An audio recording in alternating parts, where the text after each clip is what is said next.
Oh boy, here we go. Oh boy, here we go. Oh boy, here we go. That's good. And this is good. And we will pop that out.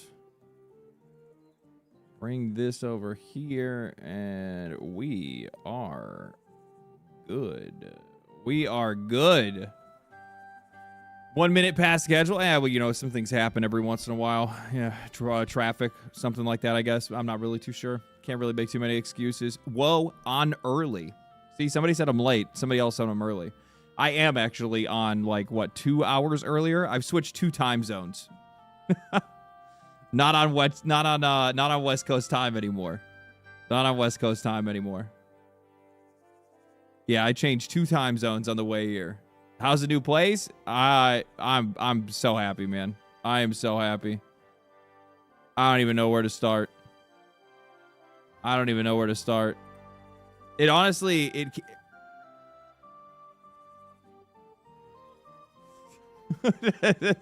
honestly, so is this hour going to be the new normal?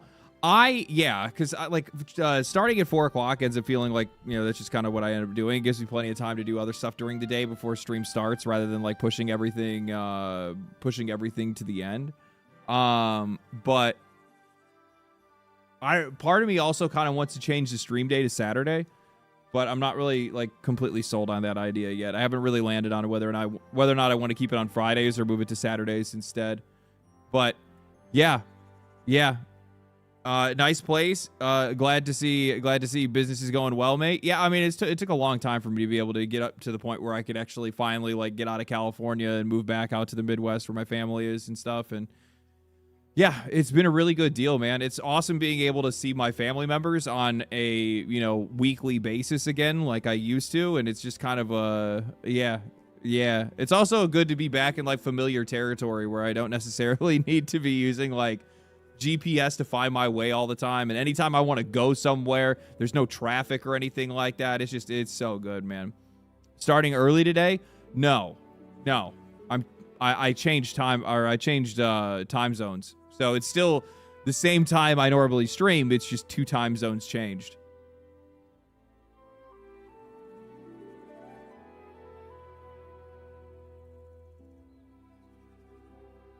Love to see it. Thank you, man. Appreciate it. Just watching the YouTube video. Appreciate that. Definitely appreciate that. Happy for you, man. Thank you, man. Appreciate it, guys. Thank you so much. Did you enjoy TennoCon, though? I did not get to go to TennoCon, and I haven't watched anything for TennoCon yet. I saw, like, there was a TennoCon trailer. There was, like a gameplay trailer or something like that. I didn't get to watch that. Like, a trailer for, like, whatever their next thing is. Let me look at... see if there's like a trailer I can watch for it. TennoCon Tau trailer. Yeah, that's what we'll look at. And there's also a TennoCon gameplay demo that's 30 minutes long. I don't want to watch the entire thing.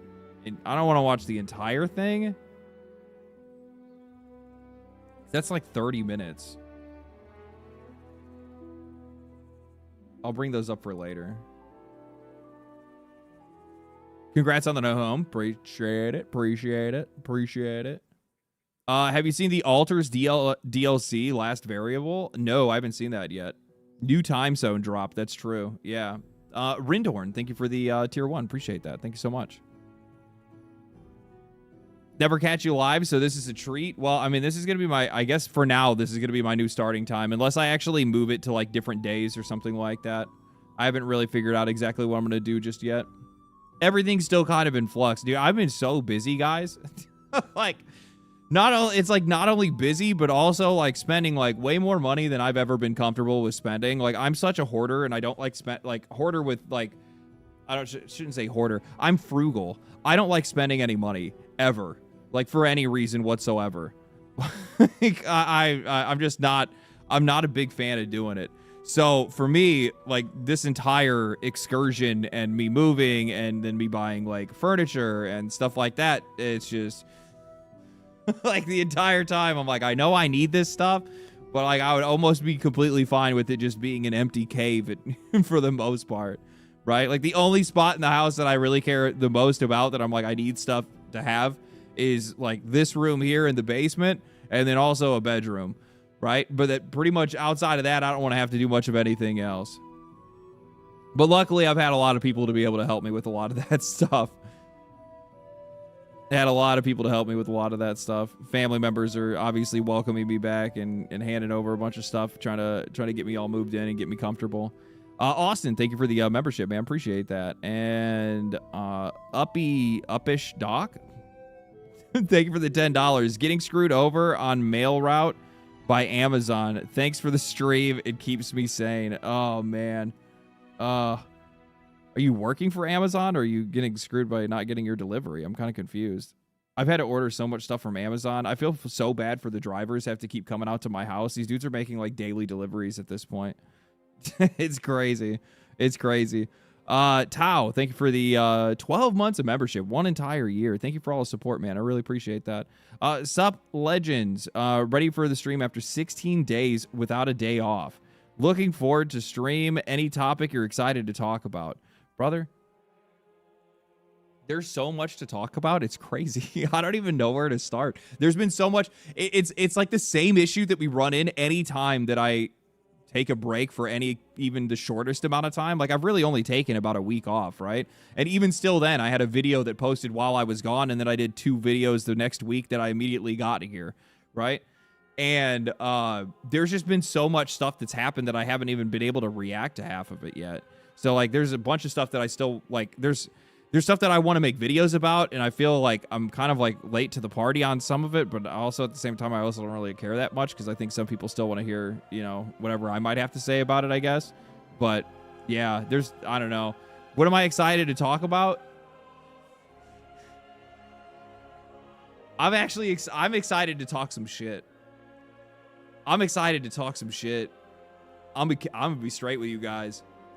I can't wait to get into some of this Palworld shit because there has been what I have now coined as Palworld derangement syndrome, and it has been some of the craziest thing. It's like one of the craziest things I've ever seen. The amount of like people that are just completely detached from reality.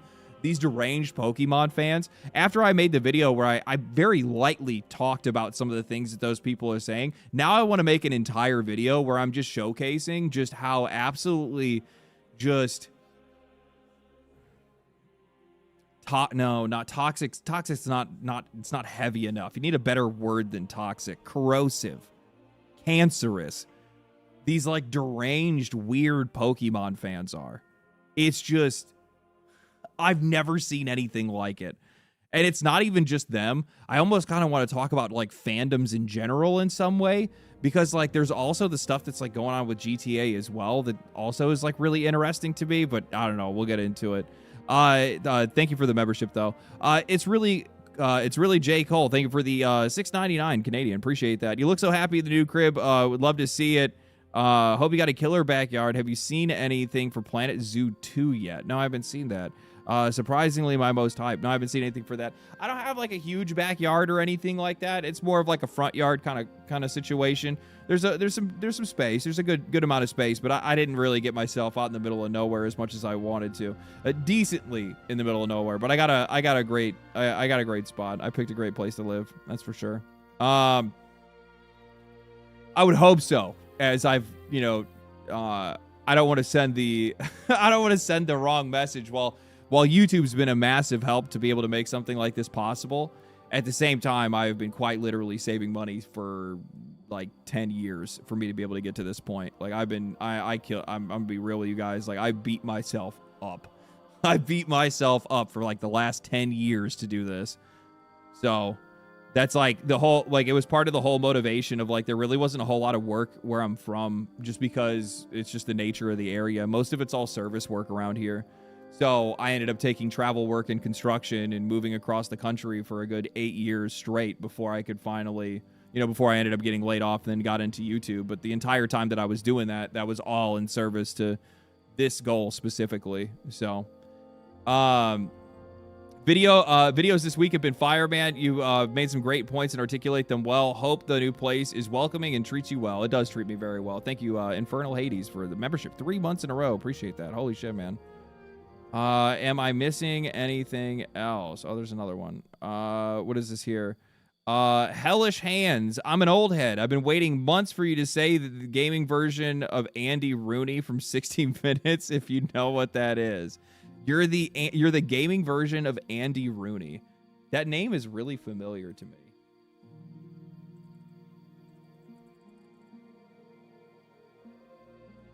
Oh, the 60 Minutes guy. Yeah, I remember my mom watching this.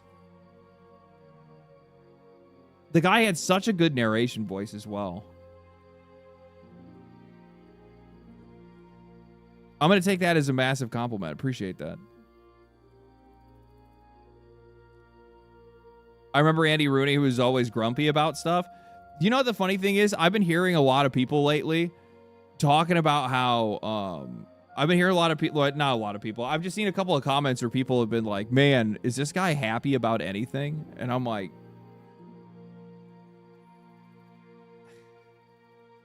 there's obviously games that I like, and as much as I would like to be able to report on good news, there just really hasn't been any. So when the drama is flowing, you farm the drama. It's just the way that it goes.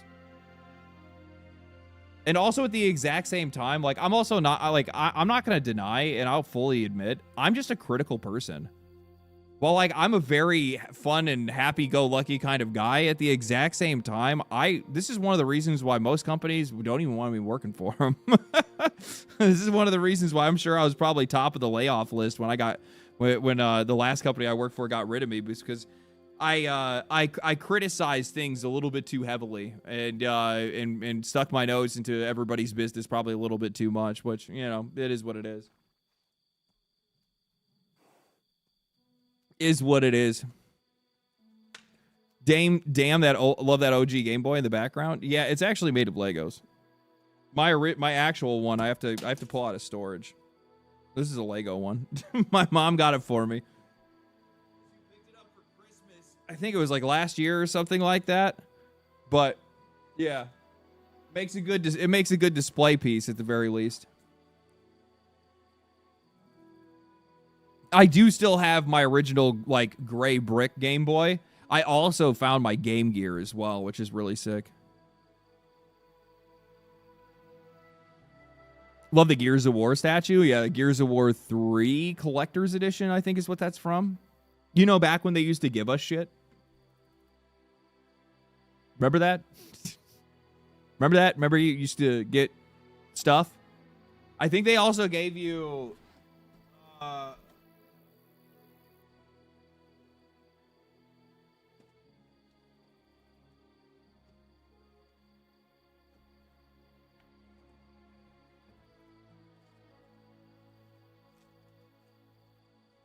I'd have to find it.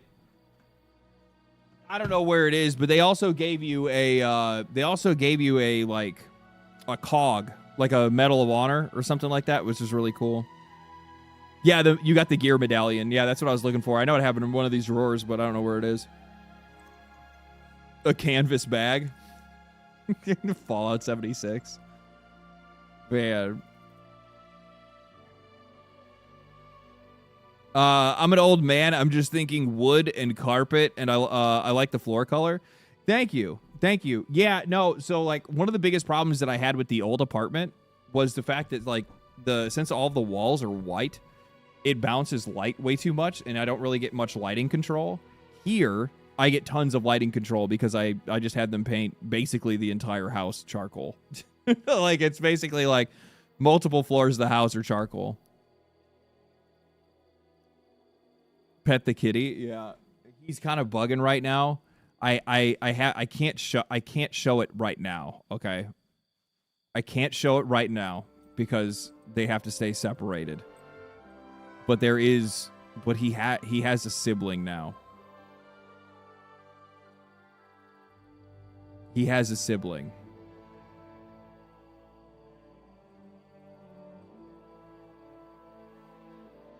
Yeah. So they have to stay separated until they get used until they get used to each other a little bit. Let me see if I can. Oh, I don't think I have it on the phone anymore. No, I had a. I don't know. Do I have a picture of him? I don't think I do.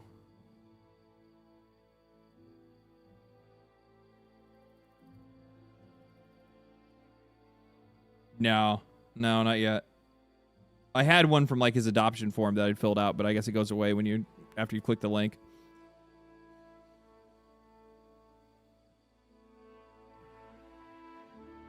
Wait till they can queue duos. Yep, basically. 2 legendary cats. Yeah, I got a kitten. Yeah, like a little dude. He's like little, just a black void. Have you discussed any of the Xbox BGS stuff? No, I haven't even looked into any of that stuff yet. Do you bottle feed the cat? No, it's a couple months old, so it's on hard food already.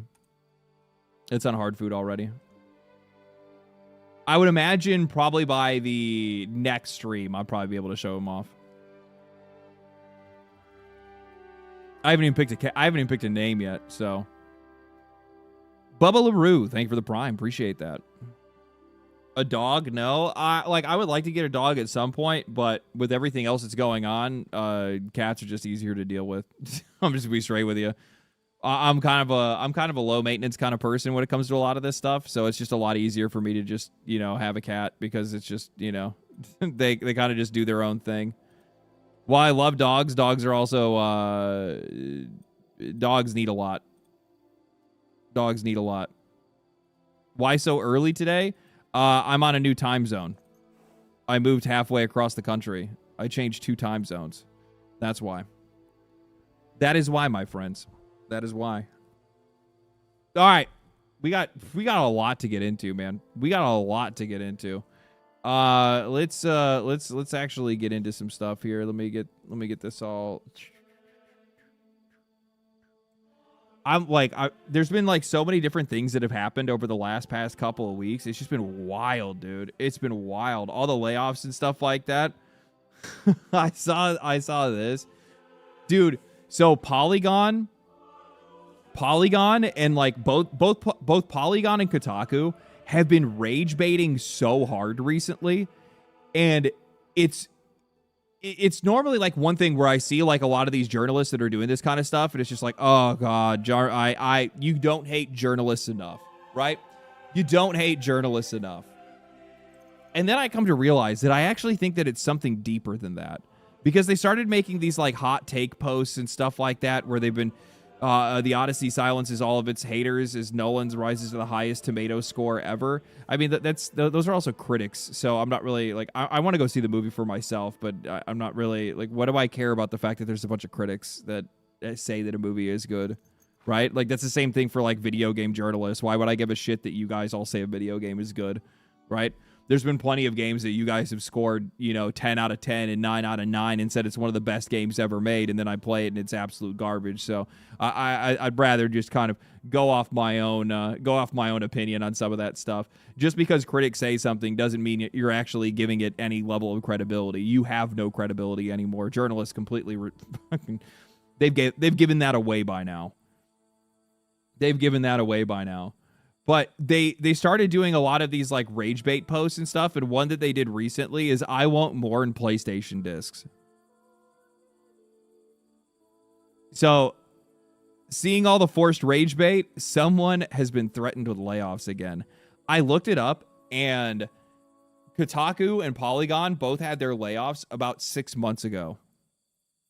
And I noticed that like their postings have changed. The kind of stuff that they've been posting has changed. All that stuff. And I'm like, I guarantee these guys got threatened by layoffs again. That somebody walked up in that office and was like, hey, nobody's clicking on any of your shit. And they're like, make them mad? Will they click if they're mad? Well, they make about time for another round. That's what I'm saying. There's another one. 8 years later, let's all admit that Red Dead Redemption 2 is a terrible game.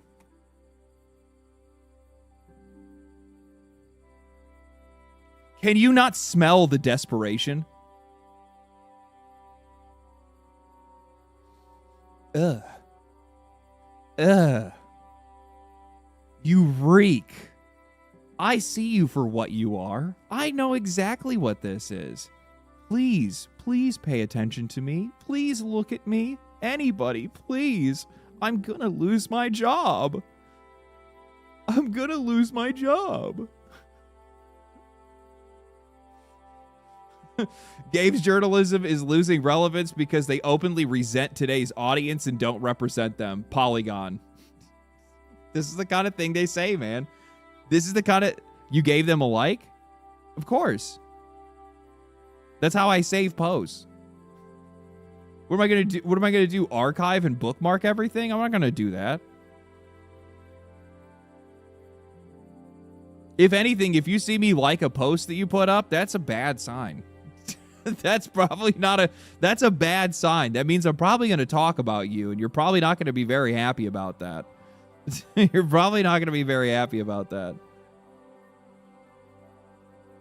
Man. So we already did all the PlayStation stuff last week. I saw like PlayStation, like all of their posts. I've been watching this on the side, right? So PlayStation.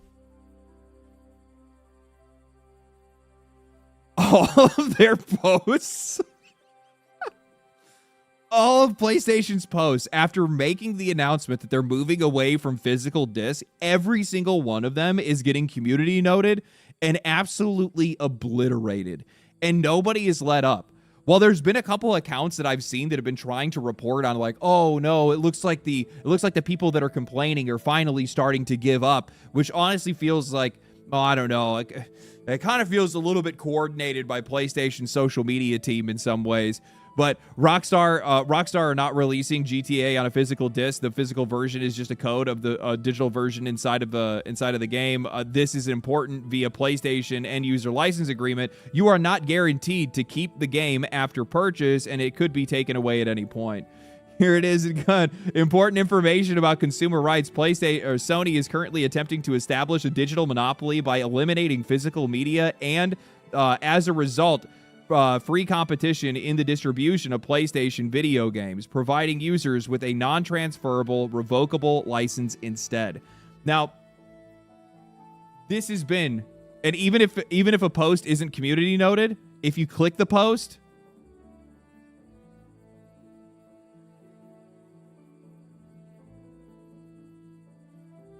let's look at the next one.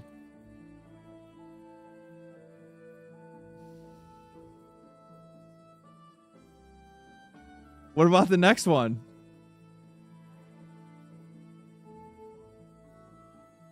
Oh, now they're posting inside of their posts just to be able to try to ratio out the people that are trying to still post gamers.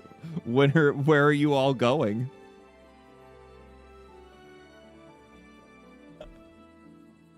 I love it. I love it. Let them know. Let them know. Absolute weasels. Absolute weasels. Oh, you love to see it. Oh, you love to see it. Now, there's been some Sony horn blowers. I think we'll call them that. Some Sony horn blowers. I kind of like that. I kind of like the sound of that. That have been trying to defend Sony's decision to get rid of physical games. Oh, I love it. I love that I don't have to worry about my disc getting damaged, et cetera, et cetera. And then there's other people that are like completely downplaying the idea that Sony is somehow creating a monopoly. And like the one thing, there's multiple lawsuits that are going on right now. Sony...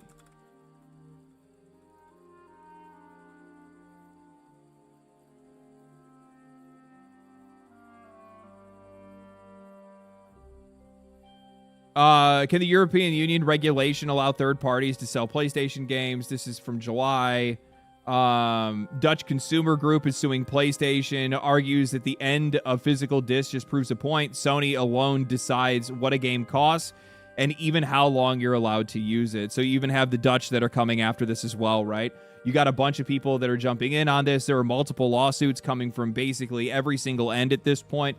And the one thing that I hope they argue, because this is the most important part, and this is what you really want to try to hit on, because Sony's defense, I already know exactly what Sony's defense is going to be. Sony's defense is going to be, we are still going to sell PlayStation games inside of other Sony's defense is that they're going to still be selling PlayStation games inside of other retailers, which is true. It's absolutely true. They're still going to be selling these games at GameStop. They're still going to be selling these games at Walmart or Target or wherever else. They're going to sell them across all kinds of different, they're going to sell them across all kinds of different storefronts. But that's not what the problem is. The issue is that a lot of these guys are going to call it a monopoly, that PlayStation gets to do whatever they want, and that, they're not going to be distributing these games. And that's, obviously, like I said, that's going to be Sony's defense. Yes, we are distributing these games. But the point, what they're actually trying to get at, is that if you remove the disc from the box, what is the reason of buying a physical game at a store if there is no physical game? Eventually, people just won't buy it, because why would I want to go to a store just to buy a code in a box when instead I could use Sony's digital storefront to buy the game on PlayStation and be done with it? And that's really what this is. It's a trained behavior. It's trying to train the rest of the people that are still on physical to get onto digital, where Sony will have full and absolute control over their pricing. So if you go to, let's just go to PlayStation Store.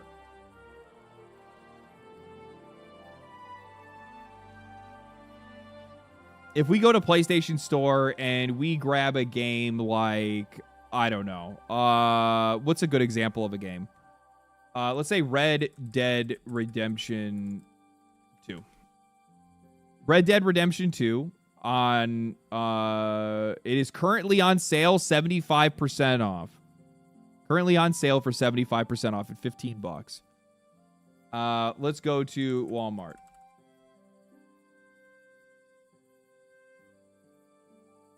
Actually, well, I can just do it like this.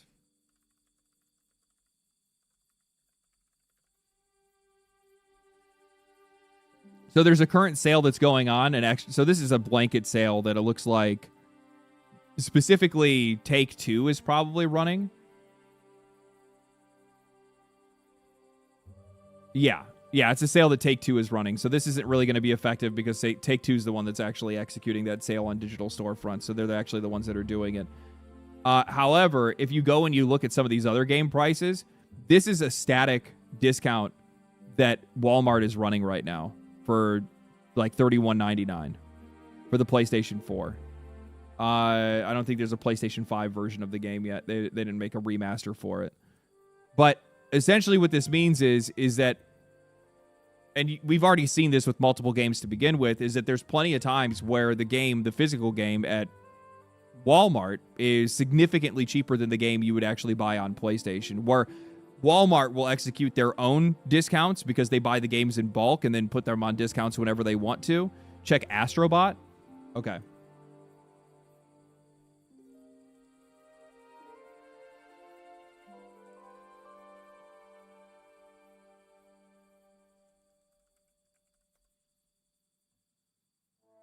Okay, so Astrobot currently is 34% off, $39.99.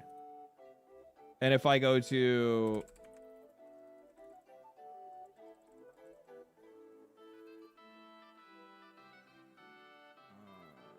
if I go to look here... $34.99. So this is cheaper right here at Buy Games at PlayStation and More. So they're selling physical games. The PlayStation Store is where it's $39. Is there anybody else that's selling it cheaper? Not that I'm seeing it.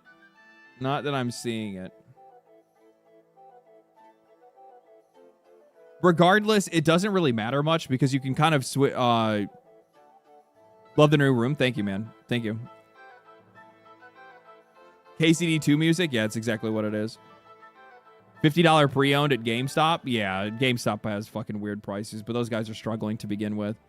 But the point is that what ends up happening is that PlayStation wants this position to be in, because eventually what's going to end up happening is that people are just not going to go to the stores to buy the game anymore, because why would you, when it's just a digital key that you're going to come back home and then type into your PlayStation just to be able to download that game.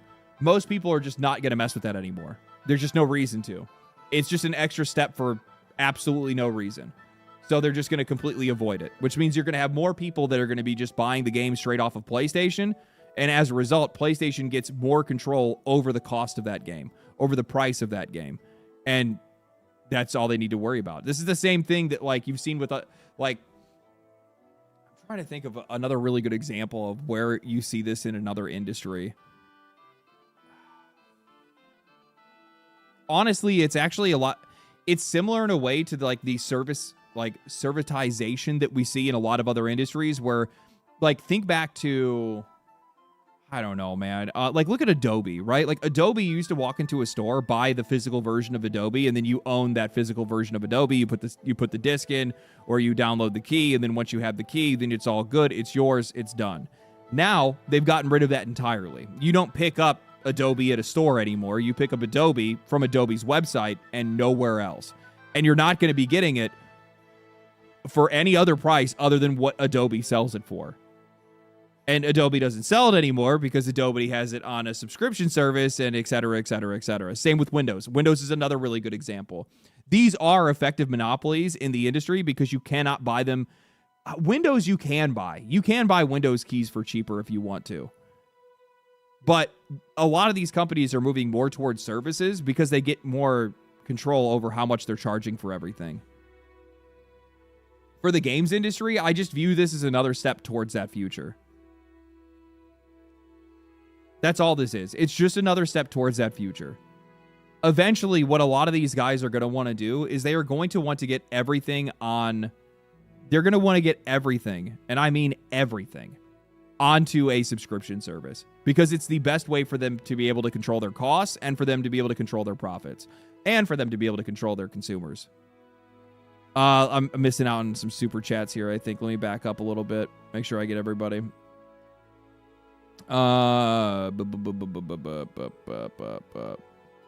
Rambling, thank you for the 5. Appreciate that. Physical disc put PlayStation on the map, and it's going to put them off of it. They justify it due to digital revenue copies sold, by the way. And yeah, that's because of course you're going to have digital versions that are going to be outselling physical. Are you kidding me? What are we talking about?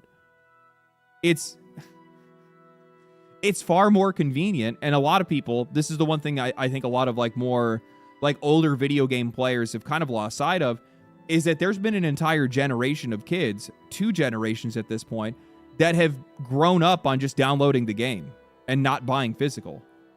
It's the older generations, it's millennials and Gen X and etc. that have been the ones that have been buying physical games for years, that have, formed a habit with that, or have formed an attachment to it. Gen Z and Gen A, they don't really have much of an attachment at all to physical anything, because digital everything has been their entire life, right? So, of course, those future generations are coming in, and these guys are just going to be buying most of this stuff digitally because it's just easier for them. Simple as that. Noah, thank you for the $40 or $50. Holy shit, man. Appreciate that. Missed you too, man. Missed you. Yeah. I'm back. Thank you, man. Crazy, insanely generous of you. Alistair. Thank you for the $4.99. Appreciate that. LD Big Dog, welcome back. I will catch stream later. Hope the migration succeeded. Happy belated America Day from all the way from the UK. Thank you, man. Appreciate that. Thank you. Rambling with another 5. Digital sales only outsell physical when the games don't come with a disc. PlayStation's own PlayStation's own games are 60 to 80% physical. From the Insomniac hack. Yeah, I don't know. I don't know how valid that information was, or where that actually came from, or if that was actually. I never actually went in and looked too hard at all that, to be honest with you. I had seen some people that brought up the PlayStation hack and showed that actually physical sales were a lot higher than what Sony was actually reporting, but yeah. And the thing is, for Sony, it's a better and it's a stronger narrative that most people are buying digital games now because it benefits them financially. Simple as that. They don't have to pay to be able to make the stuff anymore.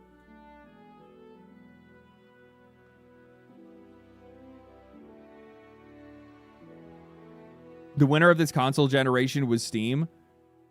Unironically, Steam's growth has been absolutely absurd. Steam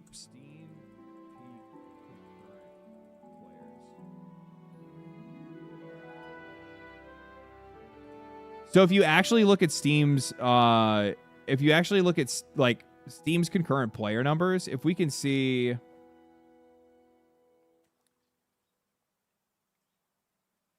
No. I don't want to see that. I want to see very, very specifically this. This is what I want to see.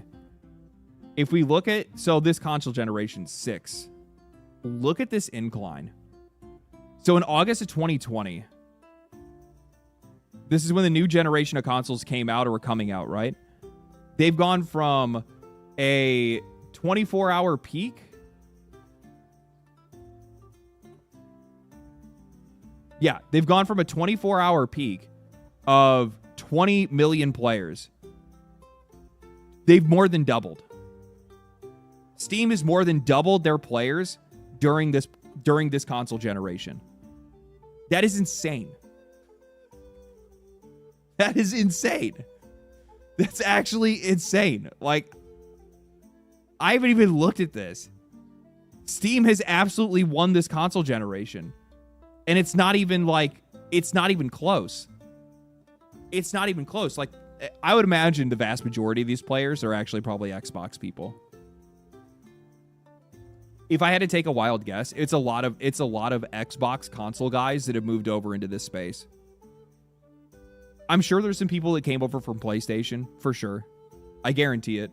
But I think like Xbox probably lost the most ground with PC just because of the fact that their games are already available on the platform anyway. And it's just like, for a lot of people, for me specifically, I'll just use myself as an example. I was an Xbox gamer. But then when I realized that every single Xbox game was now going to be on PC, I was like, well, why do I want to have an Xbox anymore?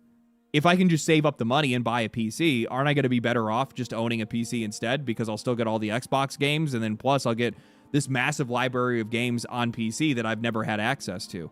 And on top of that, I can emulate, which is another reason why I got into it. Like, I flat out did get my first PC, my first, custom built PC, because I wanted to, it was mostly because I wanted to emulate Nintendo games. I'll be straight up with you. I wanted to play Breath of the Wild, but I didn't want to buy an entire console to be able to play it.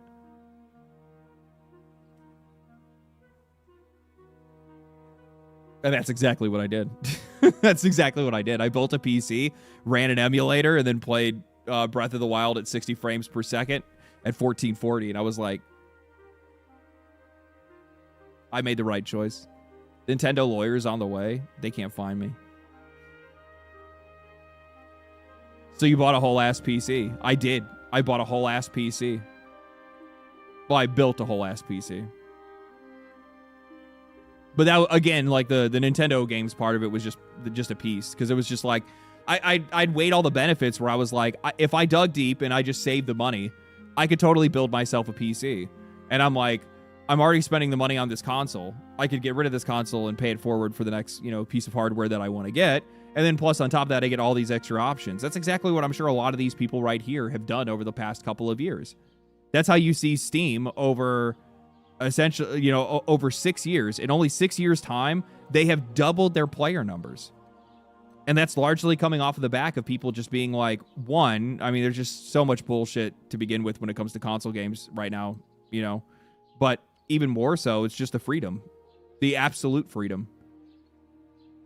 Why wouldn't you want it? Like, at least, and like, especially if you have something like GOG, because like, you have the option of basically having the more like console-esque environment, which would be kind of like Steam, but just with way better customer service. It's not even close. But then also at the exact same time, it's the fact that if you want to own games, you can. Just go to GOG, and then you can actually have an executable file, and you can even make a physical copy of a game if you wanted to. You can make your own physical copies of games on GOG. It's also Steam opening up to China. What year was that? I thought that was before that. Oh no, it was 2021. But even still then, they saw a huge spike. I'm not gonna pretend like they didn't. They started at 21. They got like 9 million players from that, right? And then you saw more and more people migrate over. But not all of this is China. Now I'm not saying China didn't help. China definitely helped for sure. But it's been a bit of both.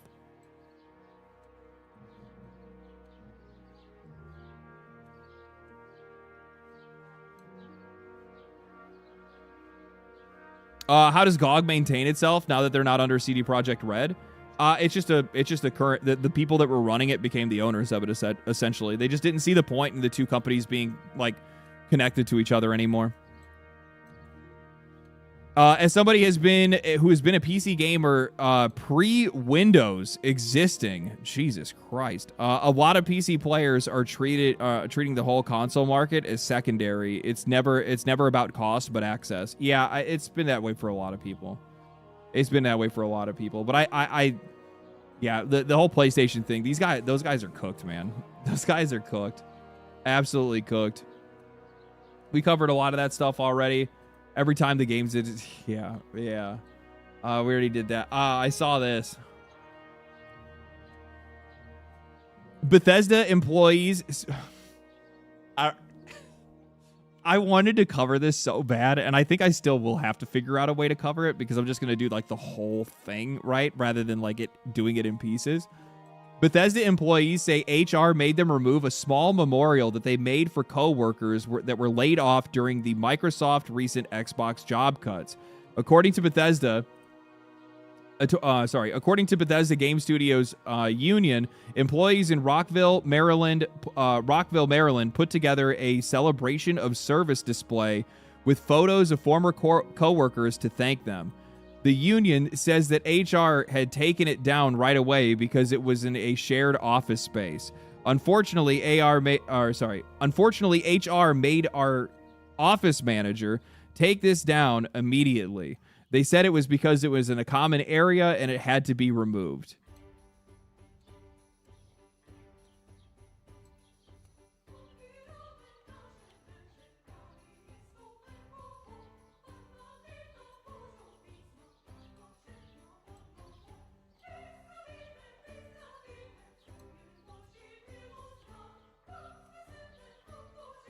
Did they die? Have you guys noticed how like video game industry layoffs have been like radicalized into essentially these people just being like Thanos snapped? They're just gone forever. Like anytime you read any article, anytime you see one of these companies talking about it, anytime you see any of these game developers talking about it, they act like they're dead. Like they're just gone forever.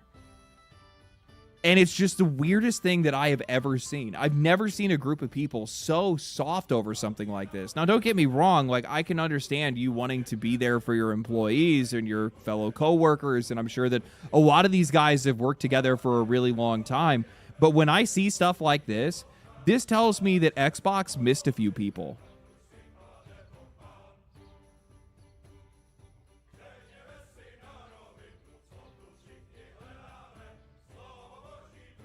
That's what I see. Because if you have the time to be doing something like this, and if you are also this mentally just vulnerable, I don't know if you can actually make it in this industry anymore. This is just such a weird thing to do. It's such a weird thing to do. And by the way, I don't even think it was just at this location. I think they did this at multiple locations for Bethesda.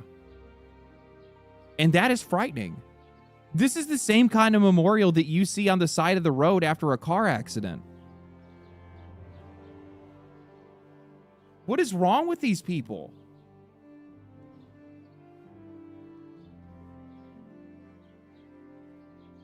So I made a joke of this, and I said, when you and your friends can't cash in on Xbox welfare checks, when you and your friends can't cash in on Xbox welfare checks developing a mid-game for 15 years and $1 billion.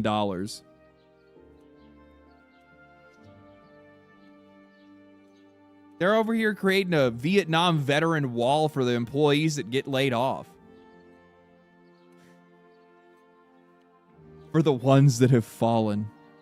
For the ones that have fallen. You will be missed. You will be missed.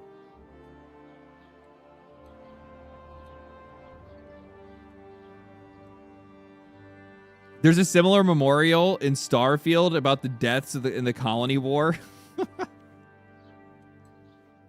Like, no one has ever lost a job. I mean, like, don't get me wrong. Like, losing your job sucks, and I'm sure it sucks for a lot of these people. I'm not pretending like it doesn't, but also at the exact same time, you guys haven't done anything to help your own cause.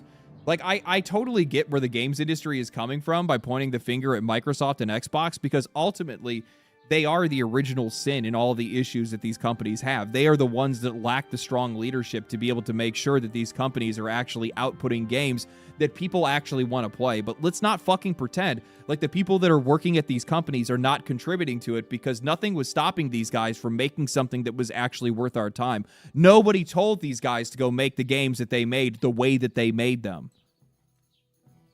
I can't imagine Phil Spencer and everybody else sitting over and going, hey, could you make Starfield shit?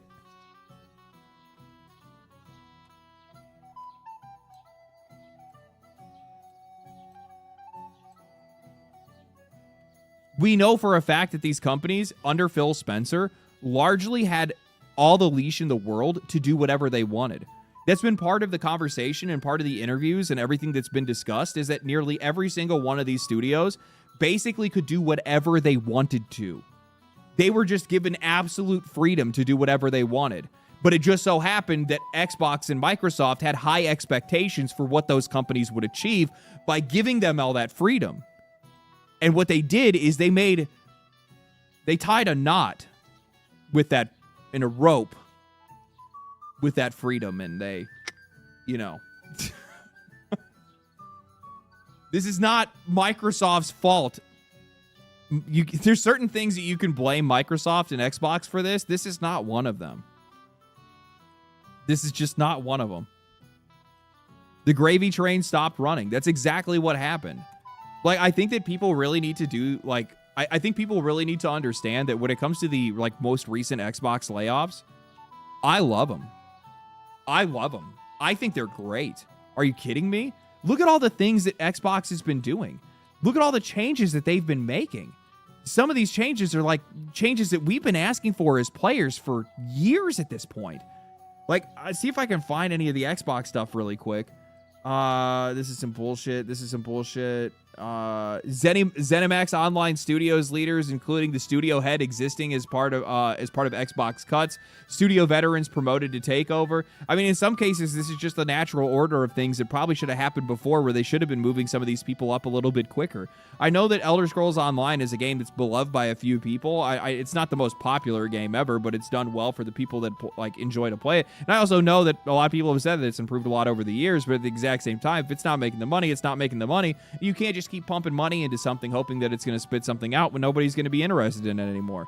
At one point in time, you do reach terminal velocity with some of these games where they've been out for so long that they've already saturated their identity inside of the market, and if people are just not interested in playing it, no matter how much you improve it, they're just not going to come back to it. It's just not going to happen. The only way that you're ever going to see something turn around big, and I think like a really good example of this is probably like Final Fantasy XIV. That game saw a massive turnaround like within the last 6 years back during COVID because of COVID.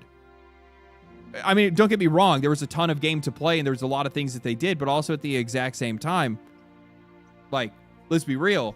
The reason why the game saw the big surge that it did was because World of Warcraft absolutely fucking sucked and everybody had a lot of time on their hands. Like, that's basically what had happened there. This is Palworld stuff. Oh my God, some of this Palworld stuff is crazy. I cannot fucking wait. I cannot wait. Can't believe it's still months away. Man, I gotta go way back in time, huh? I gotta way back in time.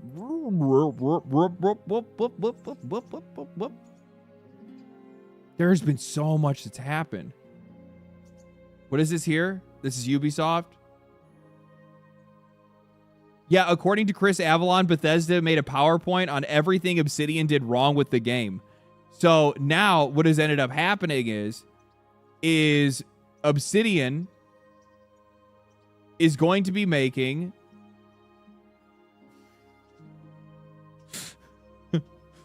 according to IGN.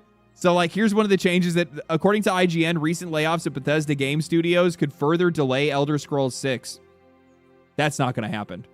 Microsoft and Xbox are not going to let that happen.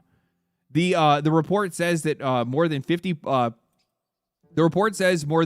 employees, including programmers, artists, and designers, were laid off. Some of them were reportedly working on the game. Several employees said that that the layoffs have hurt morale. Yeah, we saw that with the death memorial that they made for the employees that got laid off. One source said that staff cuts could have major cascading effects on both the game and studio. Another source said Bethesda had lost a great deal of experience and knowledge, including a developer who had been with the company since Elder Scrolls 3 Morrowind. Oh fuck, the company that gives us money to make video games is asking us to make video games with the money that they gave me. Like, this is the one thing. Oh, God. I can't with these, like, journalists and these game developers that are weeping and crying over the layoffs at Bethesda Game Studios, the same company that has been re-releasing the same game for over a decade now and hasn't been able to deliver anything. The only thing that they did was a spin-off weird side game that wasn't actually supposed to be as big as it was in Starfield, and it absolutely sucked. And also, Starfield kind of goes to show that things probably aren't all that good at Bethesda, and a lot of that experience and a lot of those developers that you guys had may not actually be worth their salt or worth actually keeping around if that's what you guys had put out to begin with. But why do we need to wait 15 plus years for a new Elder Scrolls game or for a new Fallout game? That shouldn't be the case. They broke Fallout for its anniversary. That's the other part as well. You keep talking about all this experience and all this talent that you have. Every single game Bethesda releases is broken on launch. Every single time. And when they go back and do an update, or when they go back and they do an anniversary edition, they then create new bugs and new issues and completely break a game. Wasn't the that's broken for how long in Fallout? Yeah, right here.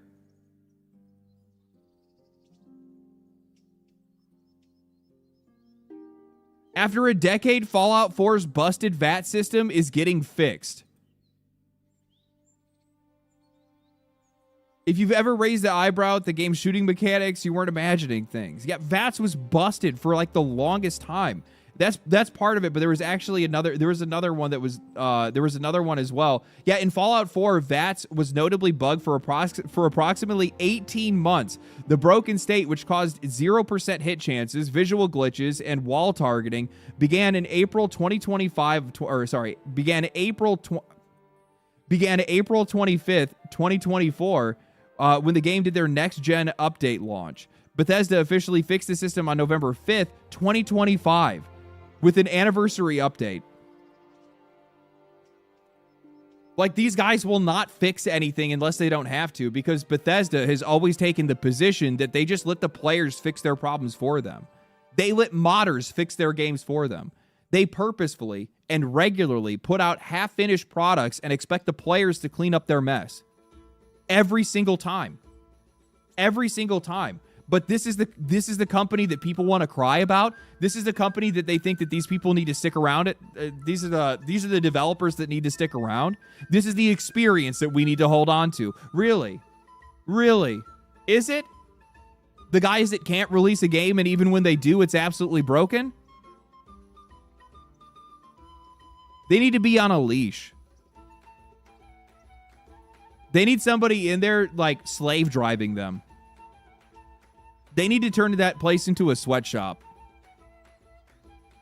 That's the only way that you're going to get anything good out of there. Guards at the doors. All they're allowed to eat is gruel until they can make a good game.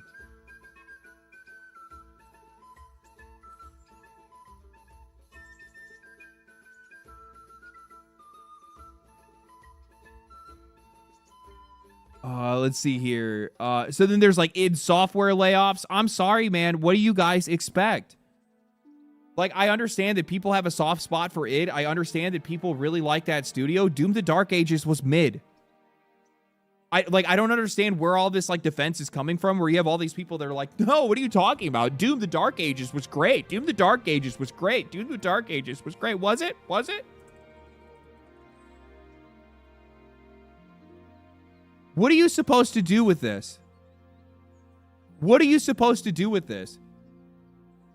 What is this, like, socialist level? We need to just keep video game developers on a, you know, what is this, like, socialist mindset of these video game companies just need to keep feeding these video game developers paychecks while they put out mid products? This is not a charity. You are selling a game that needs to be sold. You are making a game that needs to be sold. You cannot have these guys coming out and making games that flat out just do not perform in the market while you have an entire studio of people that are sitting in California that are getting paid $100,000 or $200,000 a year per developer, while you have a studio that's full of about 500 developers in a studio itself that's likely costing you $1 million a month. You can't do it. What do they expect to have happen? Do they just expect these companies to continue to fit the bill? No, they want to make money. Now, mind you, it is these companies' fault that these guys are in the position that they're in. But I'm also not going to be mourning these guys for losing their jobs when they can't put out anything worth a shit. It's as simple as that. Nah, bro, you're tripping. Take out the anger on the management. Management decided on the 18-month dev cycle on games. Devs do what they're told. Thank you for the $9. What do you mean 18-month dev cycle? What 18-month dev cycle? Most of these games are taking years to release. 18 months to fix the issue? They think you read the thing you read. That was Microsoft that said that it needed to take 18 months for them to fix Fallout 4?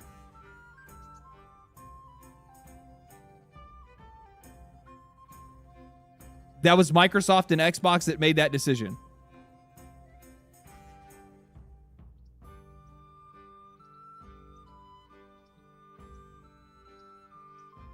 If you have proof of that, I want to see it. Didn't they fire middle management? Absolutely. That's my favorite part of this entire situation. All the layoffs that they had over at Xbox, the best one that I had seen, and it was Asha was actually the one that I think she had made a post about it. I think I saved it. Let me see if I did. Yeah, here it is right here. We are beginning our most significant restructuring of Xbox in its history. After careful consideration, I have made the difficult decision to reduce our team by approximately 3,200 throughout fiscal year 2027. This will include approximately 1,600 role eliminations today, in addition to 4 studios that will leave Xbox to new management.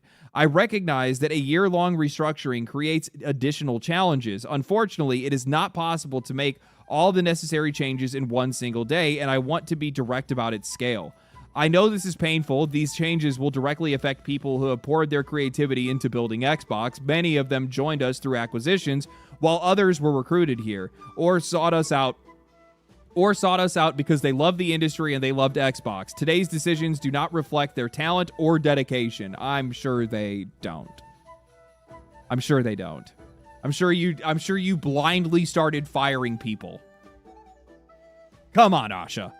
Come on. If you're gonna be the Reaper, at least be honest about it. Our business is not healthy. We are operating at margins that are 3 to 10 times lower than comparable platform and publishing businesses. We have entered Gen 9 with a smaller install base and a higher cost structure. To grow, we bet on Game Pass, multi-platform, and a broader portfolio of content.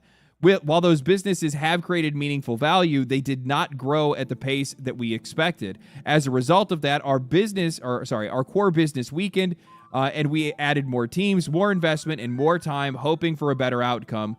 And now Xbox is facing the most severe hardware crisis in history. We must reset Xbox. The one thing in here that I think is really interesting that I had seen... No. That's not what I want. That's not what I want.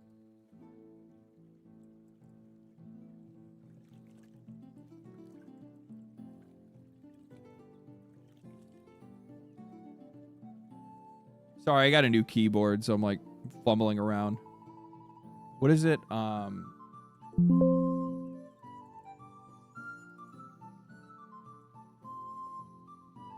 Yeah. We know that great technology is always second, we will reset our platform. We know that great technology gets better when it gets simpler, not when it gets bigger. Today, in some parts of our company, work passes through as many as 14 layers of management.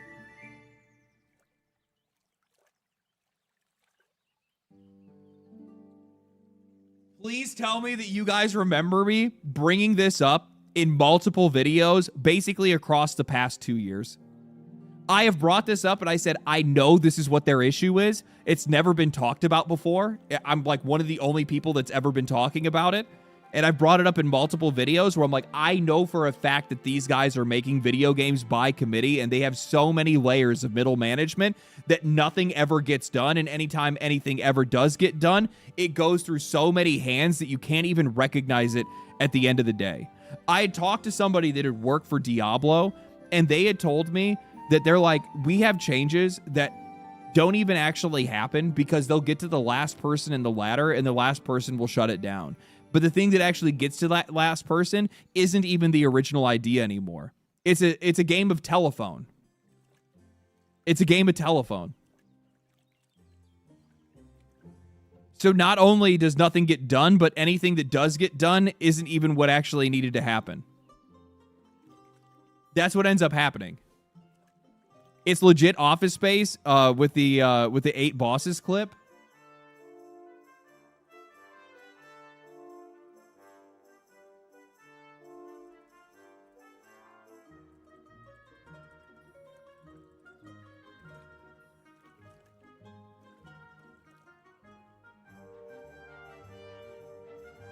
It's a problem of motive.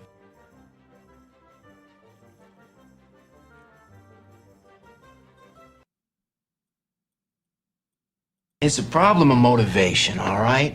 Now, if I work my ass off and Initech ships a few extra units, I don't see another dime. So where's the motivation? And here's something else, Bob.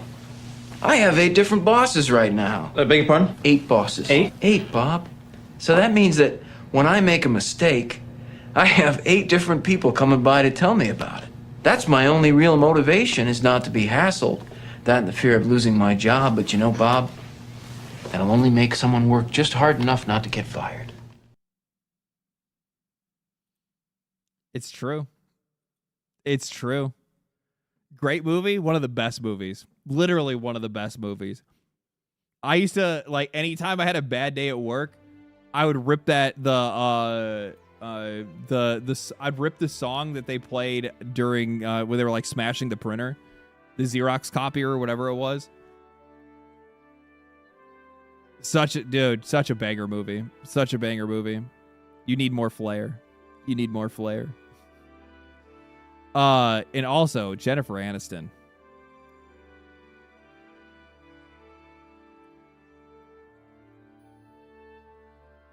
Sheesh.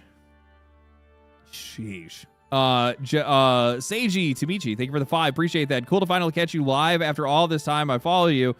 Nice last video. Shared it on my Twitter. Physical game / collector here from Belgium. Thank you, man. Appreciate it. And also, thank you for sharing the video. That stuff goes a lot further than a lot of people think. When YouTube sees people sharing videos on other like media platforms, YouTube then promotes the video even more because they're like, oh, we might actually be able to like pull people away from Twitter or pull people away from their competition. So they end up pushing those videos even harder. So I really appreciate it when people actually share stuff because it does help.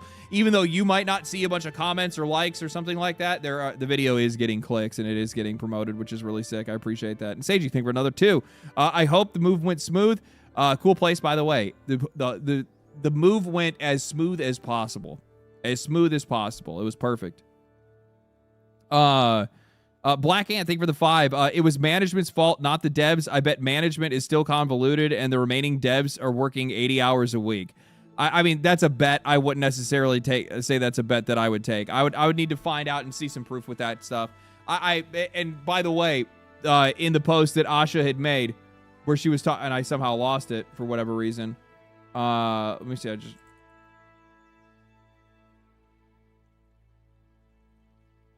In the post that she had made, she had specifically said that today in some parts of our company, work passes through as many as 14 layers of management. So those people that were slowing down those decisions are gone. They should be.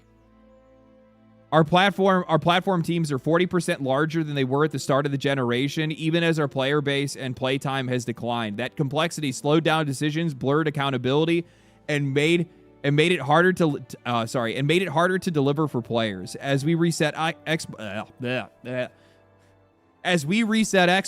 we will simplify. This part is the one that I am actually really happy to read. Blurred accountability. Do you guys have any idea how much it makes me happy to hear a CEO or any level of management talking about accountability issues in their company?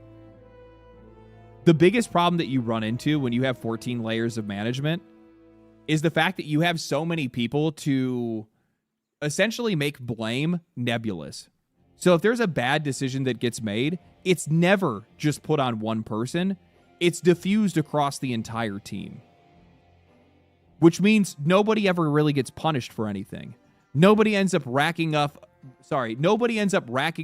enough work debt, issue debt, problem boys. Those people never actually get the scarlet letter they need that tells you, hey, they need to go.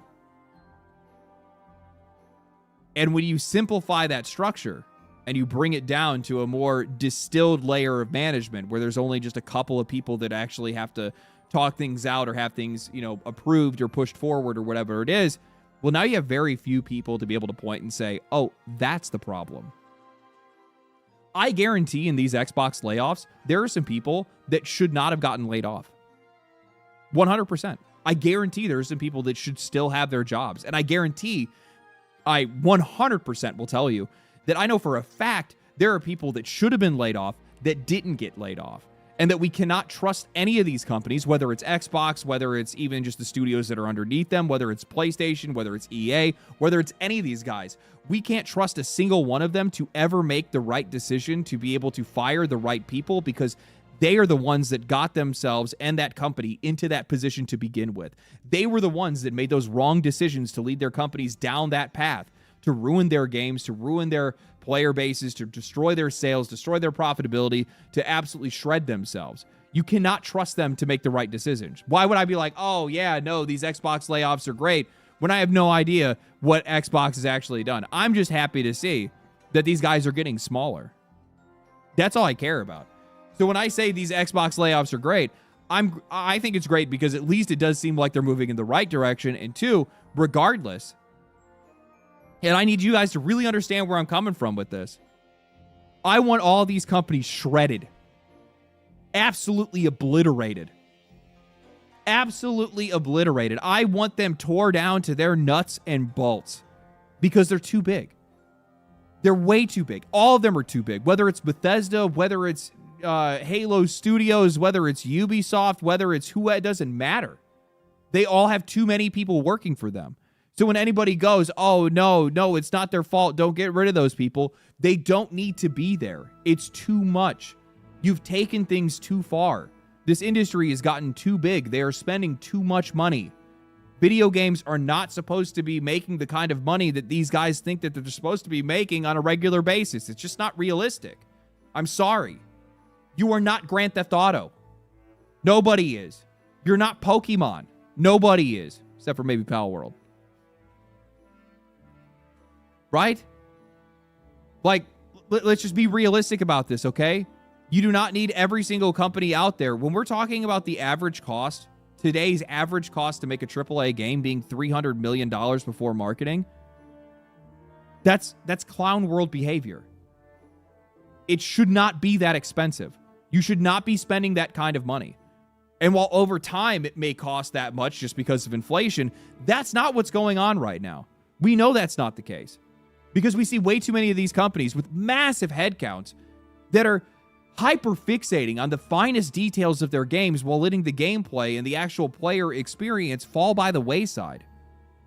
Most of the people that are taking up all of these different spots in a lot of these companies, they're on the production side. They're on the cinematic side. They're on the graphic side or the visual side. They're not in the gameplay. They're not the people that are designing gameplay mechanics.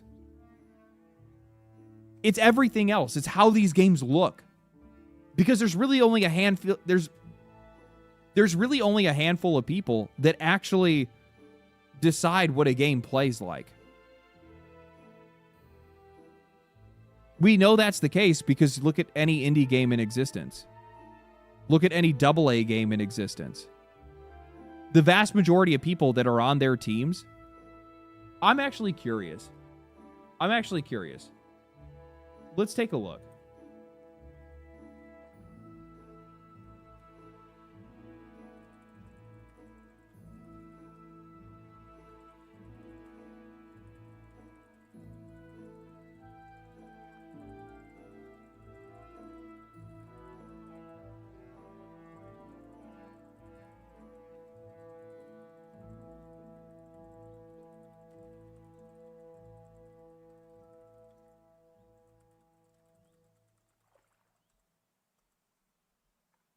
Maybe I could be wrong. I could be.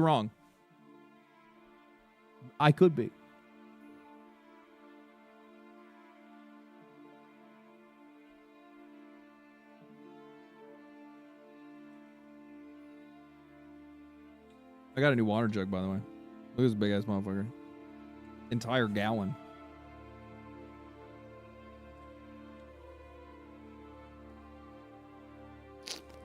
Why is this guy posting ads on the chat? P.S. I also sell retro games at conventions. More coming soon. Oh, my page is talking. Whatever. I'd rather people not self-promote on in super chats. But thank you for the 5. Appreciate it. If you want to self-promote, there's a space inside the Discord to do so. Thank you for the 10 as well. No problem started being active after all this years ago, sharing and following PlayStation since day one. Feel free to drop on the page. Yeah. Don't self-promote that way. Don't self-promote through super chats. In AAA, typical game studios, there's the game studio or project team. The people responsible for how the game looks, the art department, make up a significantly larger portion than those who are focused on how the game plays, primarily game designers, gameplay, and system programmers. Typical breakdown. Art, 3D artists, environment, characters, animation, VFX, concept, lighting, and technical artists make up 30 to 50%. Engineers and programmers make up 20 to 35%. QA and testing, 10 to 20%. Design, game designers, level designers, system designers, and narrative team, 5 to 5%. Design, game designers, level designers, system designers, and narrative, 5 to 15%.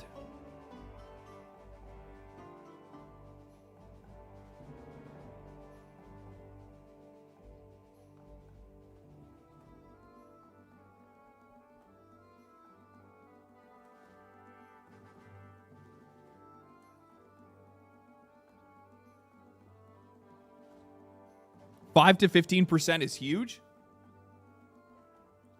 That's not the point that I'm trying to make. No way QA is that high. You're also totally right, by the way. There's no way that QA is that high. I'm saying that the number overall is lopsided. So while the percentages are actually what makes this worse, at least in my eyes, right? So let's say.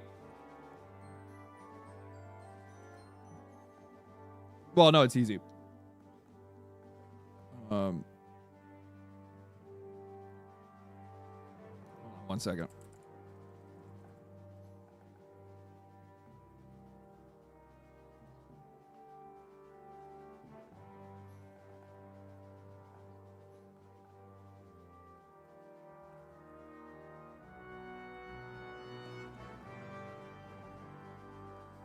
Sorry.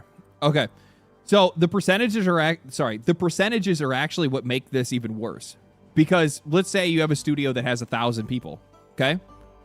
That means that even on the high end, if let's say these percentages are right, I'll estimate on the high end of the percentages that are given, right? Just to be able to give some, give some credibility or try to be as fair as possible. Let's say the 15% is right. So that means that there's only 150 people at the studio that actually decide how a game plays. What the experience is going to be like playing that game. And it very well could be even less than that. Meanwhile, half the studio is made up of people that decide how a game looks. How does that make you feel? Think about this is the reason why I say that games have become lopsided, and it's because the teams themselves have also become lopsided. Because the people that decide how a game plays have a much smaller voice and much smaller representation than the people that are actually making how it looks. And that's why all of the focus for these games is almost all going directly into how the game looks rather than how it actually plays.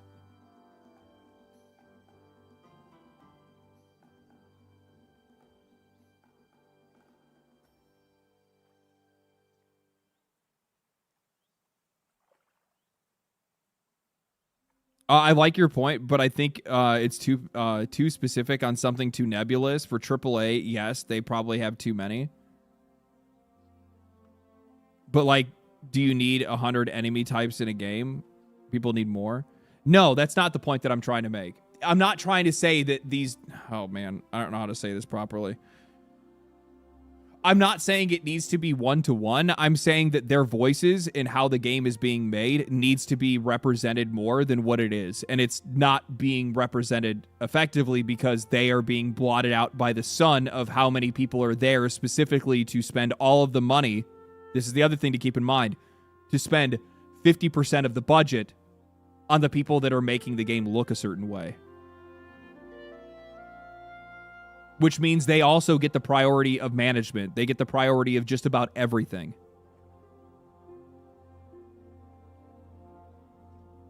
This right here, though, notice, and this is how things change. This is why, like, the percentages themselves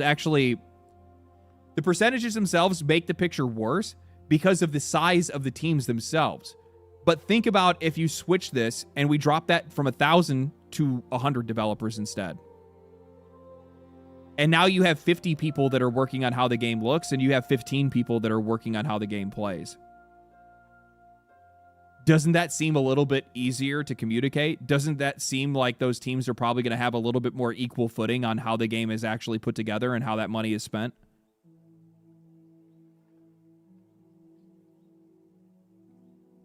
The more people you continue to add to these teams, the bigger that you make these studios, the more drowned out the people that actually make how a game plays are just pushed to the side.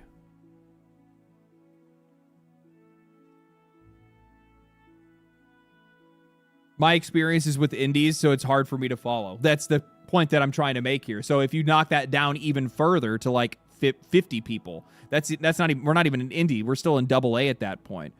If you knock that down to a team of 10 guys that are working on an indie game, right? Now all of a sudden, like everybody has the same level of voice in the room. Knock that down to 5 guys, and now you got probably 3 guys working on how it looks and 2 guys working on how it plays, and again, much more equal footing.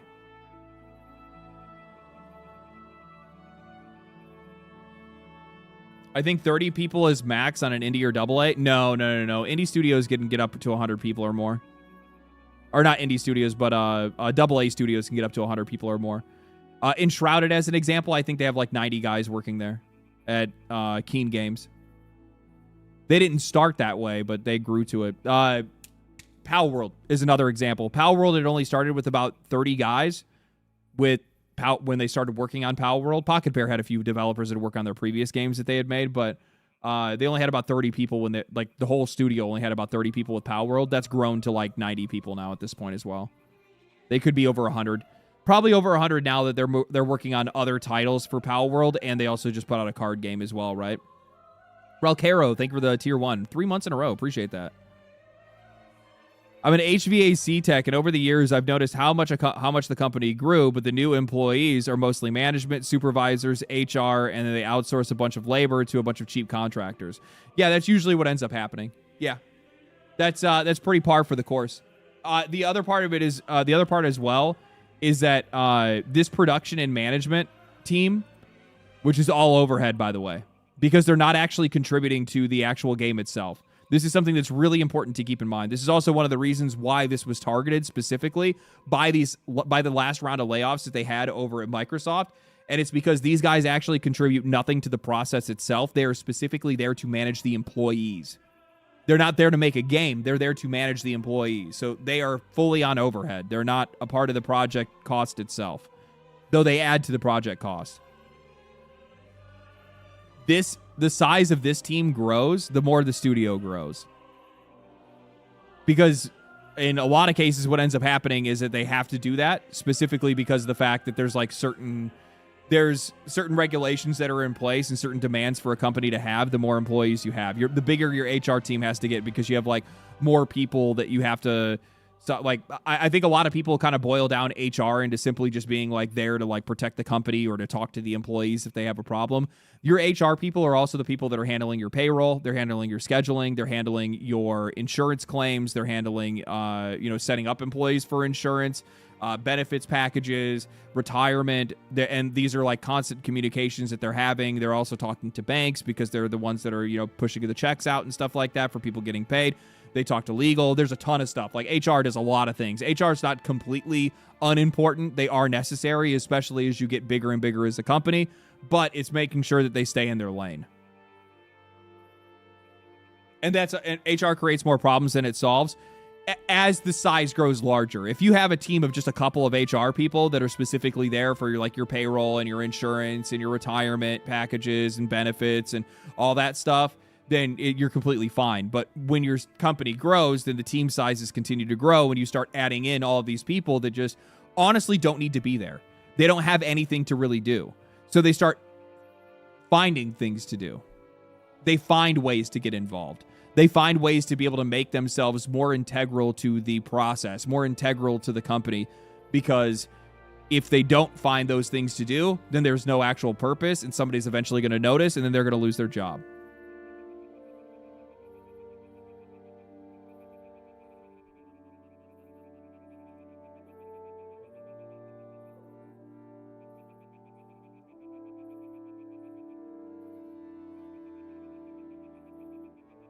Where do you see Nintendo, Sony, and Microsoft in the next 5 years? Do you think they're going to have a similar fate to Sega? Zero connection. Thank you for the 5. That's a really interesting question to bring up. I think that currently, I don't really know exactly what the future of PlayStation is, but they have the widest market share, at least for the premium console space. Xbox, I do not see Xbox succeeding with their next console launch. I don't know what they would have to do to be able to like make it something that it's actually that it's something people get excited about, or that it's a solid value proposition. There's just nothing that I can see. I'm going to be straight with you. I just don't see any way. They've lost too much relevance over the years. And now this weird pivot that they have where they're like last minute being like, no, we're going back to console exclusive. Sorry. Yes, we're going back to platform exclusive is probably the best way to say. We're going back to platform exclusivity. So, like, what is the point of that going into the next generation? Like, what's the play here? Because, if especially doing this late into a console generation, why would I want to buy a Xbox just so I could play, 2 games that are actually console exclusive now? Outside of, the previous library of games that aren't on other, platforms, right? If you're looking at, Xbox 360 games, or I guess Xbox One games you would maybe want to play that were never multi-platform. Sure, I guess, but chances are probably not. You're looking for things that are, relevant right now. And then you're going to go into the next generation, again, still weak, because people are going to be coming in off of a platform that has not very many exclusives. And let's turn the page on that entirely and say their games suck. So why do I want an Xbox? What would I care about their exclusives if their exclusives aren't any good? The only way that Xbox can create a solid value proposition is if Elder Scrolls is a banger and Elder Scrolls is an exclusive, at least to their platform, to PC and Xbox. They're not going to want to do that because they're going to lose way too much money by doing it. The only way they could create a value proposition is if Halo was actually good, like genuinely good, transformatively good, a game that nobody could ignore, like it used to be, but that's never going to happen. Gears of War is not going to have that kind of motion. I hope people understand that. While a lot of people are excited for Gears of War, I'm excited for Gears of War. Gears of War has never been that kind of game that had that kind of sway. It's just never been that game. Was it a console seller? Sure. It sold some consoles. It sold some consoles, but Gears of War has never been as big as Halo or as big as any of these like platform makers. It's a cherry on top. It's always been a cherry on top. It's one of my favorite games, don't get me wrong, but it's always been a cherry on top. Fable has to be a banger. Not gonna happen. I just don't see it. If it does happen, I'll have my mind blown and I'll appreciate it. And I will throat goat the shit out of that game if it's any good. I will. I'll scream it from the hills. I'm an RPG guy. That's my thing. The channel's name is Legendary Drops for a reason. The whole idea was that I was originally going to be making videos just talking about RPGs. Obviously, that branched out. That's not the direction we went in, but yeah. Positive video incoming. Yeah.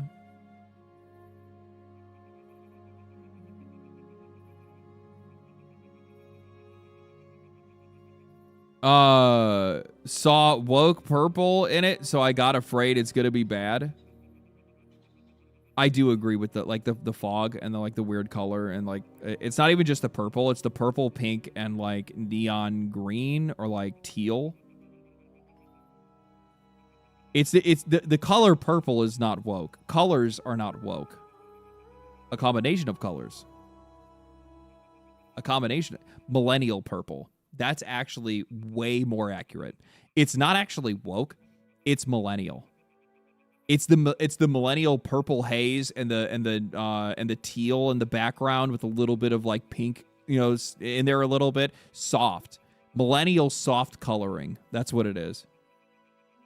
Do you think Xbox games will get a leg up when it comes to flexibility of playing games in the future compared to Sony and Nintendo? Because Xbox is symbiotic with Microsoft and therefore PC gaming. Well, here's the thing. Xbox has already had that to begin with, so there's no leg up to have. Xbox has already been losing sales. They've already been losing money for years now. You guys know that. We all know that. That's why they've been issuing layoffs. They've had that leg up this entire time. What has it netted them? Nothing. Nothing at all. Look at the library of games that we've seen come out of them. You have like Kiln. This is multi-platform. 9 people playing the game right now. What's another one? I don't know. Palworld was multi-platform, but that's not their game. That was just a game that they paid for the marketing rights for, and they put it on Game Pass. Outer Worlds 2? Nothing. No leg up being on PC. Avowed? No leg up, put it on PC. Doom the Dark Ages. No leg up, put it on PC. Senua.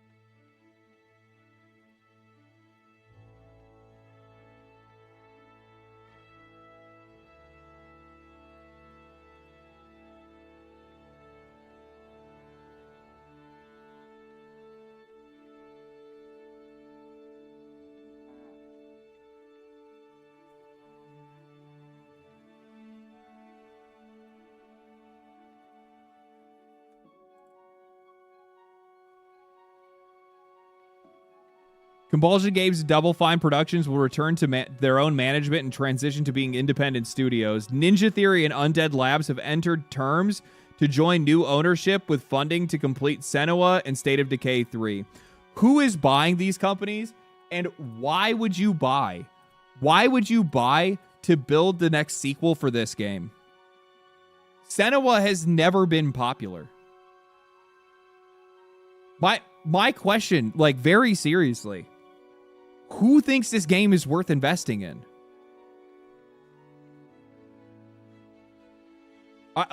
Who? Who is willing to throw money at this? The only company that I could see doing it.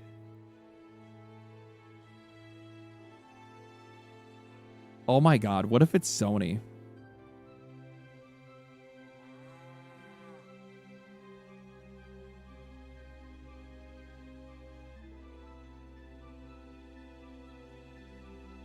Senua is such a Sony game. Senua is such a Sony game. It's so Sony coded, it's not even funny. Like, it's literally like every kind of game that they put out. It's another Sony PlayStation exclusive. It's another PlayStation exclusive. It's over the shoulder, third person, mostly just narrative driven, super short. Why did I pay $70 for this game? Embracer Group? I don't think Embracer Group is in the buying mood anymore. Embracer Group's had a hard time going, I'll tell you that right now.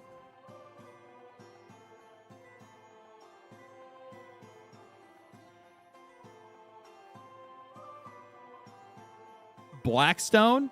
I don't know who that is. Like an investment group? Investment group's not going to buy an entire game studio. Tencent? Tencent's not going to throw money at this. Are you kidding me? That's not going to happen. No. Under no circumstances. Under no circumstances. I will say, I do think this is great. I think this is really cool. So Compulsion Games and Double Fine are going to go back to their own management. This is actually what I want to see. I want to see these companies going back to being independent. That's where they belong. Most of these studios, Ninja Theory, Undead Labs, Compulsion, Double Fine, all these guys should be back out in the industry fighting for their life. Fighting like their life depends on it. It's the best way for these guys to be able to do business. This is how these AA and indie studios should be ran to begin with. They should not be under the umbrella of a megacorp because all they're going to do is hide. They're just under the skirt. You can't see them. And then when you finally do, you're like, ew, why are you here? You're not adding anything to the process. These guys need to be out in the ether. They need to be fighting on the front lines, figuring out how they can fix their own games and fix their own studios. These are the kind of people that have to be as close to the customer as possible because they need to have that kind of accountability. They need to have that kind of consequence. The consequence of, I made a game, my studio's life depends on it. Oh, fuck, it flopped. I'd actually go to argue that I think Obsidian needs to be the same way. I know that they're not going to be getting rid of his... I know that Xbox isn't going to be getting rid of Obsidian anytime soon. And they would likely just lay off the studio and then just, like, I don't know, probably just fuse them into...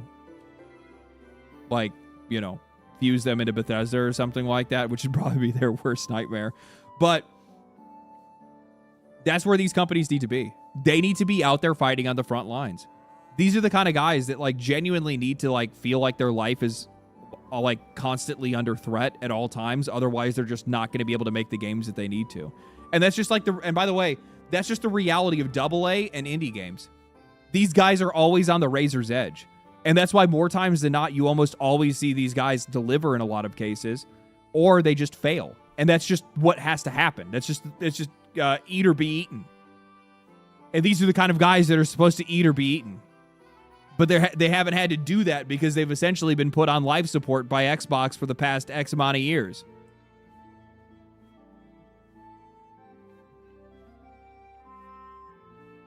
Todd Howard would hate that. They should do it. Totally.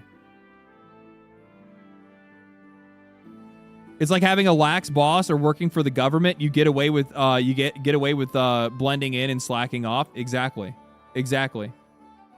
I've worked enough construction jobs, mass construction jobs, like 1,500 plus guys that are working on just one project at a time to tell, and I can tell you how many people get in under those jobs that are getting paid to do absolutely nothing as they just disappear for the entire day. There was one guy that I found that was sleeping on like the upper deck of a blast furnace that like had made essentially a like a tent out of like welding blanket. So it looked like somebody was welding up there, and he even ran like welding cable up there to make it look like somebody was welding. So it's like, oh, okay, you know, there's probably, you know, somebody welding or working on something in there, and just nobody actually thought about it because none of the foremen were like, I know about that job or anything. They thought it was somebody else's guy. That dude was there for probably a good like 2.5 weeks before anybody figured him out. And then when we finally did, he tried to run. He tried to run back into the facility so that nobody could find him because it's a big ass thing. It's pretty easy to be able to lose some people out there, right? And when somebody finally found him, he never had a foreman. He was never assigned a foreman. So essentially what ended up happening is that this dude, I was the one that found him. I was the one that turned him in because I was like, bro, what the fuck? You can't be up here just doing nothing. Like, who is this? Whose guy is this? So I went around trying to find out whose guy he was. And then the only reason why we went to go look for him afterwards is because he didn't have anybody. Nobody ever assigned this guy a foreman. Narc? Yeah, I'm a fucking narc. Especially when I'm paying you to fucking work and you're over here fucking wasting money. What are you talking about? I was on management, motherfucker. I ain't gonna have people out here wasting my money. Hell no.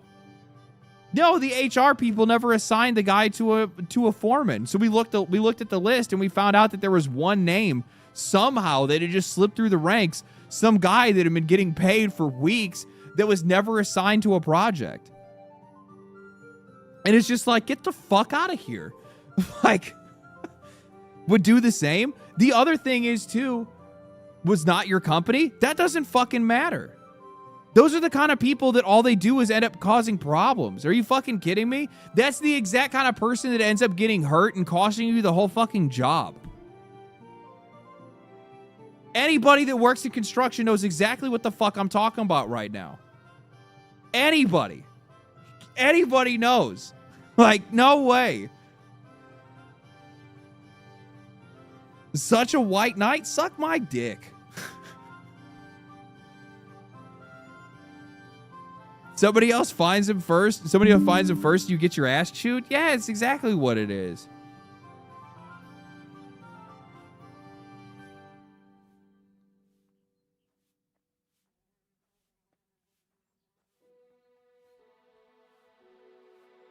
If your company is wasting the money, eventually it's going to hit you. Exactly. It's also a part, like, I'm sorry, man. Like, I don't know what else to say. If you've worked on one of these projects before, you know exactly what I'm talking about. You can't let those kind of fuckers run around because they just ruin it for everybody else. The reason why is because most of us are already getting away with our own shit. And when you have some dude that's coming out there that's doing some shit that's like that much on the radar, that's doing some shit that's that fucking wild, the next thing, it just causes this like chain reaction where everybody is getting called out for all kinds of shit. Now the truth comes out. Shut the fuck up. Shut the fuck up.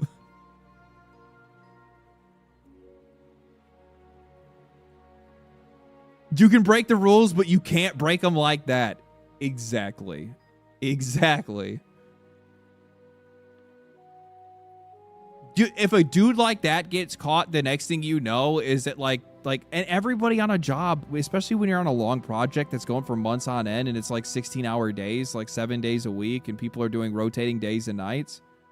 Like, everybody has their own thing that's going on. So when you have this dude that's not even attached to a foreman, that's like fucking off for everybody, he's not playing on anybody's side. He's literally just playing on his own, right? But they see that kind of guy, and then now the next thing you know is that like the couple of old dudes that we let sleep in the back of the tool trailer, like, those guys get cut because now all of a sudden you have the client walking around the job site looking for anybody fucking off. Like, you have to understand how this works, right? when you have some young apprentice that's made a fucking tent in the middle of the unit and he's sleeping in it. Like the knockdown effects from that are gonna they're gonna end up hitting the people that you're trying to take care of, right? And like I've seen that kind of shit happen before, many times, many times.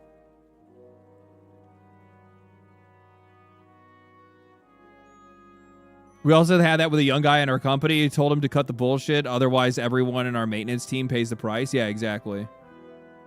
Yeah, seniority in blue collar jobs matters. Dude, like, you got to understand, there's guys that, like, especially over the years, as, like, retirement rates have gone up. Like, you have dudes that are on jobs that, like, they're just doing, like, fire watch, hull watch, and pretty much nothing else. But, like, these dudes are, like, they're in their, like, late 60s or even sometimes in their fucking 70s, still working on the fucking job. And it's just, like, you just want to keep that dude away from the shit. Like, you just, like, he did his time already, right? Like, you want to, but the problem is that, like, you have those guys that are running around doing whatever the fuck they want.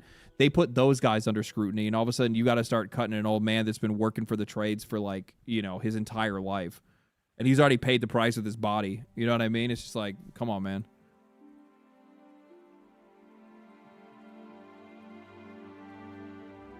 Even as a runner for a job site, you got to be on your shit. That's right. But anyway, like I was saying, this is exactly what I want to see. So I'm happy that's the direction that these guys have gone in. Now we need to talk about a situation. There's been a certain situation that's been going on for the past little while, and I've been talking about it. I've been going back and forth. I've been commenting on it as I've been seeing it. But now it's looking like I'm going to be honest. I think I'm actually going to have to make a video about this. Okay. I don't think I have a choice. I think I have a responsibility to make sure that I go out there and I speak the truth, and I bring everything back, okay? I bring everything back. So, like, a couple of pals got changed in Palworld 1.0 update, possible changes because of the Pokemon lawsuit. Robin Quill got the biggest changes yet. Verdash changed so much he doesn't even look like the Pokemon Cinder Dance. Fangalope also changed a lot too. I may have missed a few other pals, but they got them after. Rip to the old models. So you've had a lot of people that have been trying to call out Pokemon recently, going back on the old arguments, saying that they were plagiarizing a lot of their characters.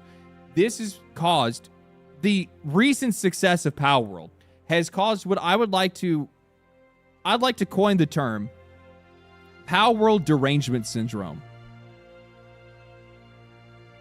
That's what this is. You have terminal Pokemon fans, mostly millennials, people that have, for whatever reason, made a game about little animals their entire personality, that somehow take it as an offense that another game dare exists. Another game dare exists that is even slightly similar. So they have invested their entire life and their entire being to talking about how bad this game is and how this game deserves to die and how this company needs to get sued out of existence and how Nintendo needs to patent everything under the sun so that no video games can ever be made other than Pokemon. That's what these guys are essentially in on. And the thing is that, like, they have made changes. Like, this guy changed quite a lot. He looks way cooler now. Like, way cooler, right? This guy also looks way cooler now. Very cool. I dig the look. Fangalope also looks super dope. Really like it. Enjoy the new design. This is not, by the way, them trying to make their creatures look less like Pokemon. This is just the nature of games in early access. You've had games media and a bunch of people on social media that have been trying to create this entire storyline about how this game is plagiarized so much from Pokemon, and they're trying to, in the background, change things because of the lawsuit. Has nobody played a game in early access before? Ever? Update to update in early access, from the beginning to the actual full drop of a game, there is so much that visually changes with an early access game that it would astound you. I think a really good example of this is, like, look at something like Hades 2. There were entire NPCs that didn't even have portraits yet in that game. They didn't pop up until much later, until their actual full release of the game. What's up with that blonde? This is from Deadlock. So this is the original Lady Geist from Deadlock. And then this is how much her face and her coloring and everything has changed for her model since then. So I'd been talking about this, and I said games inactive in early development change quite a lot. The lawsuit was never founded on character designs. Nintendo wouldn't have been able to defend that anyway because Pokemon designs were lifted straight from Dragon Quest.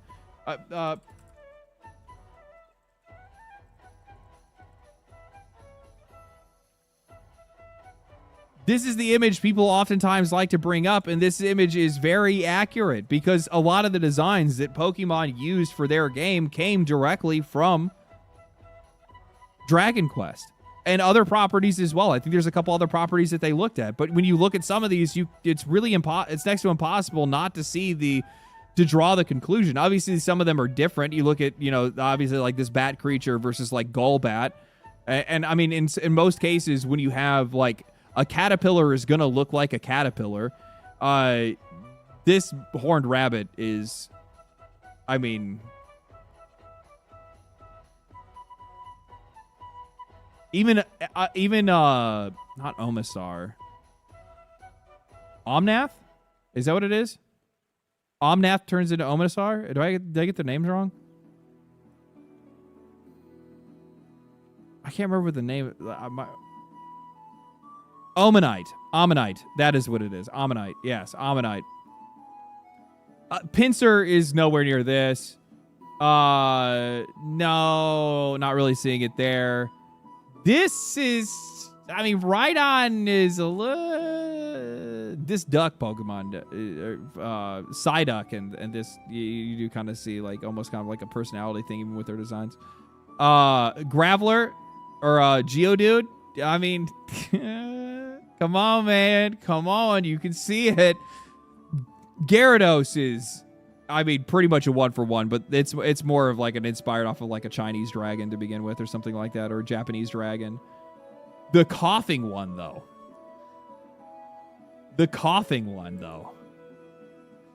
Like, brother.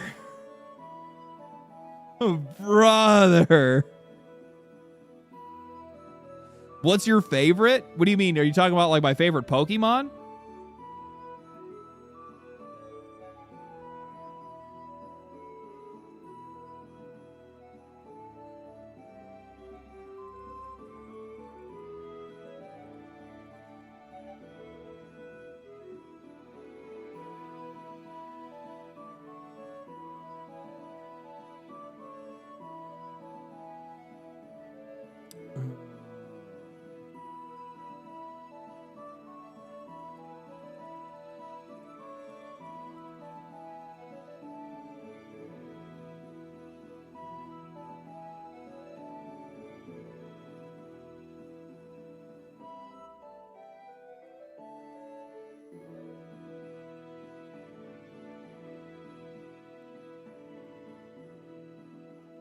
If you're talking about my favorite Pokemon, it's Garchomp. Or I like Tyranitum as well. I like the idea of like a rock or ground dragon.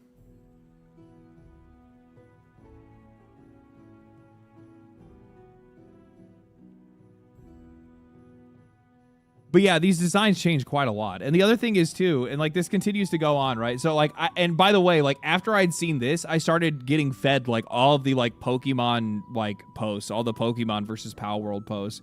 And it's crazy that like Palworld coming out, reaching like absurd player numbers, by the way. Like going and looking at the game, what is the game doing right now? How many people are playing it right now? It's got 500,000 people online. It hit another another day of this game hitting over 800,000 concurrent players. Like, what? What? There's more people that have been playing Palworld than Dota 2, than every other game on Steam other than Counter-Strike. And actually, at a certain time of day, Counter-Strike actually dips under Palworld. This game, it is insane how successful this game is. And because this game has been so successful, it is making Pokemon fans, deranged Pokemon fans, Very clear distinction, okay? There are normal Pokemon fans. I include myself as a Pokemon fan, okay? I don't really play the games as much as I used to anymore. I played Z and A. I played Sun and Moon. I took a break for a while before that and hadn't played since White and Black.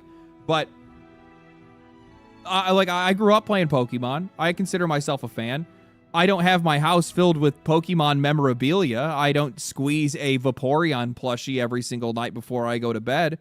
But I am still, I've been a fan of the franchise. I grew up with it myself, right? And I still have some old Pokemon first generation cards. I think I stopped playing. I think I stopped collecting Pokemon cards after, I think Team Rocket, the original Team Rocket set that they did, because they did my headset is an LG Pro, or LG GX Pro, or whatever it is, or Logitech Pro. I think I stopped collecting Pokemon cards after, I think it was the Dark set, the original Dark set, because they did the Jungle and Fossil. They did the OG set, then Jungle, Fossil, and then a Team Rocket set, and I think that's where I had stopped.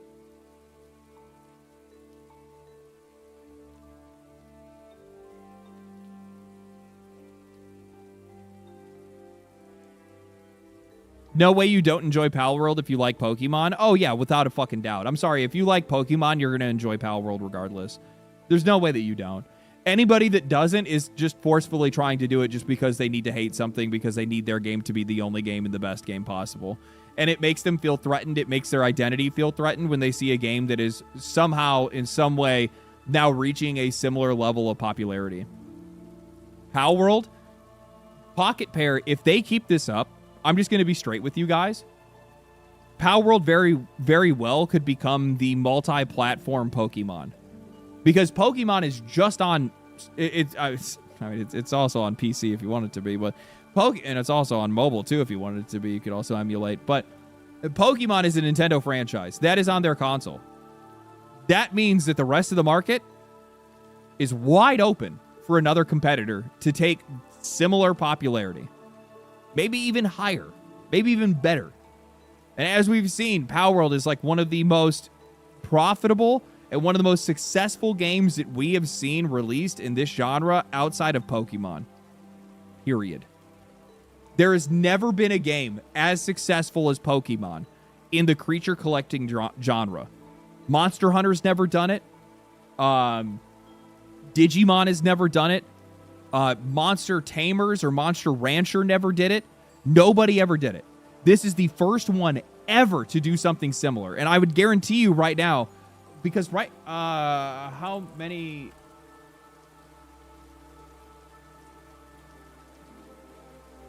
Palworld has sold over 25 million copies on platforms like Steam and Xbox. In addition to their massive sales, the open world creature collection has amassed a staggering total player base of over 40 million players globally.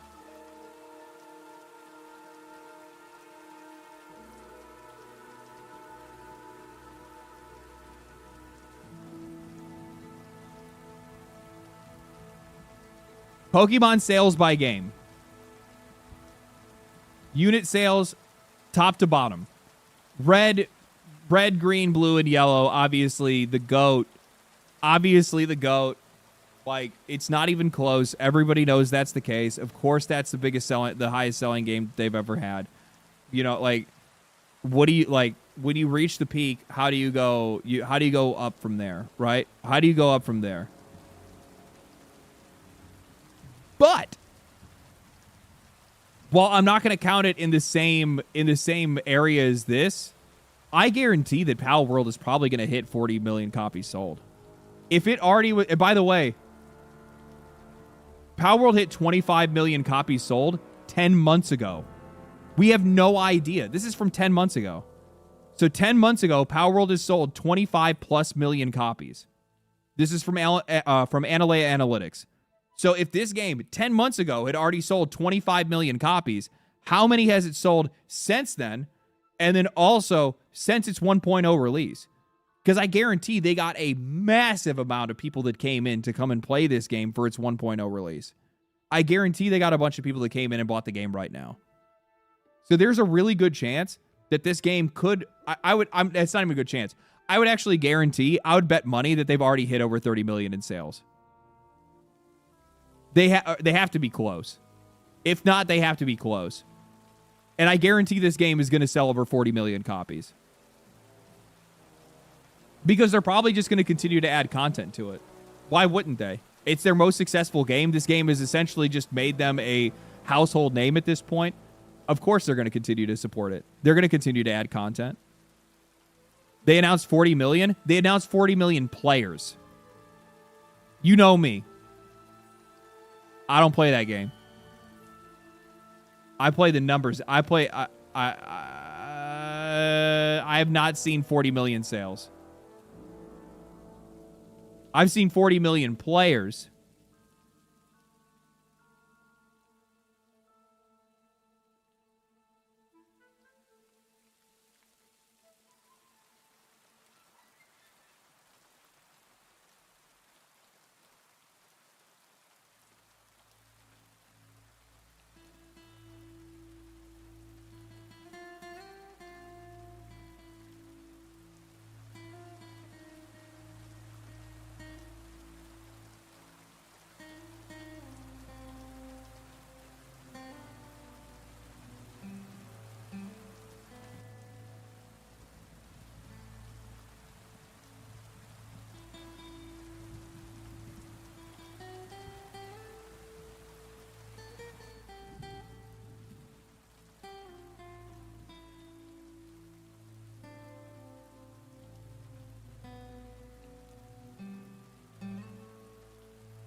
Yeah, I'm not seeing anything on here.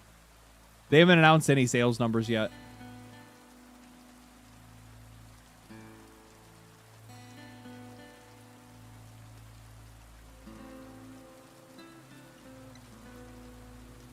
Oh, yeah, here it is. Palworld has surpassed 40 million players.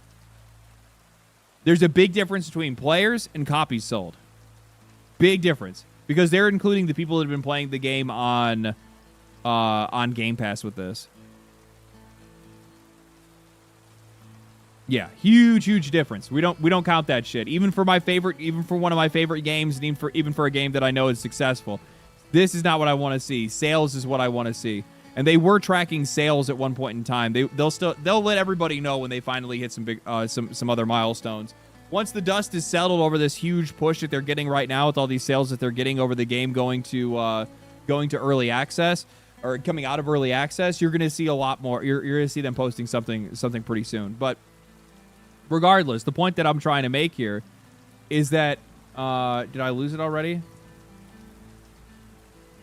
So this is Palworld.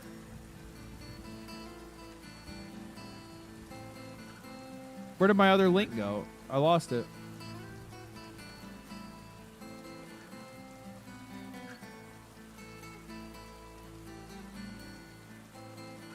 All right, back to this.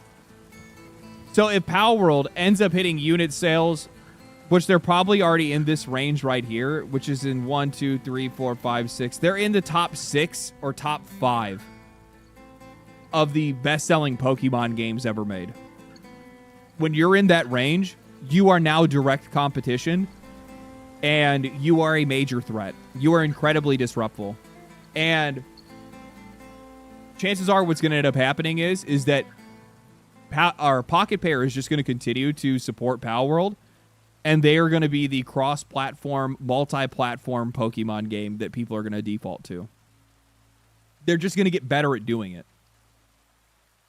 The amount of money that they're making off of this game to begin with, and all the things that they've done on top of just trying to push the game out and try to do more stuff to be able to promote it, whether it's a card game or whatever else. They have spin-off games that they're preparing to put out because they have a farm building one and stuff like that. And they have a dating simulator, I guess, that they're working on or whatever, which, okay. But I'm going to tell you right now that these guys are going to be, without a doubt, not only continuing to support the game that they have, but there's probably going to be an expansion, and there'll probably also be a Palworld 2. Palworld 2 going to be wild. Imagine what these guys are going to be able to pull off when they actually have more investment to put behind it, and also just the experience of putting the game together. The other thing to keep in mind too, and this is something that gives me a lot of faith for the next game that they make,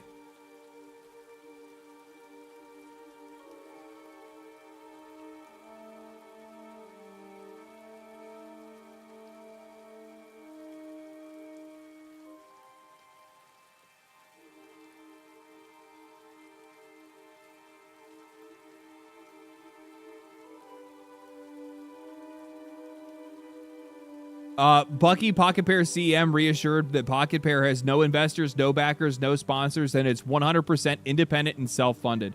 Their CEO has also come out and said as well that they don't want the company to grow any bigger because they think if they let the company grow any bigger, then they wouldn't be able to make games as good anymore.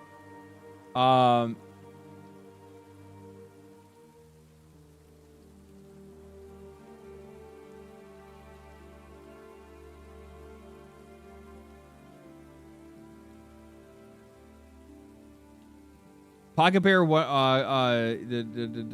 want to budget money. That's not the one I was looking for. There's like the Think of the Investors one I remember.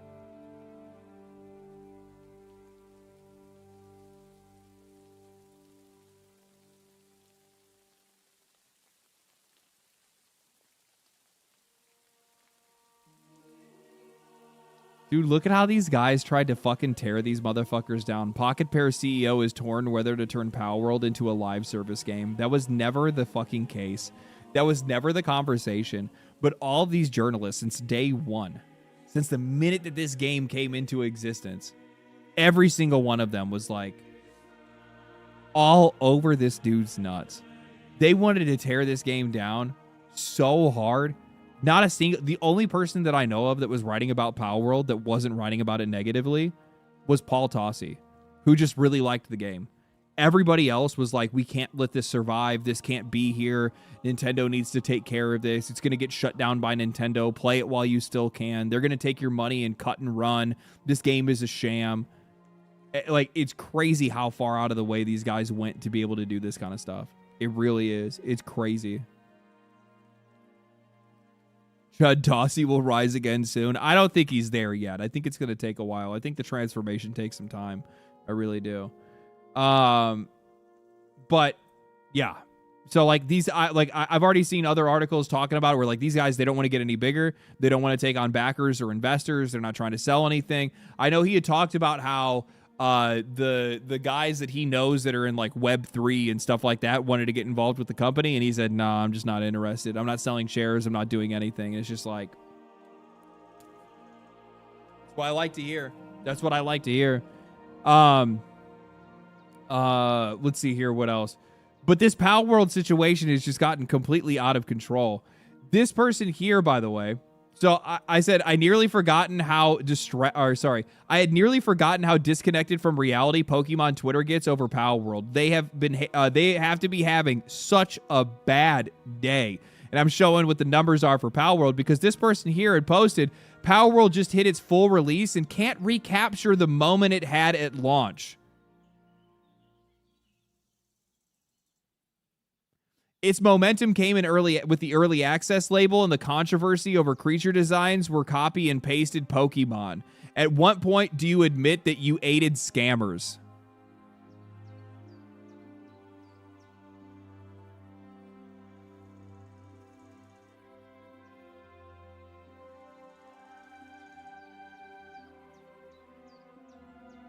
Man, dude, I hate it when I get scammed, and the scam is me buying a game that I really enjoyed and then them actually finishing that game and adding way more content than I think I could ever probably finish. Man, I got scammed so hard.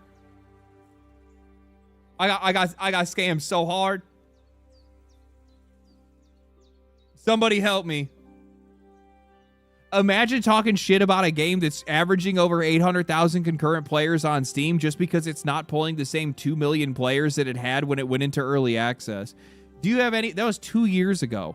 You know, when Elden Ring. What is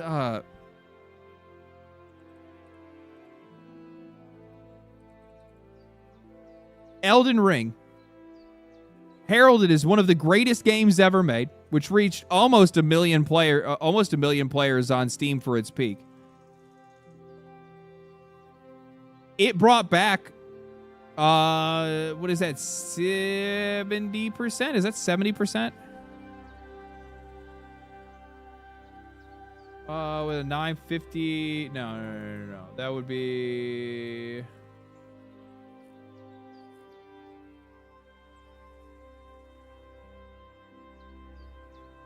Yeah, it would be. Yeah, 75%. I don't even do the math. Once I put the numbers down and I look at it. Yeah. 75%. They brought back 75% of their audience. Palworld. So even these guys couldn't bring back 100% of their players from their peak. And this is one of the greatest games ever made. This is one of the greatest games ever made. What are you talking about? And by the way, like the Elden Ring expansion, was it a year after the game had released, or was it 2 years? It was 2 years. So same kind of timeline. None of these games ever bring back 100% of their players or even break that number in most cases. That's just not what happens. It's just not what happens. So it's an unrealistic standard to put on anything. When did you have a Pokemon game that released and then 2 years later everybody went back to play it again? Never. Never, because it doesn't happen. What are you talking about? So they responded, posting the 2.1 million. So they responded, posting the 2.1 million. And I say, it's frightening how unaware you are of your own retardation.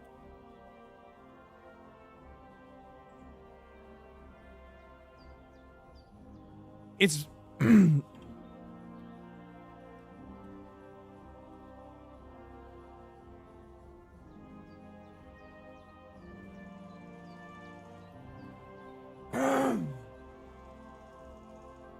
It's just really disappointing. It's really disappointing to see people like this. They kept going. Ad hominem.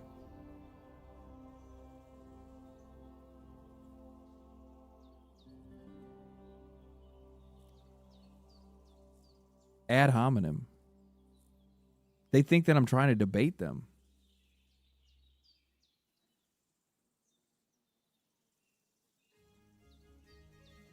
I'm gonna tell you guys right now.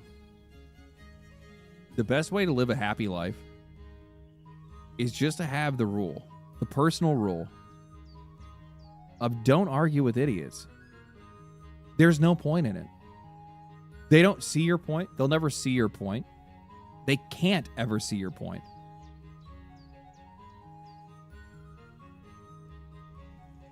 It's like, no, I'm just insulting you. Yeah, and that's like the best part. Like somebody doesn't even like they're so disconnected from reality that they can't even realize that somebody is not trying to debate or argue with them. Somebody is just like, I'm sorry, you're too stupid for me to have this conversation with. I need you to just go sit in the corner. I need you to just go over there. Please. And they're like, oh, ad hominem. And it's just like, no. I'm trying to tell you that you're retarded. Please leave me alone. Like, I'm concerned for your well-being. Somebody buy this guy a helmet. And he's crashing out. Confirmed.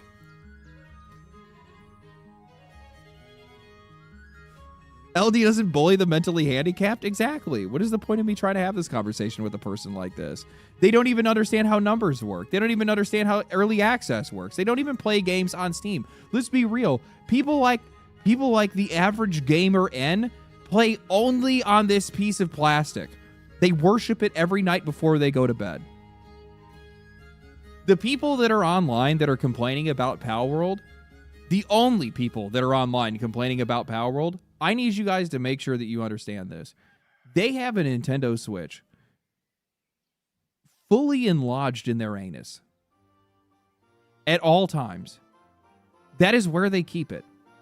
It's inside them. It's a part of them. It makes them feel good. That's where it has to be. It's the only way that they can protect it. And when they pull it out, they go...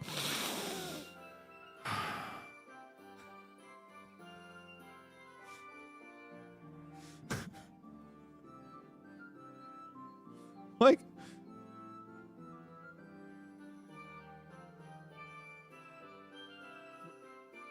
and like all they're doing is just posting Palworld comparisons. Oh, look, This is Fangalope. No, that's a completely different creature. That's a completely different creature. I'm sorry. Fans. We're not dealing with fans. We're dealing with Pokemon haters rallying behind this game and trying to use it as a weapon against Nintendo.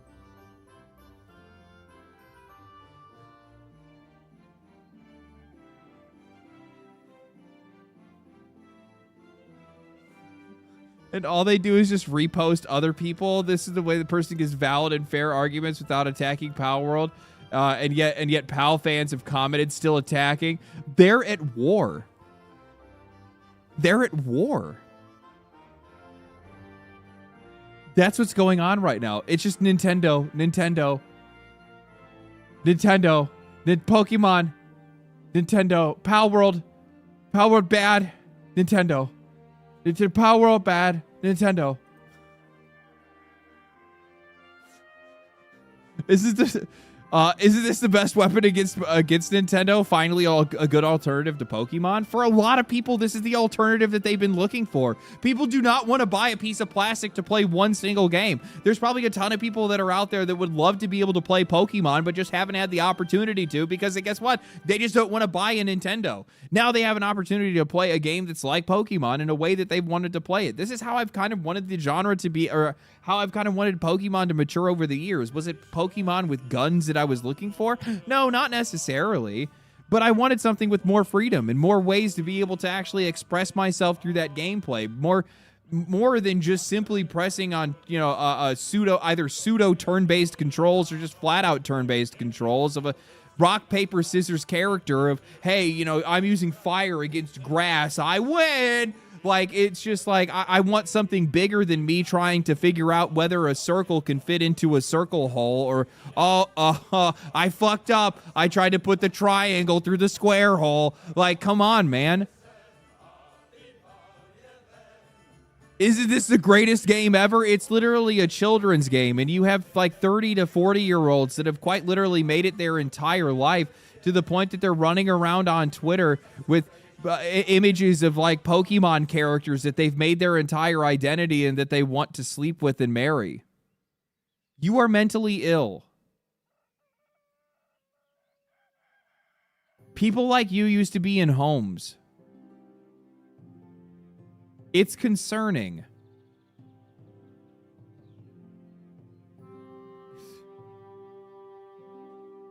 It's concerning. Pokemon fans are Disney adults of the video game space. They're normally the same people. They're the same people.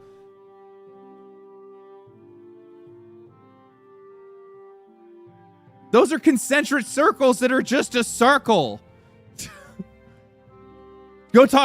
I guarantee you, go talk to a Disney adult, and I guarantee you they got a Pokemon shirt in their closet.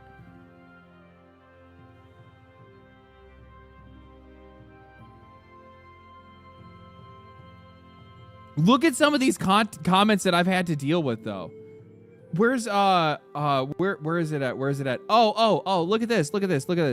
Pokemon doesn't have to do anything. It's the largest entertainment franchise. Gen 10 is coming out next year, and it's going to be extremely successful. No shit. It's Pokemon. It's quite literally something that is now just ingrained into our society. It is a part of living culture and has been that way for like multiple decades at this point. Right? Like, what are we talking about? Drace, thank you for the Prime. Appreciate that. Like, of course it's going to be popular. It's always popular. But what is this? Pokemon doesn't have to do anything. Pokemon doesn't have to do anything. Really? Really? Nintendo sues Pocket Pair, files for patents during the lawsuit, and attempts to retroactively sue them. Tries to patent catching a creature in a ball. Tries to patent riding creatures. Tries to bankrupt the studio through drawn-out legal battles. That's a whole lot of nothing. Oh, they don't have to do anything? Well, they sure did a lot for somebody that didn't need to. They sure are still doing a lot for somebody that doesn't need to.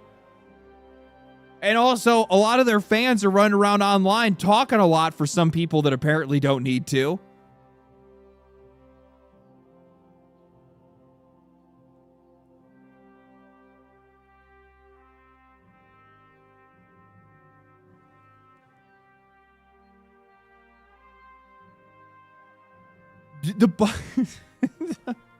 It's fucking it drives me crazy. This is what sent me. So like that's Kyogre. Like so basically people have been taking the images of the whales, right? Of Kyogre. Let me do this here. Kyogre. So basically, people have been like pointing this out. They're like, "Oh my God, is that Kyogre? It's Kyogre. This is a whale. The legendary whale Pokemon, the legendary whale Pal from Palworld. They're the same creature. They're whales."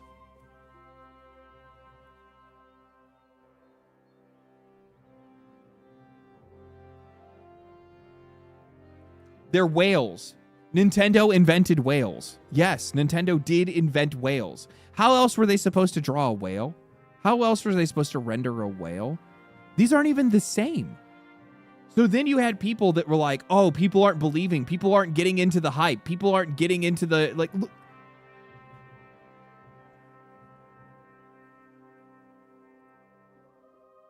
And then they start drawing it on top of it.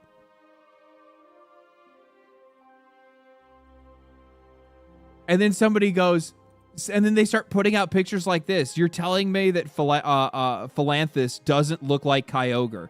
They edited the image to make it look like Kyogre.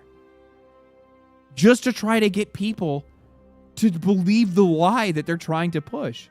This image has been edited to add Kyogre's fins and markings to Philanthus. Yes. So I posted Pokemon derangement syndrome. That's what this is.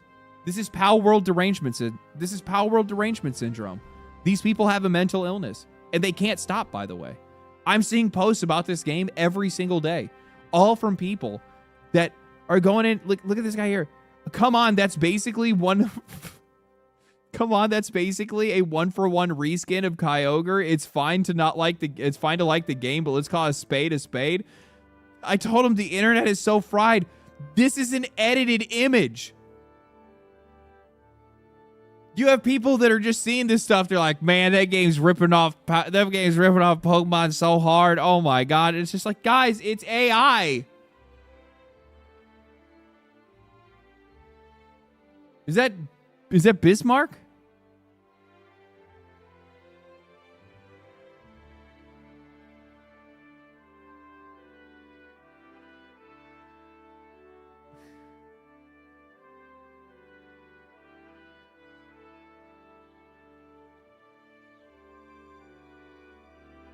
It's crazy to me. It's crazy. So I posted, some on the internet are accusing Pocket Pair of not only plagiarism, and this is the main point to make here. So a lot of these people keep using the terminology plagiarism. They plagiarize. They stole assets. I've literally seen people use the language, they stole assets. I gotta find this, otherwise it just doesn't make the point go. It doesn't make the point go across the way that I need to, because this is fucking important. Because like people don't understand how any of this shit fucking works, and it drives me up the wall. Palworld fans be like, how is Bluekachu copying Pikachu? This isn't even in the game. This is like, it's insane to me to see how far these guys are stretching this. Now apparently there are literally just 1-to-1 color changes in Palworld now. Isn't that crazy? This is a failed meme. It's so garbage, dude. It's so garbage. Where the fuck is it? Where is it? With how much hate Palworld gets on Twitter, it's best to step back and realize that Twitter simply isn't real life. Palworld has 93% Steam positive Steam scores with over 500,000 players right now. If it were truly slop or garbage, it wouldn't remain as popular or well loved. Fucking true. Absolutely true. Absolutely true. None of these people online are real. They're all just bouncing around in a padded room. That's all it is. Just bouncing around in a padded room. What is this one here? One last thing about Pokemon versus Palworld, and it's that Palworld versus Pokemon shouldn't exist. I have no issue with Palworld as a game, and I don't ever want Pokemon to be anything like Palworld. After seeing all the comments, and I see the rage comes from fans that want Pokemon to be something that it's not, There are different games in different genres, except you kept monsters in both. Why don't we compare the two different? Because they are the same. It's a fucking creature collector. They are. The only difference is that one is turn-based and the other one is not. The other one has far more mechanics and far more for you to be able to do, and far more flexibility with how you make your creatures, build your creatures, level your creatures, find creatures, capture creatures, and just play the game in general. Palworld is just a better game. Bar none. Like, it's just better. It's just flat out a better game. Well, of course they're not the same. They're not the same because Pokemon sucks. Because Pokemon hasn't changed in like 20 some odd years. The most that they have changed, how much has Pokemon evolved over the years? Let's see. How much has Pokemon evolved over the years? Let's just check real quick. I want to show you guys some exciting gameplay. Okay, I'm going to show you guys some exciting gameplay footage. Incredibly exciting, mind-blowing gameplay footage. Okay, here we go.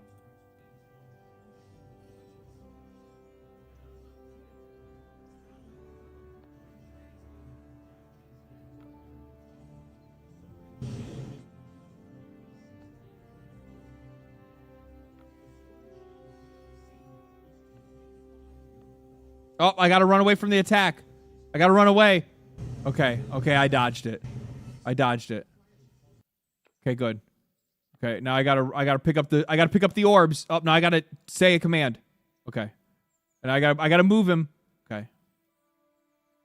Oh, he's gonna do something big. What did he do? Oh. Okay.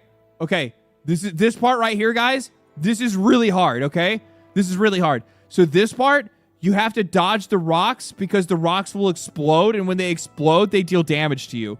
So you just have to stand not near the rocks. This part is like really tough and really exciting, okay?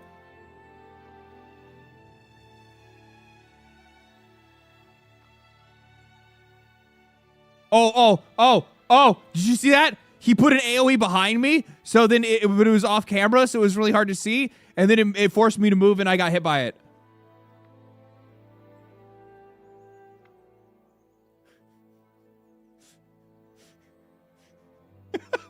That's Pokemon. It's just like, meanwhile, where do I have some Palworld footage? I'm sure I got some Palworld footage, right? Meanwhile,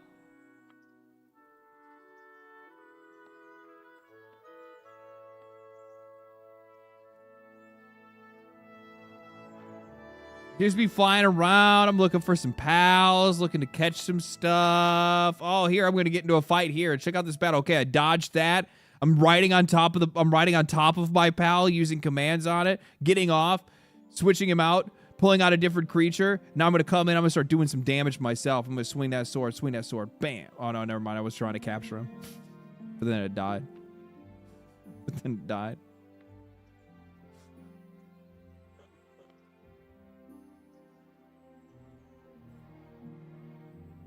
Goated. Absolutely goated. Actually, I should do a better clip because my clipper is probably gonna watch this, and when they see this, like, okay, now compare the two. Like, I'll rewind this real quick.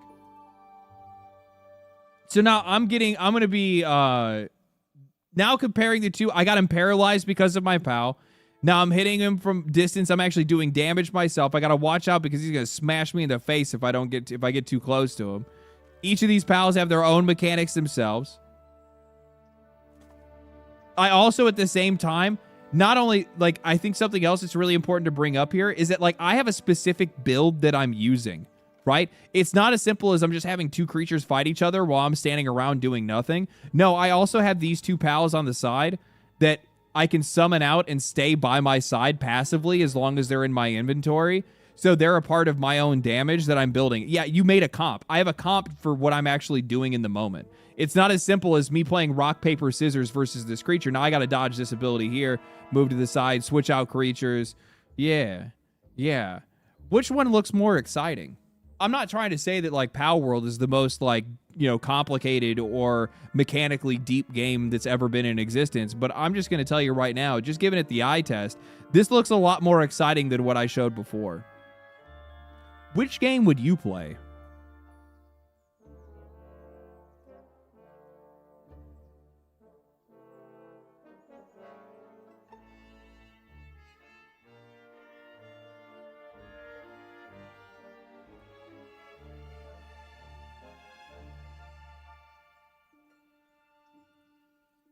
It's like comparing Diablo 4 and Path of Exile 2.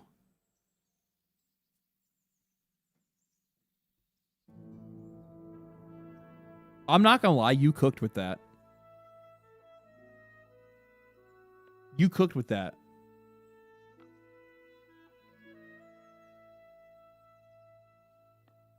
Yeah.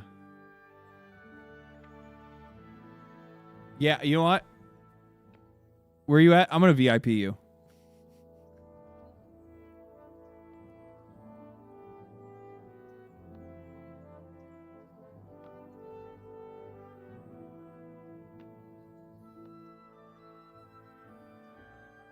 Never mind, I can't anymore. It doesn't let me scroll up. You're cooked, I'm sorry.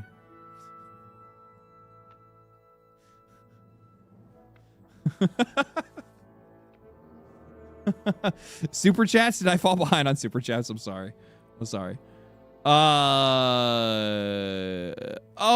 my God, I also missed this. Tara, thank you for the 5 gifted memberships. I appreciate that. Thank you so much. Sorry I missed that.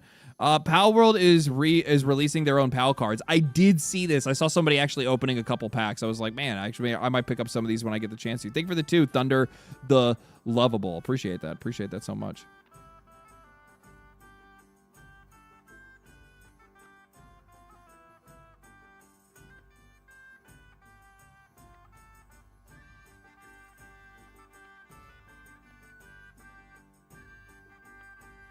All right, let's see here.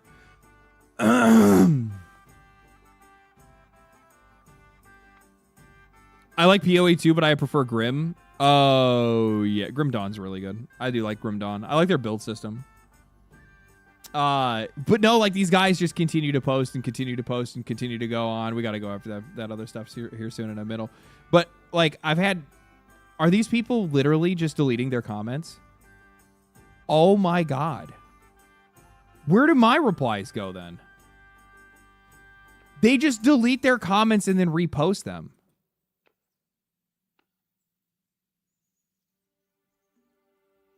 That's crazy. That's actually crazy. Wait a minute. I've had a bunch of people that have... I have a ton of people that has essentially been like commenting on my shit. And then they just delete their shit. They get L ratioed and then leave? That's so sad. And then this person I know who you are, by the way, because they reposted another comment. This guy right here. The whole lawsuit was overblown by the internet that they sued for like $50K from the get-go. No. You deleted your comments, you little shit. You deleted your comments. Where did my replies go and why don't my replies stay? That's something that I want to know. That's something that I want to know.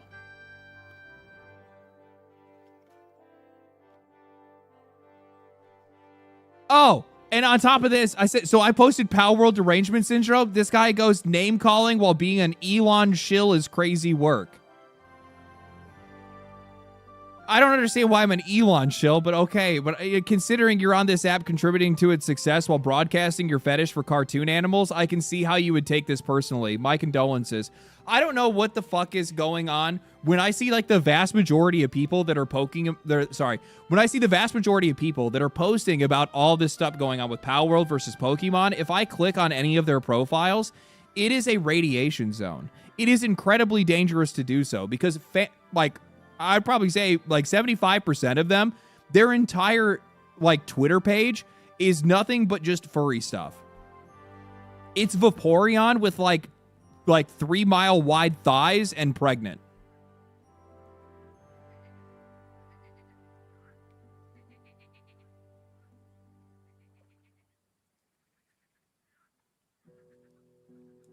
You're their ice? Oh God, no. Oh no. Elon grows. Oh, the blue check mark equals Elon shill to them. I'm a content creator. The whole, like, of course I pay for memberships or whatever it is for whatever platform that I'm using to be able to get it boosted, because I use it to be able to promote my YouTube channel, which is like, it's part of my business. And also what's really funny is like when you see people that are like this, that are talking about like, huh, Elon shill, you're on the website. You're posting and you're on the website, directly contributing to the overall ad revenue. You are watching you are watching the ads. You are seeing the ads. You are flicking through these pages. You are commenting and you are posting, and you are contributing to the success of the platform. It doesn't matter if I'm paying for an extra membership just to be able to boost some of my posts. That's part of my business. What's your fucking excuse for using the website? If you hate Elon so much, so go somewhere else. But you don't want to. Because you don't get the same kind of traction with your posts, the same kind of attention. You don't get the same kind of feedback that you want out of Blue Sky. So you come to where you get more attention. It's insane. Come on, dude. This is basically a reskin. Okay, we already talked about that guy. This guy also deleted his comment. I don't know why it's like shutting some of these down. It's not showing them on the post anymore. LD, can you at least acknowledge the ridiculous nature of Palworld designs? Their entire strategy is killing Pokemon with guns. I think that's a brand issue for Nintendo and Pokemon. Nobody gave a shit about Digimon or Koromon or Temtem or any of that shit. It only came to Palworld, and all of a sudden you want to point an AK-47 at a cute animal and people want to start pearl clutching. Why would I give a shit about what Nintendo feels? Why would I care about any of that?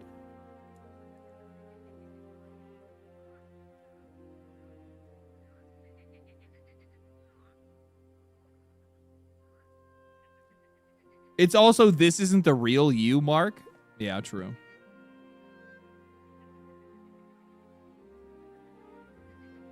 Shimigami Tensei is violent Pokemon. That is actually true. That is actually true. This guy, did he delete his comment? No, now it's on this. Now it's back again. Okay, whatever. So this guy right here, this is the one that I really want to this is the one that I really want to call out, because this is the kind of shit that I've seen a whole lot of. Like a whole lot of. The patents were filed before Palworld. Can y'all stop lying? They were never trying to bankrupt anyone.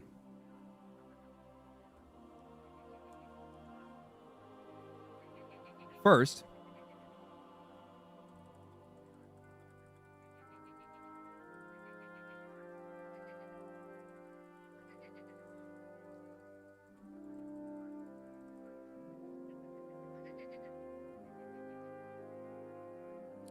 December 2021.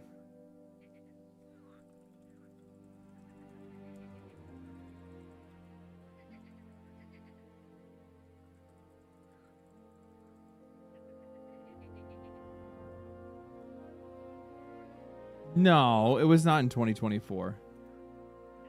When was Palworld's first trailer?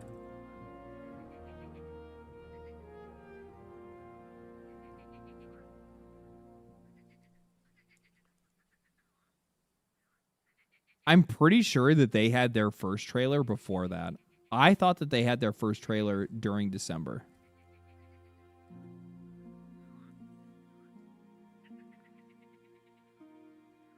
And if that's not the case, so the first trailer, Palworld trailer, this is YouTube, this is Gamatsu.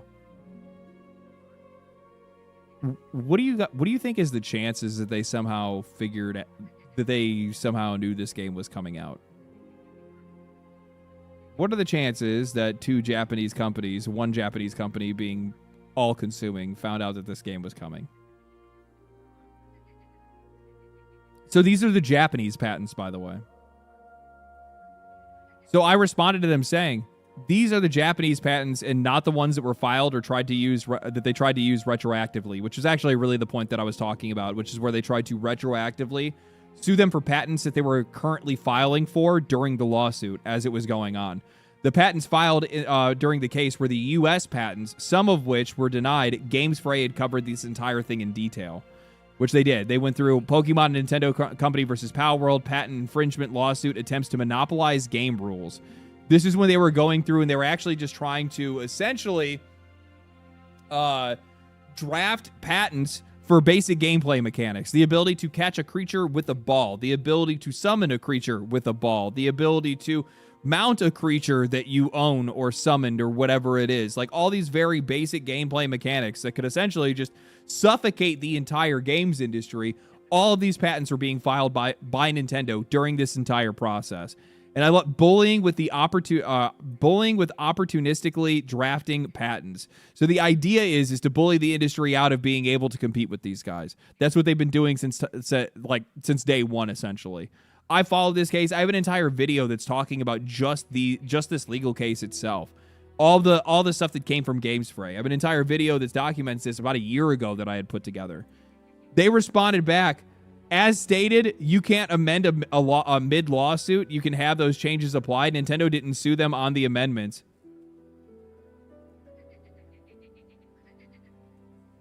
I'm not, like, it's fucking crazy to me that these people, like, don't understand. Like, the one thing that probably bothers me the most, and this is the one thing that I had posted about, is the fact that, like, these dudes have gone out of their way to try to make it sound like Nintendo has always been in the right in this case. But it's also really important to keep in mind that Nintendo has won nothing. Nintendo has won nothing from this. And a lot of them have been going around and they've been talking about plagiarism specifically. A lot of them have been talking about, oh, well, you know, Palworld plagiarized. There's been posts that people have been making talking about how Palworld stole assets from them. Keep in mind, Pocket Pair was never sued by Nintendo over the visuals of their game. Everyone's a lawyer today? They absolutely are. They absolutely are. Give them the internet and they think they're a lawyer. Pocket Pair was never sued over copyright or imagery. They were sued over mechanics. But you have everybody running around acting like the company stole assets and the company completely plagiarized Pokemon. If that was the case, Nintendo would have sued them on it and won. But why would Nintendo never do that?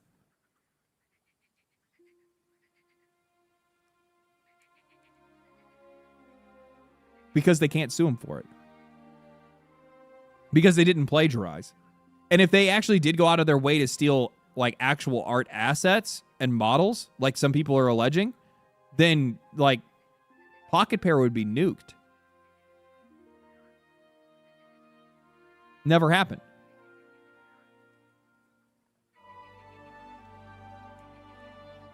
Pokemon Nintendo fans might be worse than Nazis. I wouldn't go that far. They're just retarded.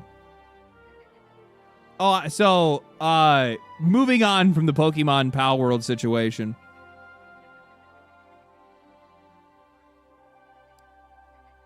I don't know if you guys saw this, but Fortnite has some new skins coming to their game.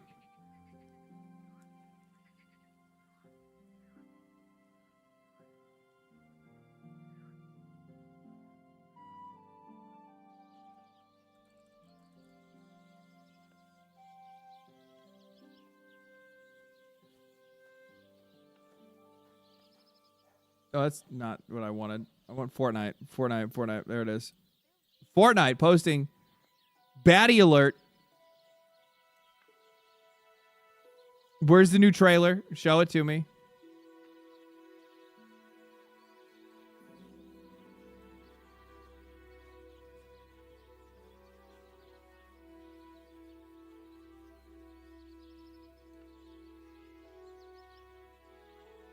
So they added new skins for some video games, for some villains from the DC universe and from Batman, and the internet has had a reaction to it, to say the least.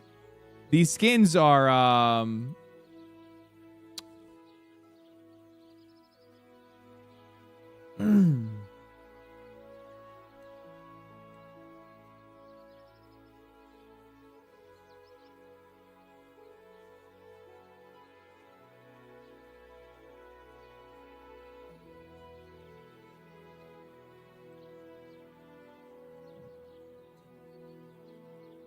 Thirst Trap Skins, Goon Away You Pervs.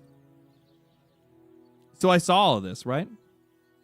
And I responded to this because I think this is a really important point to make. Video game developers realizing their audience is boys and men ages 13 to 34. The vast majority of people that play video games and buy video games are consolidated within that age demographic. That's where the vast majority of players are. And now all of a sudden these guys are like waking up to it and they're going, hey, wait, so you're telling me that they just like cool looking dudes and hot chicks? Wait, this makes money? Oh, is that how this works? Have you guys noticed how this has been like slowly but surely coming back, taking over things? Now all of a sudden it's bleeding over back into the West. The East was the first one to grab the reins and run with it. But now it's coming back. We are in the year of the Chud. That's what's going on. That's what's going on. We've entered into a new timeline. We have entered into the timeline of being based. That's what's going on. Hot women in video games. It's coming back, and they're not going to stop it. How do you think people are going to react when like they just see this starting to happen pretty much across the board? And then these companies do this crazy thing called just ignore them. Where they like do all this crying and whining on the internet, but it doesn't really amount to anything because none of these people actually pay or buy none of these people actually pay any money or buy any of these games. And then all of a sudden these companies are like, wait a minute, I'm making more money again.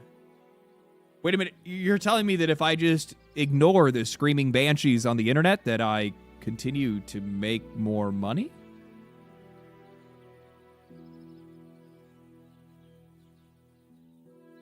That's interesting.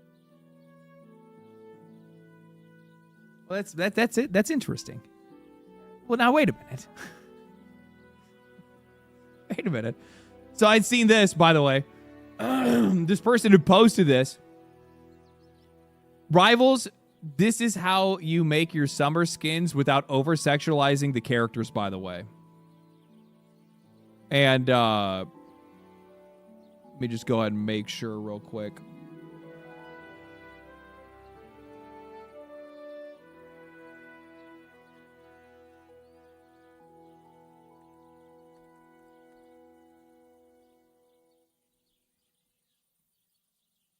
And after posting this,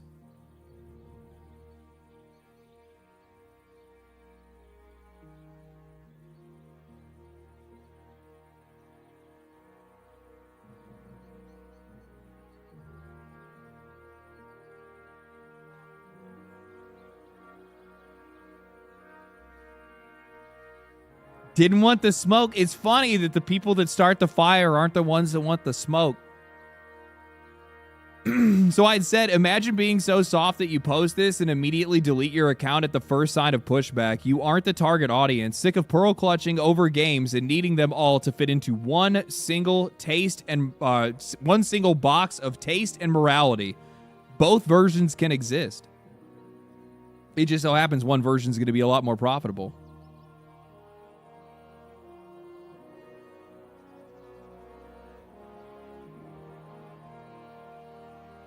How's Overwatch doing, by the way? Out of curiosity.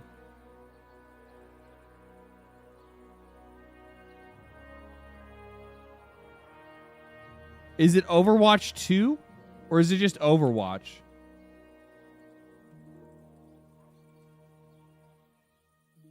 I think it's just Overwatch, isn't it?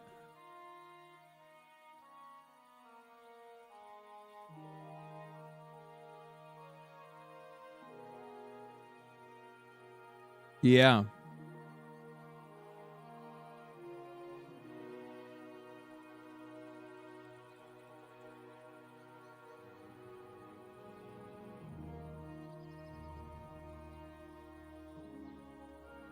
Seem to notice a little bit of a difference here. Seem to notice a little bit of a difference here.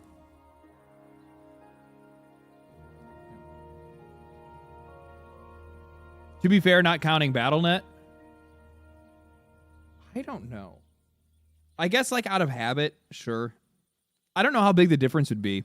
I kind of agree with you because like BattleNet is kind of like, you know, like a little bit more ingrained. So I could see there being like decent numbers on BattleNet, but I don't know what those numbers would look like.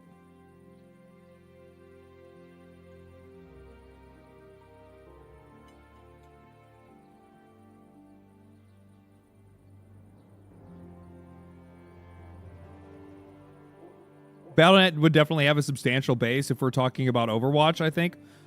There's no way to tell. There's no way to tell. That's the worst part.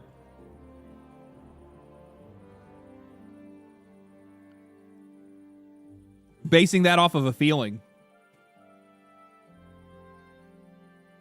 Right? So there's really no way to say either or. So I don't really include it, personally. Oh, somebody actually responded to this and was pretty upset. Where do they go? I'm not letting you go either. Where did you go? See, why is it hiding it? Why is it hiding the responses? That's so weird.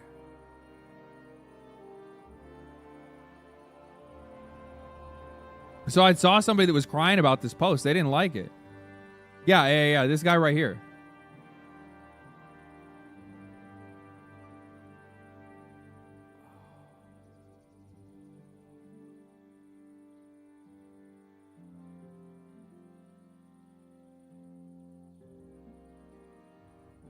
Oh.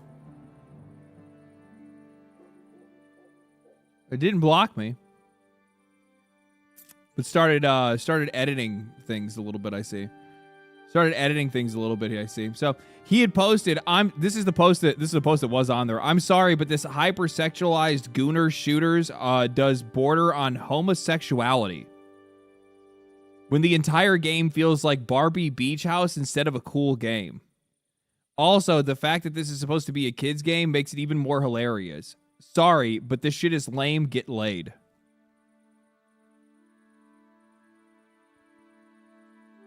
So, according to this guy,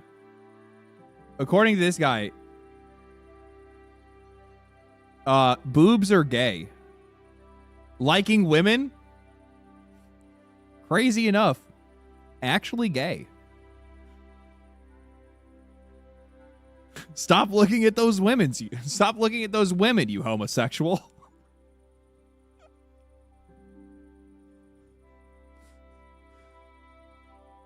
So I saw his account and just like, if you like this, you are gay.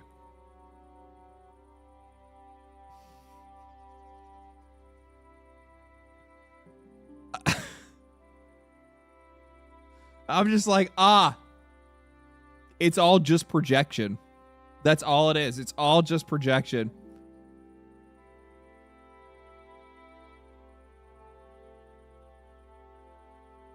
That is way too good.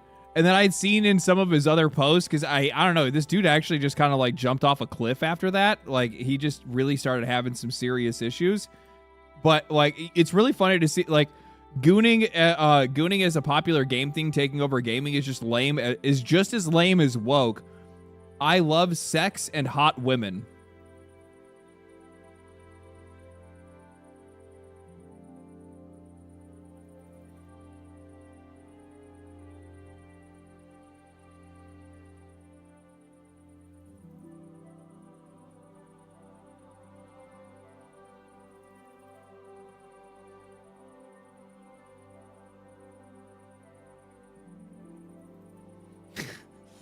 Bro, that's the biggest self-report I've ever seen in my life. That's the biggest self-report I've seen in my life. I've saw that like that dude has actually completely continued to just like what is this? What is that's my face. How is that a meme?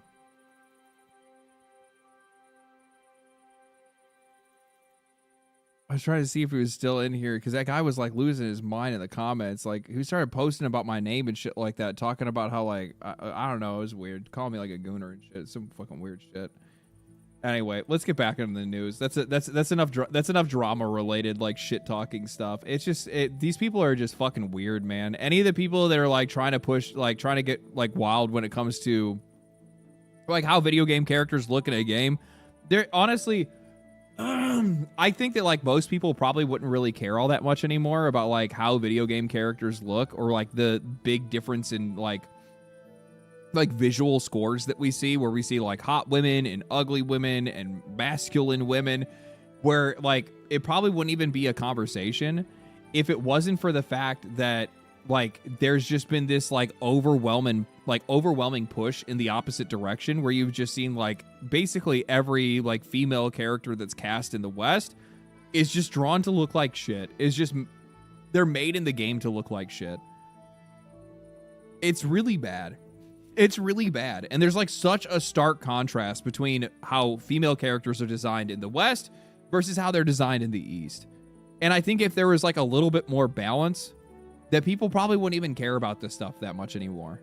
But the problem is that things just kind of leaned into the wrong direction for too long. Or leaned into one direction for too long. But I mean, like, you have to keep, like, think about who your audience is. Your audience is honestly a bunch of, like, it's men and teenage boys. That's who play video games. Those are the people that love video games the most. Like, of course these dudes are, on average, going to like hot chicks in their games. Like, it's not rocket science. And when you take the hot chicks out, you know what they're going to start asking? Where are the hot chicks?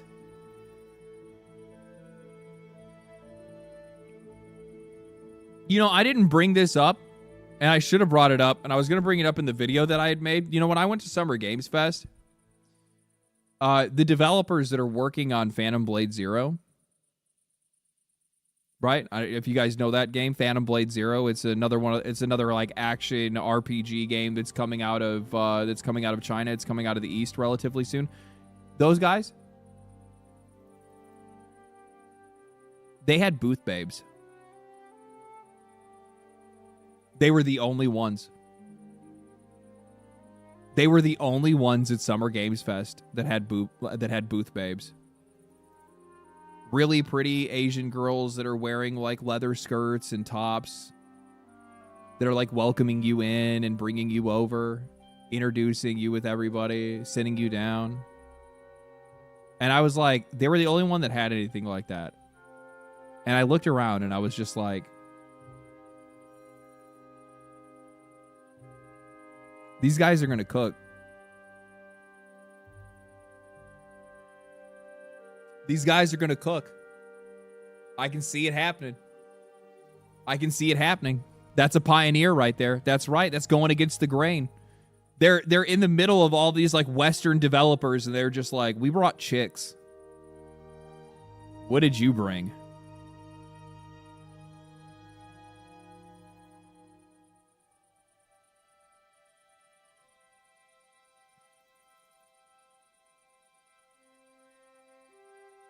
Come to the dark side, we have cookies. Yeah, basically. So I saw this just before I got online for stream. Marathon director Joseph Ziegler is leaving Bungie as of today.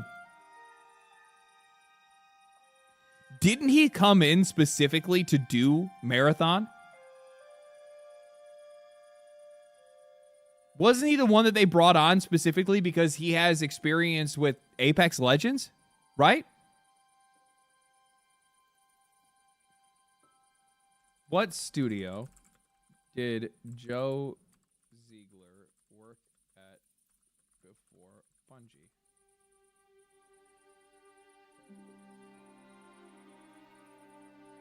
He worked on Valorant. They brought him over because he was a hero shooter guy. And that's why they brought him through. Because he made Valorant, and Valorant was popular, or at least somewhat popular. And they thought they were going to do the exact same thing with this game. He concorded twice. Is Valorant not popular anymore? Is it a bad game? I don't know. I've never played Valorant. I'd never had any interest in playing Valorant.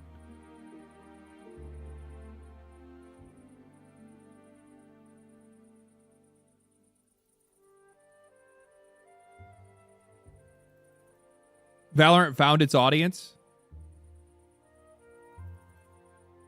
No, but Valorant made money. Come on. Did I say Valorant didn't make money? I just said I never played it.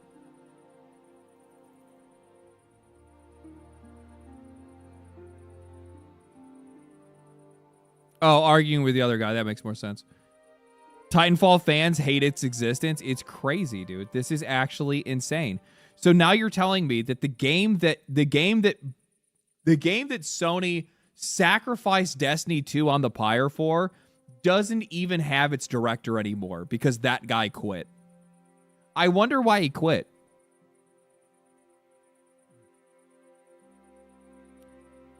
Oh.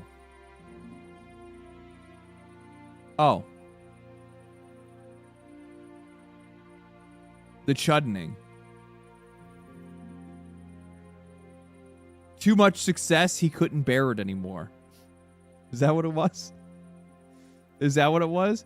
Jumped off the Titanic. Dude took an escape boat. He's like, I'm out of here, man. I got my paycheck. I'm good. They didn't sacrifice it. Destiny 2 was already dead. No, they sacrificed it. They absolutely sacrificed it. So something that I've actually seen a lot of people talk about that I don't think like people quite understand is that like during the development of Marathon, throughout its entire development, which is over like the course of like 4 years, during those 4 years, they continued to drain more and more resources out of Destiny 2. They would take more people from their team, until eventually when they finally got to Marathon's release, then they sucked everybody out of Destiny, just about, outside of some core teams, and left them as like this like skinny, emaciated corpse to go and work on Marathon. It's not like, no. Destiny absolutely suffered at the hand of Marathon. They absolutely fucked Destiny? Yeah, no, they did. That's not to say like Destiny was some great game beforehand, and Destiny like before Marathon, you know, was something that was still on track to, I mean, honestly, it was still on track to be a lot more successful than this game, that's for sure. Is Destiny still at 100K daily? No. It's fallen far under that. It's still averaging more than Marathon. It's still averaging more than Marathon. Fuck, they got 60,000 people as their peak in the last 24 hours. Obviously, less and less people are playing the game. There's no new content for the game. There's nothing else that's coming out for it. The people that are playing it are guys like me that are going through and doing older content and just kind of taking their time, enjoying their time with the game because they now can catch up and they don't got to worry about live service poking them in the ass every 5 minutes.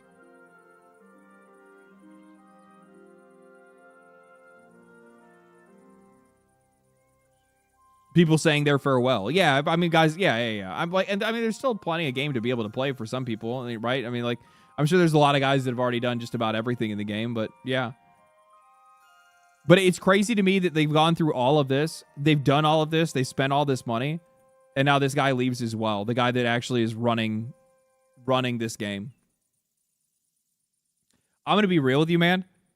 I don't actually see how they keep Bungie around anymore. Like, so much core leadership is going to be gone. The entire Marathon gambit is just going to fall apart. I'm going to be surprised if they actually take Marathon to Season 3. I'm going to be so surprised if they take Marathon to Season 3. So there's actually somebody actually made a video about it. So this is, I laid myself off, painful truths of gaming layoffs. This is Laura Fryer. I think she's actually talking about Joe Ziegler in this, maybe. No, she's not. I thought this is about Joe Ziegler. I wanted to see if there's anybody that has a what about Homeboy?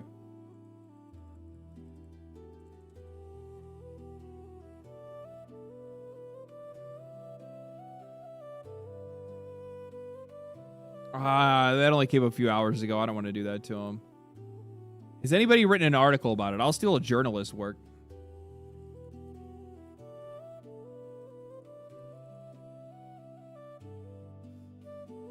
Marathon game director Joseph Ziegler is leaving Bungie. We may we may cross paths again. Marathon game is leaving Bungie. Project lead, who was at the company since December of 2022, published a statement regarding his departure on Twitter. Hi, everyone. I've got a bit of an announcement to make. Today, Friday, 7/17, will be my last day at Bungie, and I'll be passing the torch of game director to the very capable and amazing hands of Del Schaff III, who will guide the game alongside the creative director, Julia Narden, both who have been operating in a strong leadership capacity for the team and are ready to guide Marathon to the next chapter with an even better and brighter future.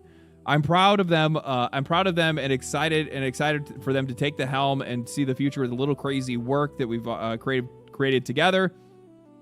As for me, I'll be heading on to something new somewhere else, and we'll update you on on where and what soon. I just want to say that I'm deeply heartfelt thanks to all you guys for supporting Marathon and our windy mission to bringing a dark and terrifying space survival frontier to your screen. I love how this is just a hit and run.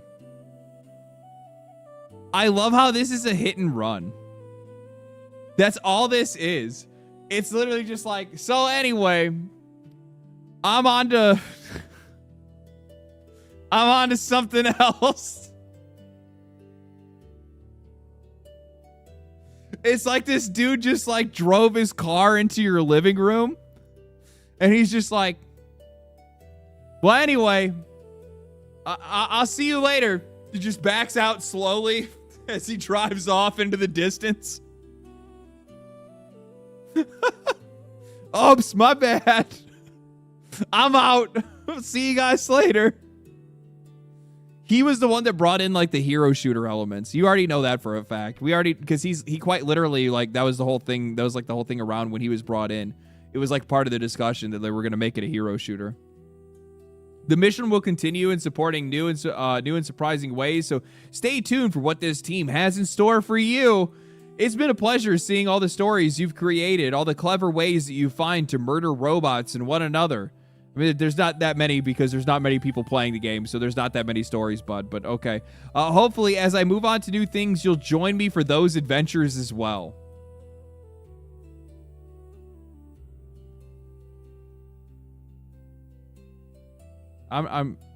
Your track record's not looking very good right now, bud.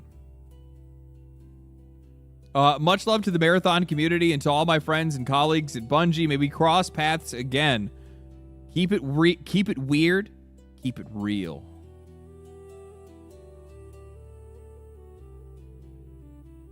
Are you the reason that Marathon used preset hero characters instead of your own character? Yeah, that ruined the game for me. Now it's not interesting at all. What an awful decision, and I'm not the only one who feels this way. You killed it, GG's, dude, but holy shit, I don't think Bungie can survive at this point. You killed it? GG's, dude. By killed it, he means Bungie. Right? I would imagine he probably means Bungie.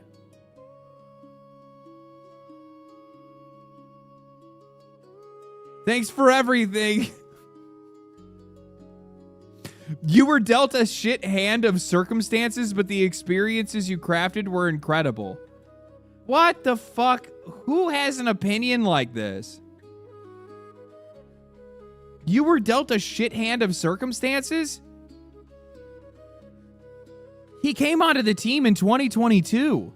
He was the director of the game. He was the one that was the most responsible for making sure that the game that they delivered was actually good. You were there for basically the entire development process of the actual game. They developed it over 3 years. What are you talking about? What a cope? Seriously. There was no shit hand. He walked into a game that wasn't even built yet, and then he helped build that game. He was the main lever of leadership in that organization for that game. He is the one that brought it to the finish line, and this is the version of the game that he delivered. There's no shit hand. It was his hands that were covered in shit. What are you talking about? Who is this? Oh.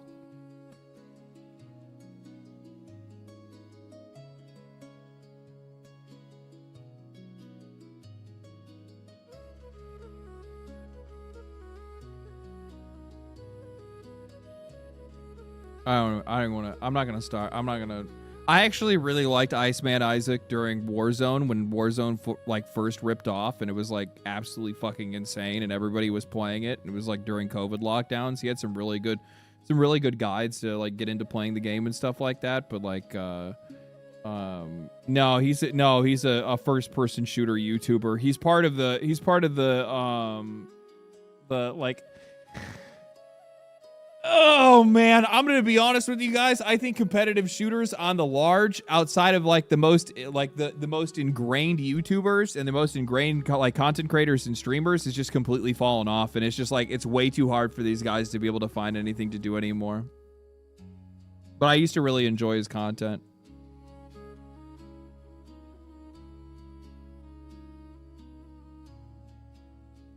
But now the thing is that like a lot of these guys turn around and they just continue to try to like cope over these games, and like if one of these games is big enough, then you know it'll all come back again and we'll all be huge again. And it's just like, brother, like don't stop. You're in the wrong lane. You got to do something different.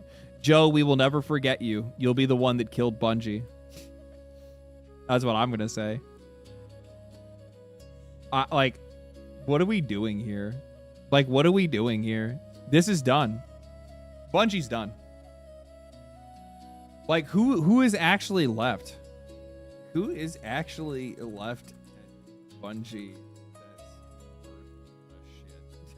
That's shit.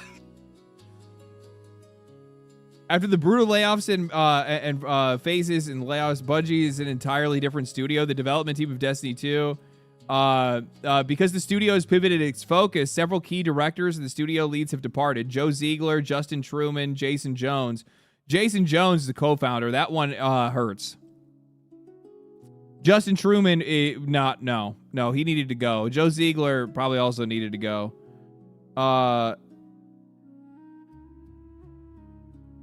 The core development of the leadership shifted away from active Destiny 2 development. Operations of the studios have now largely fallen into the hands of reorganized leadership team.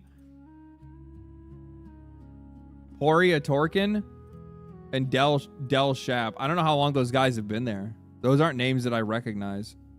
Not readily recognized at the very least. Rough, dude.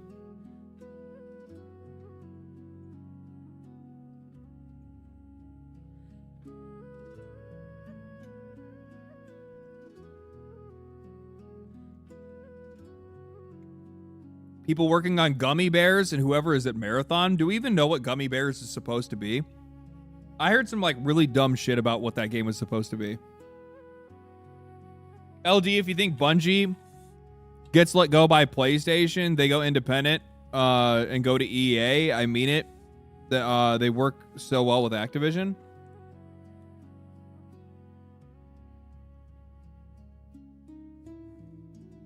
I don't know.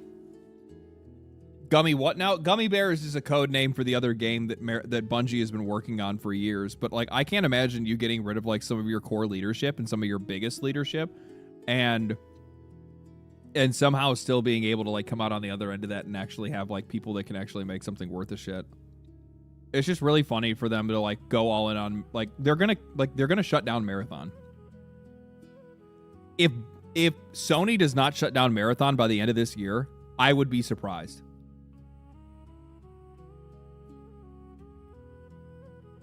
I would be really surprised. Keep in mind, I think Highguard actually averaged the same amount of players before it was shut down. Or at least close to it. God, dude. You guys remember Highguard? There's 2 people playing the game. Do you think it's just like 2 guys that worked on it that are just like playing it, crying? 1v1ing each other on horses? There's been 5 people that played it in the last 24 hours. Okay, never mind. No. No.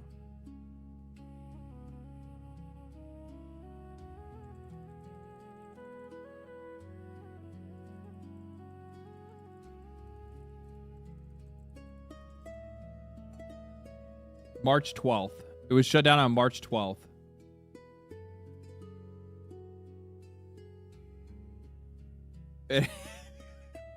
I love that March 12th was the day I love that March 12th was the day that it shut down, and they thought they were gonna get people to come. Hey guys, today's gonna be your last day to play Highguard, and like nobody fucking came.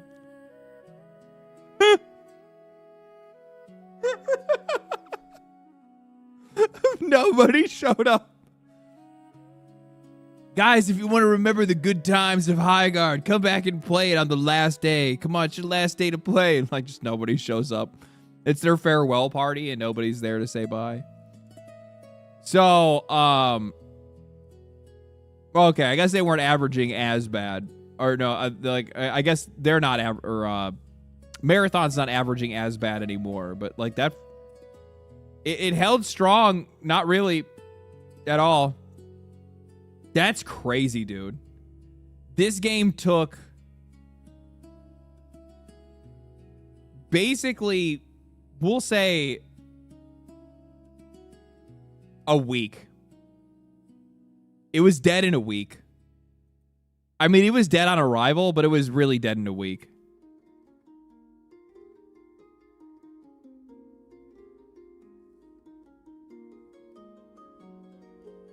You don't understand that the whole video game industry was propped up by Blockbuster and Hollywood Video buying 10 copies of every game ever made by every store that they had.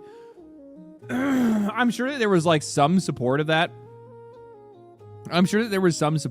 Like, you know, it probably did matter, but I think there was, I worked at Hollywood Video. They were actually pretty picky about what games they actually made, or what games they actually took in to make as like, to make as rentals. They didn't rent every single game, obviously. I think a lot of people kind of like fail to remember that. Like, they rented pretty much just the games that they knew that they would probably rent out, and they wouldn't have a problem getting those games like off the shelf in some cases. But I wouldn't say the entire video game industry was just held up by something as simple as that.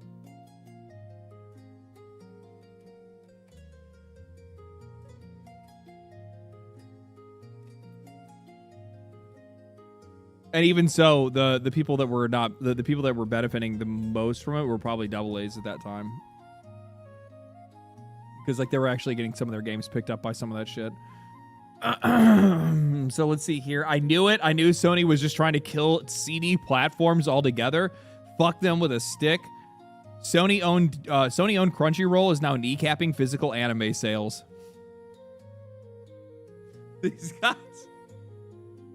These guys want full control, man. They want full control. They're not going to stop. They're not going to stop. They're going to just they're just going to do it. They're just going to do it. And I hate to say it, but the thing is that they're like, while like the online pushback is something that's worthwhile, and like I think it's great that people are like, you know, trying to make their voices heard or whatever. You have to be heard with your wallet, and you're just going to be overwhelmed. The only thing that I can really tell people to do, like the best way to be able to fight against stuff like that, is just leave the platform. Because you're not getting it back. So why would you want to continue to support them? It's not coming back. They're not going to change their mind. This is part of their plan. This is what they're going to do. And other people are going to outvote you. Other people are going to outvote you with their wallets. They're going to continue to buy this shit. They're going to continue to buy from Sony. They're going to continue to give them money. Because that's just the nature of the game. And if you really want to stick it to them, the only way that you can is to get off the platform. Get off the platform. Schlagalos, thank you for the Prime. Appreciate that. The goys will goy. We are all goyim, my friend. We are all goyim. We'll all keep buying. We can't help it. What are we going to do? Not be entertained? Not play the games we enjoy? Not going to happen. People are just going to buy shit.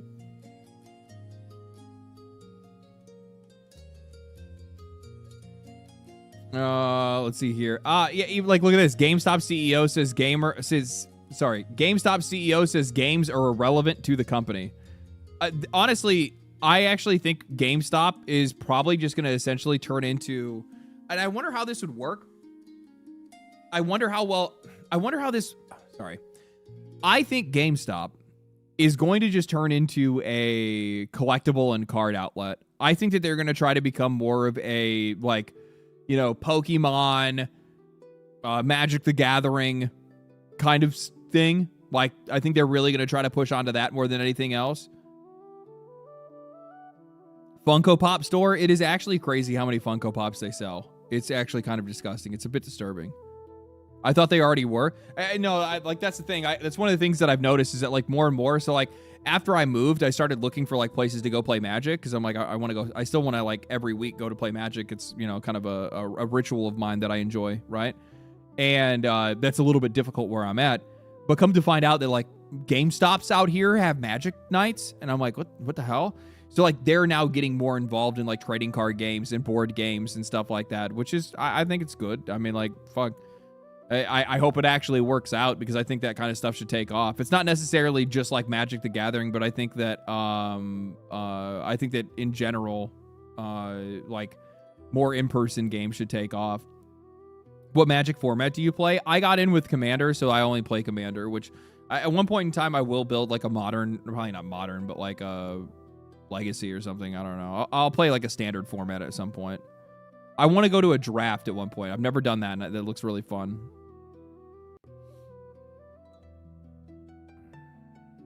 Then change the fucking name? Well, if they keep it, they can still keep it GameStop if they change it to card games and card games and board games.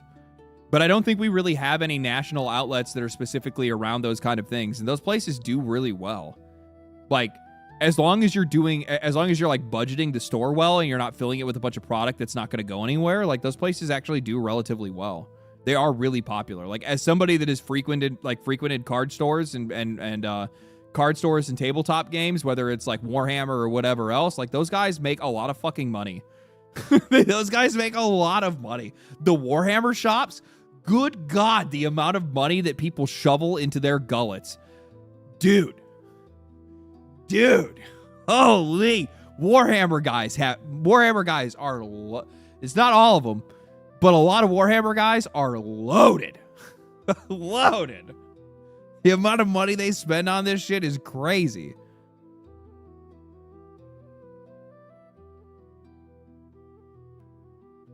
Going to GameStop actually used to be an event for me as a kid. I know, I feel the exact same way, man.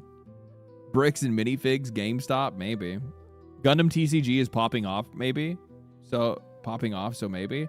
I had a buddy of mine that was trying to get me into the Gundam TCG, but I never gave it a shot. I play Magic. I don't want to get in.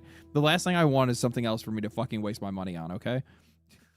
I'm gonna get into Warhammer at one point in time just because it's sick, but like, it's just gonna take a little while. It's gonna take a little while. I saw this. Look at this.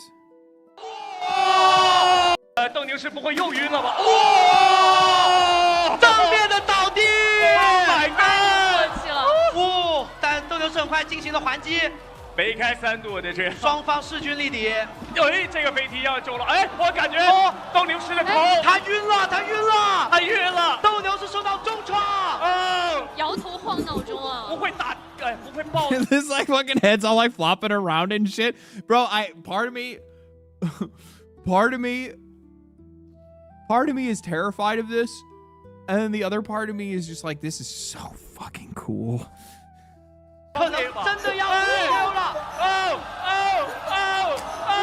Like, I understand this is just two guys in India that are using computer controllers, but at the exact same time, this is so cool.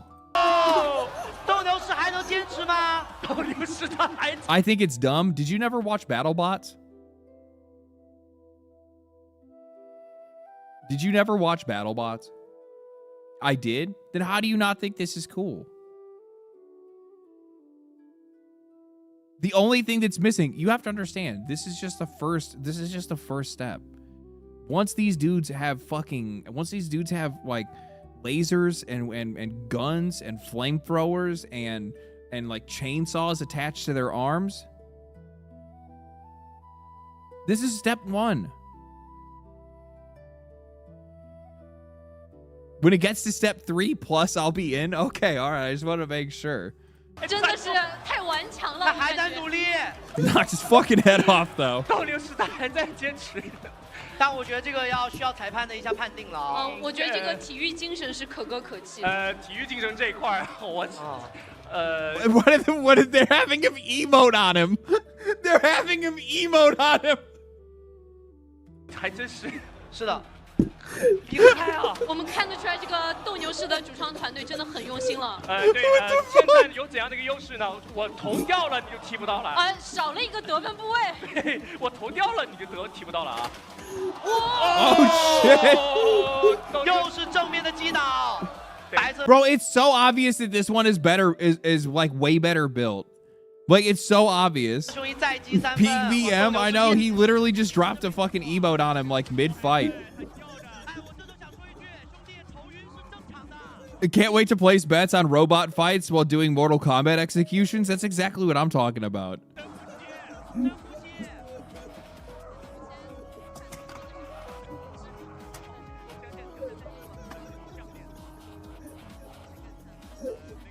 Wait until the AI sees this.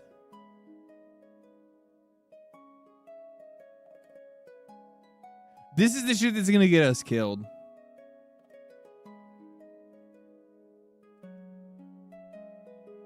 They're gonna see a clip of this online because this is probably gonna get posted on YouTube, and it's gonna be me laughing at them watching their brothers and sisters literally knock each other's heads off, and it's gonna go,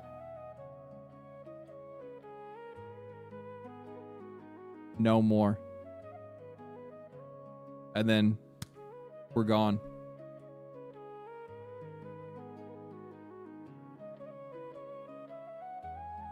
What if I was actually the catalyst to Skynet? Me laughing at robots fighting each other.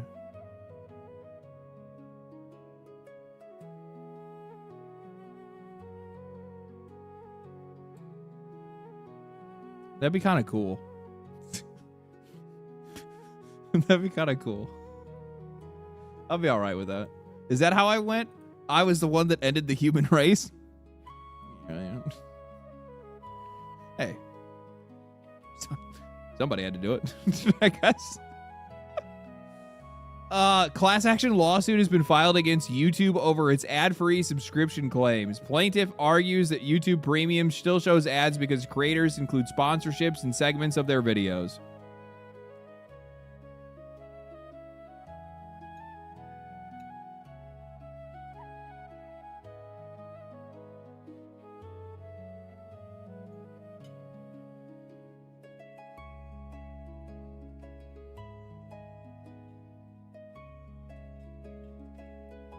I'm thinking about this.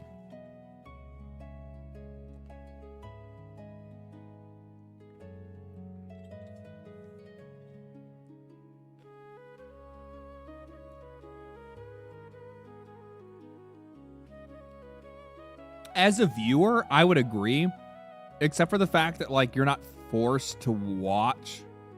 You're not forced to watch the ad spot. But I can still understand why people would be, like, upset by it and say that it's not truly ad-free, because it's not. Because they still get fed the, like, creators version of it. So I guess I would agree with it on that. But the problem is that if YouTube were actually to make a motion on this and actually have to change something on the platform or the platform rules when it came to sponsorships, they would have to essentially increase YouTube payout for creators by, like, a significant amount. By, like, a massively significant amount.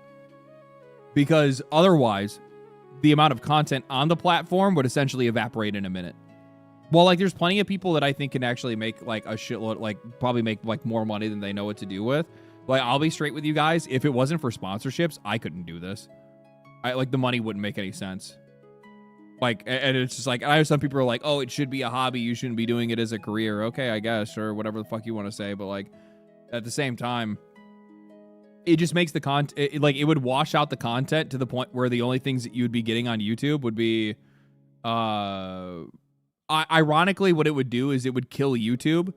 And then instead, those people would end up going to a newer platform that would allow creators to do sponsor spots again. And then that would be the more popular platform because that's where like the better work would honestly go. The thing is like the only channels that I know of that could afford just not having ad spots whatsoever are, I mean, like, unless you want YouTube to essentially just be like, what? Mr. Beast? And even he still takes ads. But like that's like, you know, that's a completely different level of money. 2-minute video, I'll watch a 30-second version of my video on Patreon. Watch the full 30-minute version on. Yeah, I mean, I guess that's different. Yeah.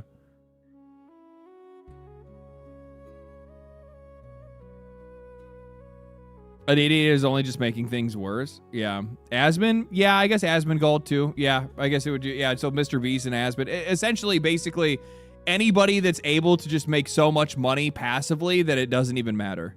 And have also already made a fortune to begin with.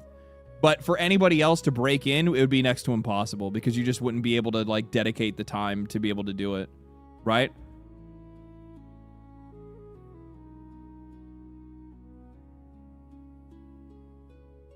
What I hate is multiple sponsorships in a video. Yeah, that's why like I always try to do my best with it. And that's why I always like, I don't know if you guys notice this, and this is something that I'm not supposed to do. Okay.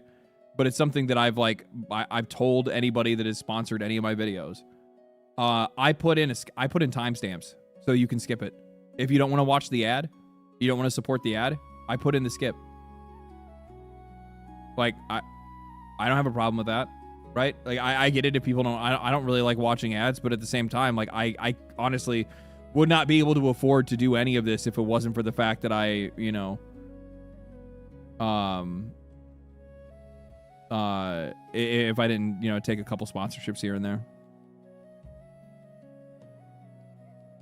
Did you see Spiffing Brit's video about YouTube ad video? No, I haven't seen that, no. Respect to Asmon, he never skips people's ads when he does reacts. Yeah, no, I appreciate that too. Get YouTube Premium, you bums? No, that's actually what they're complaining about. They're complaining about the fact that YouTube Premium still shows ads because creators have their own sponsorship segments. So, like, they're saying that, like, people that own YouTube Premium are going to watch a video like mine, and then in my video I say, but before that, I'm going to talk to you guys about Helix Mattress, right? Or something like that. Or I'm going to talk to you about disc plates or whatever it might be. And they're saying, well, that is going against their payment of YouTube Premium because I'm technically being served an ad. And it's just like, okay, well, I guess, like, sure. But, like, if YouTube's going to do anything about it, they're either going to just, like, basically burn every creator off the platform by getting rid of it and not allowing you to be able to do it. That's not going to happen, by the way. Or two, they're going to have to make another tier of service, or they're going to have to include the ability to skip with YouTube Premium, to skip, like, you know, your personal sponsored ads. If they do that, then they're going to have to pay the creators like way more cut than they normally do, which I don't think they're going to want to do personally.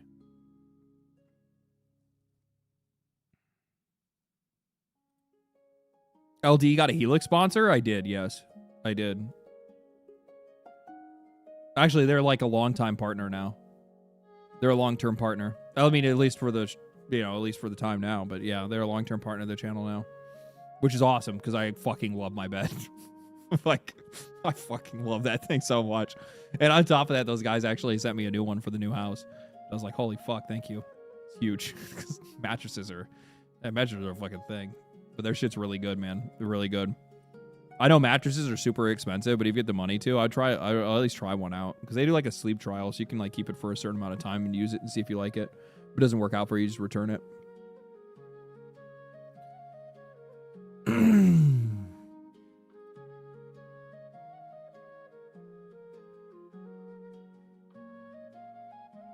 But yeah. All right, let's continue on. We got more shit to talk about. We talked about that already. What is this here? EA in-game ads. Speaking of ads, EA in-game ads could become a much bigger part of its future in-game. Speaking to investors, of course, EA Entertainment president Laura Miele called in-game advertising a huge opportunity, pointing to games like Skate. Rather than interrupting gameplay with pop-ups, EA is exploring branded billboards, clothing, events, and other placements that feel like they're a normal part of the environment. EA recently launched EA Advertising, a new division that is focused on integrating brands into its games. I told you guys. I told you guys this was coming. I've been talking about this forever. I said that what's going to end up happening is that what is the next step after microtransactions? How am I going to make more money? I already have subscription services. I already have these guys paying for microtransactions. What is the next logical step? It's advertising. It is stuffing these games to the fucking gills with advertisements. Also, they can continue to justify the insane amounts of money that they are spending to make these games. And also to justify the insane levels of success that they're still trying to chase.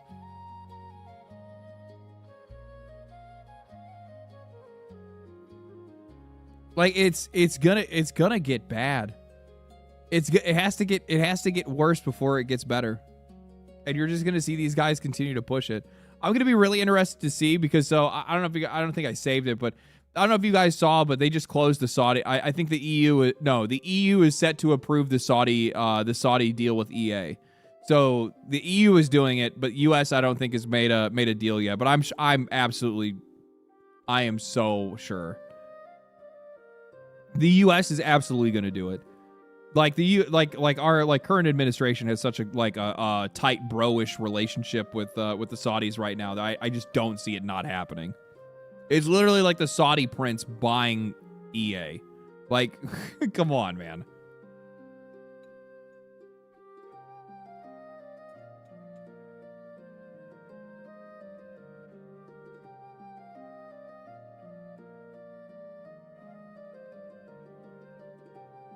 Saudi owns everything? Oh my god. Yeah, I know they do. Because they got the money to own it. LA, do you just watch your new video? Can't agree more with game devs wanting to make a game, assuming their politics will remain relevant. That's why you make a game without your politics involved.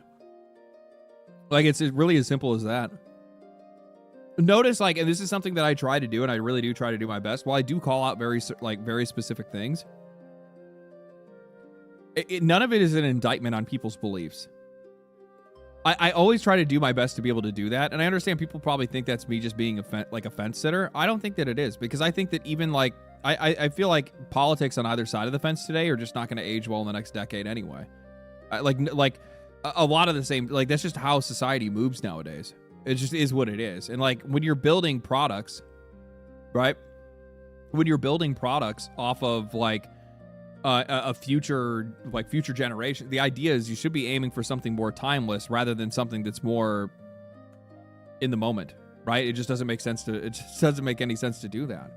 You should be throwing that kind of stuff out the window. That's why, like, I was bringing up like the idea of like timeless films. We don't really see too many timeless films. That's not me necessarily saying we don't see any good films. I'm sure there are some good films and TV shows that still come out, but we simply just do not see timeless films or timeless movies or timeless games anymore, because everybody is stuck in the moment and they're not thinking about how you can live outside of it. And we used to have a lot of people that used to try to live outside the moment. When I look at a movie like The Lord of the Rings, which is one of my favorite films, you know, like the trilogy is one of my favorite, like they are my three favorite movies of all time. They are like quite literally the absolute best. The storytelling, the atmosphere, the actors, the general energy, the areas that they used, the shots that they made, the story that they told, it is peak from start to finish. And you only accomplish something like that if you're like, while Tolkien was definitely inspired by certain things, there was certain imagery that he used inside of the books that he had written. Right, there was like definitely some influence from the World War that were in there, right? About like the mechanical age and like the Industrial Revolution, right? You had like the orcs and the orcs kind of represented something of that, right? The clanking of metal versus man and shit like that. But that was a movie that existed outside of its era. That was a book that existed outside of its era, and that's why it's so timeless. It's not meant to represent a time or even an opinion of that time. It's supposed to represent like a core value of man. And we've gotten away from the idea of core values of men or core values of humans. And it's always about our personal values now. So instead of things like loyalty, well, loyalty is problematic because loyalty could be loyalty to somebody that's actually toxic. Like shit just continues to get complicated. Where it's like, no, just loyalty as an idea, loyalty as a truth, right? We're like, that's how something like Lord of the Rings was made with like Samwise, right? But you just don't see that anymore because like that kind of relationship or that kind of idea of loyalty is just like it's not only uncommon, it's unheard of anymore. You just don't see that kind of thing. And a lot of people just don't relate to it, so they can't write it. And that's the problem is like a lot of writers today, whether it's movies, books, or whatever, they have to relate to their writing because they need that writing to be about them. Everything's a self-insert at some level for a lot of these people nowadays. And that's why a lot of the media fails.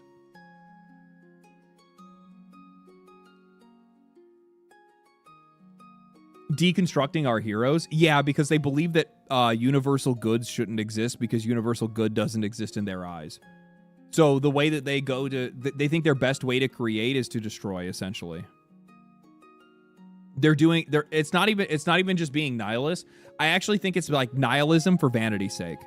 I think all of it is vanity's sake. I think everything, like the vast majority of people nowadays for the internet, everything that they put forth, every opinion that they have, every personality trait that they try to show off, it's all fucking fake. Just because they realize that there's more people looking at them and they just want the attention and they just want people to like think that they matter in some way. That's all it is. Because more people know their name than ever. More people can know everybody's name than ever. And because of that, they need to project whoever they think they want to be or whoever they think the world should be, whatever it is. They want to look different. They want to look special. But really inside, they're all just a bunch of little bitches.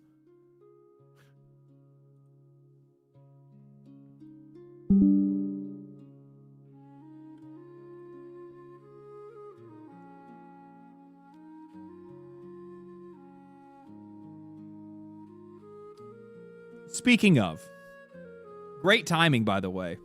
Andy Serkis, why do you suck now? Kotaku, let me take a wild guess. I grabbed this because I was going to respond to it because I was like, what the fuck is going on? And I noticed that they picked a hat. Oh, he's wearing a Make Animal Fiction Great Again. It's MAGA coded, blah, blah, blah, blah, blah. And I'm like, oh, I know for a fact that these guys are basically going to come out and say some absolute fucking bullshit right now. I want to take a wild guess now, realizing that I saw some news recently of like an interview that he had where they were asking about his casting. And in the casting, they said they were talking to him about how the casting was very white. It's quite white. And he essentially said that the Shire is isolated from the rest of the world, so you're really just not going to see that many people. And that, Tolkien had based it off of like European value, European lore, stuff like that, right? It was meant to be a self-contained story for Europe. So you're really just not going to have that much representation in something like this, and he didn't really see the point in trying to like force it through and check a box because that would just be doing like basically it would be undervaluing the property and not respecting Tolkien's legacy is essentially what he said. I'm going to take a wild guess to say that Kotaku had a problem with that and they're like, why did you ruin it? Why is this movie so white? Let's take a look. The motion capture actor, director, and creator has been on a spree lately saying and doing some questionable things. What is questionable to you, Kotaku? Actor and director Andy Serkis, famously the motion capture artist and the voice of Gollum in the original Lord of the Rings trilogy, always seemed like a fine dude. But the minute that he stopped agreeing with me politically and everything that I think about, he actually became a bad guy. And he's done a lot of charity work in his life.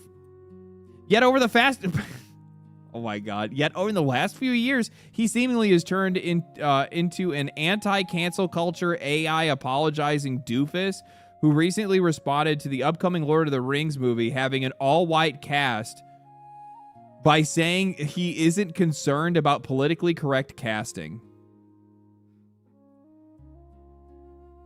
How does it feel when nobody gives a fuck about you anymore? It drives them crazy. Notice how they need to have, like, you have to do this in everything. Everything has to have it. Everything has to have whatever your version of reality is. Whatever your version of morality is. No, there cannot be in between. There cannot be, these people that have their own thing and these people that have their own thing. No. Everybody has to do it the way that you want it. That's crazy. That's crazy. In an interview with BBC, Circus asked about the controversy surrounding the upcoming Lord of the Rings, The Hunt for Gollum. There is no fucking controversy. The only controversy is that you guys are upset that nobody's listening to you while you're screaming and shitting yourself. And it's very white cast. I like how you said all white. Right? Is that what they said? Yeah, all white cast. And now you say very white cast. Notice how it's getting less white as we go. What the fuck is wrong with white people? Like, I don't, what the fuck is wrong with any people in their color of skin? Like, what the fuck is going, like, why have we become so fucking racially charged, dude? It's so fucking weird. It's so weird. Like, shut the fuck up. Nobody cares what color you are. Fucking retards, man. People have criticized the original Peter Jackson's directed films for similar reasons. Who? Wizards of the Coast? What the fuck is this? Who criticized? So some aren't surprised. So some were surprised to see such a white cast for an all new movie. Do you know what the best part is? People had criticized the original Peter Jackson's films for similar reasons. You mean some of the most successful films in the history of film? And then you somehow question why they didn't change it because you had a minority of people that were screaming and pissing themselves? Of course they're going to ignore you. Because you don't mean anything. And the funny thing is that you're not even mad to represent anybody. You're just mad just because you want people to know that you're mad. It's all for fucking virtue. It's all vanity. That's all this is. Zach?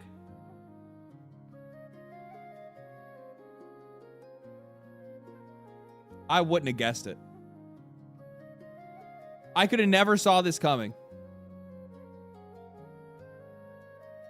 Not in a million years.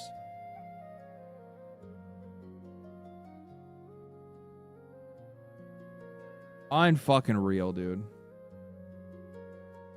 Yep, there's been criticism, said Circus. The particular film and the particular film is what is somewhat acknowledged that.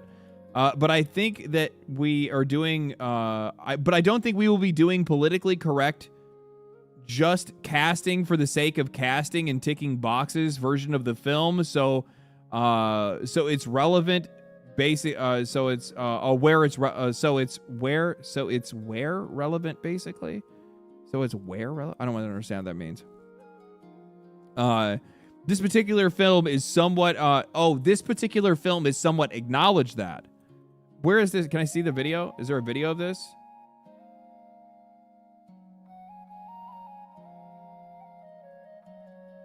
I guess not. What the fuck?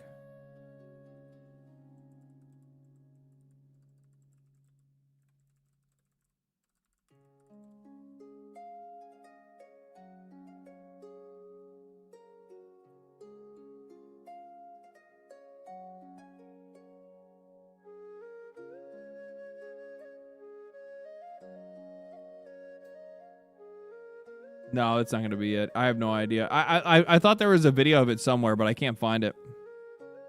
Anyway, so he said this particular film is somewhat acknowledges that. So he's saying that in the film it actually brings up like the lack of diversity of the cast in some way. But I don't actually think we'll be doing a politically correct, just casting for the sake of casting and ticking boxes version of the film. So it'll be relevant. It'll be where relevant, basically. He also suggested that the Hobbit's home, the Shire, feels very, very white, he added. They aren't very concerned about what goes on outside of their borders, the Shire, but they know that they don't want people coming in.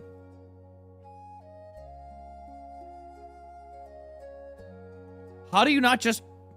Like, I just don't understand how you just don't respect the actual lore and story. Like, this is how hobbits are. Hobbits do not want strangers in their town. They don't go anywhere. They stay at home. They're homebodies. They stay in the same place. They don't like getting involved. That's like probably part of the whole entire story when it comes to when it comes to the Lord of the Rings, because it's such a weird thing for somebody. That's the reason why they all looked at Bilbo like he was a fucking alien, because the dude actually left the Shire, which is not normal. Yeah, like you're literally like, why don't you just go ahead and undermine the source material and everything that it stands for just because I want you to cast certain people? Like, shut up, dude. Shut up. Stop. Why do you, like, and the thing is that, like, then they turn around and they wonder why some of these films absolutely bomb. Why they just fall apart. And it's because you continue to force something somewhere it just doesn't need to be. If you want to do those things, go make your own movie. Go make your own video games. Go make your own shit. Why do you need to do it inside of existing properties? All you're going to be doing is betraying people's expectations and also betraying the work itself. That's why it never works, or at least almost never works. Because you continue to undermine the actual product itself. Hey, why don't we just get rid of the entire... Because, like, here's my thing. If you're going to say that, you need to make the cast that much more diverse, then you're saying that we should remove from Lord of the Rings the lore that the hobbits actually don't want anybody in their territory and don't leave their territory. And on average, don't leave home. Or on average, do leave home. They're actually world travelers. They have open borders. Why don't we make it that? Yeah, let's just undermine their entire background while we're at it. You know what? They don't even like eating food. They sure as the hell don't like dancing. And they only have one breakfast.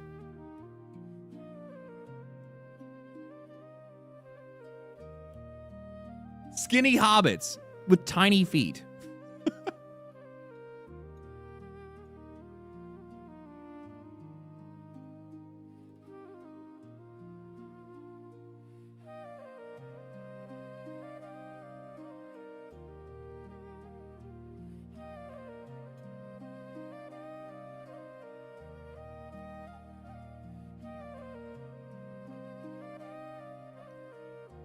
Tiny, dirty feet? No, they'd have tiny, clean feet, and they wear shoes.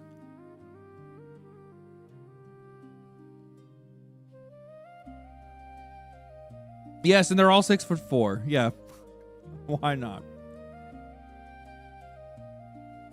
He also suggested that, yeah, okay, this is especially an odd thing to say considering that some of the people of color cast in Amazon's Lord of the Rings of Power were harassed so brutally online that Elijah Wood, Billy Boyd, and Dominic Monaghan, yes, the three hobbits, I know, made an effort to defend and try to calm people down. So Circus using this some sort of language to angry people online about Rings of Power's non-white casting seems gross.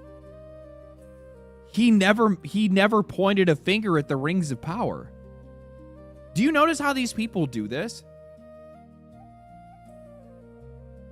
I like pancakes. Oh, so you fucking hate waffles. Like, they literally just put words in his mouth. It's disgusting that he would say something like this about the people at, by the people that, were in the Rings of Power. He didn't. He just said that they're not just going to cast for casting's sake and just check boxes just because people want them to. He never said anything about the Rings of Power. Though I can't imagine why the Rings of Power failed. Who could have guessed? You got your way with that show. Look how it fucking did. Why are you over here trying to do it to a movie as well? Do you just want everything to fail? That's a funny thing. Like, you're essentially going to run these companies out of money. You're making it where nobody's going to want to support you. That's the reason why a lot of these companies and some of these directors and stuff are just done listening to this shit, because they know exactly where it leads. Just listen to your heart and cast how you're going to cast. Don't worry about what color people are. Don't even think about, don't worry about what gender they are. Who gives a shit? Is it the right person for the role? It's the right person for the role. That's it. That's all you need to be thinking about. You don't need to be thinking about fairness or anything else. It is the right person at the right time for the right thing, and that's it. And no, that doesn't mean that they all have to be white. Fucking retards. So stupid. This shit is so fucking annoying, man. But in recent years, Circus has repeatedly done and said stuff like this that made me go, when did you turn into such a dick? Shut the fuck up. Shut the fuck up. God, you guys are insufferable. I can't wait till your next round of layoffs. I can't wait till your next round of layoffs. Get the fuck out of here. I hope you guys never find a fucking job. I honestly do. Go work at McDonald's. Go work at... McDonald's is hiring right now. Look at Battlestar Galactica Starbucks. Starbucks, like, one of the best fucking characters ever. I mean, very complicated and very frustrating. And honestly, both her and Adamo were like fucking pains in the ass the entire fucking time. But yeah. Number 6, though. Lady in the red dress.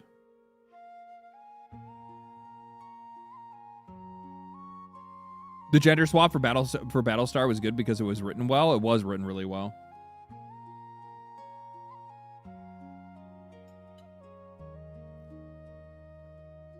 That fucking end.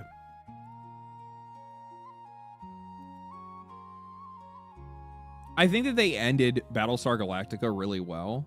But it was like, but the problem is that you were like so attached to the show and so attached to everything that was going on that it all just happened in an instant and you're just like, fuck, it's over. But like everybody got the right send off, at least in my eyes.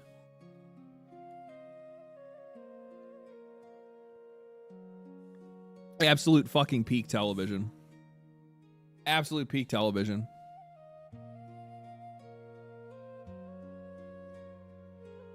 We saw that already.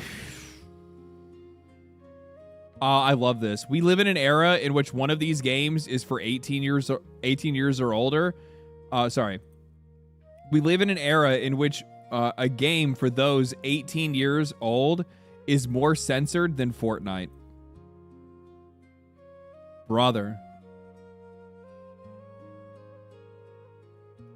There's another video that I've been like thinking about doing that I would find like really interesting, but I gotta like really like look into it. And it's the idea that I think like the games industry is so fucking terrified of their past.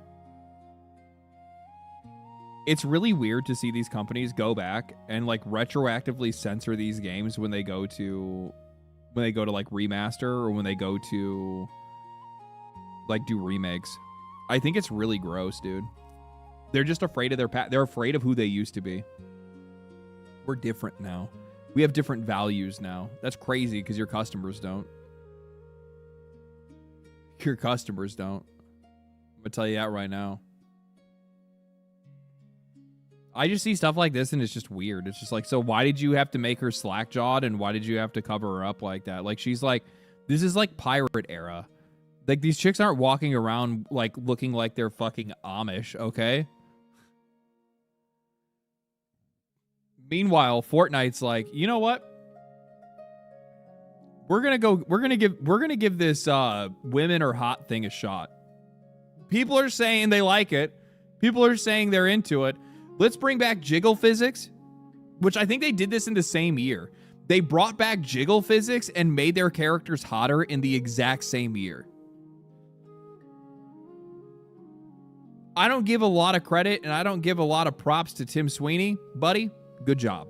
Good job.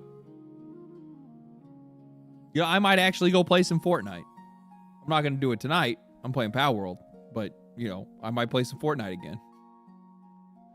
I might play some maybe I'll play some Fortnite.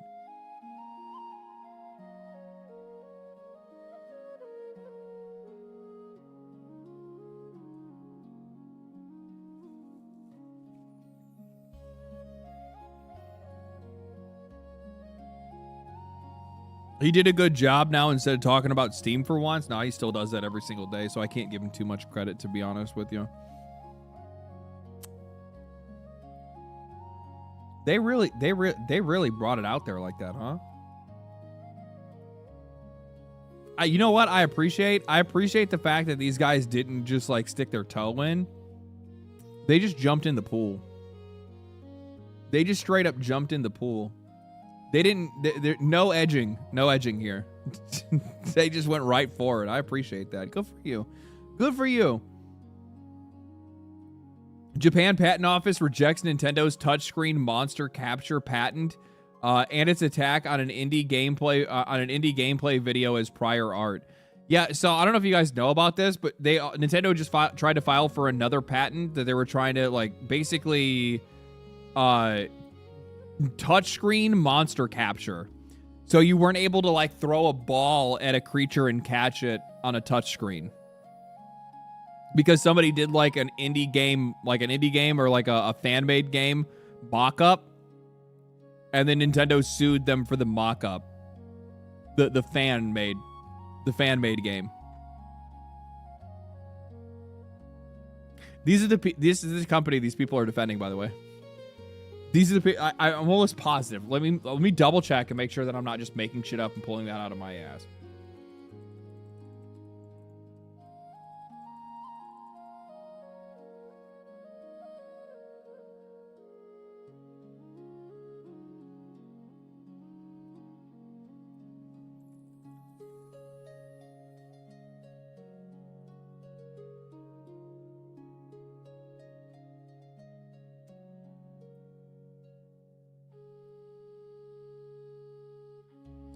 Oh, that's right. They shut down. Oh, I forgot they had shut down the Pokemon National Geographic style videos, the fan channel.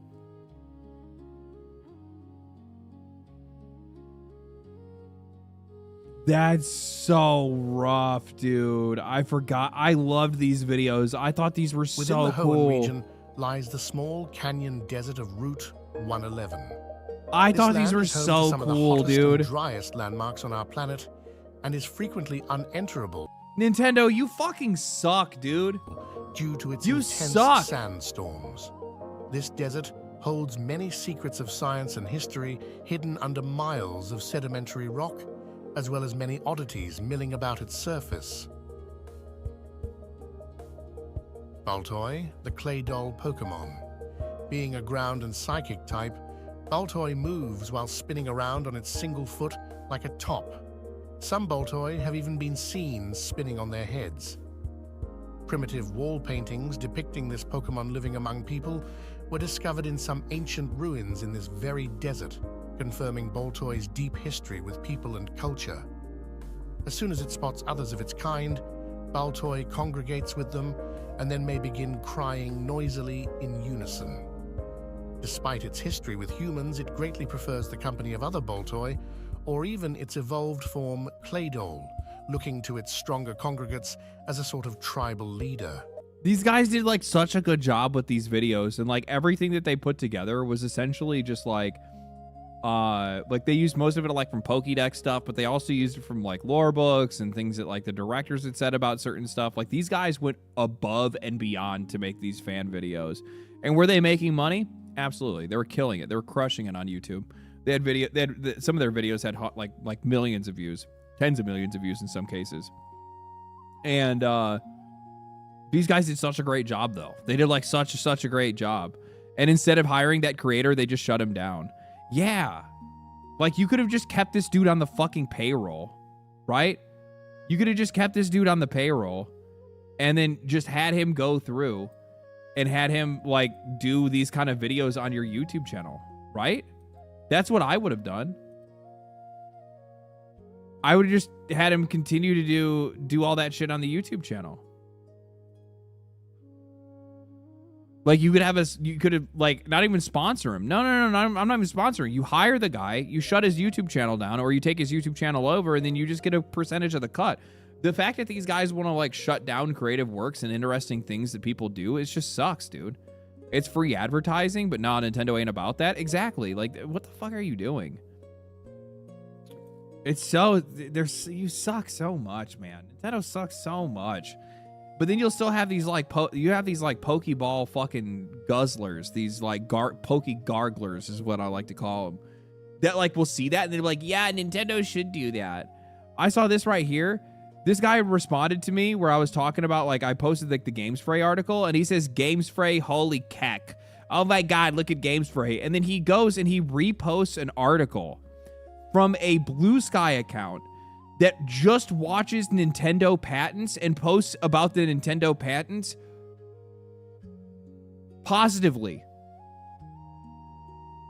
New blog post, GameSpray and Florian Mueller's astroturfing campaign to invalidate Pokemon patents and poison jury pools. Like, this is levels of shill I didn't even know were possible.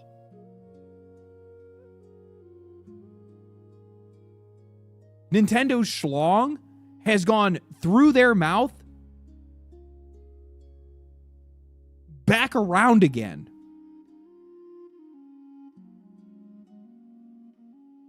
This is crazy levels of shilling. I've never seen anything like this.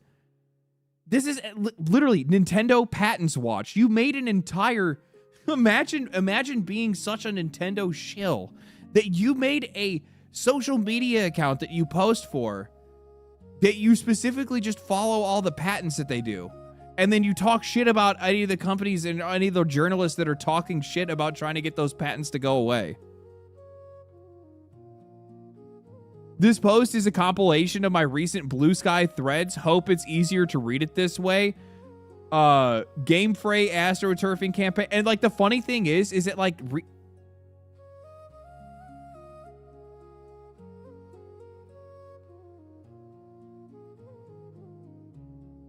Okay, I think they're are they safe? Yeah, okay. They're safe. The funny thing is that retards like this don't even, you're not even posting anything. This doesn't even say anything. Like they see this and they think this is proof. Do you guys understand how retarded these people are? This guy literally posted this thing and it's just somebody that says they're astroturfing.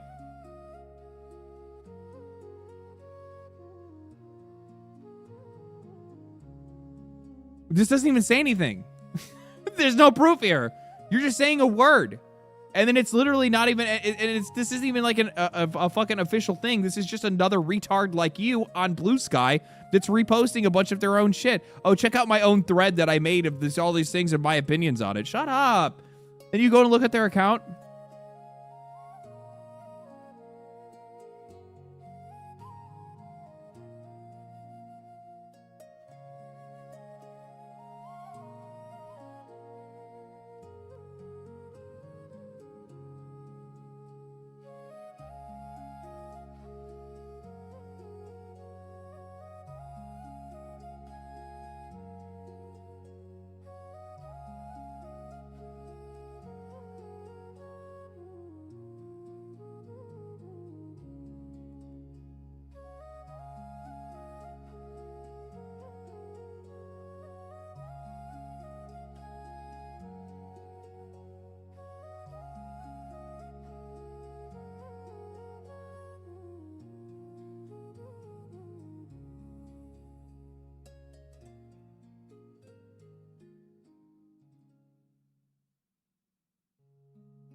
Why are they so mad?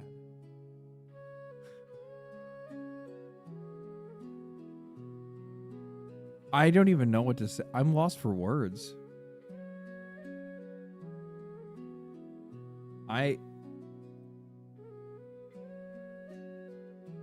just gonna move on.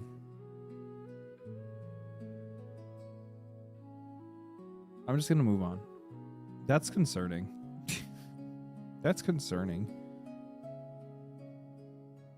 That idiot can vote, by the way. Don't say that. Don't say that.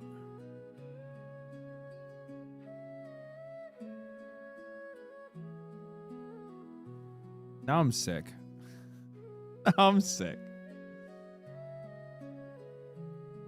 Palworld has the right to exist if you enjoy it. Cool. Let's not pretend like Palworld doesn't steal or never has stolen Pokemon designs. Do you understand when you're using like this kind of language? You are essentially saying that they have committed a crime. You are alleging a crime. a crime that never took place, and we should not be shocked when people don't support it, that Pocket Pair winds up with lawsuits. They were never sued over the designs. Nintendo sued them over patents, over mechanics that they failed over, by the way. I think that's like probably the most important part that I think a lot of people overlook.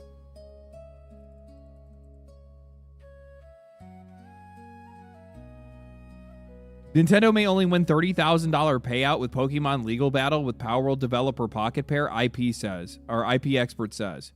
This litigation is no longer about anything serious in commercial terms. They failed. They failed. They did not get their desired outcome. They tried to drag these guys through court for as long as they possibly could. They tried to stop the distribution of the game. They tried everything they possibly could to shut this game down. And the most that they got out of it, is that I can no longer throw my PAL ball and the PAL comes out of it. That's all they got. And meanwhile, they now have a competitor that's on PC that sold just as many copies as their games have. Yet you have these people that are running around thinking they're speaking absolute truth when they're talking about, oh, guys, they stole. Guys, they stole. They committed a crime. It's like, you fucking idiots. I swear to God. So you're telling me they don't look the same? Oh, God. We already saw that earlier. Palworld is in no way, shape, or form competition for Pokemon, and people act like no other game has monster catching mechanics and gives Pokemon competition. Digimon Time Stranger was a hit. Monster Hunter Stories just dropped. Cassette Beast, Dragon Quest, Monster. Yeah, and like, don't get me wrong, I think there's a lot of other monster taming games, but for whatever reason, Palworld's the one that just had the most amount of stuff that people were looking for. Oh, it's the GOAT Paul Tossi? He could be that. He could be that. He could be the voice for the Chuds, but he refuses. He's like a werewolf that refuses to change.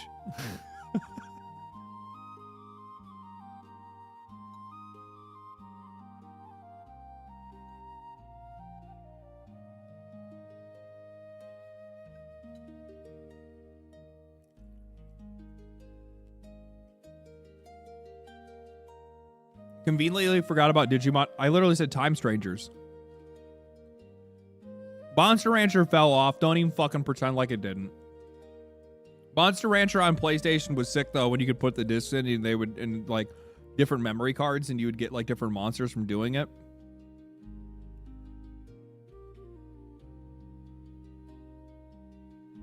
It's because Palworld contrasted the cutesy creatures with their soft brutality. Attracted literal millions of players, and then took turns. Yeah, well, like the thing is that like I do think the contrast and the direction that they took Palworld made the game like that much more controversial, which did draw a lot of people in because it's so against the grain. It was so against the grain, right? It wasn't something as simple as just like, oh, Pokemon with guns. It was like, dude, that's crazy. What the fuck? Like, here's this cute Pokemon. Do you want to turn him into a steak? And you're just like, want to take this tiny little creature and you want to give him a fucking AK-47? Do you want to grab this fox and squeeze it and shoot a flamethrower onto people and melt them? Right? It's so unhinged that, like, of course it's going to grab your attention, but then you come to find out, you're like, wait a minute. Actually, this game is fire. And then people stuck around and people continue to play it. Like, of fucking course that's what ended up happening.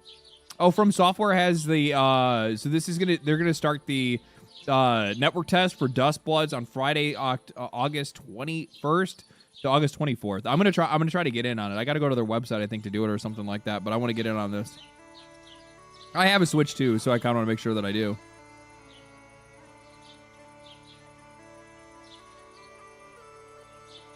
The birds and the music are so distracting. Sorry, I'll change it. How is the music even that loud? Oh, it's because it changed to a different thing. It changed to a different playlist.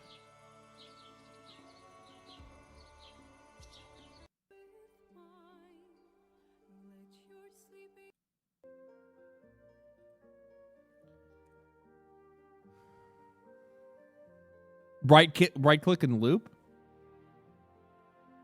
No, because that would ruin everything. That would ruin everything.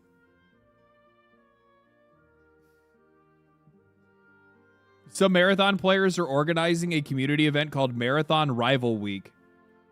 I totally read that wrong. My brain wanted to read that wrong. That is not what that said.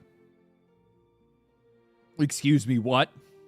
Marathon players are organizing a community event called Marathon Revival Week, which will take place on July 21st to July 28th. The idea is simple. Invite a friend to try the game, help new players get started, and leave a review if you enjoyed the game. The community hopes that this small action will bring more players into Marathon. The organizers say that it's that this isn't because of the game being dead. They're saying that it's community-driven. It's a community-driven effort to grow the player base and give the game a boost. Don't laugh.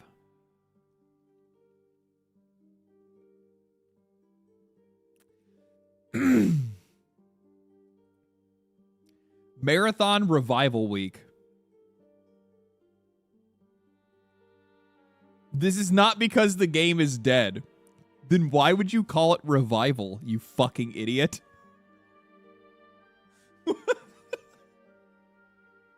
Then why would you call it Revival Week?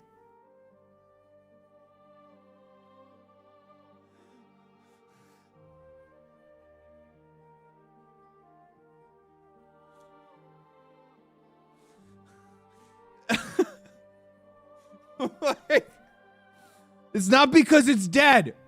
It's not. It's not.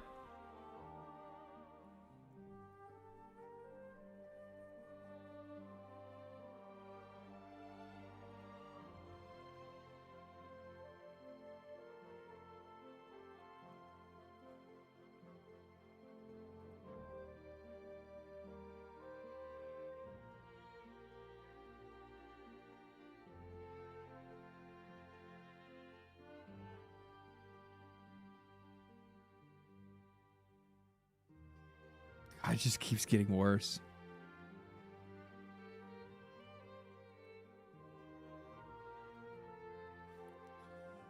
This is not because the game is dead. It's to boost our current numbers and thrive. Bungie created something truly special, and we all know it. One more runner challenge. Invite a friend, only one.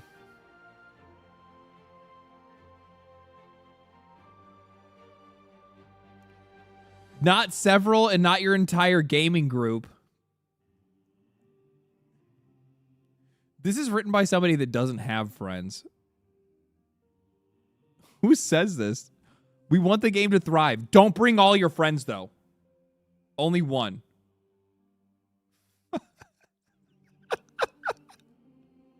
What is this?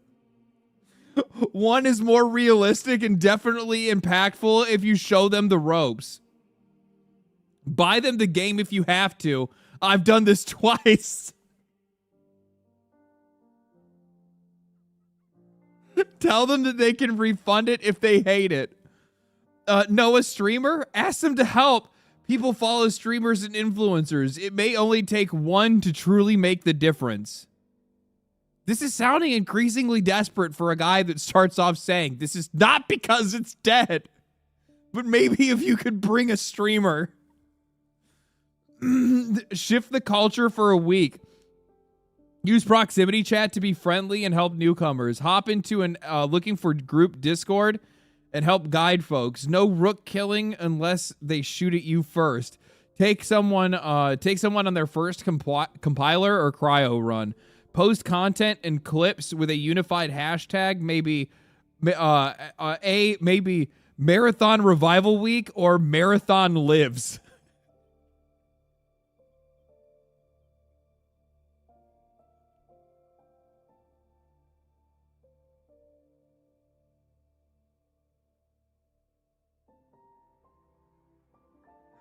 Oh, fuck me. Holy shit. Oh, man. Holy shit. This is so good. Review elevation. Pump the already positive reviews even higher. Haven't left a review? This bullet point is for you. Have another idea? Comment and share.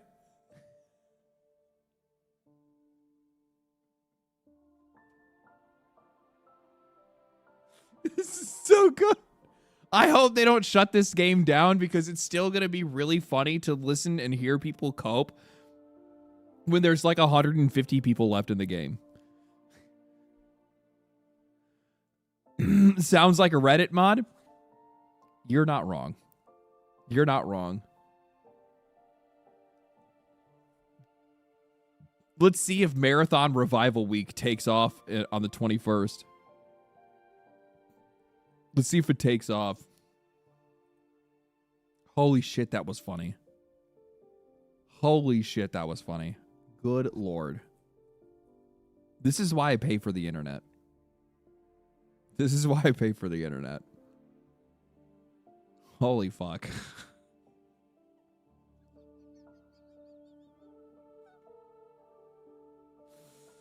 Oh, shit. Analyst Ben Thompson said that Rockstar should be charging $200 for Grand Theft Auto 6, arguing that the game is the last decade of human blood, sweat, and tears, and completed largely by before the widespread proliferation of AI game development and tools. How about you shut your fucking mouth? How about you shut your fucking mouth? Analyst Ben Thompson. Who is analyst Ben Thompson? Who is this analyst?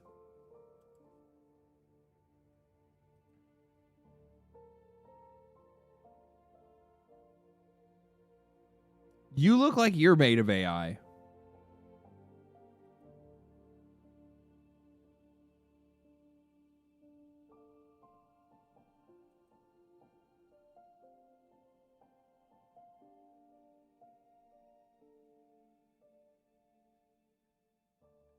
Shut up, nerd.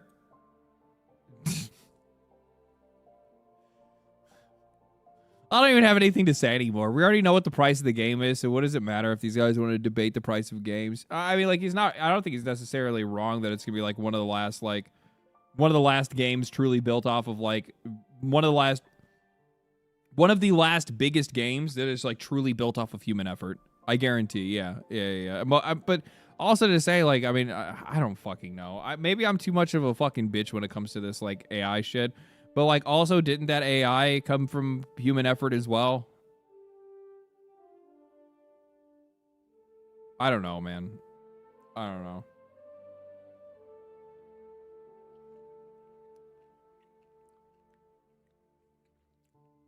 At least that's my idea. Like, the AI was made by somebody too, right? Like, fuck, I don't know what else to say, dog. I don't know what else to say. I like fucking spit on myself there. Asparagus. It's too good. It's too good.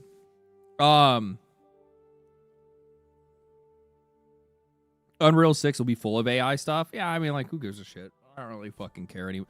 The only thing that I have a problem with, the AI stuff, I don't really give that much of a fuck about, like it as a tool or people using it or whatever. I mean, as long as whatever you're actually delivering is something that is worth value and worth value to enough people, that's really the only thing that matters to me. But like, the one thing that like I think is probably the most, like, the only thing that I really have a problem with and the only thing I have a big opinion on is data centers. I fucking hate it. I hate that they're filling up my fucking country with all of these goddamn data centers.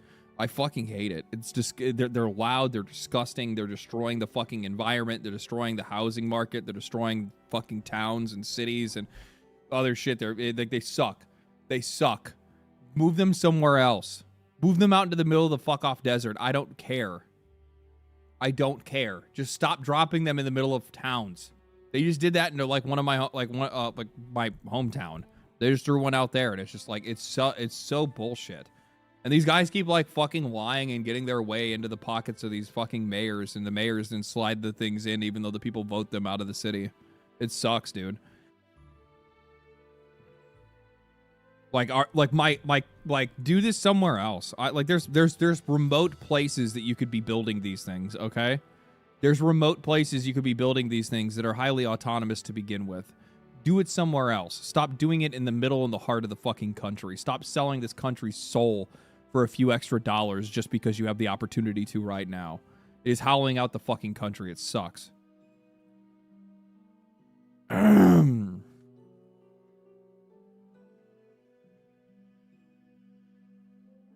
Just put them in space?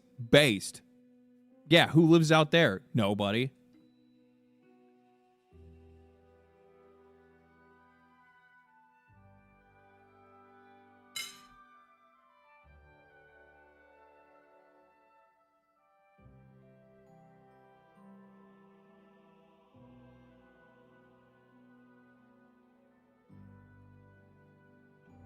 Antarctica, maybe? Yeah, they have all the cooling in the world and access to a shitload of water.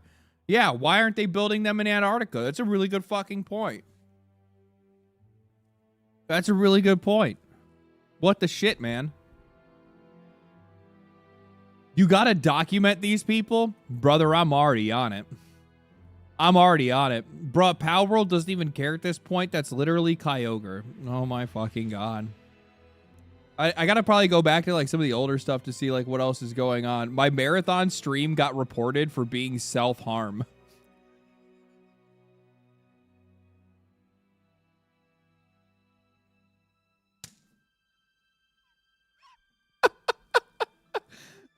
Hi, we're getting in touch because members of the YouTube community, including fellow creators, viewers, and staff, have expressed concerns for your safety and well-being after coming across content that you posted with topics related to self-harm. Marathon. Hopefully we can extract with some joy from this game.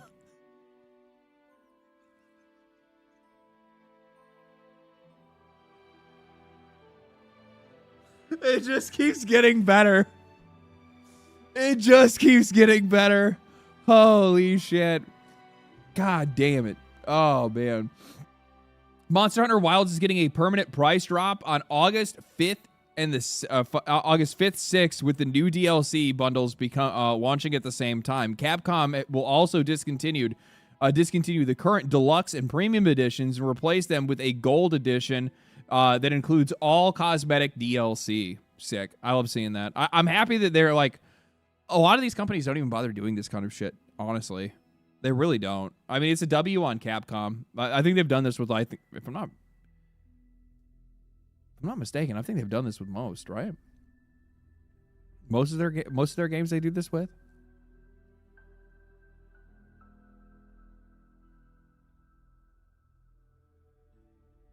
I consider it. I skipped it because of performance. So the performance has actually largely been fixed. At least it has for me and for a lot of other people. The usual suspects, and by the way, this is Bucky, which is Palworld's community manager, and he says the usual suspects are out in force on Twitter trying to stir up as much Palworld fuss as they can for dollars. Stay vigilant, gamers. Play games, enjoy your hobbies, don't get sucked into manufactured dramas by people posting 50 times a day just to be able to make $1. You can like any game you want.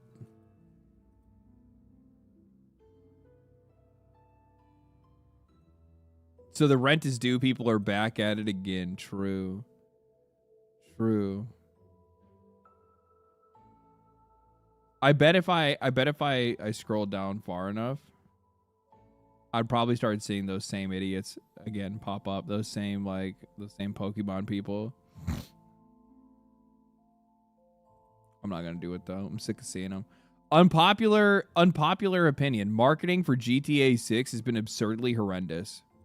So I saw this, and I posted in response to it, and I believe this is true. And part of me actually kind of wants to make a video on it.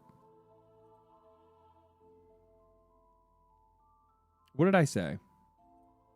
I wouldn't call it marketing. I would call it a social experiment to see how much money people will spend without knowing what they're actually getting.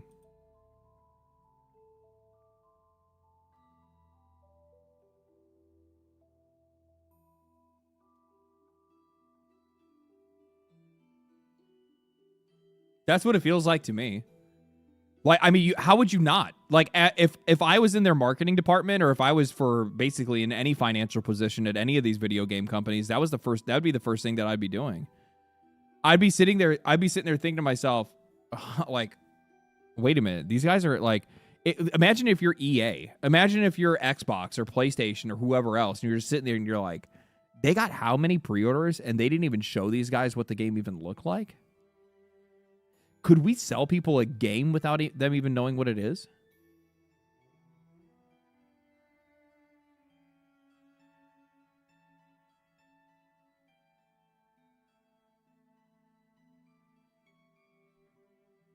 I saw this guy respond to it, and he said, "We know what we're getting, Lamau. It's Rockstar, one of the most critically acclaimed studios of all time. When did we switch to a world where that means nothing? When did we switch to a world where that means nothing? 2018? It's been like the last 8 years that we've seen a continual fall off from basically every major publisher and studio that everybody once thought was near invincible and everybody thought could never do them wrong. The only reason that people are dick-sucking the shit out of Grand Theft Auto right now is just because of the fact that, like, they desperately want this game to be good. They're fans, and that's okay to be a fan of something, and that's okay to want something to be good, but let's also stay in check with reality, because you could say this about any company. You could say, what are you talking about? These guys have made some of the greatest games in the world. So did Bethesda. So did Obsidian. So did BioWare. So did Rocksteady.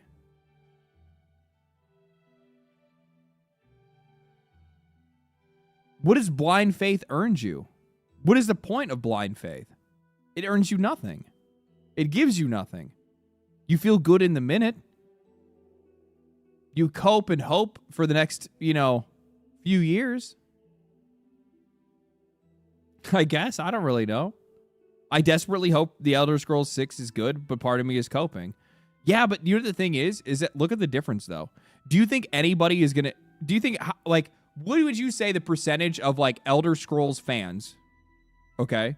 What do you think the percentage of Elder Scrolls fans actually believe that the Elder Scrolls 6 will be good?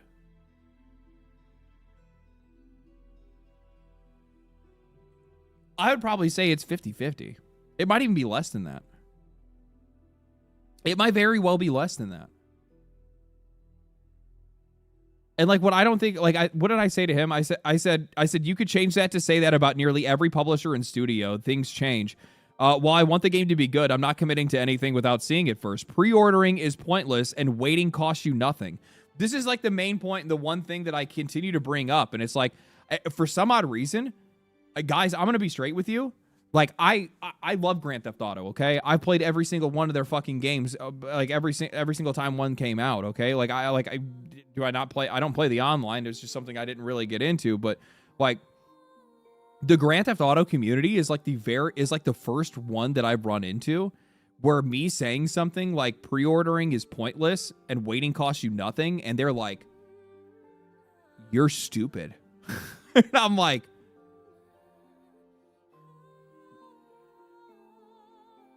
this is something that I thought like everybody genuinely or generally believed by now. Everybody understands that like pre-ordering there's no point.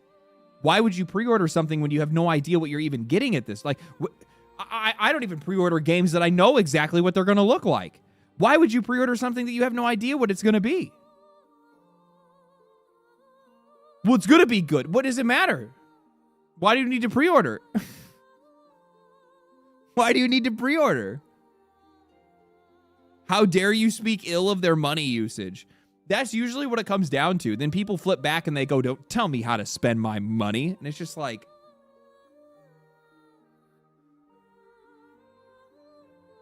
that's not what I'm doing. I'm not telling you how to spend your money. You can blow your money on stupid shit all the time. Fuck, I buy Magic the Gathering cards. Who the fuck am I kidding? But it just doesn't make any sense to buy something that you have no idea what it is. You're buying, like, what are you doing? So you can play 2 days before everybody else. Yeah. And you can also wear, like, 80s outfits. If it's going to be good, then I can wait a few hours and watch it stream it before I buy it. No shit. And plus on top of that, these pre-order deals end up lasting up until past the fucking when the game launches anyway. They end up just giving that shit to people. It's just bait, dude. It's crazy to me. It's fine if you want to wait and see more, but you cannot ignore Rockstar's track record and criticize other people for trusting them. That's just silly. Great track record and some of the greatest games ever made is why I'm willing to give them the benefit of the doubt. With that said, a lot can change in 8 years, and we've seen that with countless studios. I can't see them failing, but I also don't see a reason to give them blind trust. I've said this before. I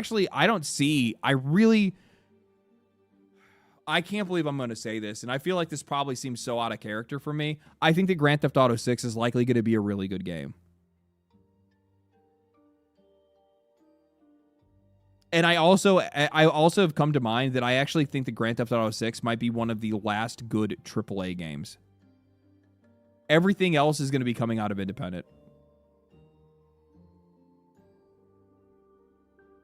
Everything else is going to be coming out of independent. I'm just telling you right now, man. Maybe Capcom. I think Capcom is fine. There's a couple other companies. I shouldn't probably be as finalistic as that, right? It's not going to be every single one, but I think it's going to be like FromSoft as well. Why does FromSoft just not feel AAA to me? I don't know why, but they just don't really. I just don't view anything east of the US as AAA. Like, if it's in Japan, if it's in, like, China or whatever, I'm like, that's not AAA. AAA, in my mind, is, like, American and European video game studios spending, like, $500 million. Capcom is an enigma. They're their own thing.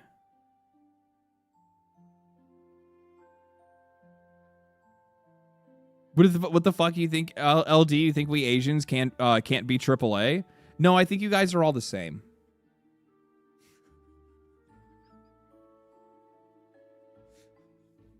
No, I just don't view them as a part of like the industry at large, or at least like the like cogs in the machine of like basically like I don't know, man. Sorry, that's a stupid joke. I just don't. I don't know, man. Like I guess like I almost kind of view like the eastern side of the market basically being like its own entire beast, right? Yeah, it's like a completely different market. It's like it's not AAA to me. They're just something else. AAA is not a mark of quality, by the way. You guys understand what AAA means, right? That's it. Cancel LT. Yeah, go ahead.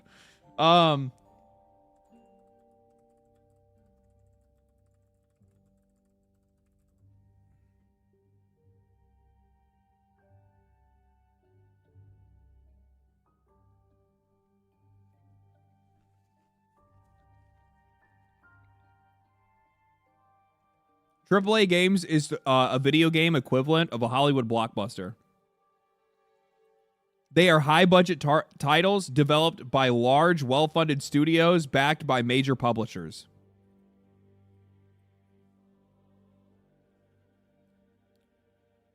See what I'm saying? Do you consider Nintendo AAA? Of course Nintendo is AAA.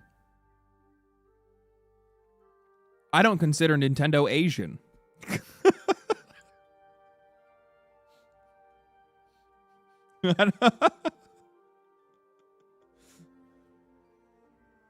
I consider Nintendo asshole.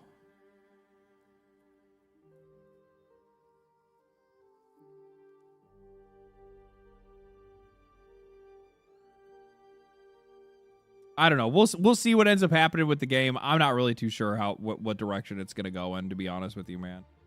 I really don't know what direction it's going to go in. It's going to be interesting, I'll tell you that.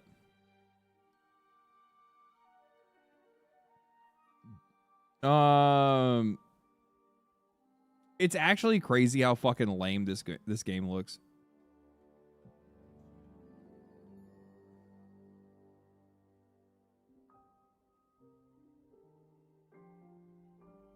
I still had fun with it, though. That's the one thing that I will say. They definitely cracked it. They definitely tapped on something. Look at this. 6 of Sony's top 10 shareholders are BlackRock. Major shares owned by Sony Group Corporation. BlackRock, BlackRock, BlackRock, BlackRock, BlackRock, BlackRock.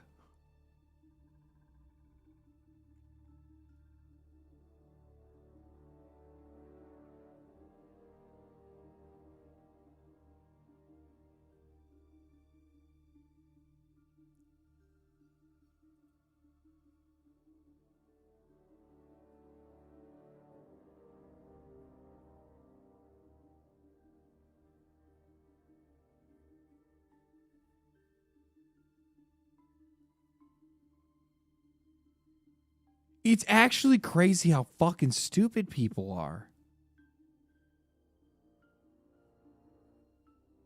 Sony's top 10 shareholders are BlackRock. You guys are so stupid. Xbox is not independently traded.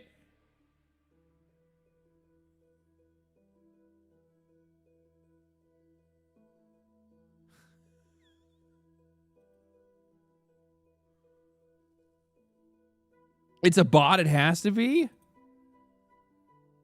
You might be right. An X-bot. An X-bot.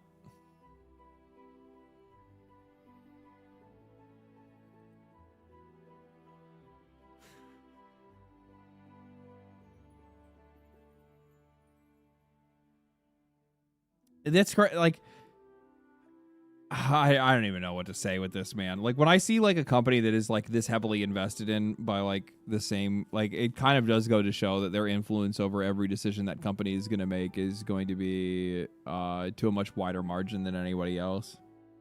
They have the most, like, I mean, they have the widest amount of shares by a long shot, just because they're like, you add all their shares together and holy shit, man. They definitely hold the biggest seat at the table. Any decision they want to make over at Sony, BlackRock is definitely a part of. Isn't he isn't Larry Fink, BlackRock CEO, part of the World Economic Forum? Yeah, they want to, which actually, you know, now that I think about it, the whole, you know, you own nothing and you'll be happy kind of thing definitely does fit into BlackRock's playbook. So yeah, they do want a rental society. BlackRock definitely does, by the way. Like, this is one of the very few things, like, I'm not a big conspiracy nut or anything. This isn't even a conspiracy. This is just BlackRock. These guys buy up property like nobody I've ever seen. It is absolutely absurd how many houses they buy and how much they increase the prices of housing in an area. They will walk, like, there's a part of town that is honestly like relatively hood that I used to live in, not in California, out in the Midwest. And BlackRock came in and they bought, it was next to a lake, but it was still like ghetto as fuck. And BlackRock came in and they bought up all the houses in the area, or as many houses they could get their hands on. And then they turn around with very little effort put into actually rebuilding or remodeling them and try to sell them for, like, housing in that area was usually between like probably like 75.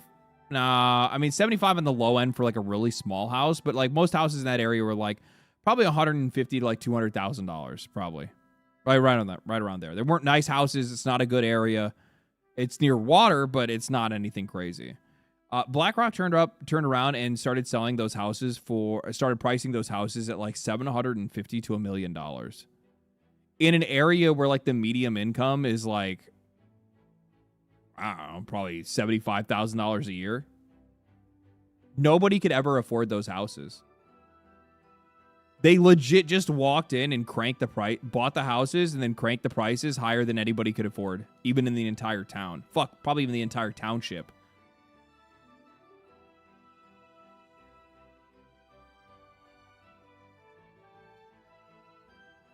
And by the way, that shit is happening in a red state. So, it doesn't matter whether it's red or blue. This shit happens all over the place. BlackRock just gets to do where the fuck they want.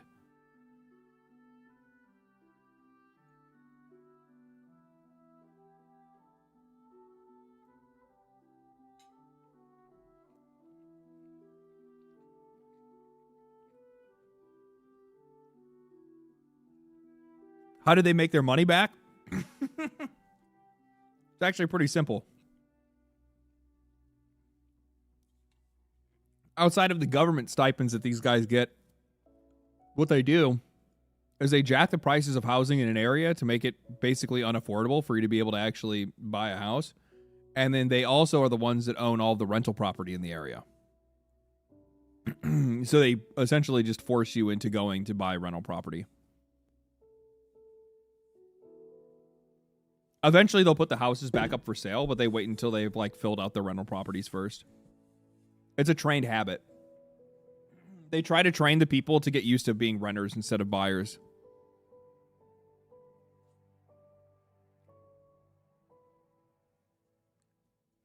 Both colors speak the same language. That's true. That's absolutely true.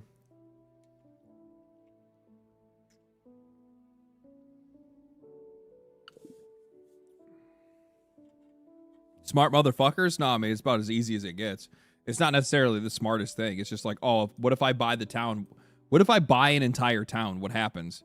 What if I buy an entire town and then raise the prices? What happens? Everybody moves. So if you do that in a localized place, well, you do it on a small scale. It doesn't disrupt the entire area. It just disrupts them enough that they go and rent housing instead.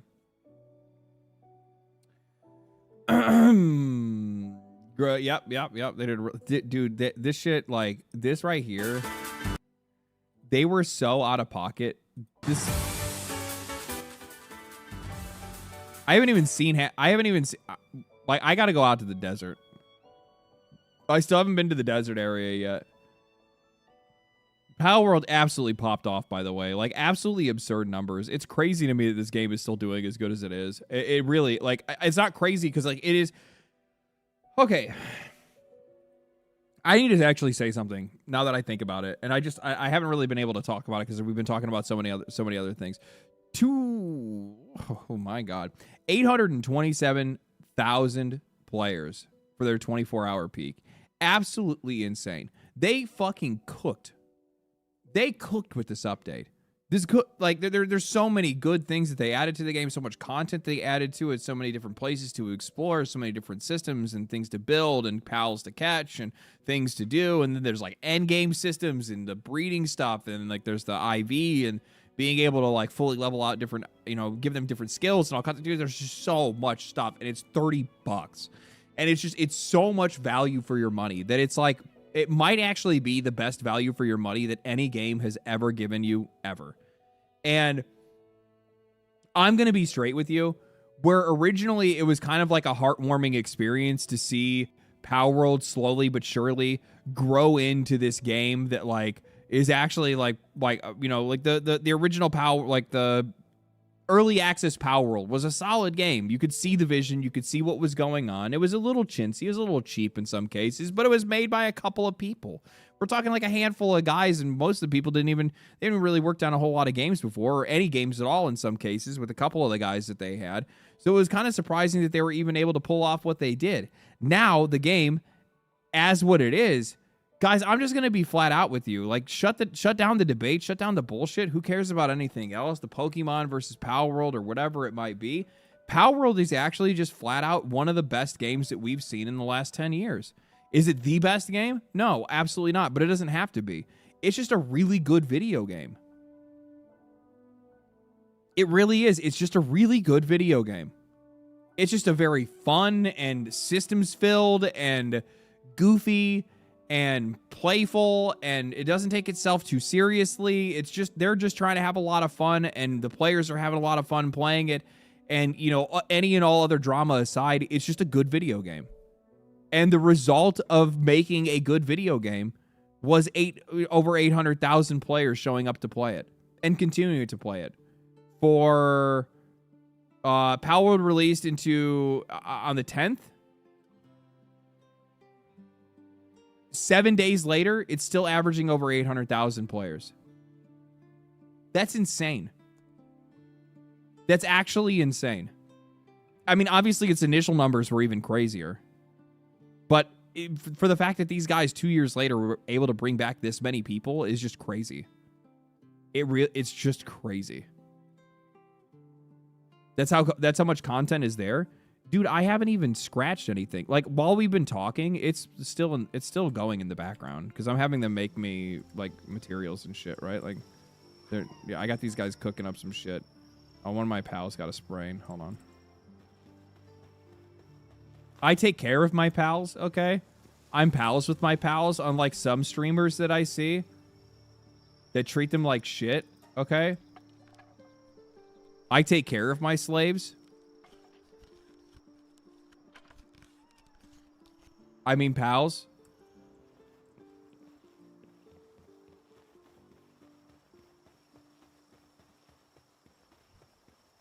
Where's he at? Did he go to bed? Did he even make it? Where is he?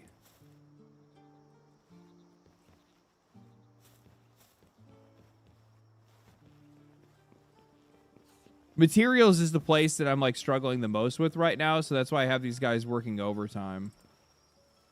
Where'd he go?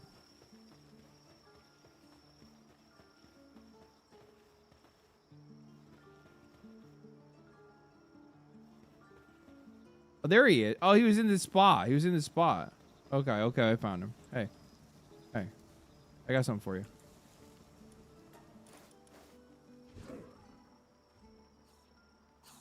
Yeah, there you go. You'll be all right. I'm not very high level, and I haven't got a whole lot of shit done. I'm going to be straight with you guys. With all the moving in and everything like that that I've been doing, I really haven't gotten that much, like, gotten that far in the game. But just to use this as an example, I don't even know how far... I barely even scratched the map, dude. Like, I'm still here. I'm still in, like, level, like, maybe 40 is like, the highest, like, right... What level am I? 43. Yeah, like, I haven't done shit in this game, dog. I haven't done shit. Not a damn thing. Has the new pad. I love... Oh, my new house. I like my new house. Hold on, let me mute this again.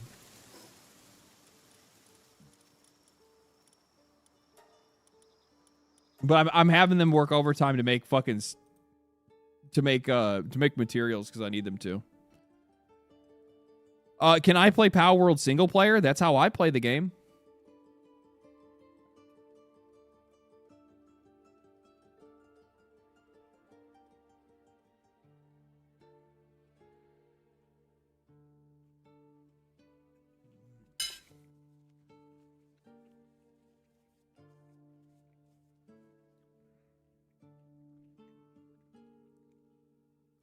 Make sure you build a research pad. Fuck. Thank you for reminding me. Hold on. We're going to get back to the show here in a second. I just need to make sure that I reset my research pad. Because I was trying to research more kindling stuff, because that's really important.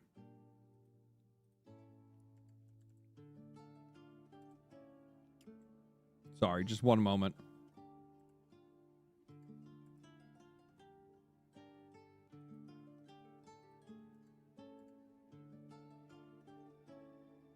We're good now. Anyway. Best $30 spent? Best $30 spent, period.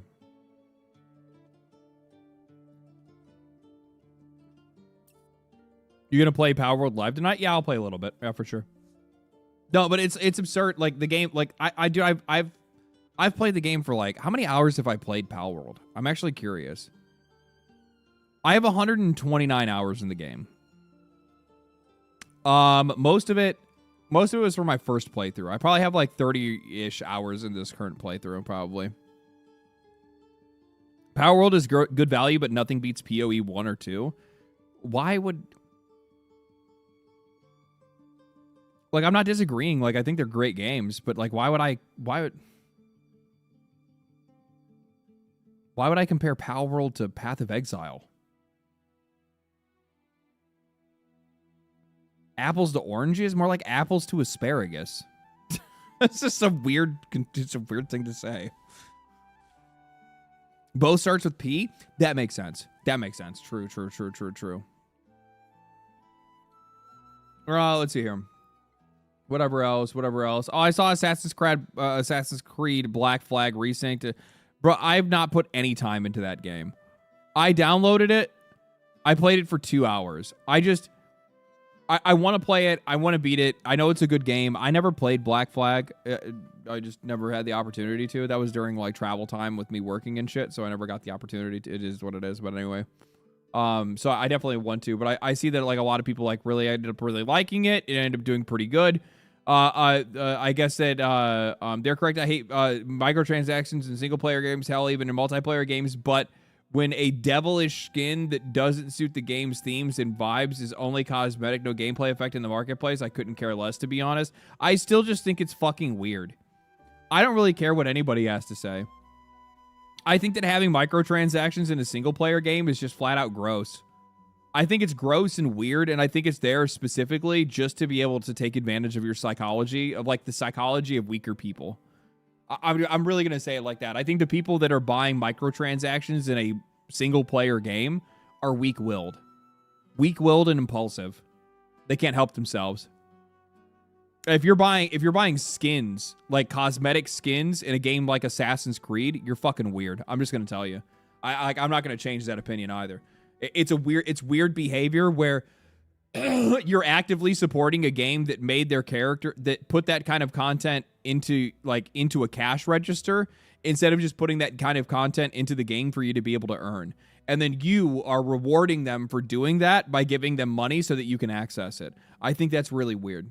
I do. Yeah.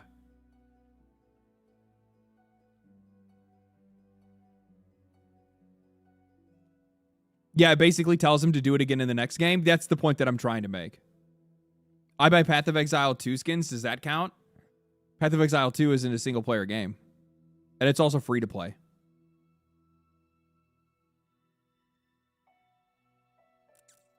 Path of Exile 2 is a multiplayer game. It's actually an MMO, if you really want to think about it.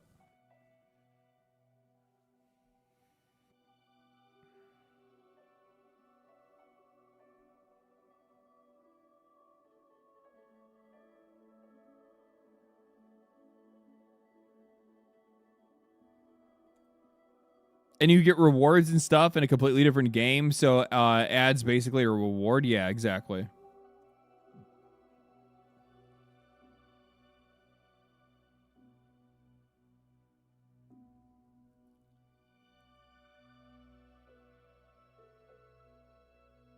The PoE microtransaction. Why were we even talking about that?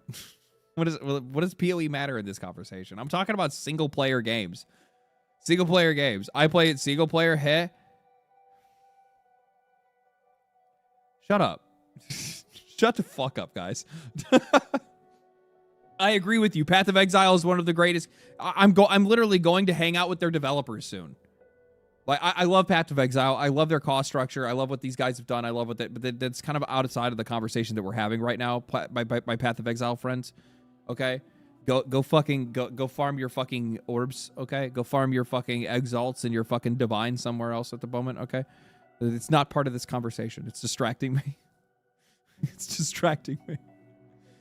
GTA 6 locks the game in a cash register? No shit. That's actually true. Sony's decision to stop physical games in January 2028 is being used as a major lawsuit. We already saw that earlier today. The marketing for GTA 6 just isn't hitting the same, man. But this isn't even marketing. Willie, thank you for the $20. You are amazing. You're amazing. You're amazing. The marketing being like billboards? I guess. You know who else did this? You know who else has this exact same marketing pitch? Would you guess it? Would you guess it? Borderlands. Borderlands still to this day in downtown Hollywood still has all of the billboards taken up with Borderlands.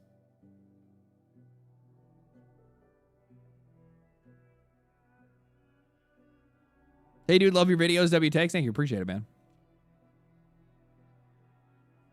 Anybody else that think that Trevor is the best character in GTA? He is the best character in GTA 5, for sure. It's not even fucking close. He's the most entertaining one. I saw this Channel 5 raised nearly $1.4 million in 24 hours after Andrew Callaghan warned that it could shut down over a second lawsuit. The fundraiser surpassed its original $800,000 goal. Fucking based. It's so good to see. I'm so happy to see people support guys like this, especially when it comes to like a very obvious attempt The guy that's suing him is no different than Nintendo trying to sue Palworld. It's literally just somebody trying to bankrupt the other person to get them to go away. It has nothing to do with it being right or wrong. It's just using the legal system to be able to drain somebody else of resources. Sorry, context. So Jason Callaghan is from Channel 5, which is a YouTube channel, and they basically do like guerrilla journalism. Some people feel, I mean, I don't really care about like political opinions or anything like that, but essentially they just go up and they just hand people microphones. That's it. They just go to like events and crazy shit that's going on, and they just hand people a microphone and let everybody say whatever they want, essentially, and then they just kind of tie it all together into a good video, and it all ends up looking really good, man. I fucking really dig their shit. I always have really dig their shit. But basically, there was a guy that was offhand mentioned in one of his in one of their one of Channel 5's videos that they never even talked about the guy. They never even went into the guy or looked into his history or anything like that. They did nothing. And then this guy accused them of doing wiretapping and a bunch of other crazy stuff. And it's just, and none of it's true because they didn't do any of those things. But because they used a like 95-year-old judge that had no idea what was going on, they basically like approved the lawsuit to go ahead, even though the lawsuit was eventually dropped. Eventually it failed out of the courts, but it got dropped. But by that time that it happened, they'd already spent millions of dollars on that court case. Well, come to find out, after that court case got dropped, that guy came back and he's suing them again after already dropping the case. And his lawyers told him, he's like, this is going to cost you like probably $800,000 or more with this next lawsuit. So essentially, he just came out and said, he's like, guys, you know, we got away with it the last time. We figured out a way to be able to make it work. But they're like, if we tried to do this again, we're just going to go out of business, and I just can't do it to myself. So basically, we have to raise money for this lawsuit, or we have to shut down the YouTube channel. And it's just like, damn. So he raised the money. People supported him. It's cool, man. It's really cool to see that. And they just let you do that? Damn. When you have enough money, yeah, the courts will definitely let you waste somebody else's money. For sure. If you can fabricate enough evidence, if you have enough relationships in the government, enough relationships with the law, then yeah, there's probably a really good chance that you could come up with something that would at least be able to waste somebody's time and money for at least a little while. And depending on how much money you have, depends on how much money of theirs you get to waste. It's the way it goes.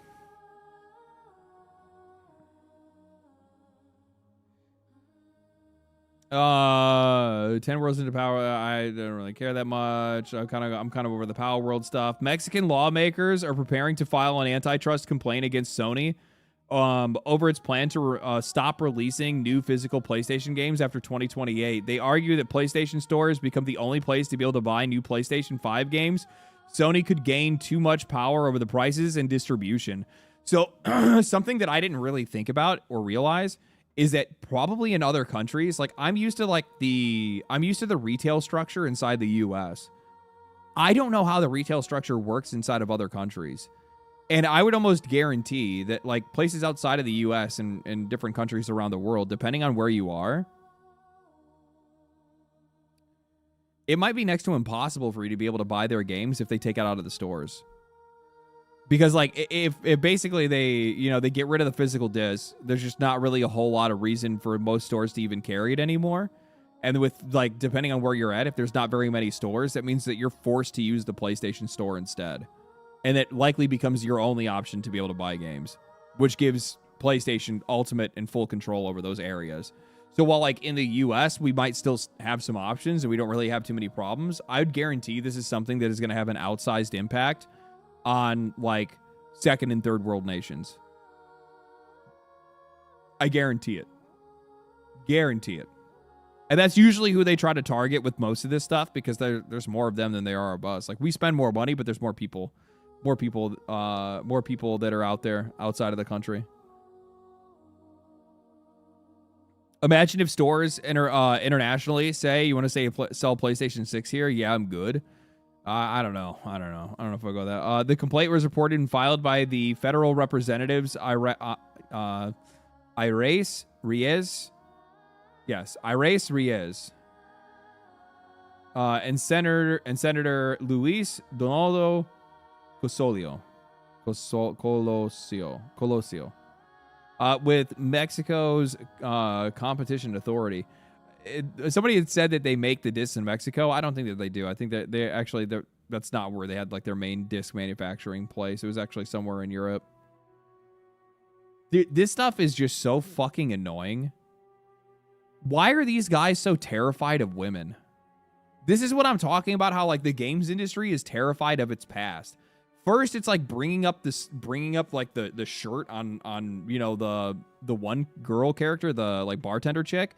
And now it's just like, oh yeah, we used to have breasts in our game, but you know, don't on like works of art or on the front of a ship. And they're like, no, we can't have that anymore. We have to put a bra on that chick. It's not even a real person. It's just so weird, dude. This is what that God of War trilogy is going to be like. This is why the God of War trilogy is going to be shit.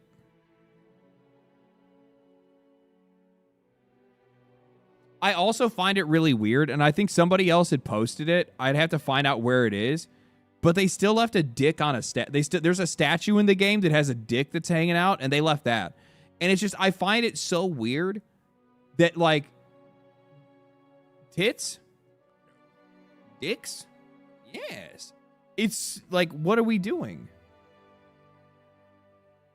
It's so weird. Aphrodite played by Elliot Page? That's not even true. Elliot Page played like some random soldier.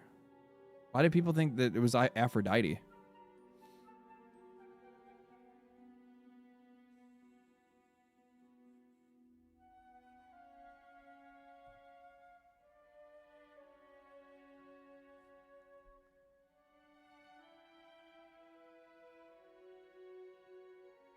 Oh, you mean in the remake trilogy? Oh yeah, I have no idea, dude. I feel like that remake, I feel like the remake trilogy is going to be absolutely cooked. I have a strong feeling that the red orb banging scene is definitely not going to make it in. Dude, did you guys see this? I've been following this on the side because I actually really like Technoblade's like videos. Like I was like, I think I watched like some of his videos during COVID or something like that. Cause like I had like a little Minecraft stint, you know, locked in my house and just like playing games and shit and like catching up on a bunch of stuff that I never played before. And so apparently this Minecraft YouTuber made his like career, like basically like blew the fuck up by impersonating Technoblade, the Minecraft YouTuber that died years back. I think it was due to cancer, if I'm not mistaken. It was so sad. So sad. Dude was so young when he passed away. It was honestly such a fucking, like, dude, such a tragic thing to see. But Minecraft YouTubers are basically, this dude goes and he starts LARPing as Technoblade. And skin suit of a dead guy for content. Like, talk about how dark and gross that is. Like, imagine how much of a sociopath you have to be to think that anything like this would ever be, like, at all acceptable. Like, this is how absolutely disconnected from reality and society and just basic human decency we've gotten now to the point where people financially are going out of their way to be able to impersonate dead people on YouTube. And it's not just dead people, it's dead YouTubers. And I guess this guy had even looked like, even Simon from Hightail, if Techno Dad asks you to delete your channel, he becomes the villain for the LARPer fans. So he says, hey, forming your entire persona around impersonating someone who died of cancer is incredibly lame, and donating half of the revenue does not absolve you of that. So essentially, this Techno LARPer guy went in and he actually asked the dad of the dead kid of Technoblade. He asked Technoblade's dad, is it okay if I do this? And if so, I will donate half of my earnings to charity. And his dad's like, no, this is weird. And the guy just kept doing it anyway. He just kept doing it anyway. And so this is Simon from Hightail, and he said if Techno Dad asks him to delete the channel, then he becomes the villain to the LARPer fans. So there are psycho fucking people that are out there that are watching this like live action role play, which that's not what it is, but they're just like pretending to be these people and even using like voiceovers and stuff like that. And like they're afraid like they're gonna go after this dude's dad if their dad is like, please stop impersonating my dead kid. And this is a lose-lose situation for Techno Dad. The LARPer knows this. He's weird enough to do this in the first place. Actual psychopath behavior. As a dad myself, I'm quite angry about this situation. If I can help, let me know. It's so weird, dude. It's like based fucking Simon, by the way. I love this dude. I love everything this guy has been doing over the last couple of years. It's been so cool to see what he's done with Hightail. But this has just gone on and on. Technoblade's dad had responded to the YouTuber LARPing as his late son. I don't know how to react to this. What am I supposed to do? That's the nature of the internet. Luckily, YouTube does have rules against impersonation. You're not allowed to impersonate other people, not like in a legal sense, right? If you're actually like trying to pretend to be that person. I know this because like there's people that have tried to impersonate my channel. There's been people that have like taken my videos and tried to put them in a different language without my consent and like tried to build a YouTube channel around my videos. I got that shit shut down. No, you're not allowed to do that. Not without my consent. Sorry, that's not going to happen. There's been people that have like tried to use my voice. It's really funny because you'll see a lot of these content creators that will try to piggyback off of somebody else's success in some way, and the way that they do it is in such weird ways. They think it's very specific things about a person that is the reason why they're successful. There was a guy that was using my background of my old apartment as the background of his videos, and he thought it was like the background of my video is what made the videos popular. There's a guy that used my voice that thought it was my voice that made my videos popular. I don't even like my voice. I think my voice is not that like soothing or anything like that. I don't really think like I think it's probably more just the fact that I'm genuine, or at least I try to be as much as I possibly can be. And it's really funny that like people like they latch on to the things that they don't understand. Like they don't understand what makes content popular. And like there's different types of content and different types of popularity. But like it's always funny when they go and they latch on to like they find these people that are much more being sold on their like on how genuine they are, or how like authenticity, right? People that are sold by authenticity more than anything else. They grab those people, integrity as well, like integrity, authenticity, like valorous things, right? Like good values. And those are the things that they target these people, but they don't understand like those are the things that actually make them. Like if I wasn't honest, if I just like said, you know, I don't know, if I just towed the industry talking line, if I tried to be performative about how like angry or the things that I don't like or whatever, if I tried to take it to an extra fucking level, if I tried to, I don't know, if I tried to pretend like I was like super hardcore anti woke or like hardcore right wing or something like any of that kind of stuff, if I tried to grift, I don't think that I would be able to be popular. I don't. I have to be myself, and that's just the only way that I can do things. I don't think people would really like me if I wasn't myself. If you were a LARPer. Yeah, if I was a LARPer, I don't think this would work out all that well. But this is just such a weird situation to be in. And I mean, luckily there are protections in place, but if I was him, I would have just reported it to YouTube and said, hey, this person is impersonating my dead son. Fucking shut him down. And I guess the guy like came out recently. I didn't find the post, but I guess it came out recently. The guy like finally said, okay, I'm not going to be doing it anymore. I'm gonna stop. And like,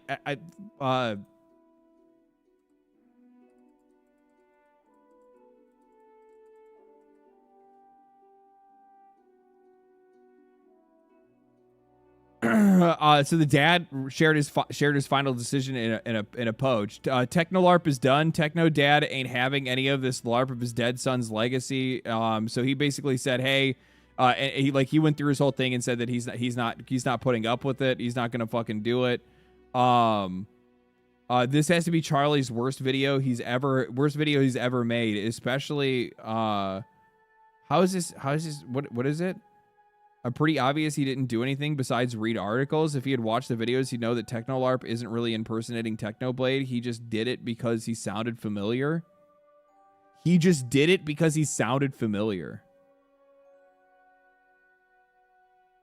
Listen to the cope of these people.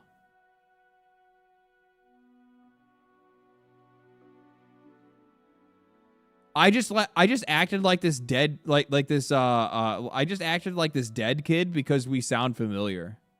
I just did it because we sound familiar. It has nothing to do with the fact that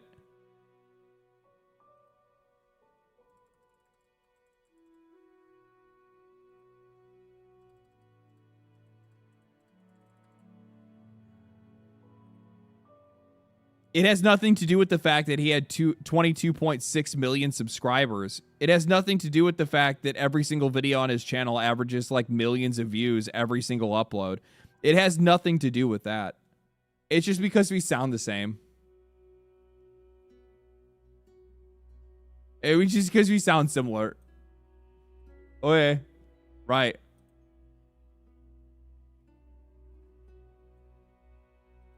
It's so weird, dude. It's such weird fucking behavior.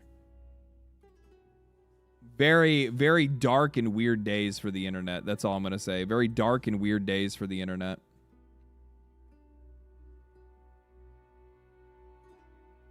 So we went through that. What else did I see recently? I don't know what this is.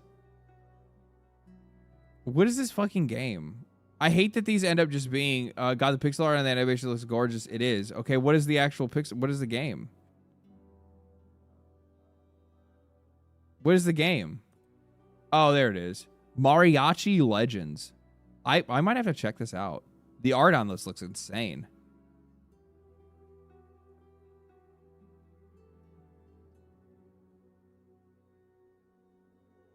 Yeah, I dig the fuck out of this, dude.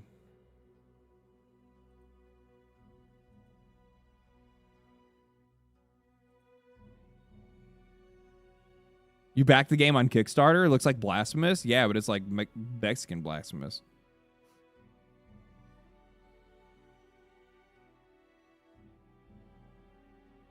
Very cool. I'll have to check that one out. Sometimes I literally just save indie games this way when I see like a trailer that I'm like, oh, this looks really cool. This one I saw, this looks actually kind of cool.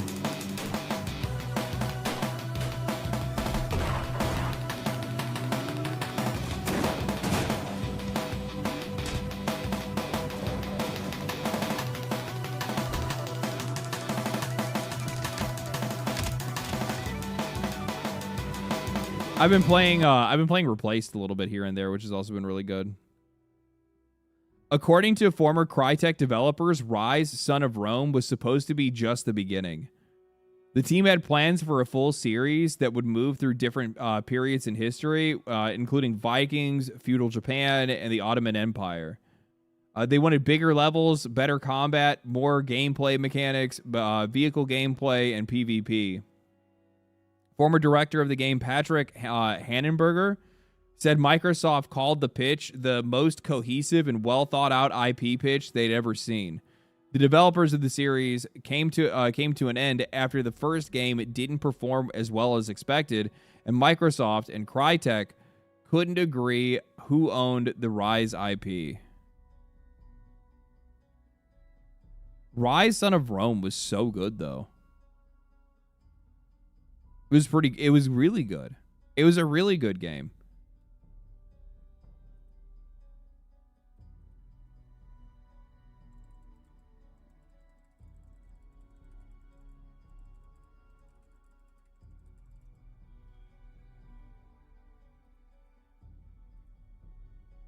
Wasn't a release title for a console. It was a release title for the Xbox One. That's why it failed. It had nothing to do with Rise, the game itself. The game itself was fantastic. And honestly, if the Xbox had launched better and it wasn't completely kneecapped by the fact that they went out and tried to sell it as a TV box, and they had better marketing than they did, and they didn't have that doofus go up there and try to tell people, oh, if you want physical discs and you want ownership, well, we have a console for you. That's called the Xbox 360. Oh, if you don't want to play games online, if you don't have an internet connection, we have a console for you. That's when they were first trying to push always online, where the consoles always had to stay online. Yeah, Don Matrick, what a fucking tool.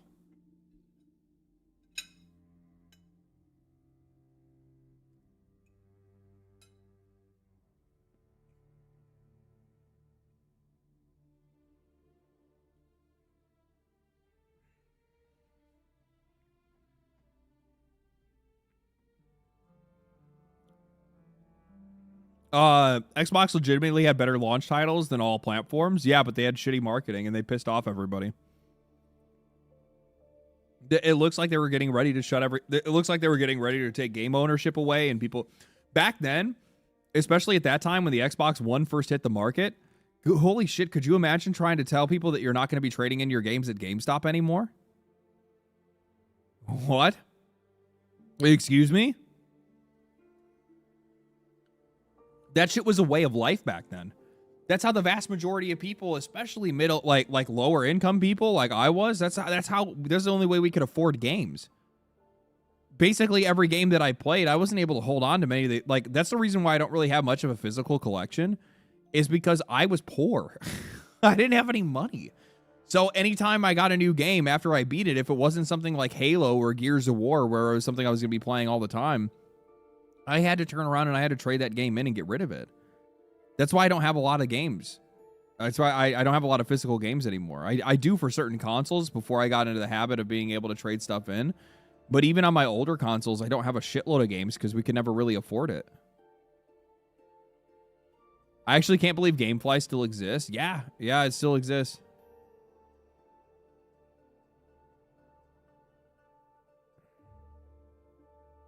Yeah. That's sad, though, because I mean, like, and they don't know who owns the IP. It's so weird. So what happened to it? Somebody has to own it.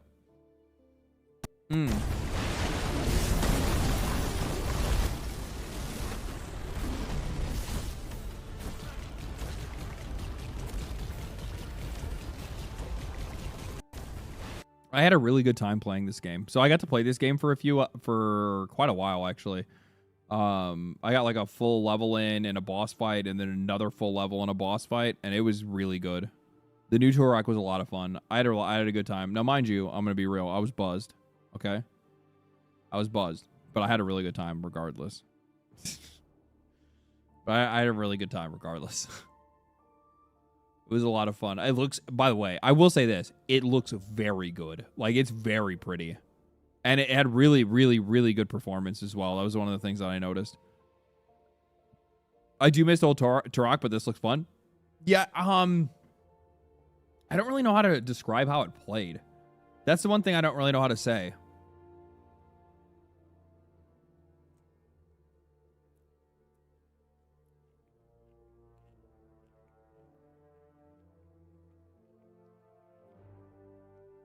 You know what it actually plays like?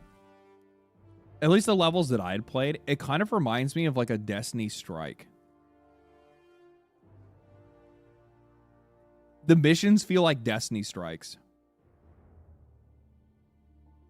I'd even told the guys right there, I was like, man, you know, given the timing of this, if you guys could have made like a Destiny Turok-like game, you guys would have cooked. You guys would have sold so much. You guys would have made so much money. And the guy was like, you think so? And I was like,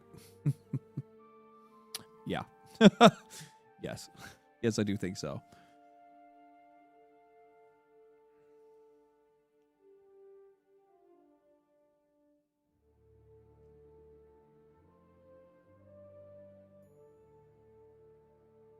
But yeah, no, I had a pretty solid time with that game.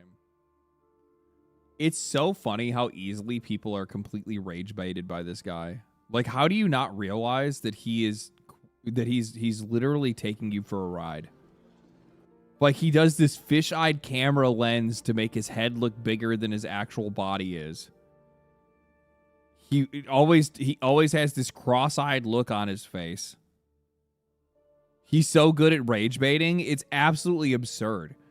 And like people, and look how like, the type of insufferable nitpicking is why we have 10 years of development cycles, by the way. No, it's not. No, it's not. No, it's fucking not.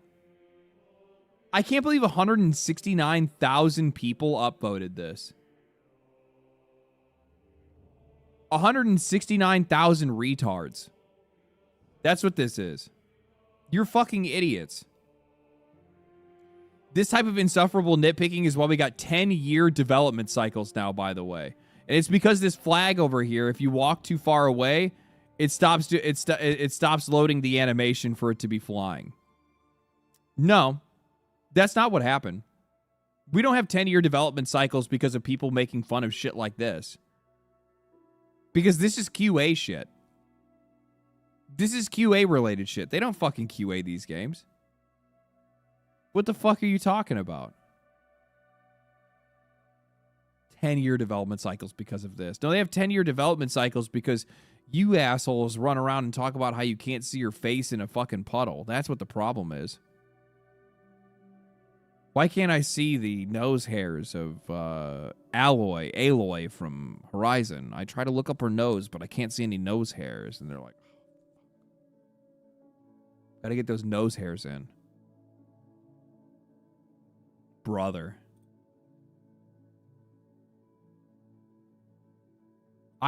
Why did they make her a bust down? I don't understand that. It was such an odd, like Peter looks normal, and then they're like, here's box-faced, like, Mary Jane. Mary Jaws?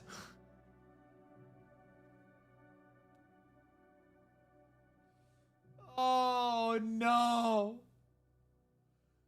Oh, you're talking about from James Bond? Because that's immediately, like, the first thing that I thought of. I think of, like, Jaws from James Bond. Just, like, the fucking metal, like, jaw. The writer self-inserted. Look at what the writer looks like.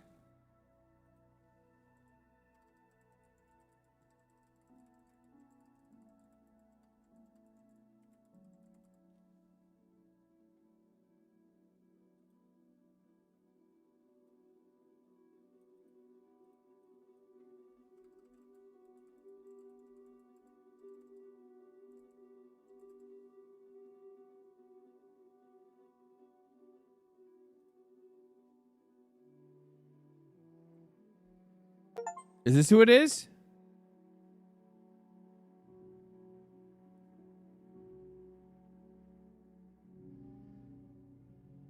Not that one?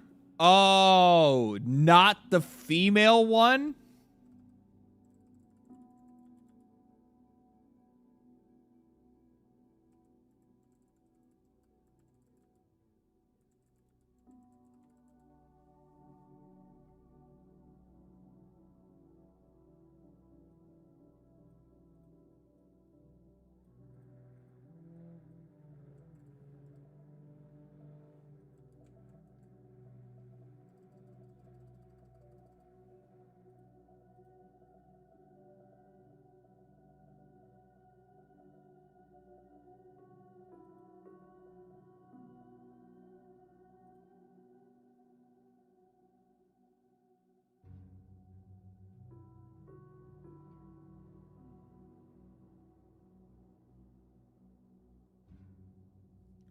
So what is the fucking name? Top left?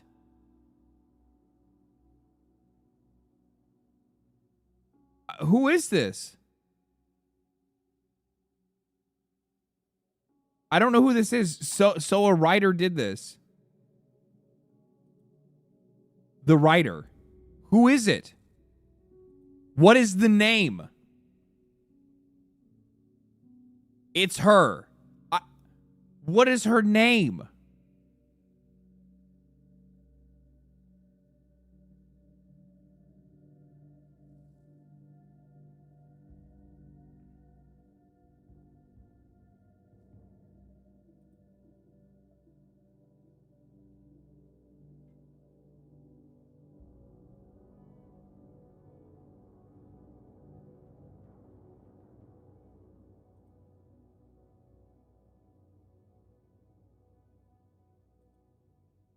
Literally no name. This is literally an image that says, so some writer self-inserted themselves. We don't even know who this chick is, or if she even works for Insomniac, or even if she's even real.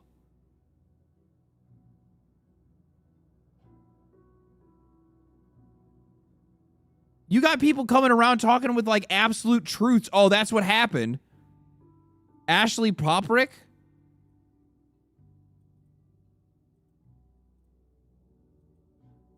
I'm gonna be so fucking mad if this chick isn't real.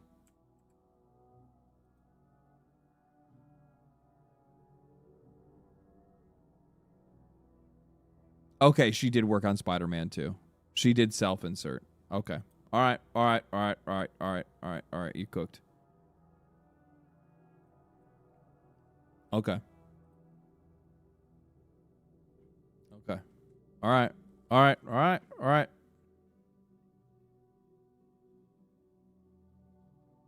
She 100% self-inserted her game into Spider-Man. Yes. She made herself Mary Jane. Okay. Okay.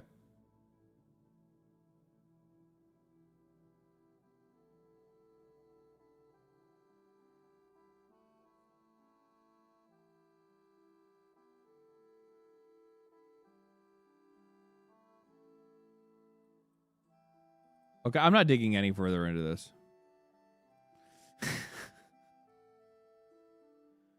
Hey, with the fact check, now we can believe in Rag stronger. Yeah, stop self-inserting. Wait, why am I getting beat up for asking for fucking proof? Why am I supposed to just look at a picture and go, fucking tro? Her jawline is more pronounced than mine? Bro, I fucking wish that I had a jawline like this. I wish I had a jawline like this. It's fucking nutty, man. New Ubisoft annual report. A new worry about games coming out too late. Drops mocked about that microtransactions make games more fun. Average worker is paid down by 4%. Portion of workers now falls under 30%. Jesus Christ. Like the thing is that like keep in mind, because I've seen some people like talk about, they're like, Ubisoft is back. Assassin's Creed Black Flag is back. It's just like, okay, well that is a remake of a decade-old game, okay? That doesn't mean shit. The company is still cooked. They have a long road to redemption, and it's one that I don't personally think that they're gonna make. That's just me, okay? I don't think they're gonna make it, but if they do, that's crazy. But I don't think so. I don't think so. Let's see here. Is there anything else? According to Chris Avalon, Bethesda made a PowerPoint on everything wrong with Obsidian, with everything that Obsidian did wrong with the game. I would guarantee you, what is everybody's favorite Fallout game? I'm curious. What is your favorite Fallout?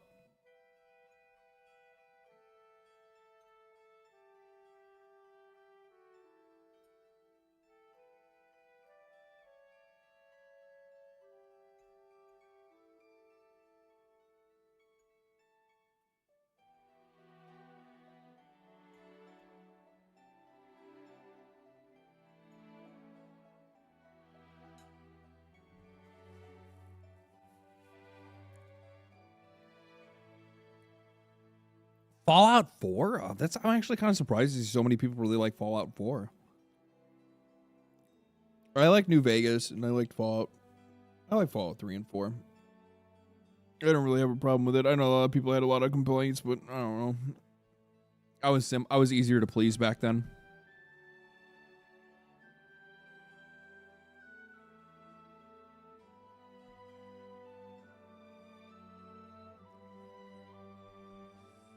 New Vegas has to be it. I do actually think that like the Fallout that everybody remembers the most fondly is New Vegas. And it has to have like really stung Bethesda and specifically Todd Howard's ass that the version of Fallout that people enjoy the most or look back on fondly the most is Obsidian's version. Obsidian cooked Bethesda's story with the campaign and the DLC. I hate them. I hate them too. If I were Beth, yeah, I know they absolutely cooked. They did. It would probably piss me the fuck off too. But like, what do you mean you took my work and you did it better? All I hope is that now that they're gonna have Chris Avellone leading a new Bethesda game, leading a new Fallout game. I hope that they don't make them use the creation engine. I hope they can use whatever engine they want. I don't think it's necessary for them to have to use the create. We already know that's not the case. They don't have to use it because they used Unreal Engine for the Oblivion remake. Fallout ain't even a Bethesda IP.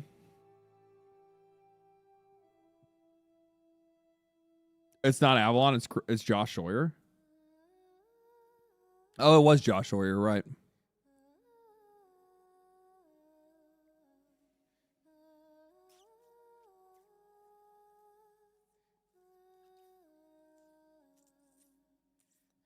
Extremely funny how Starfield was for. No, I don't really care about that.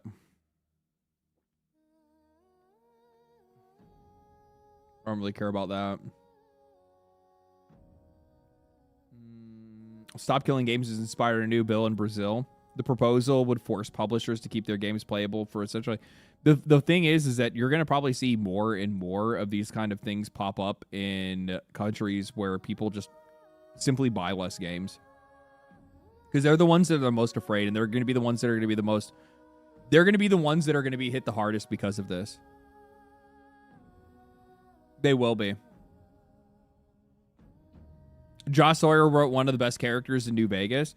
Well, I know that they did. So I had actually seen where is it at? Let me see if I can scroll back and find it.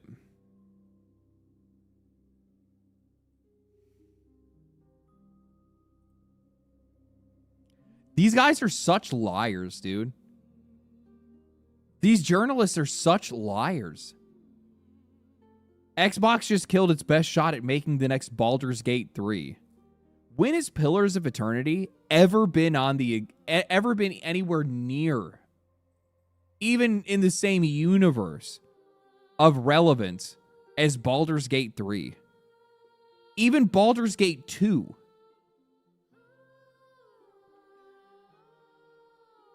It's insane. They're like, and I also love, this is the one thing that probably drives me crazy with like video games journalism. It's how like these guys want to look at you and they want to point the finger and they want to say that you think that problems are way bigger than they actually are. They're the ones that want to point to you as the person that's overreacting all the time. When these are the guys that overreact about everything and pretend like every single studio across basically the entire industry somehow only ever mines gold and diamonds and not shit. And then when one of those studios who absolutely mines shit gets shut down, they're like, oh my God, you guys got rid of this studio that only ever makes gold. Oh my God. You guys literally got rid of the company that was going to make the biggest game ever since Baldur's Gate 3. Like, what are you talking about? Like, Obsidian has flat out just not been relevant. They haven't been relevant for years. And it's not even the relevance. It's also just the fact that, like, these guys, like, Pillars has never been that big. I'm not saying that Pillars is bad. I think that Pillars is fine. But then we're not going to make Baldur's Gate 3. Who are we talking about? Who are we talking about? Look.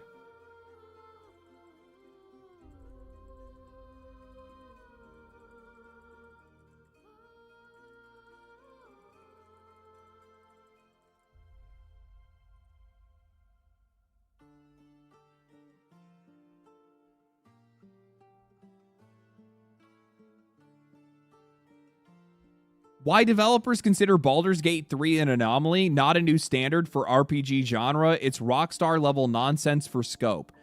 Josh Sawyer is the reason why this whole thing started. He was the one that said this right here. He was the one that said that Baldur's Gate 3 is not a new standard. Yet you have Polygon saying that they were going to be the ones to make the next Baldur's Gate 3 when they were the ones that were saying, please do not hold us to that standard.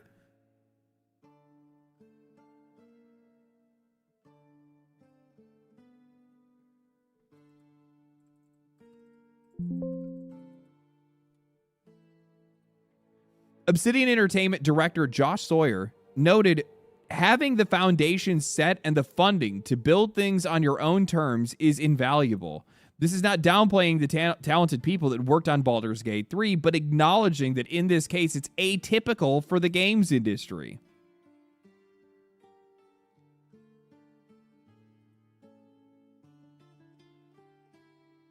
And he's saying this is a great threat. He was supporting this, talking about how Baldur's Gate 3 is not an example. It's not the standard. And this is the same guy that you think is now going to go and make your Baldur's Gate 4?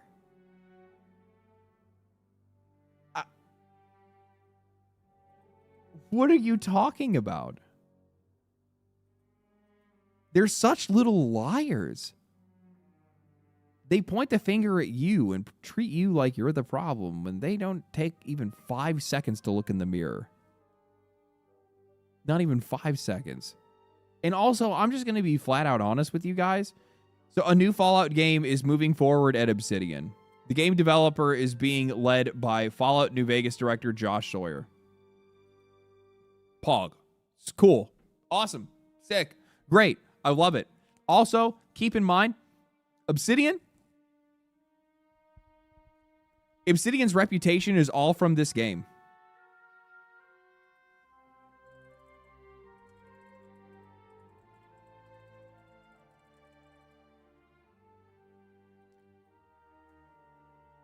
$16 years ago.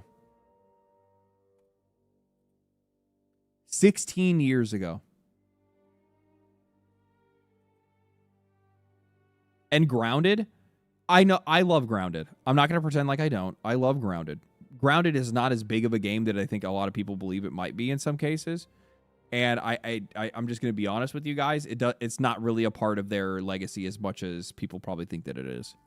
It's a good game. Grounded is very good. I really do like Grounded. I was a huge fan of Honey, I Shrunk the Kids when I was a kid. Okay. It was like one of my favorite movies. But with that said, most of their I also like them for KOTOR. Yeah, KOTOR as well. But again, you're still going back you're even going back even further, aren't you?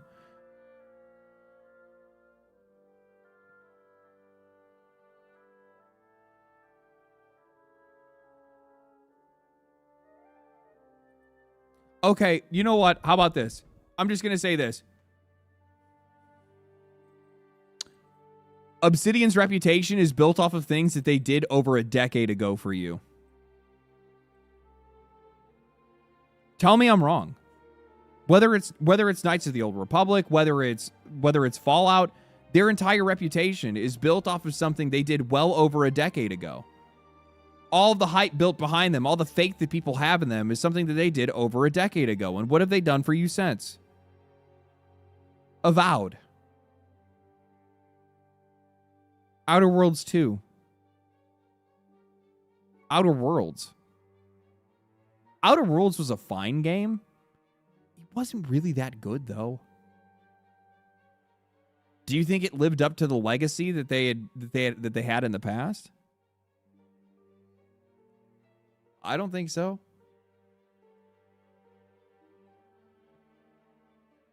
Not the same people? That's where you're wrong. That's where you're wrong. It is a lot of the same people. I mean, fuck, they just brought back Tim Kaine. I mean, Tim's not there. I mean, Tim's probably going to be there for Fallout, but yeah. I don't know. Maybe one last hurrah and they can actually make this one happen. I hope that, I'm going to actually, to be honest with you, I actually think that I probably have more faith in Obsidian turning around and making a good Fallout game than I do Bethesda anymore. So I mean, I guess they're not wrong in that decision. People need to realize that these companies that made great games no longer do, because everybody that made them great doesn't work there anymore. They do work there. What are we talking about? They do work there. Josh Sawyer is there. Chris Avalon is no longer there, right? Chris Avalon, I think they kicked out. Didn't they kick out Chris Avalon because of some like Me Too thing?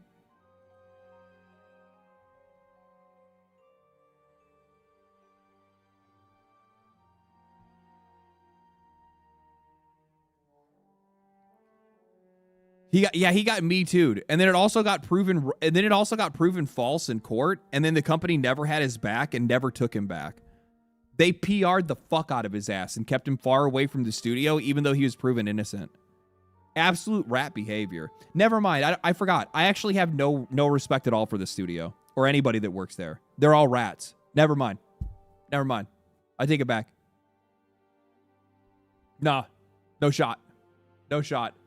Let me double check, because I'm pretty sure now my brain, my neurons are starting to fire.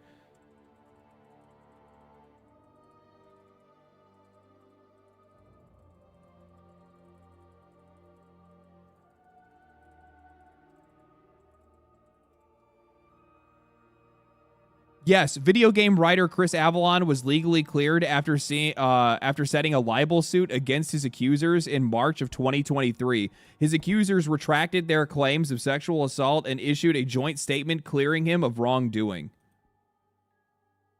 The studio never responded, the studio never apologized, and they never brought him back.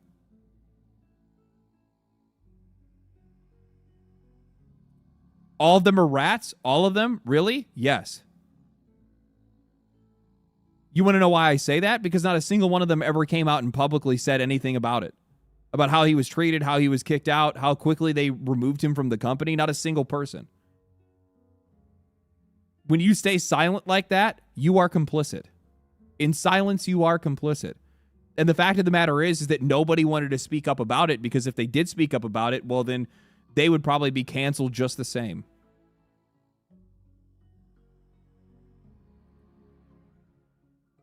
So they implicitly leave him guilty by not ever speaking out for him.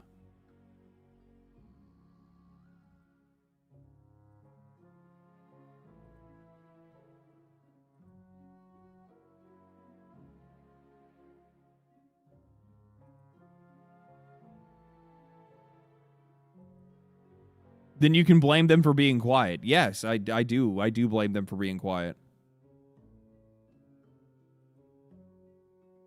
It was Techland, not Obsidian, though? I thought it was Obsidian that he was working for. Am I wrong?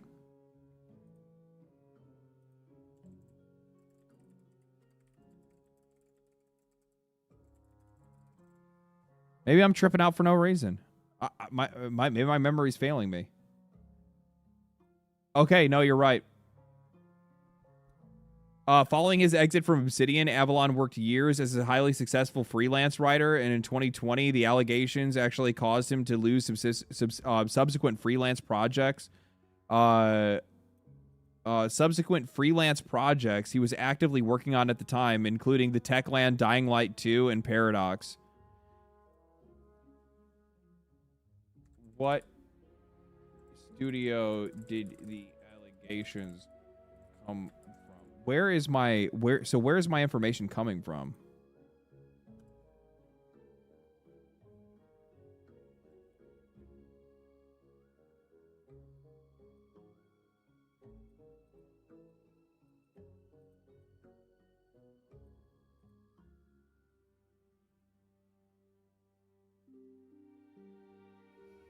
Okay.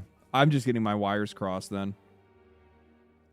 I thought that they were for whatever reason, I thought the girls were a part of Obsidian.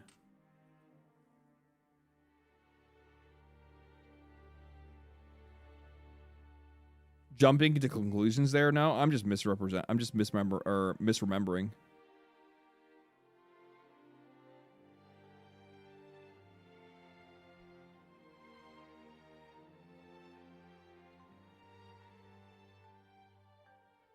I think nearly everyone did. Yeah, I think so. I don't fucking know. Okay, well, what do you want me to do? Do you want me to apologize? I'm sorry, Obsidian. I'm sorry. Now I do hope that they make a good Fallout New Vegas. I misremembered. My bad. But notice when I misremember, I immediately try to go and remember correctly and look up the information rather than just running with the false information, okay? So fucking chill. Fucking chill. It's better than me sitting here believing the same thing and then pushing that as fact and not actually looking it up to make sure that I'm not wrong. The minute that I go to make some type of accusation, my brain goes, wait a minute, we should actually make sure that this is true and you're not just misremembering something.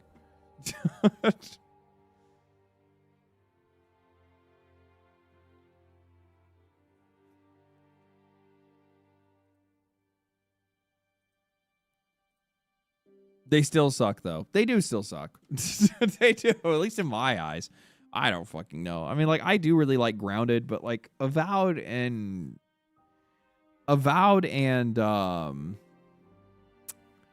what was it?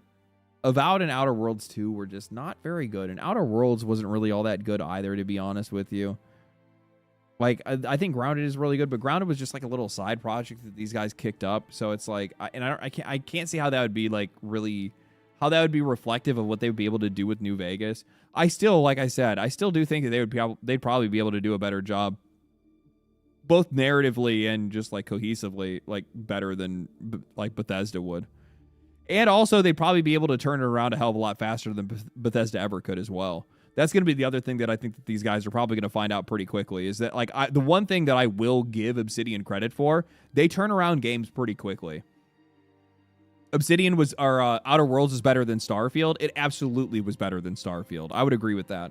But that's what I'm saying. Like, even though I don't think that they necessarily make the greatest games or very good games, most of their games are just kind of like, it's still better than what Bethesda's been doing. LD, KOTORs.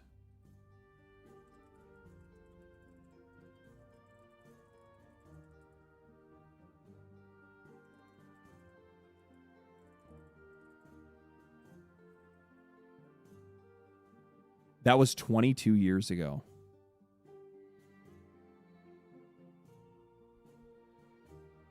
That was 22 years ago.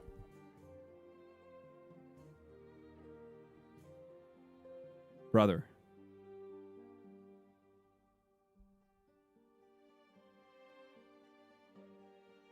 The babies born during that time are of drinking age.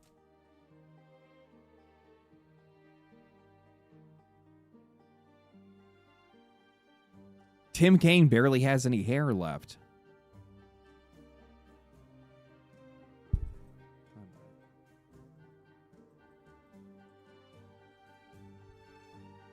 Yeah, I'm 21 and I was 05. Yeah, exactly.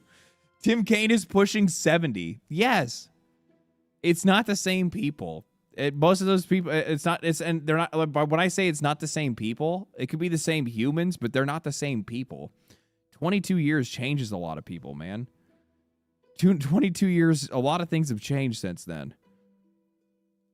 Remember when they worked for us? Yeah. Yeah. Like, I get it. It's like, oh, man, but Obsidian cooked with Knights of the Old Republic. Yeah, that was over 2 decades ago. That's like being like BioWare.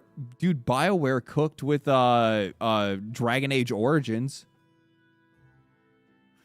It's not the same company. What did they do with Dragon Age after that? It's rough, dude. Time is a cruel mistress. Time is a cruel, cruel mistress.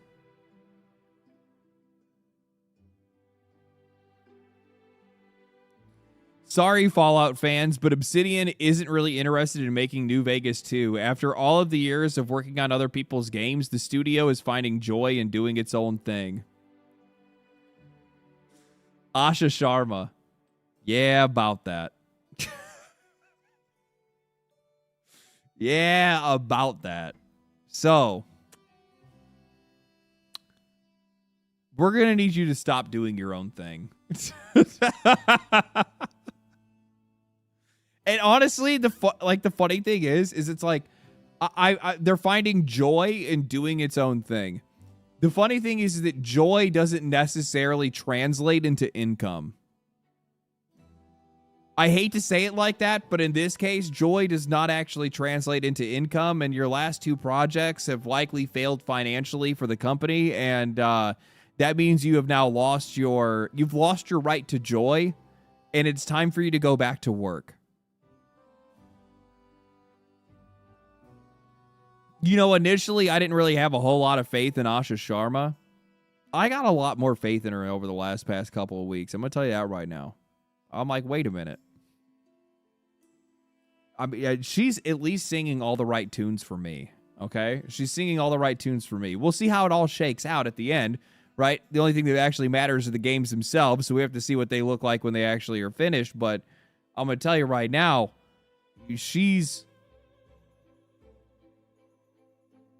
I think she's a viewer.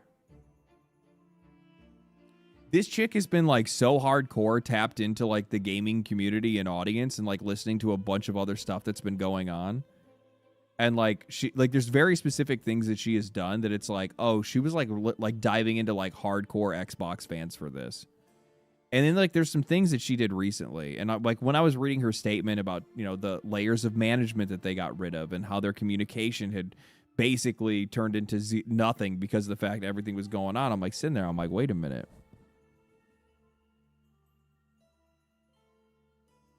Are you watching my videos?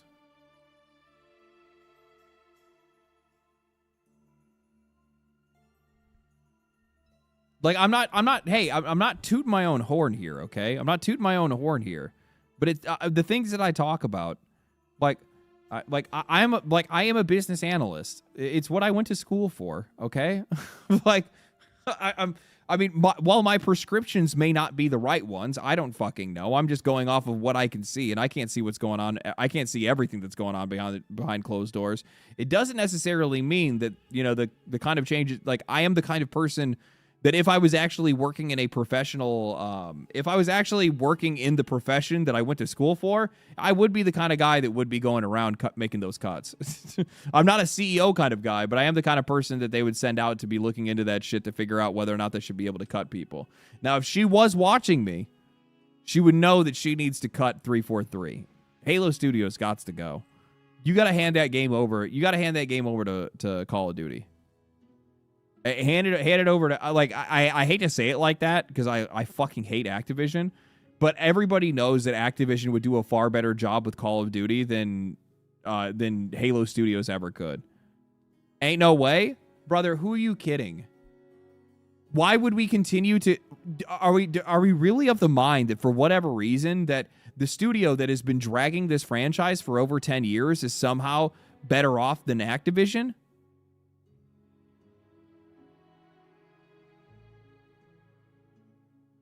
Nearly anyone can do a better job than them. I'm not saying it's going to be like the best. That's not the point that I'm making. I just said better. It could just be better.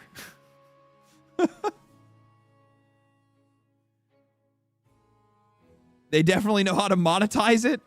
True. Yeah, I'm not disagreeing with you there. I'm just saying. Anyone but that fuck-ass studio, it's what I'm saying, man. Like, Halo Studios, those guys that are over there, just not really worth it. It's just not worth it. What else is here? I love how Ubisoft has to ruin a good thing immediately.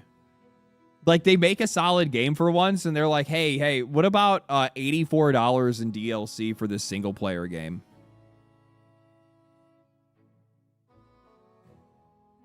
We give you half-decent remake that also has weird censorship, and we hit all the boobs, and we maybe changed some of the language and messed up some of the lighting, and it also has some new bugs that you've never seen before. We get $90 in microtransactions in your single-player game. What do you think? You have to pay for boobs? What if they did that? What if they just started making microtransactions for like uncensored versions? They're like, hey, we have a new version of the game.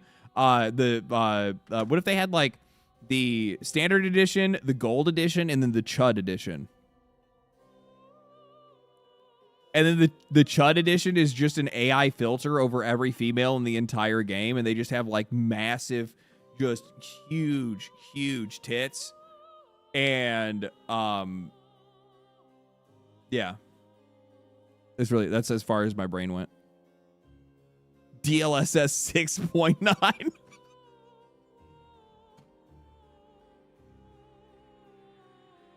Mod that guy. That's good. That's good. I really like that. Holy shit, that's funny. Yeah, where's that DLSS 69? That's what I need, man. I tell you what. Oh my god.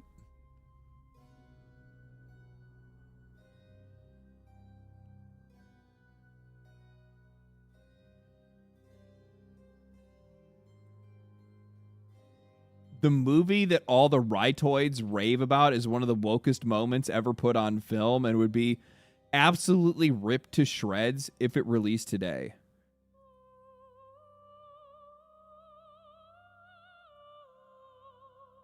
This is one of the greatest moments in film. This is one of the greatest moments in Lord of the Rings. And the reason why is because it was never like, it's so funny how these people have like no actual like perception of what is good and bad media. They have no taste. They have no personality. They have no guiding compass whatsoever. They're completely out of their minds. It blows my mind. This was one of the greatest moments in the movie because they never made her out to be a girl boss or anything like that.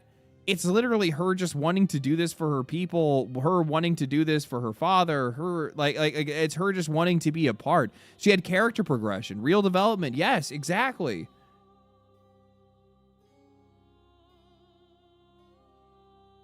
It's so weird. It's because they never did this kind of, it never beats you over the head with any type of message or anything like that. This was a combined effort to take down the greatest evil of all. The Witch Queen or the Witch King could swat her like a fly.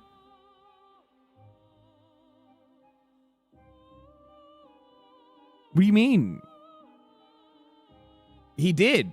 He beat he fought, he nearly killed her. Actually, he didn't kill her. He killed the who the fuck else did he kill? I can't remember that scene exactly off the top of my head. He killed the king, right?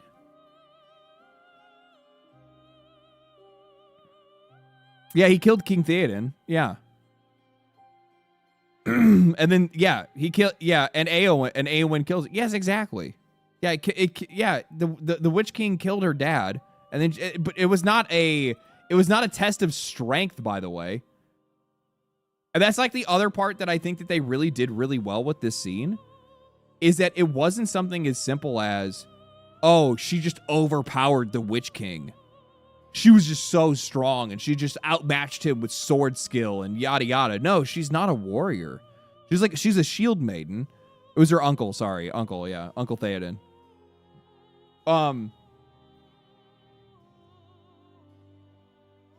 The reason why this is one of the most powerful moments in film is because they had such great character development leading up to this scene where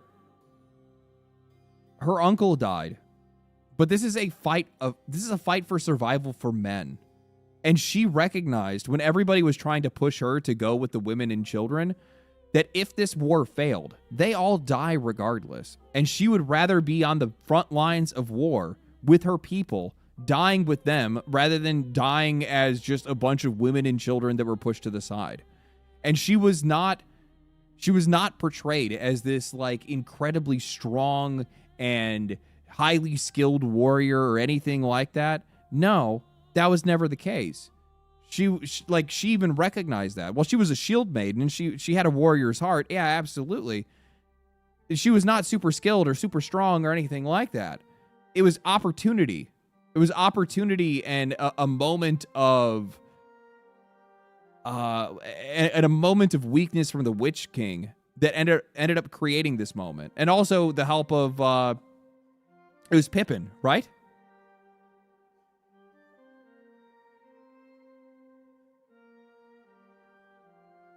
Mary. Yeah, it was Mary. Okay, thank you. Yeah, and obviously with help with Mary.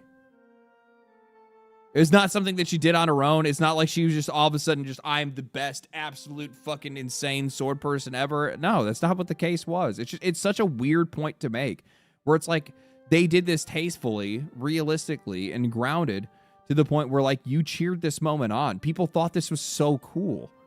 There was nobody was crying over this. Nobody was losing their minds or anything like that. No, that's the Rings of Power. Exactly. It's so crazy how people try to misremember this kind of stuff or how they try to use it for something else. Actual wokes hated this film because they made it illegal to make it ever again. But sure, man. True. Ubisoft fans, what Rockstar, Ubisoft gave fans what Rockstar wouldn't. That's actually... Hey, you know what? Credit where credit is due. Good job. I don't really like what they did with the whole microtransaction shit, but this is cool. This is good to see, man. Yeah, this is a W. What a crazy timeline. I mean, they still stuffed the game with like $80 of microtransactions, but I mean, outside of that, they actually still gave you an art book. That's like, I guess that must have been a pre-order bonus. And then they gave you a map, which is also dope as shit. And it actually looks like it actually has a book in it. And you obviously some like DLC code for you to get whatever that like skin is or whatever. That's cool, man. That's cool. Preach. David Gator, the original creator and former lead writer of the Dragon Age series, says that he will never play Dragon Age the Veilguard. Speaking to PC Gamer, Gator said he already heard enough about the game and knows it would be too painful to play because it would be wincing the whole time. He also blamed EA for the game and how it was developed, saying EA really did a number on them in terms of setting them up to fail.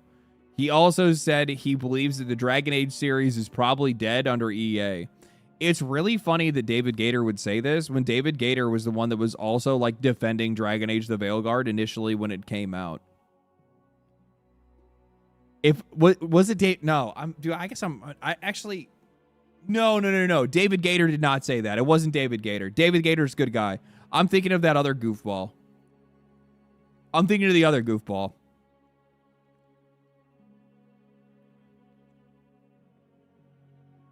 Mark Dara. That's who I'm thinking of. Mark Dara.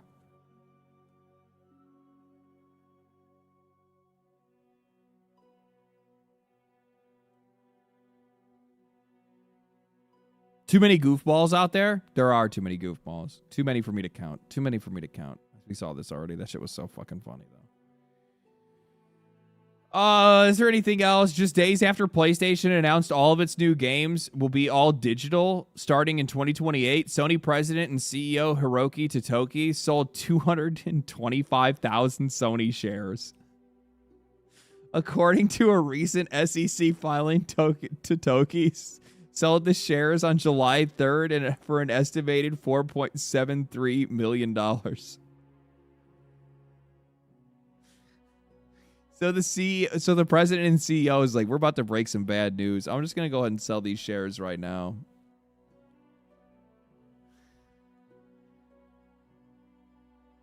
He sold half his shares.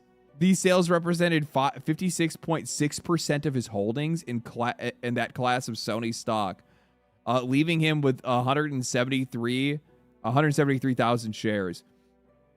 The stock sale happened shortly after Sony announced its move towards an all-digital future for the new PlayStation and the games in the backlash from everybody around it. That is way too fucking funny. It's so funny when you see these CEOs do this kind of stuff.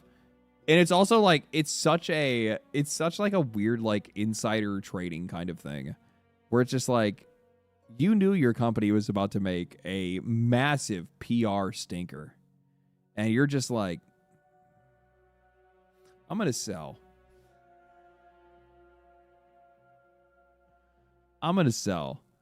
Deuces, suckers. He ain't deucing out. He's the president and CEO. What are you talking about? He's just taking a check for now. And then he'll buy the stock. He'll buy back his stock. He'll buy back his stocks at a cheaper price, probably. Oh, I saw this. The most concerning information that Asha Sharma revealed about Xbox is that they've been losing 64 cents on every dollar they spend. And in some parts of the company, work surpasses as many 14 layers of management. We already talked about that, but they're losing 64 cents on the dollar. That is fucking crazy. It's wild. Like, I've been talking about how I've thought that Xbox is like not making a profit, and I had so many people telling me that I was wrong. I was just like, there's just no, like, I'm looking at Xbox as a company and I'm watching their games fail in the market. I just, like, people are like, oh, they make so much money off of Game Pass. You don't understand. They make so much after the Activision Blizzard deal. They make so much money. No, in fact, they do not. No, they don't, actually. It's crazy for me to look back on it now and be like, holy shit, I was right this entire time. These guys quite literally have been going broke. It's insane.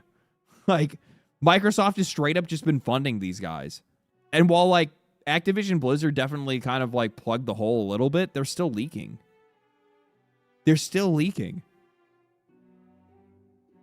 It's not good, man. This is not stuff that's very easily turned around. I'm going to tell you that right now. Microsoft's big E3 in 2018 showed their studios from a bygone era. So this is the new studios that they had picked up in 2018. The Initiative. I think they still have the Initiative, but Undead Labs, Compulsion, and Ninja Theory are all gone. And they still have Playground Games. Yeah, they still have the Initiative, right? I can't remember. Microsoft shuts down so many studios, you kind of just lose count after a while, right?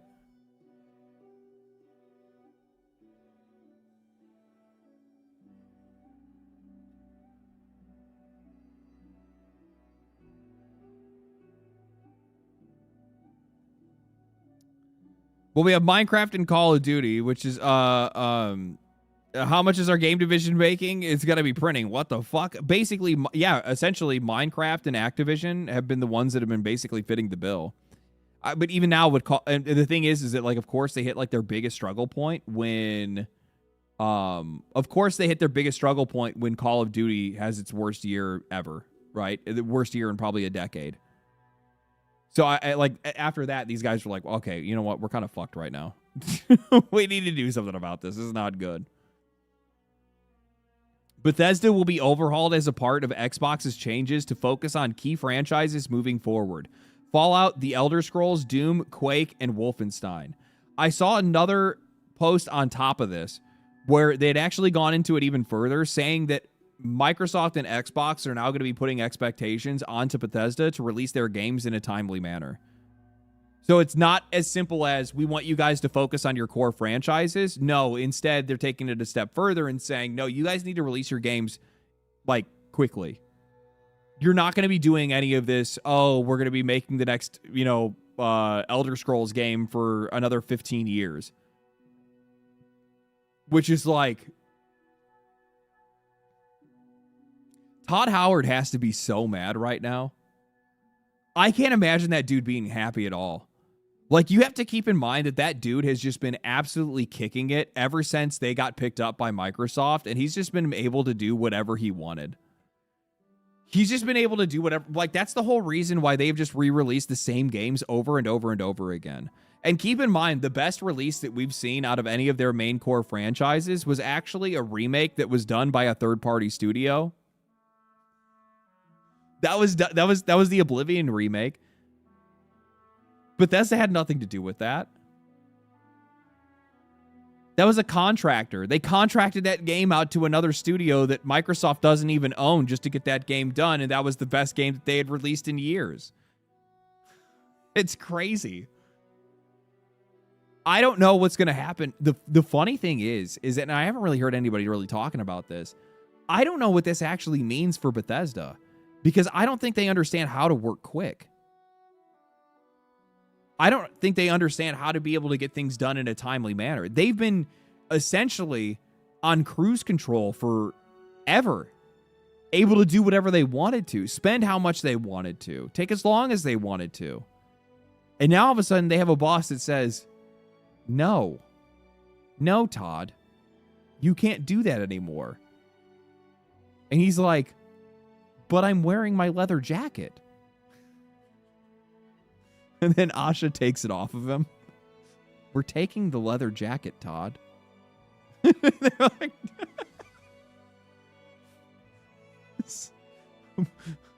but wait, I bought that. You'll get it back when the game is done. And his $70,000 watch, true. Indiana Jones was good.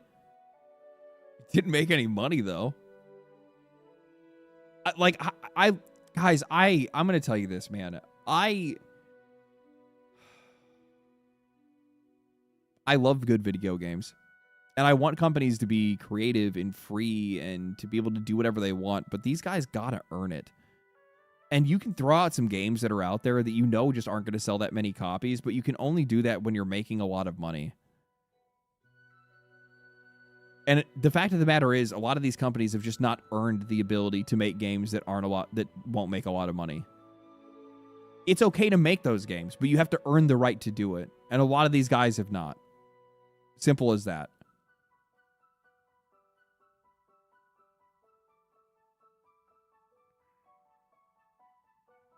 Have you talked about the recent TennoCon? I haven't watched anything from TennoCon. I haven't watched a lick of anything from TennoCon. I could probably do that like ish now. I think there's like something I wanted to look at and watch and then kind of go from there. I think I've pretty much covered most of this stuff. I'm not really worried about that. Xbox CEO, we already covered all this. I think we've actually covered mostly everything at this point. Yeah, I think we've actually covered most of anything, most of everything that I wanted to look at the very least.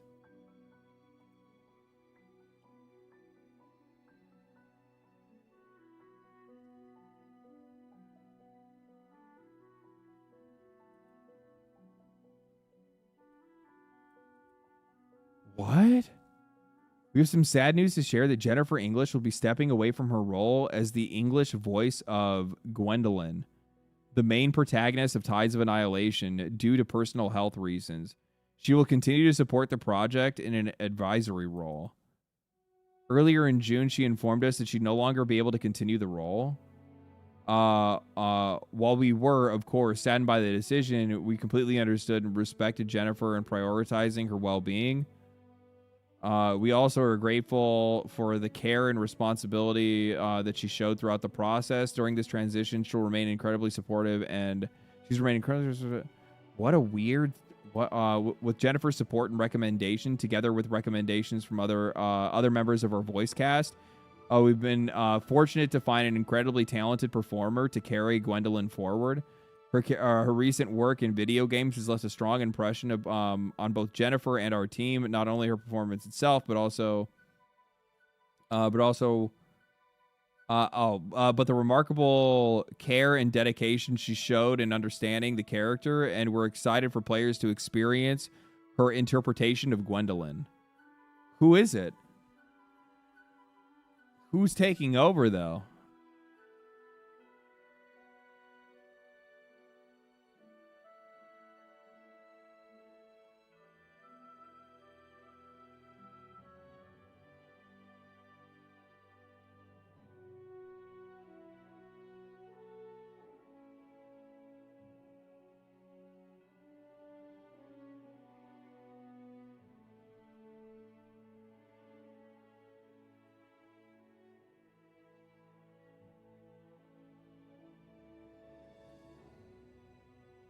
I wonder who they're having taken over the role.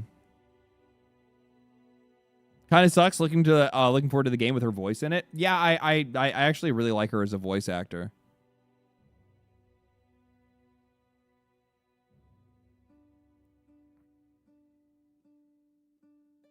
The game looks incredibly generic. Brother, every game looks incredibly generic. It's 2026.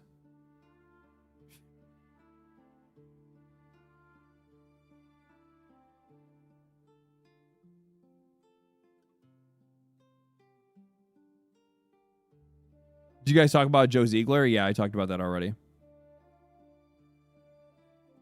Oh, what an interesting development that is. I don't really care about this anymore as much as I used to. I'll watch the trailer. I'll watch the Warframe trailer. Let's see what's going on.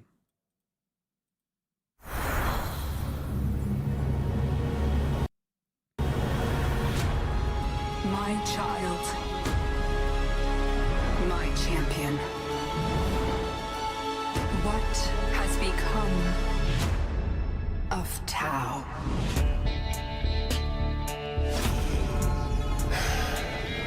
All dreaming are dead. I need you close to him, Briscoe. Feed me his plans. No law down here. Nothing was protected. You've got some nerve showing your face here after last time.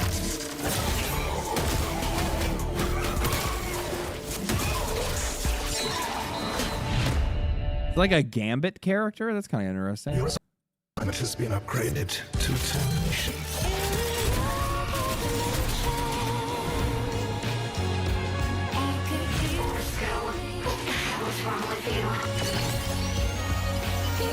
Take a spin to celebrate.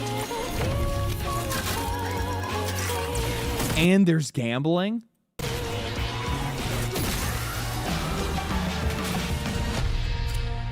I know why you are here, Briscoe. The truth about what is coming back to Tau.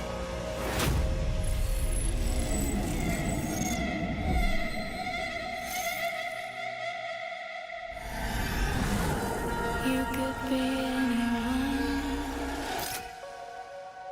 Another face in the scene. Okay. Okay. I'll watch some of the demo. I don't know. I'm not going to watch the entire thing. It's 30 minutes long. New solar system, new planets. I told you guys that was going to happen. Not for me. Wordframe is a tad gay. It's okay. I'm a tad gay too. I think everybody's got a little gay in them. You know what I mean? Just a little bit. Bury the past. But when the black rain falls, Gay is but a spectrum. will come clutching back up.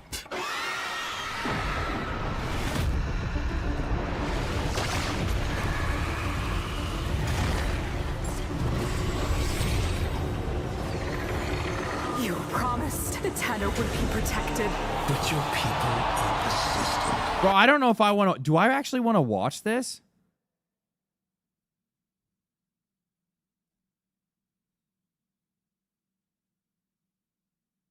Like, I almost... Like, I have, like, 3 story missions saved up. I'm not really... Like, I don't like the spoiler shit. Yeah, I just kind of like to experience what happens in the game. And this is, like, immediately already starting out to be something that I'd rather just experience in the game.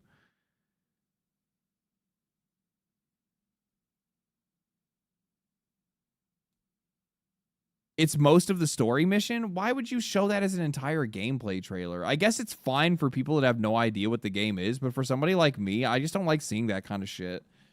Like, I didn't really watch the new PoE 1 trailer. I'll watch that. I'll watch, yeah, okay.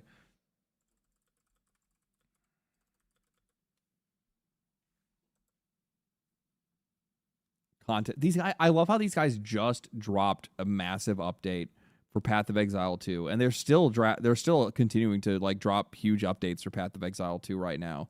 And here these guys are dropping yet another fucking trailer and another league that they're getting ready to do for OG Path of Exile, for original Path of... These guys are absolute psychopaths. Give me a second. I used the bathroom really quick. Give me 1 second real quick. Let me turn the sound back on so you guys actually aren't just listening to nothing.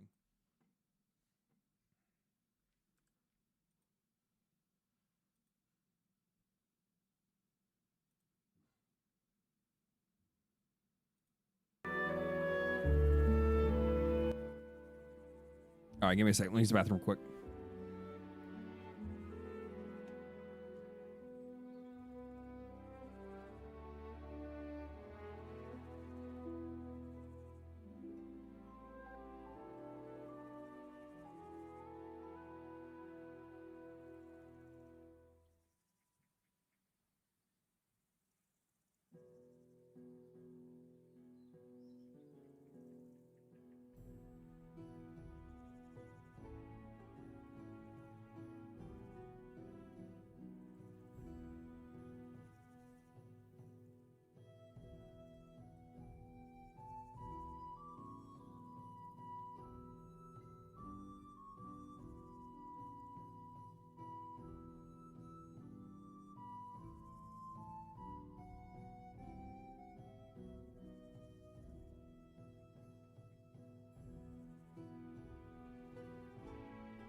Gotta take like a whole trip around the house. God, I forgot my headset. 1 second.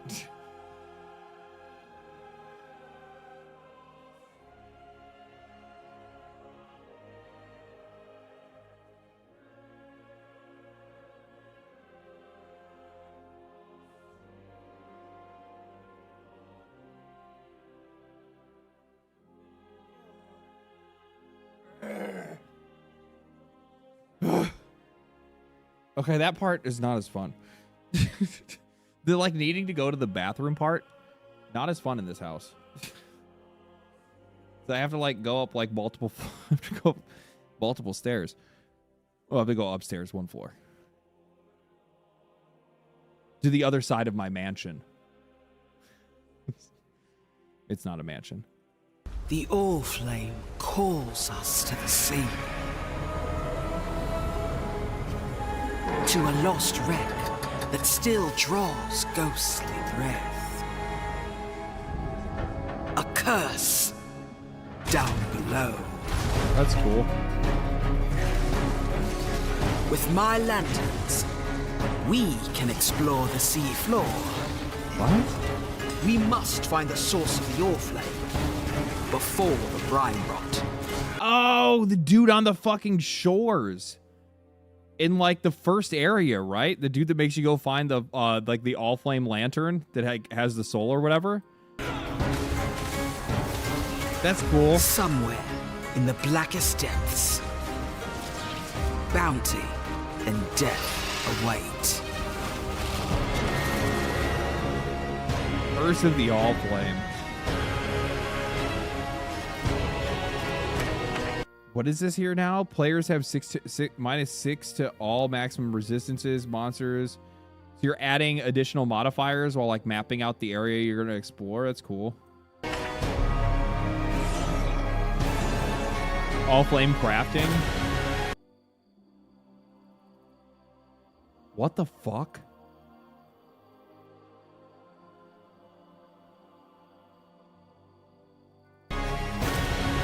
You split it into 4?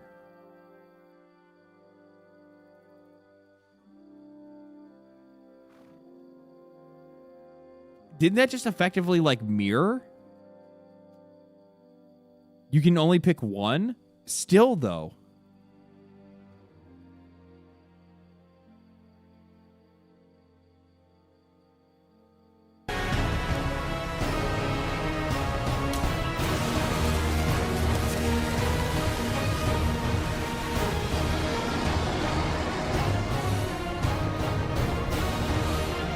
My God.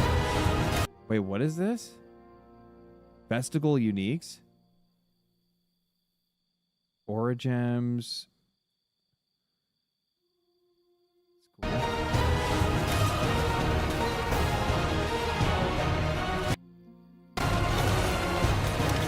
Pack spells. Atlas anomalies.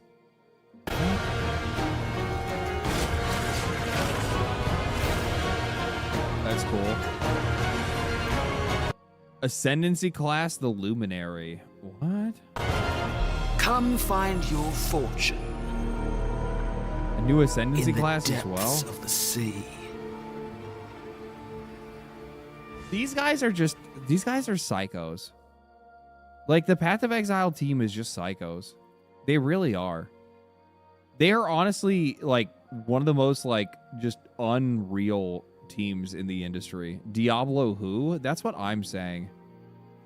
The best kind? They are. It's actually... I don't even know how to even react to these guys because they're just so absurd with what they do. And, like, how far they go. And how they still keep finding ground, like, new ground to tread. And I think, like, one of the coolest things, like, when I see something like this, right? When I see, like them, like, what if we go under the sea? And then you can map your own voyage under the sea. And then what if we create this, like, crap? Like, all these things that they do in Path of Exile 1 is just more iteration that will eventually make its way into Path of Exile 2.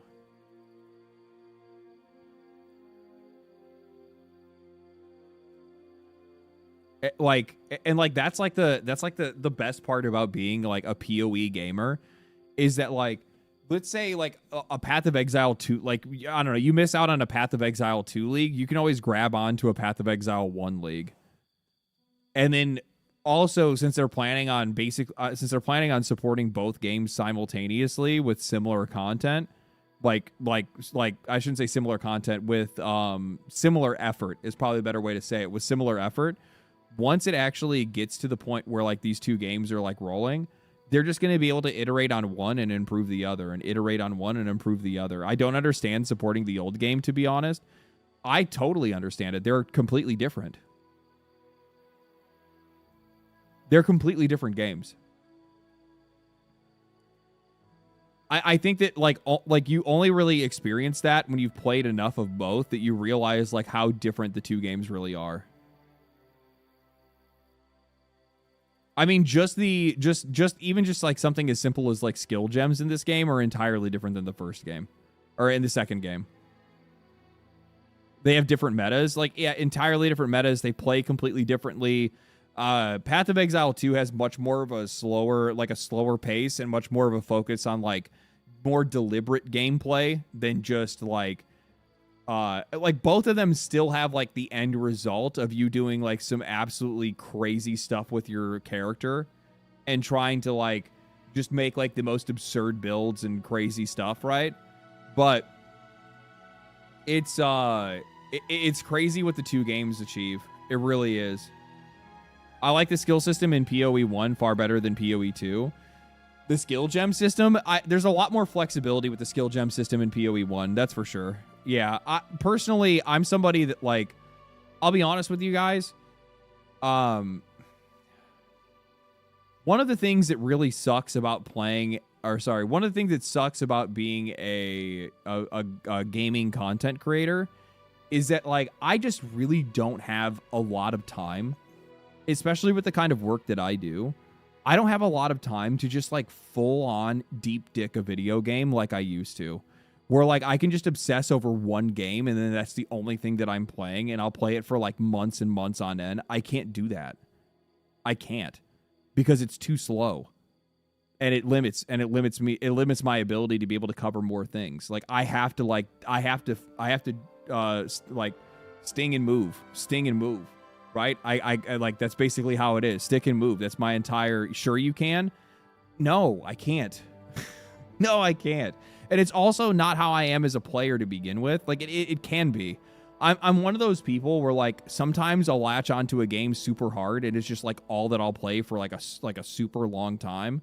And then I will eventually just go back to being this variety guy that's just playing a bunch of different stuff, and I just like I just stick and move on a bunch of different games, and that's just what I end up doing. Well, and it's not like I don't still do it, but I do it in like smaller smaller bursts, I think, than usual. A really good example of this is probably like is Deadlock.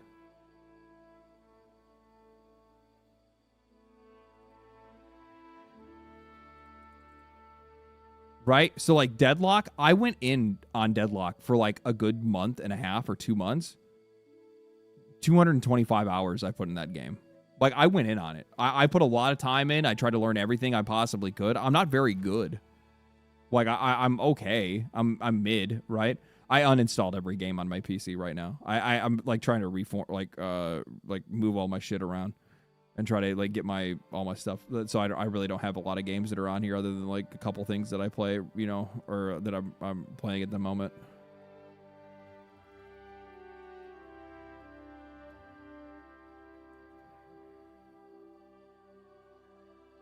What game are you good at? I can't think of one. What game am I good at? I don't know. Probably none. That's never really been like a thing for me. Just say Warframe? No, because I don't even really fully understand builds in Warframe. Like, I dick around with some of that stuff, but I'm not like a build crafting guy, so I usually go off of other people's recommendations. Are you still versus bots in Deadlock? No. I'm.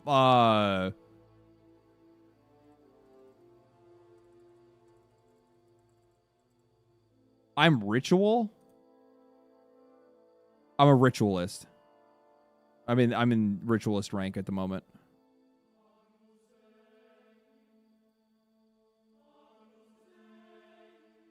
How's Deadlock doing, by the way? I don't know, actually.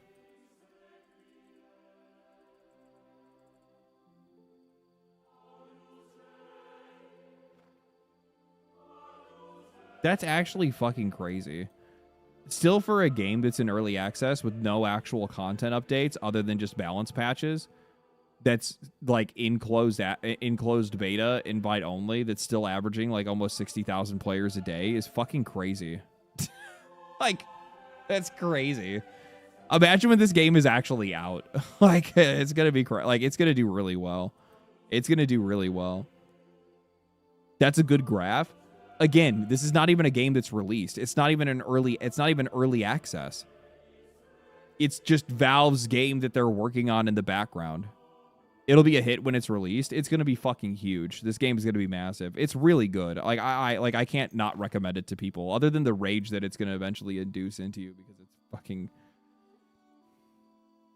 because you have to play with other people. What game am I good at? The only game that I think I'm good at is Terraria. Survival games. I'm pretty good at survival games. I'm actually kind of struggling with Palworld, though, at the moment, because Palworld is fucking thick. Palworld's a thick game. I'm going to play a little bit of that before I go to bed. We'll fire it up for a little bit. I can actually use chat's help with some stuff.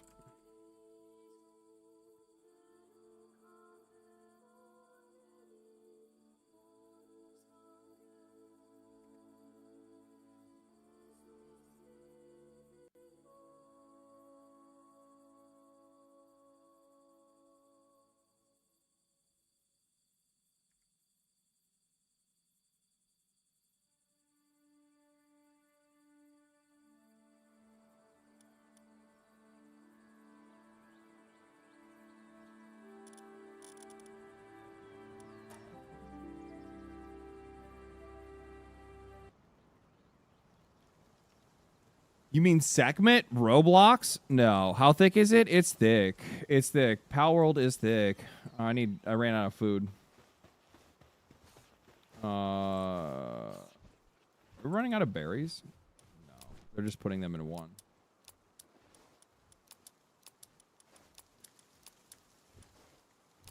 Okay, so this one's for me. No. This one's for me. This is for the other container, and this is for the other container.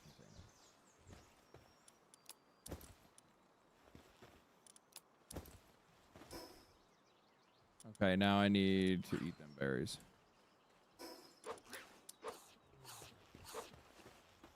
Oh, did my pals die? No, he's just almost dead. They added so much more to the game. It's actually fucking insane, everything that they've added. How am I good? I'm good on pal balls at the moment. I'm pretty good on everything else, too. I kind of wanted to make a gun, though. Oh, I think I could add another pal to my base. Yeah, I can. I have to build an improved furnace, sphere assembly line 2, and a summoning altar. Oh, I actually have the thing for the summoning altar. I have a tablet to use for that. I don't know. Are any of the handguns actually good? Like, I got the thing to be able to make a revolver, but I don't know if it, like, it looks like it's strong. It has to be better than the other thing. Single shot sphere launcher, AK-47. I'll give it a shot. I don't know. I feel like Meowmere is probably just better, but I don't think you can upgrade weapons. The legendary revolver is good, is it? I use the revolver until endgame. Okay, well then I'll give it a shot.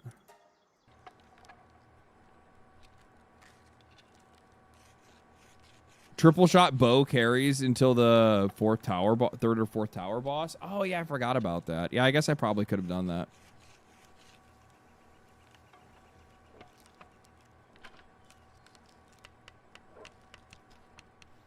Yeah.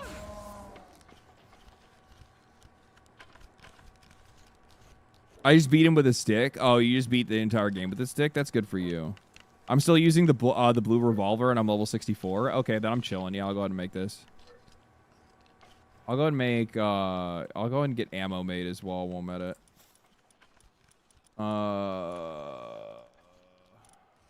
What do I need? Gunpowder. Do you just use coarse ammo? I could. I don't know if I have. I don't have the.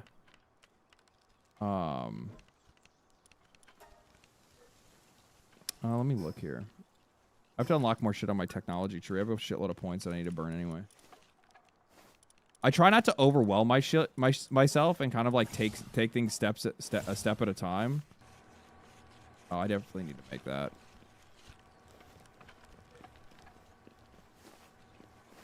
I probably play this game like a fucking weirdo, to be honest with you.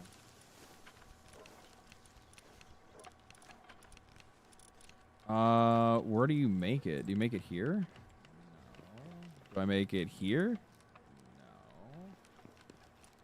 No. What bench do I make it at?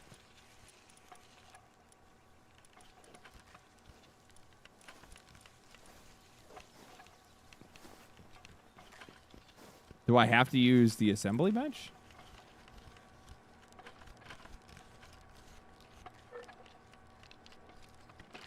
Frostallion? Yeah, I need to get better pals. My pals kind of fucking suck. I'm gonna be straight with you guys. I don't really have like the best pal team right now, I don't think.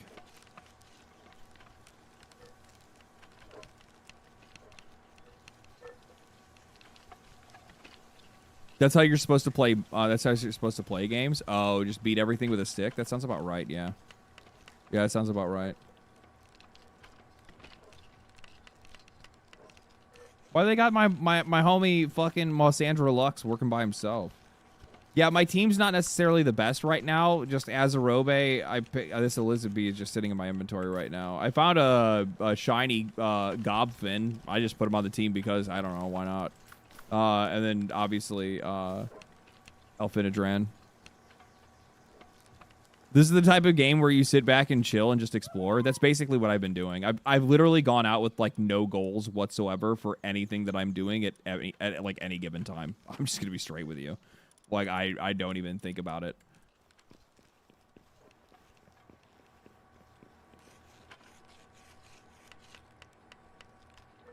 Oh my god, you guys are taking for fucking ever.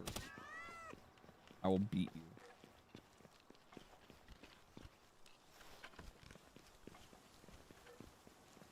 Anubis is good. Yeah, I could probably go get an Anubis now, but isn't he level 50? What level am I? 43? I thought Anubis was level 50.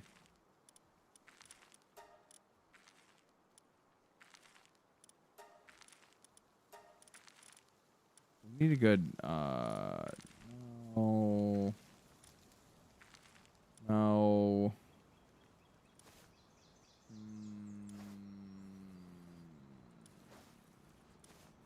Sure, I got something good in here that I could use. What do you do? You're pretty useful. You're not bad either.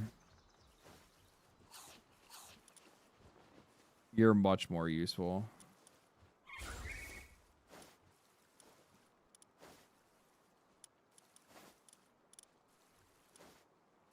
Is Warsect any good? I don't think I picked up a good one yet. Oh, I forgot I got him too, but he has Coward, so that's not as good.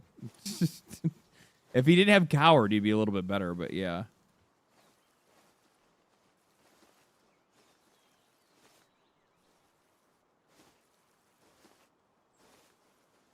Tyrantrus is busted, by the way. Really? Like as a what? For combat? Can double jump while mounted. Additionally, can shoot a spire web and grapple at high speed. As like a mount, or is it like for combat?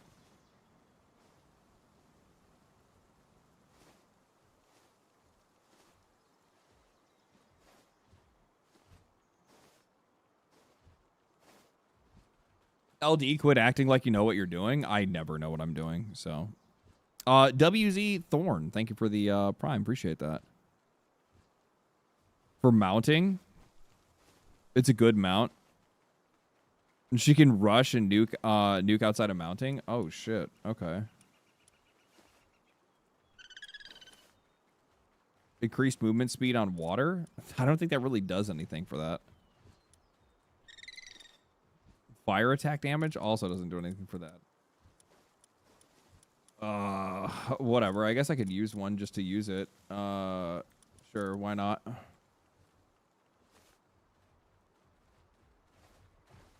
If you set your team to support melee with the partner skills, you can get some decent melee going. Oh, that's probably...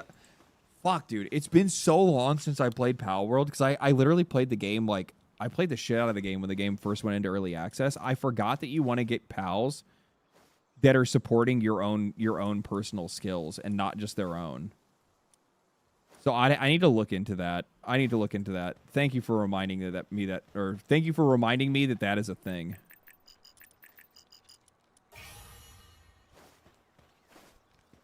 I need to build a bed for the pal.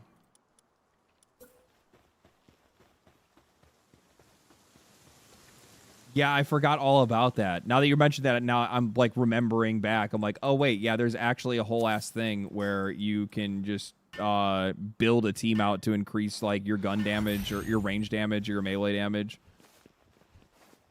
Honestly, I was just getting carried forever by just running like 3 daydreams that I kind of forgot about everything else. Like, literally, I just forgot about everything else. It's like, oh, yeah, yeah, that's right. There's other mechanics in this game that actually are worthwhile to have. Let me unlock more shit now. Oh, no. I was going to look for... I'm getting, like, my ADHD is, like, rolling hard. Let me...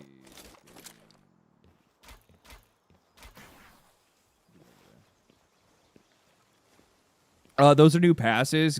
Passive's good one for specific builds. Melee damage, bow charge speed, faster reload, etc. That's cool. Daydream Mercy Shot is really handy. It is very, very good. Very, very good.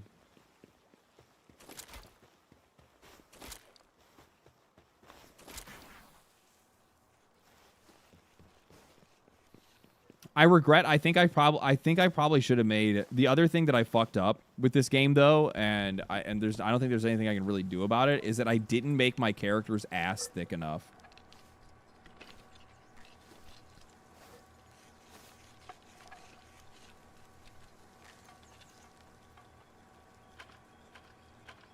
Somebody just messaged something, but I can't see it.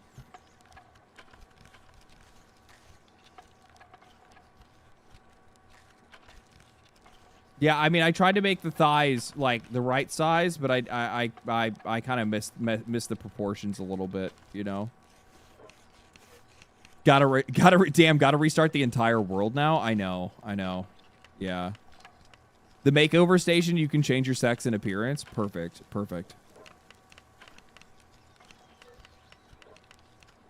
Don't worry, you got Sekhmet for that.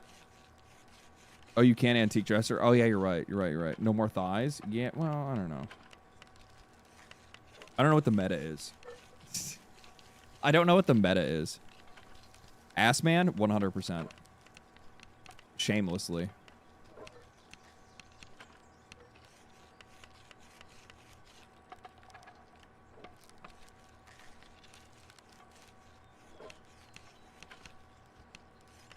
I used to do a full Gobfin team, and then it was nerfed. You can build something better. I don't even know that was a thing.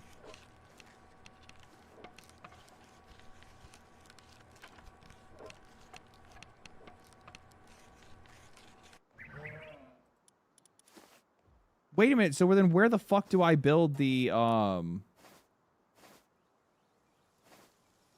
Where do I build the toolbox? I guess I should have looked, because I unlocked it, didn't I?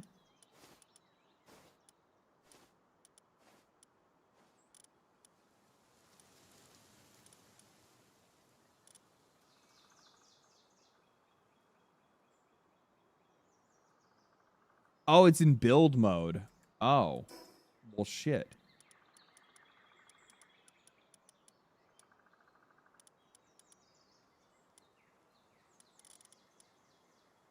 There's the antique dresser.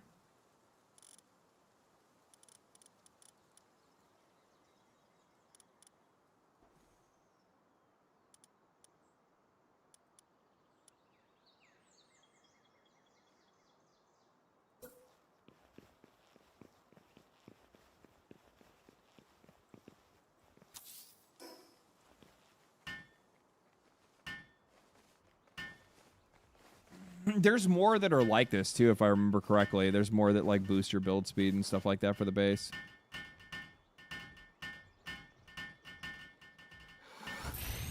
Sick. Okay. What's this one? A gravestone? Don't really care about that. Production tree, production. Is there anything else that I want to make right now? That there's the Tantra fucking saddle. I can get that in production as well.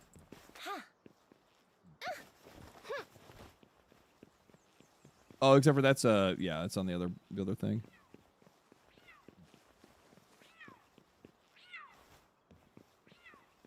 Shut the fuck up out there. Whose cat is that?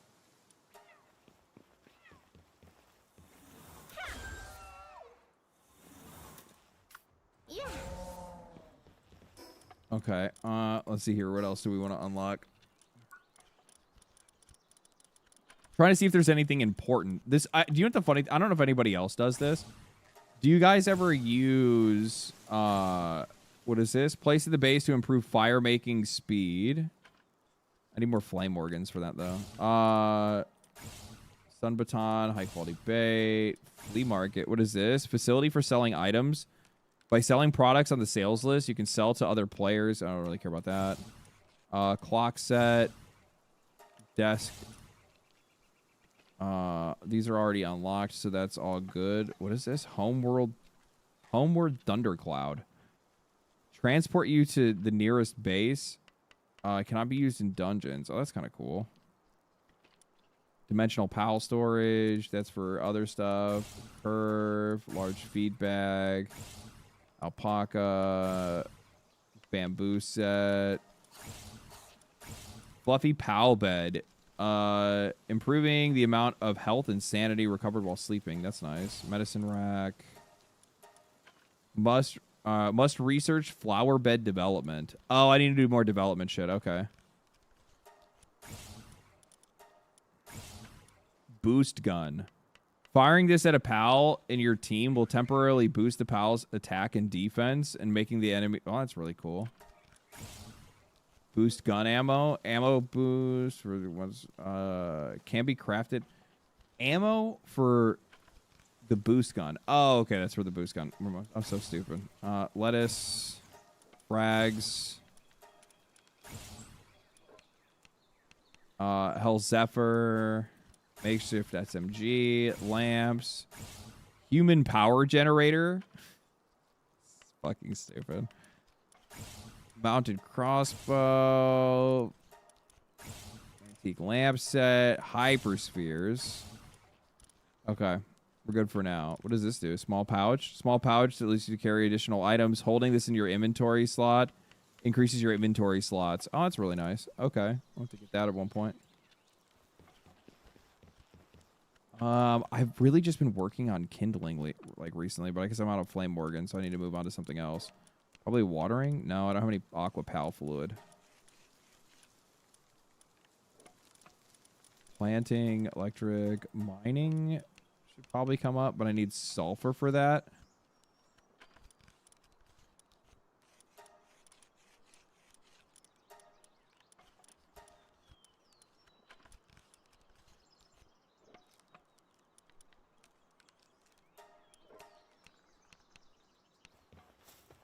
Okay, we're gonna go out to the world now.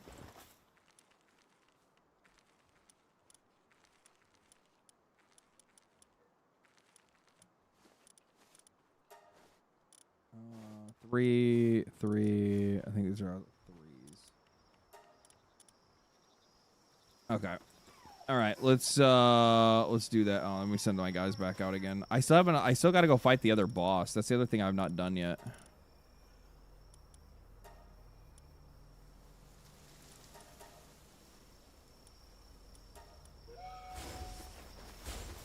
I need to go fight the other boss. Which one is it? Philanthus? Philanthus? Philanthus.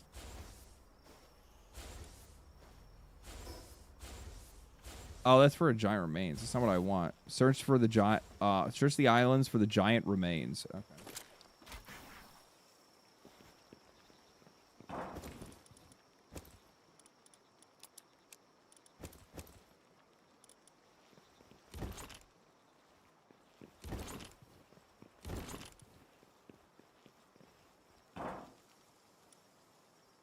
Don't have as much ammo as I thought I would.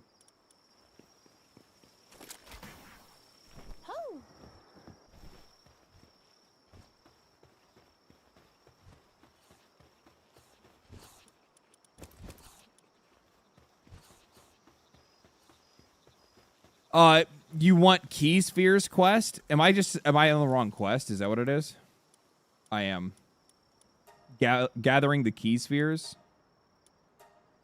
Yeah. Thank you for saying that.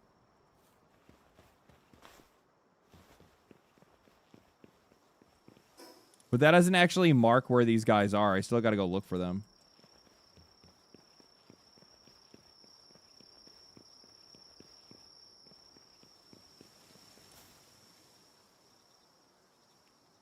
In the trenches trying to get ancient civilization cores. I still didn't make enough fucking gunpowder. I need more sulfur. Fuck, I need to go do dungeons. That's what I need to go do so I can get sulfur.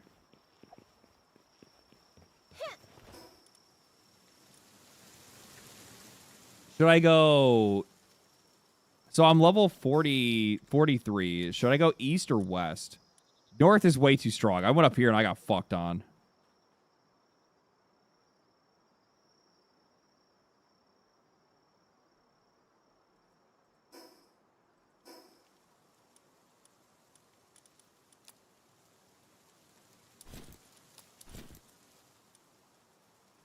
East? All right, I believe you.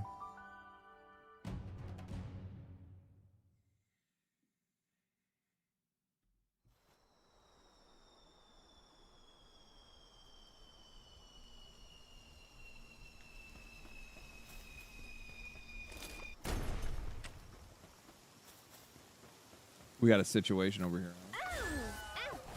Oh, I never picked up that fucking saddle. Whatever.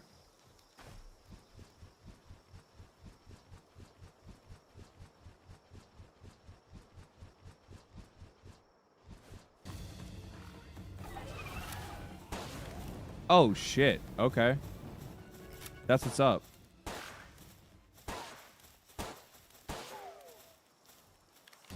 Kill the other one. Use flamethrower.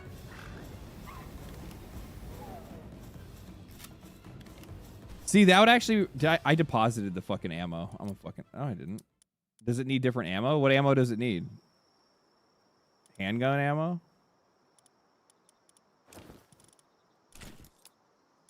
Can I... No? Okay, so course ammo does not work in that. You need handgun ammo specifically. No, man, fuck it. Oil? And a metal helm schematic 1. Okay. I wouldn't trust me. I haven't played the game. Oh, perfect.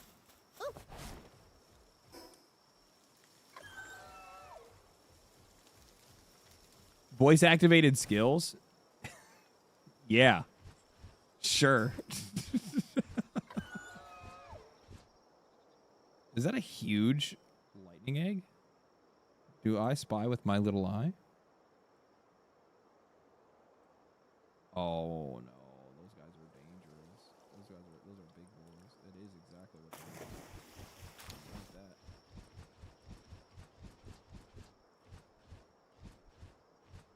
That would be sick.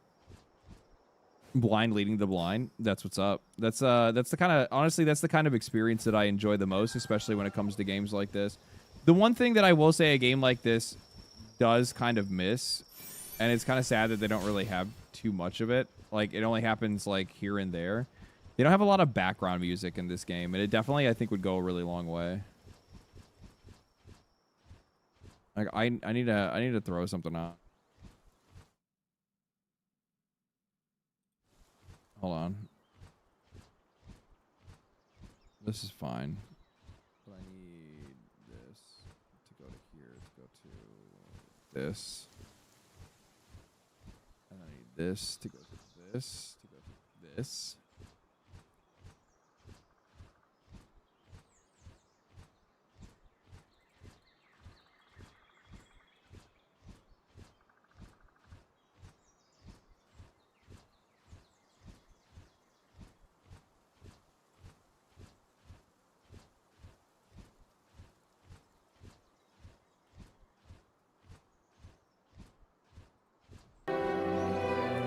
loud.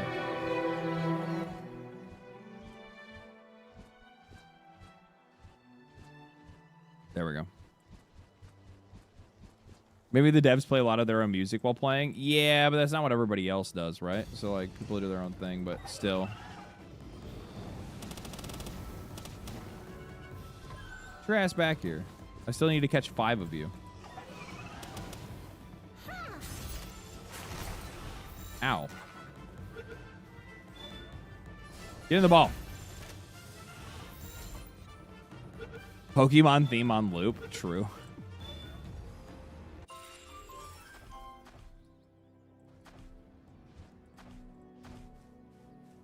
Probably another one up here somewhere.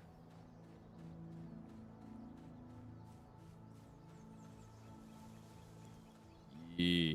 Yeah. Even with that tornado. Oh, that's the wrong button. I forgot I switched it.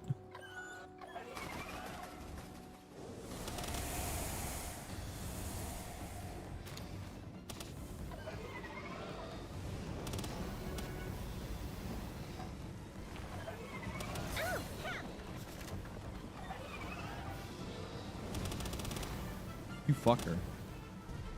Where'd you go?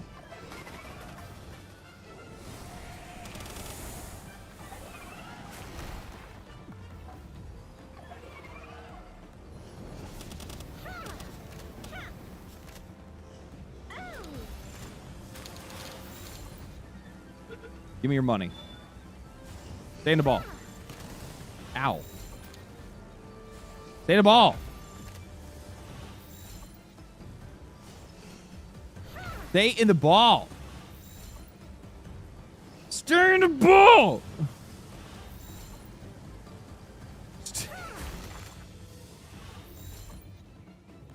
Oh my fucking god. Stop being so difficult. Fine. Fuck you. You're dead now. I hate you.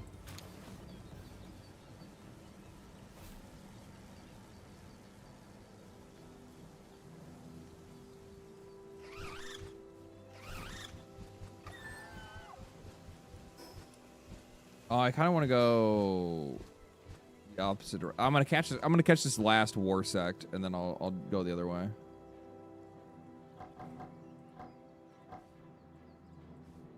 They're not following me right now.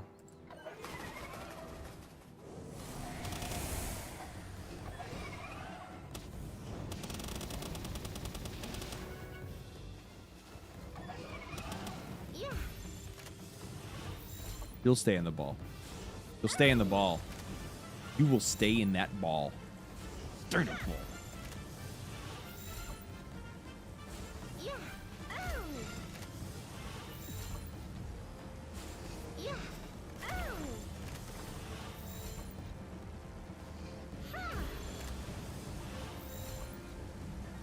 Okay, I obviously need to upgrade. I obviously need to start making better. I need better balls.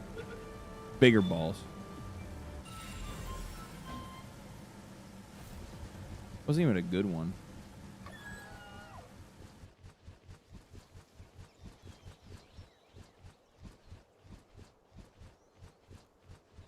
I killed the boss that was in that one thing. We'll go down here. His insolence is intolerable. I think that one needs a slur as a name. That's actually probably I think that's how I used to name Pokemon. That would always give me a really hard time, and like they cost me like a shitload of fucking balls to catch or something like that. I would usually give them like a really shitty name as a result right after that.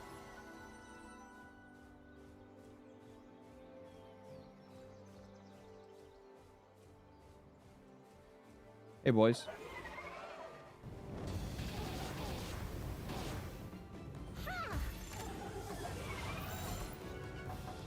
That ability kind of sucks.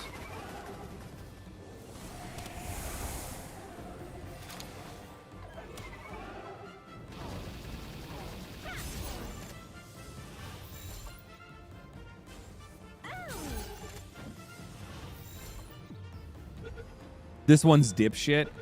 Usually it would be shit followed by like something that has to do with whatever their like corresponding type is, right? So like shit bug or shit leaf or shit flame.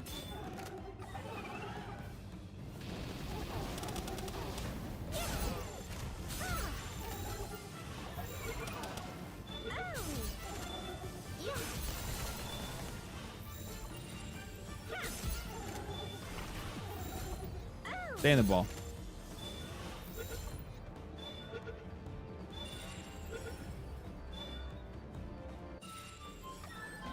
Okay, we just need one more. What the fuck are these? Beacons. Oh, beacon is good, right? I remember, like, I had a really good beacon in when I played in early access. I don't know if beacon is still good though. The beacon I had was really good.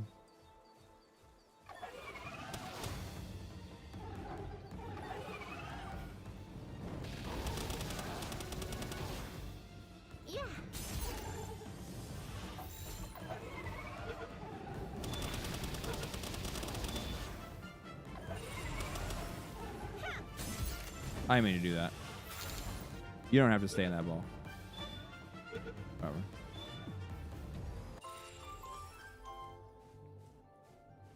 My first Pokemon team was entirely all slurs. What it is to be a teenage boy.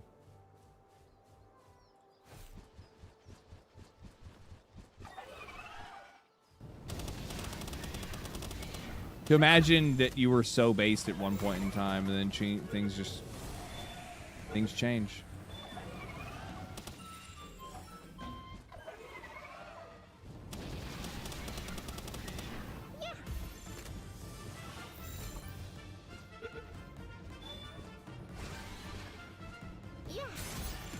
If you ever want some busted build guides, I have in Spidus. Make some good ones. Oh, okay.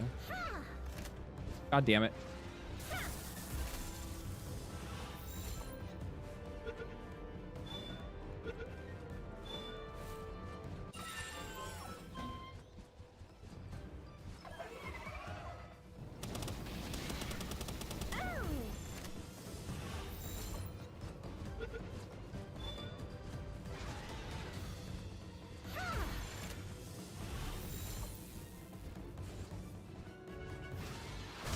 They clearly don't know how benevolent of a slave driver you are. Bro, I actually give my pals meds instead of just executing them.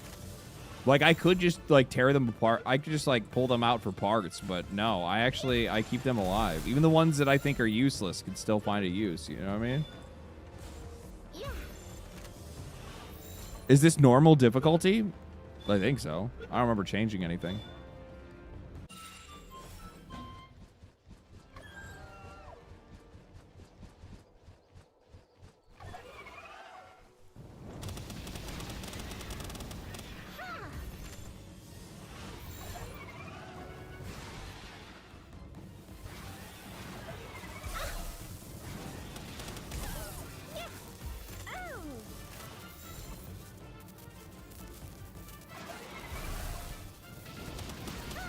God damn it. I wish that my like a thrown POW ball you could just pick back up. I kind of really don't like the mechanic of you just like throwing it and it's just gone. That sphere's gone, sorry. No, you don't have that anymore. Is that like a epic one down there? Is that like a big boy? I think it is. Are you my beacon?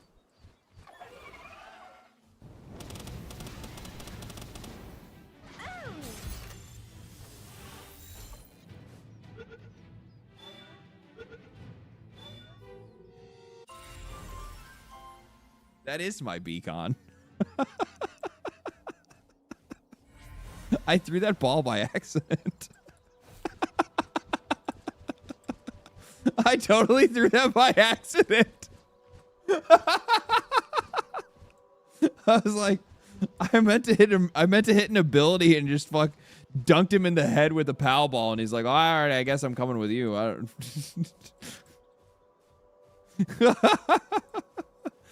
That's way too fucking good, man. Gotta hoard them all.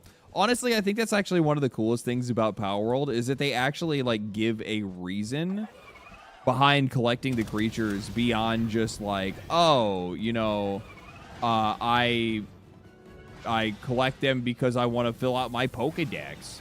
Like, no, they're like, no, there's an actual like, there's an actual purpose behind it where it's like you do want to collect 5 of each because 5 of each is going to give you a experience bonus.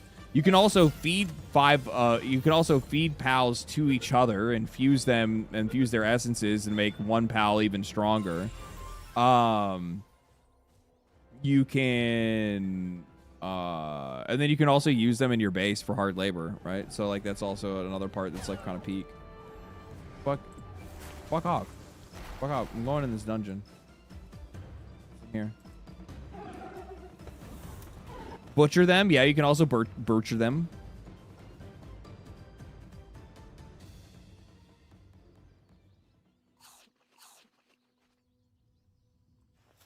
Where? Okay. The devs actually cooked on that number? Yeah, I know.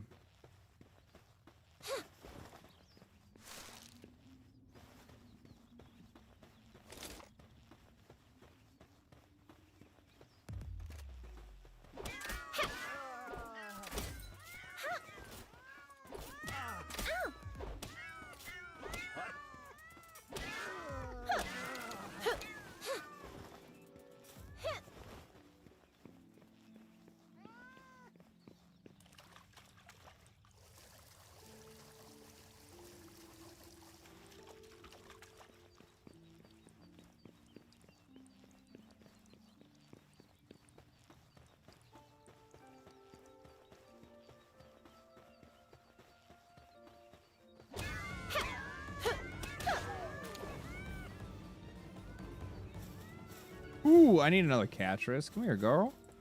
Come here, girl.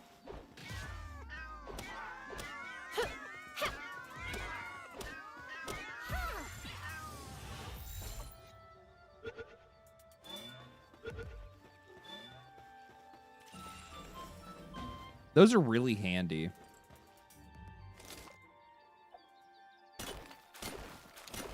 Meowmere, I'm fucking dead. I know, it's so good. Cat Sword? Yeah, it's Meowmere from Terraria. That sword is so gay. It is. But like the power of like this kind of shows you how powerful gay really is. I think people underestimate how powerful the gay is.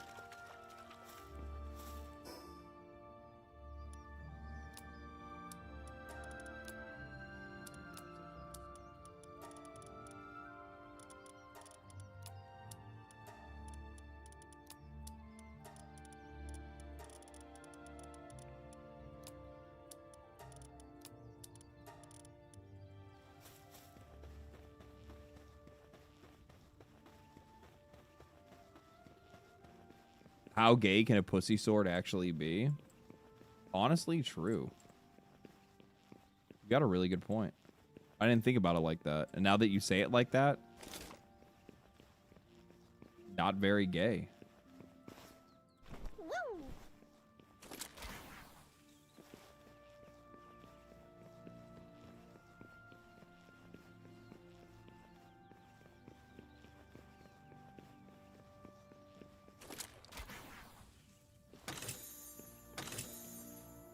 Is there an easy way to kill the mimics? I've just been like throwing a ball at them and then sometimes I catch them on the first time and then sometimes I don't. And then it's just kind of like, you know, whatever. I just let it go because they're so fucking fast. Like the minute that you wake one up, they're just gone. Use a rope trap? Oh, okay. I didn't even think about that.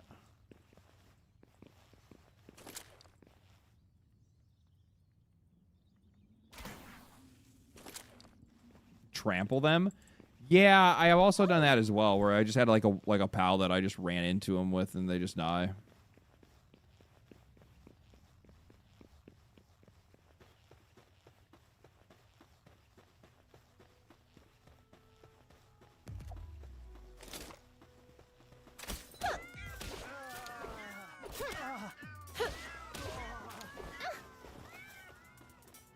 Legendary drops, first time catching live. Love your videos and honestly keep it going, man. One question though on Final Fantasy turn-based with resonance. One question: what is your thought on Final Fantasy going turn-based with resonance?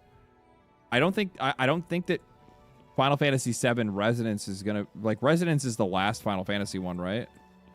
They're not gonna go turn-based with Resonance. Are you out of your mind? They're gonna keep it like. If I had to take a wild guess, like they're going to experiment with turn-based games in the future and try some different things. But I would imagine for the most part, what they're going to do instead is they're probably just going to, what are they going to do? Honestly, you know what they're probably going to do? They're probably just going to they might try to do like a pseudo turn-based Final Fantasy mainline game again. But chances are, I think that the Final Fantasy VII formula is just kind of where those guys are at and where they're going to stay. What? How did that fucking hit me?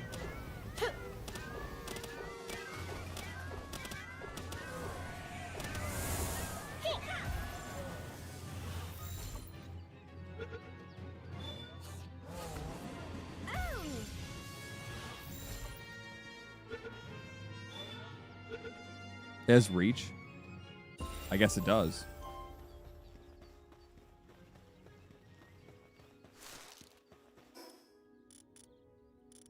So I've been mostly dumping my stat points into health and stam. Like I don't really see much other. I guess I could probably put more into weight, but is there any reason not to? Either way, Resonance is gonna be sick as fuck. Yeah, I mean like Final Fantasy Remake and Rebirth are really good. Like the only reason Final Fantasy VII Remake and Rebirth aren't like top selling like insane games that like literally are like chart toppers is specifically just because of the fact that these assholes put it on the PlayStation as an exclusive. The thing is that like while I know Grand Theft Auto 6 is going to do really well, let's not pretend like that game is not going to be limited by the fact that like it's just the console install platform. Resonance is in Final Fantasy VII. Oh, Revelation. Revelation is part 3 of Final Fantasy VII. What is Resonance then? Oh, Resonance is an HD 2D HD 2D game. Exactly. That's what I kind of said. I think that they're going to kind of do it on smaller scale games and they'll kind of test it to see like what everybody's just to see how it does or whatever and just kind of go about it that route and then but I don't really see them trying to do like full-on turn-based in a mainline Final Fantasy game again. I just don't see like Final Fantasy 17. I don't see Final Fantasy 17 being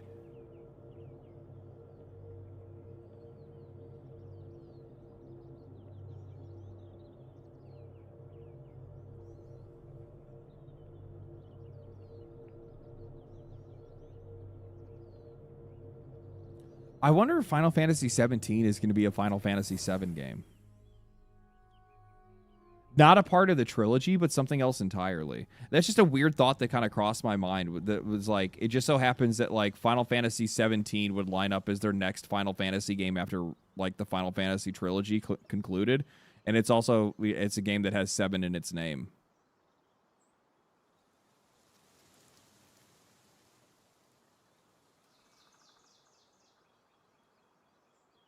Final Fantasy 17 will use the same combat system as the 7 remake, as it should. I think that's probably the better way for them to go forward. If you're doing like the turn-based action, or like turn-based, not really turn-based, but like the pseudo action, like I like the Final Fantasy 7 remake, Rebirth shit. I like their combat system. It's a lot of fun, and I also like Tifa. I refuse to elaborate. There's not really much of a reason to elaborate, to be honest. It's Tifa.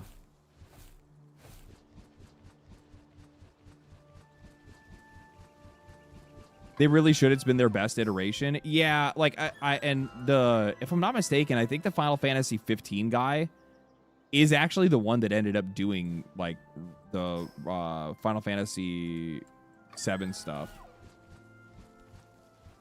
They weren't necessarily like like at least where I'm at when it comes to Final Fantasy is that like I don't think that they necessarily like they didn't miss as bad as I think a lot of people probably thought that they did with God damn it. They didn't miss as bad as I think a lot of people thought that they did with Final Fantasy. Bro, I'm gonna catch that guy. Holy shit, he fucked me. Was he that high level and I just didn't notice it, or he just delete me? I just died. Hey, new to your channel? Well, welcome. I looked away for like 2 seconds and I was dead. And I was like, what the fuck just happened there? I'm going to stay away from that guy and then just like sick my pal on him from like behind or something like that. Yuffie? I like Yuffie a lot too. But if we're speaking on just character hotness, it's Tifa. Like, they really cooked with her.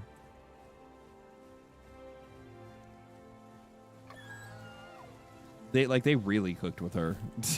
Like, it's actually kind of fucking crazy how hard they cooked. They were like, you know what? We're just gonna go ahead and make like generationally one of the like hottest video game characters to ever exist.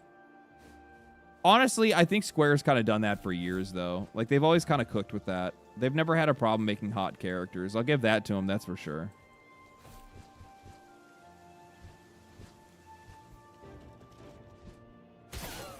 Holy shit. Are you going to kill me again? Don't. I'm running away. You can fight my dragon. There you go. Yeah, draw aggro. Keep drawing aggro. I'll hide. Yeah, kill Fumbles. And I'm gonna catch him in a ball. Oh, he's bugged. Perfect. Now he's not bugged. Now he's more dangerous than ever. Now he's mad.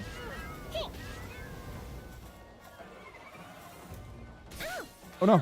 No, don't do it. No. I need my bag. I gotta catch him in a ball. Where'd he go? Fumbles.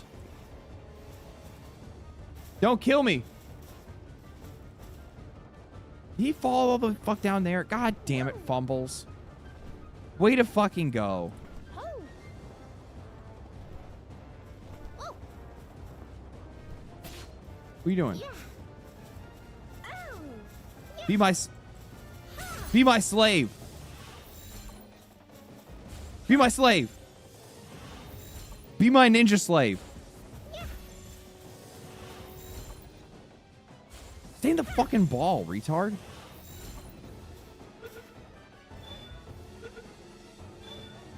Is that all I had to say? Is that all I had to say? And then he got the downtrodden debuff. He was like, oh. I literally just hurt his feelings.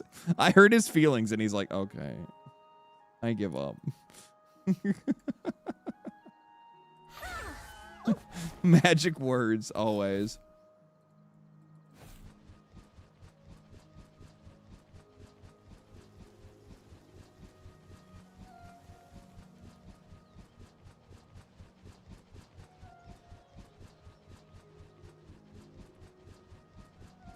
Let me go get this. Have you watched the new release trailer for Chrono Carnage's Emberville and your thoughts on the game? I'll play Ko's game when it comes out. I'll 100% play Ko's game when it comes out. I'm interested to see what Ko can do.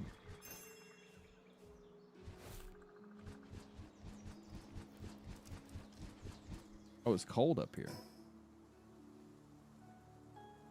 It's real cold. Does that mean there's fire Pokemon up here?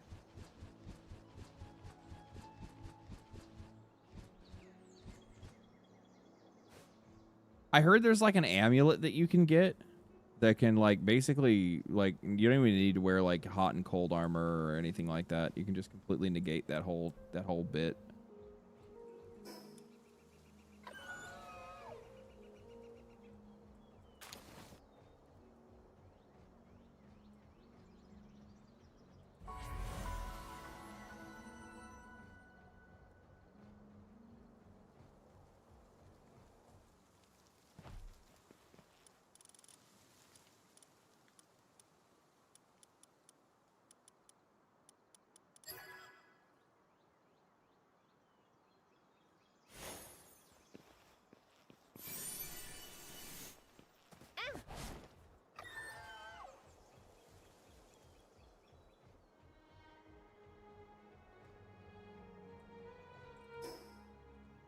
Honestly, just playing fucking Oblivion music in the background actually kind of fits this game.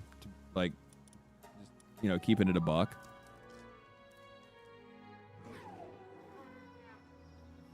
The amulet is on Faybreak. Oh, that's probably not a good idea for me to go there, yeah? I'll probably just get my ass kicked. He's weakened, unhealthy due to neglect. He's neglecting himself. Nobody's neglecting. Oh my god. Sprain, ulcer, fracture. God, you guys are so fucking needy. Where's who's that Pokemon?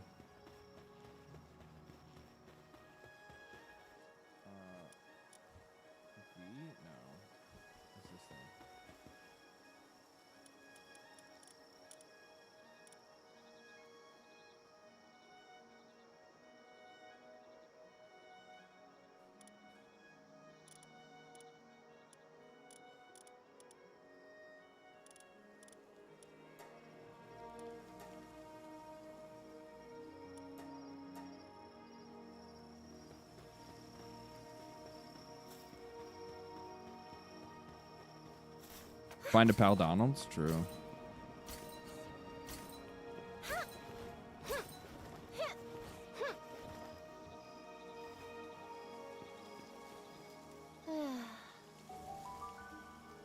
The amulet is on the entry of Faybreak. I think the northeast coast of Faybreak.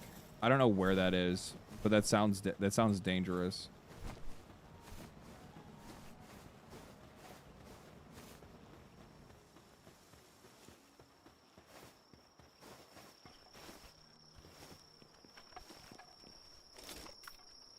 So everybody says this is a good mount.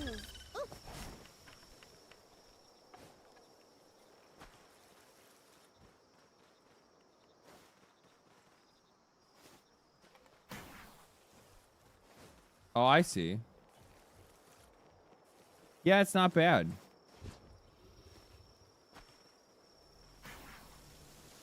That's kind of cool. Yeah, I dig that. Okay.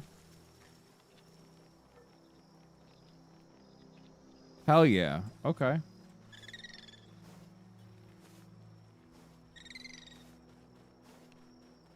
Now eat this.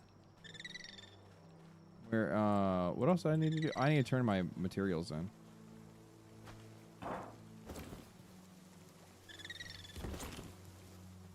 That's right. I can do this. I didn't even know this was a thing. Easy bulk storage stow.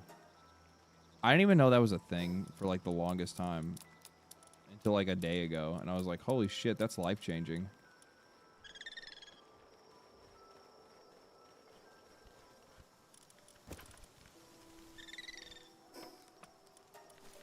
Huntress is super cute. You know, I'm gonna be honest with you, man. Where like originally I would like probably agree and be like, oh yeah, no, it's a cute spider. Nowadays, I'm gonna be like, the more Twitter accounts I see, the more worried I am about what people mean when they say shit like that.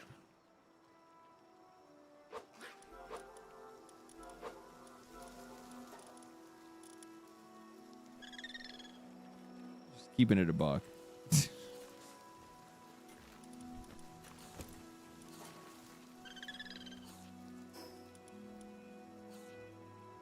Somebody says some shit like that, and nowadays I'm like, you want to fuck that spider, don't you? Don't forget handgun ammo. That's right. Can I even make it? I don't even think I have the technology for it.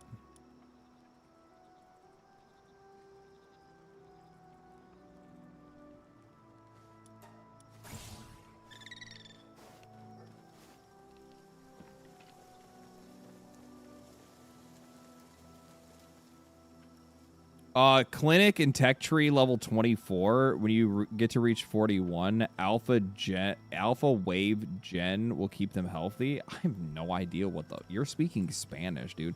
I haven't been able to have like my no lifetime with this game yet. I need gunpowder. I need fucking... I don't think I got nearly enough sulfur. Can I unlock sulfur mines? I'm sure I probably can by now. Logging site... Ore mining site 2, quality core air dash boots. What the fuck? Grappling gun, better armor. Blood is fuel. What the fuck is that?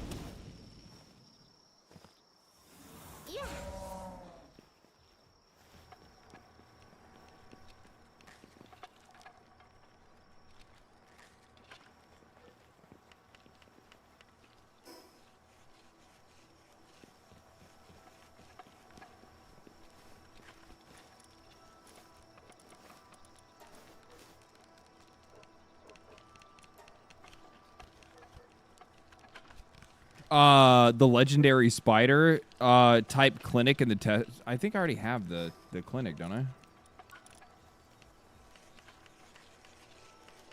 Yeah, I already built it. Unless you're talking about the ancient clinic, but I already have the clinic built.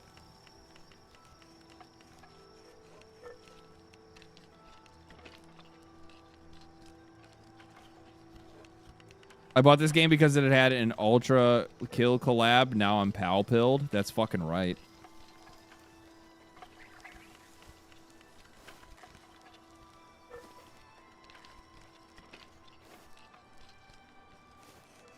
LD, did you play Rogue Trader? I did play Rogue Trader. I have to go back and still play more of it. It's been a long time since I played it. I basically stopped because, like, when they launched it, it wasn't really finished and it was buggy as shit and I had a bunch of issues and I was like, I'm just going to wait. But then also at the same time, like, as much as I really like Owlcat's games and I think those guys do a really good job, genuinely, I think those guys absolutely fucking cook. One of the problems that I have with Owlcat is I don't really like their monetization structure of how they do, like, these, like, seasons for their games. And, like, the next thing you know, like, their games have, like, a shitload of DLC. Like, don't get me wrong, there's a lot of game to play. I'm just not, like, a huge fan of, like, how they monetize their games. Though that could have been an isolated occurrence that I had ran into with one of their games. I'm not sure.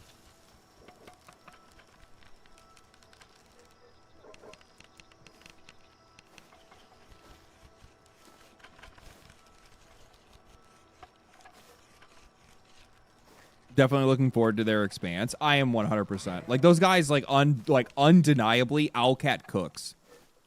Like, they just cook. They do. Like, their games are, like, obscenely good. But the problem is, and I talked about this before, the issue is that, like, Rogue Trader came out, like, right after Baldur's Gate 3. And like, there's no coming down from Baldur's Gate 3.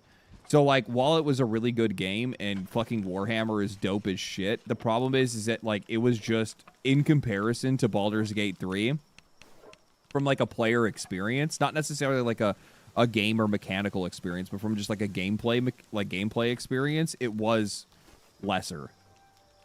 It was a step down into, like, what you had already experienced as, CRP,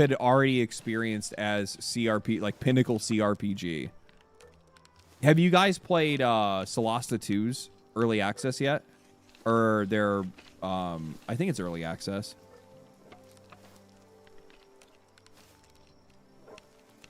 It's pretty good. Like they stepped up big time after their last game. Like, holy shit. It almost makes me feel like they saw, like, the success or the potential success, or, like, well, they saw the success of Baldur's Gate 3 and were like, well, wait a minute, is there actually an open door for us to have, like a banger game if we go all out on one of these? And Solasta 1 is really good.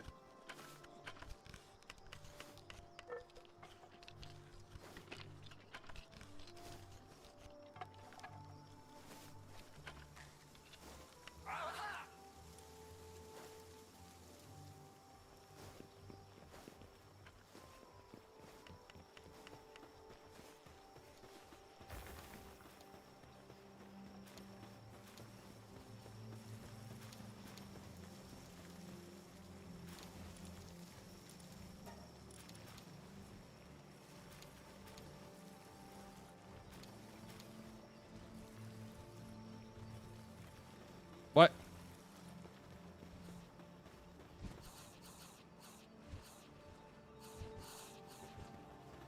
Did you eat it and not? Oh no, you just didn't take it from me.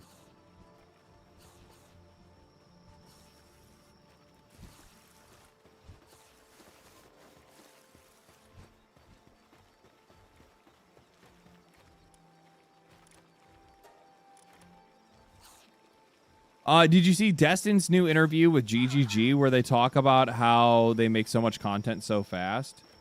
No, I've not seen Destin's new interview. I should check out Destin's new interview. I'm mad at that dude. We were supposed to grab lunch before I left California, and he just kept dodging out on me. Unbelievable. Complete asshole. That's what you get for trying to be friendly with journalists. That's what happens.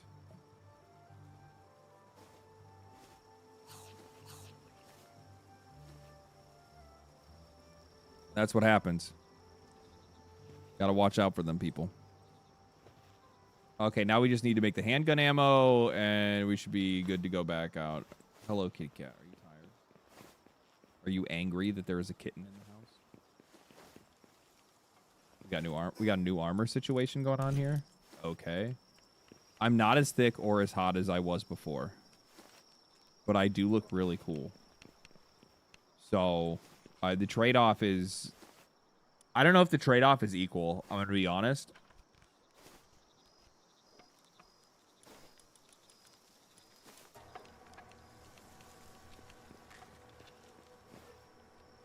You go through the effort of laying out 4 food boxes as well.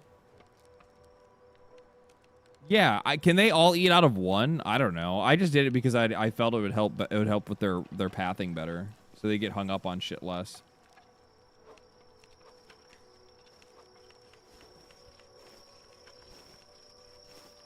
For real or just joking? What do you think?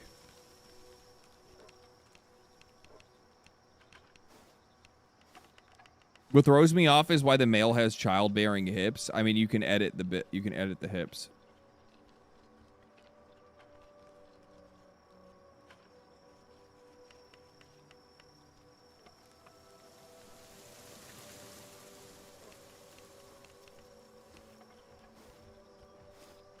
I have one and they're doing fine. I don't know. I just like to treat my pals well, okay? They're my pals.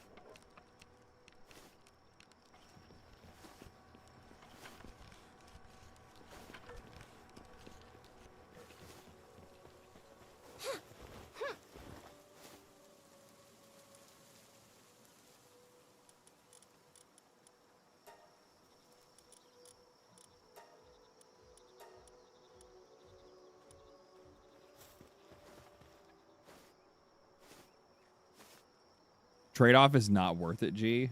Yeah, I look weird.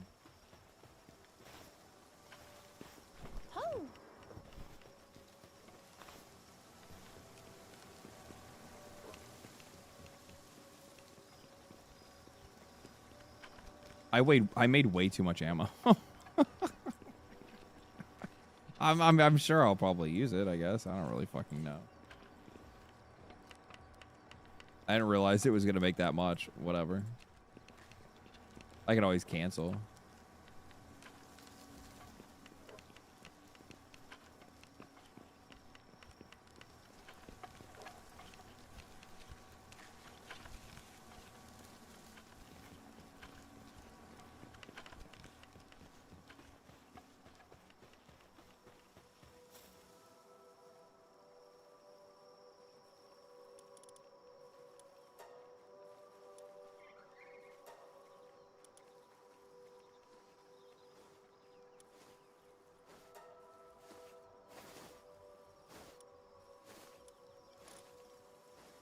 Wait, no, you need to keep working on this. Oh, I just got another Catress. I can bring her in.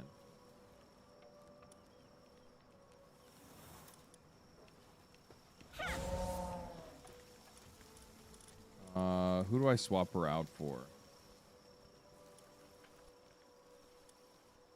You are useless.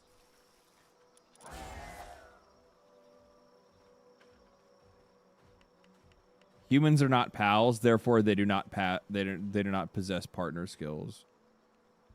God damn it, fumbles. God damn it.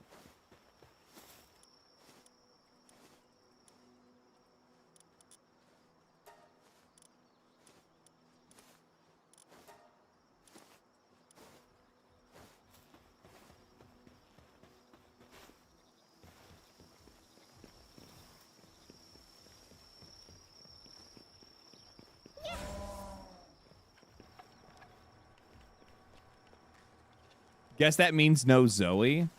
How do you get Zoe? Can't you capture her in some way?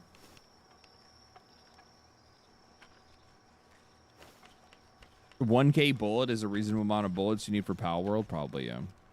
About to go to sleep. Got to work tomorrow. We'll watch this whole stream tomorrow, but hope you're doing well. I am doing well. Thank you so much. Yeah, I'm about to. I'm gonna get. We're gonna go up for another little excursion here in a couple seconds. Here to hate on Palworld. They make money and I don't.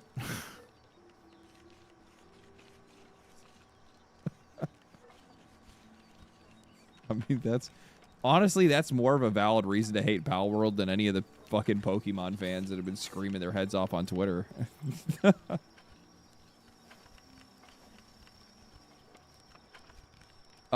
Quest gives you Zoe and Grizz. You can capture Zoe at the church. You should work for Xbox. Let them offer me a job, and I'd listen.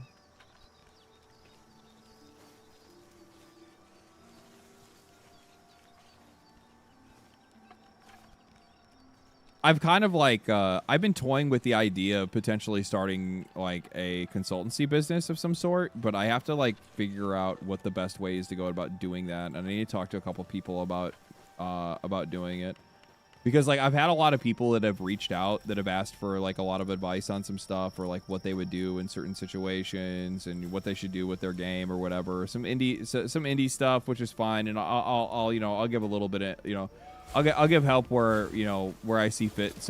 Like sometimes I don't have the time to do it all the time. Obviously, like I can't be taking everybody's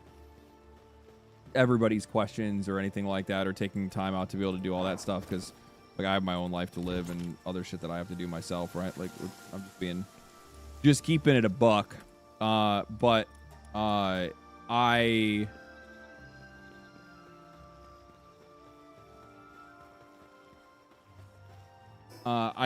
do have some value to provide. At least I think that I do. And I would not be against the idea of potentially having like a side business that I would do in a very limited capacity. It's not something that I would like go like all in on, because I don't think it'd be way too difficult for me to keep up on a YouTube channel and also like, you know, work full time or something like that. For like, it would be a part-time thing. It would be something that I could only do like, you know, in a limited Sour Adult Inc. I like that, actually. I like that.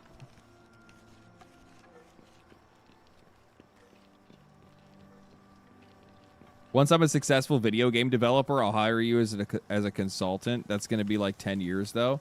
That doesn't really make a lot of sense. If you're already a successful video game developer, you don't really need me as a consultant. That's kind of the whole point. That's kind of the whole point.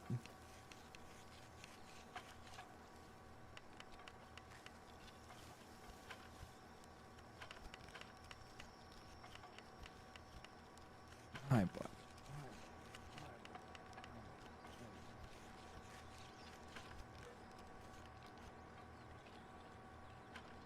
Sweet LD Consulting, yeah.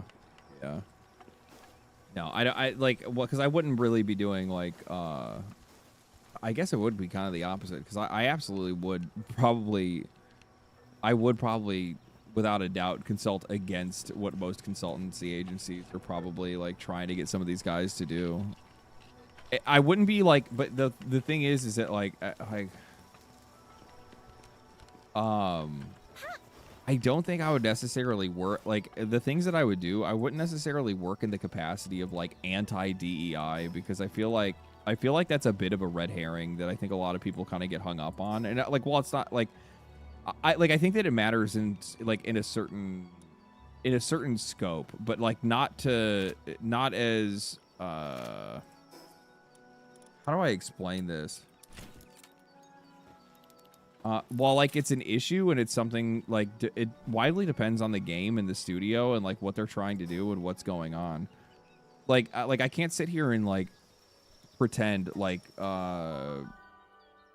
like left-leaning ideology has completely destroyed video games. Well, I definitely think that it's had like an impact on certain titles and certain things. Most things that are like mostly stuff that's like inside of like I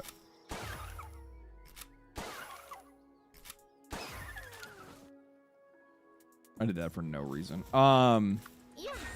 Mostly just inside of like existing franchises where people already have like expectations of that franchise and like what that franchise stands for and like how its characters interact and like the things that they would talk about. Like when I look at a game like Dragon Age: The Veilguard as an example, like it was so off-putting in a franchise that just didn't need any of the shit that they were doing, especially as like heavy-handed as they were doing it.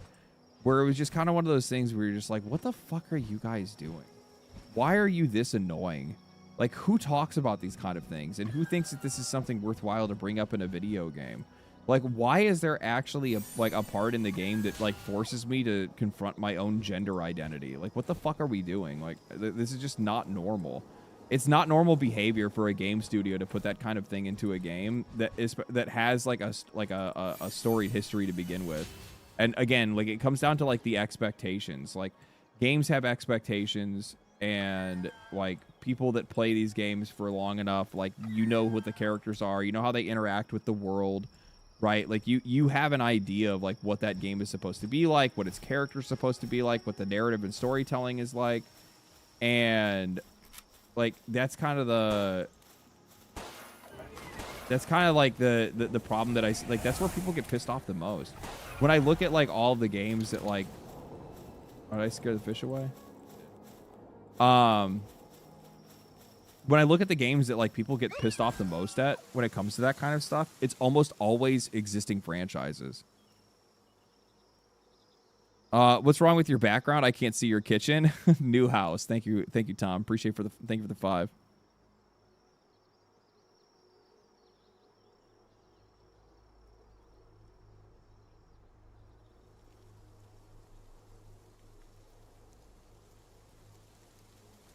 They infiltrated Western game dev. What is India? I don't know what you mean by that.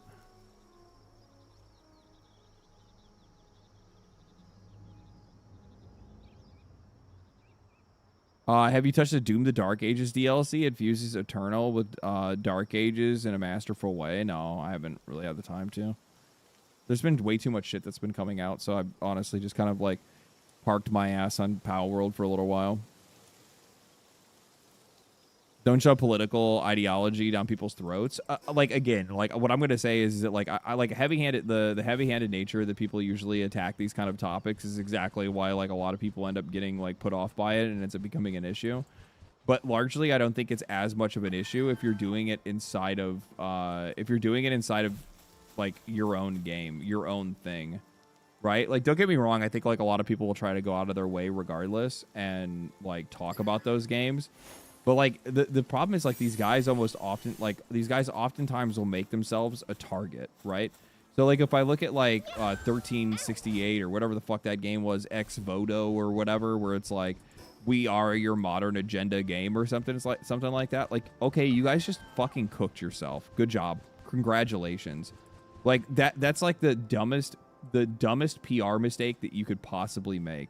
You guys are confusing Twitter virtue signaling for genuine approval and genuine approval and genuine interest, right? So like these guys will say and do shit like that where it's just like, you fucking idiot. You know the vast majority of people either A, just tolerate a lot of the shit that you guys talk about and the shit that you guys represent, and they're more like, you know, live and let live kind of people. And then the other people are mostly just folks that it's mostly just folks that essentially just kind of roll their eyes a lot of that stuff and don't really like pay attention to it that much. And they're just like, oh God, whatever. And then they're like if the game is good, then they just kind of ignore it and they're just, you know, it is what it is. Like it's not something that they're into, but it's not something that's gonna like drive them crazy that it's there. But they're just still kind of like, you know, lightly annoyed by it. Those two groups make up, I would probably guess, the vast majority of people that play video games, or the vast majority of people that ingest this kind of media in general. the extremes of the people that like absolutely vehemently hate it and are against it, like ideologically and like fundamentally, and the people that are for it ideologically and fundamentally. Both of those groups are the smallest groups, are the smallest groups of the entire group.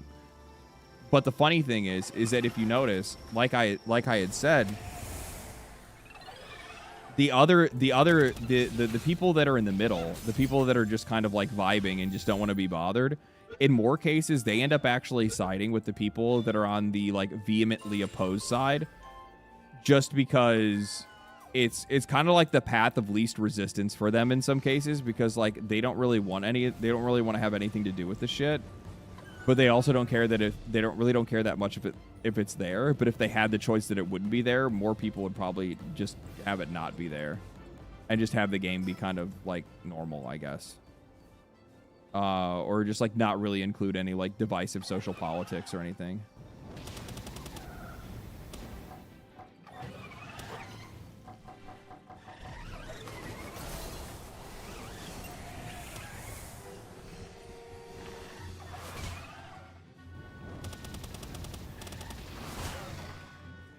What fucking stupid bug? I used the wrong ability. I'm gonna pay for that. Yep.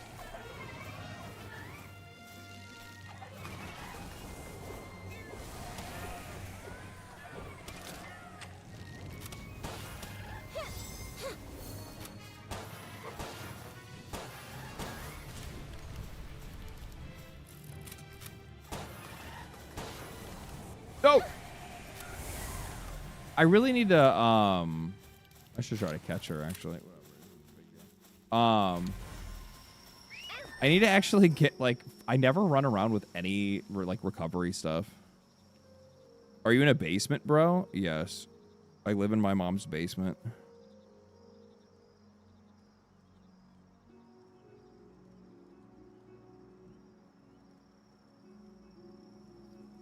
I actually lied. I did not move. I moved back. I did move, but I moved back home into my mom's house.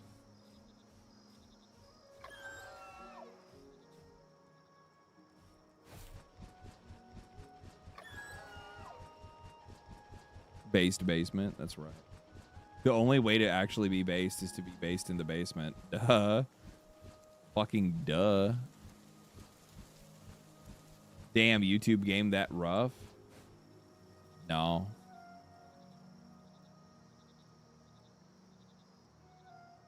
It's because moms cook. So, you know, I don't have to worry about eating, like, you know, fast food all the time.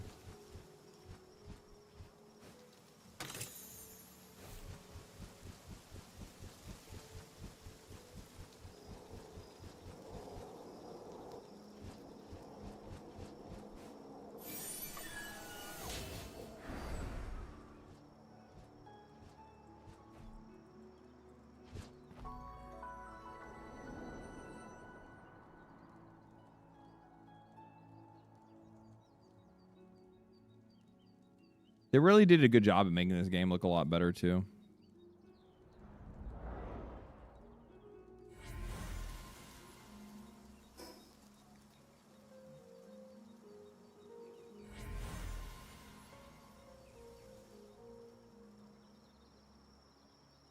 This game is so fucking big, dude.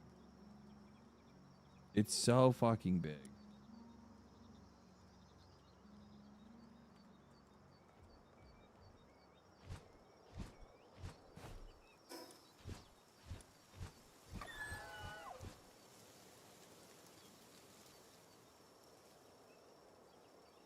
Ubisoft fans busy playing Siege. I think most of those people are playing fucking Assassin's Creed.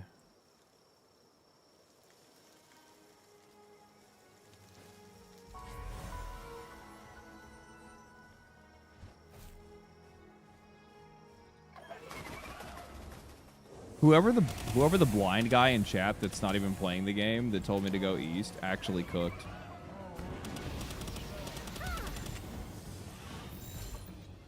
This was the direction I needed to go in.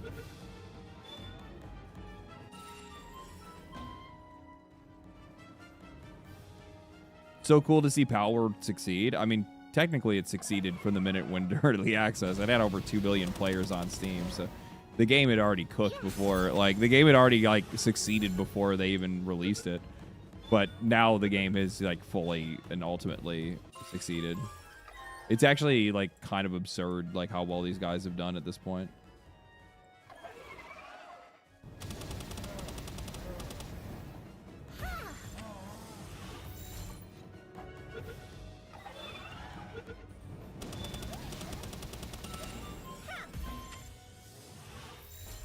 Get Jormuntide? No, I haven't gotten one yet. I do need to get some stronger pals. I'm only level 44. Which is a crazy thing to say, because normally like level 44 is like pretty high in a game, but in this game it's you're just kind of like a little bitch. You're kind of nobody. I like how Massandra has a girlfriend now. And then he runs away from her.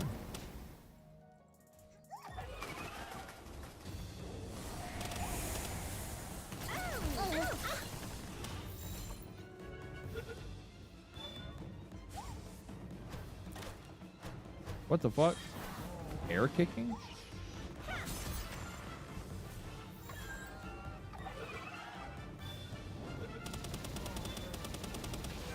I already got your girl, dog.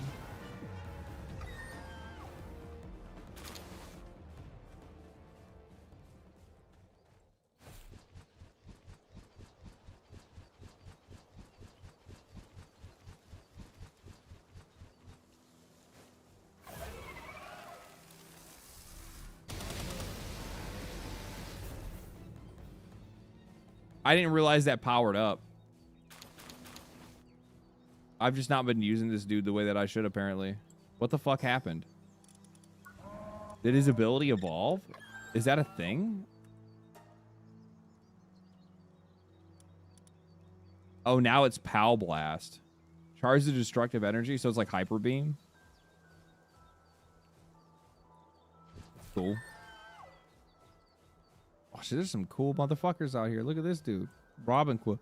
Dude, the way they changed Robin Quill, he looks way fucking cooler now.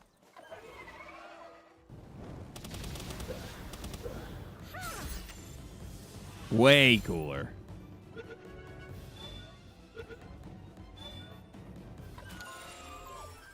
Nice.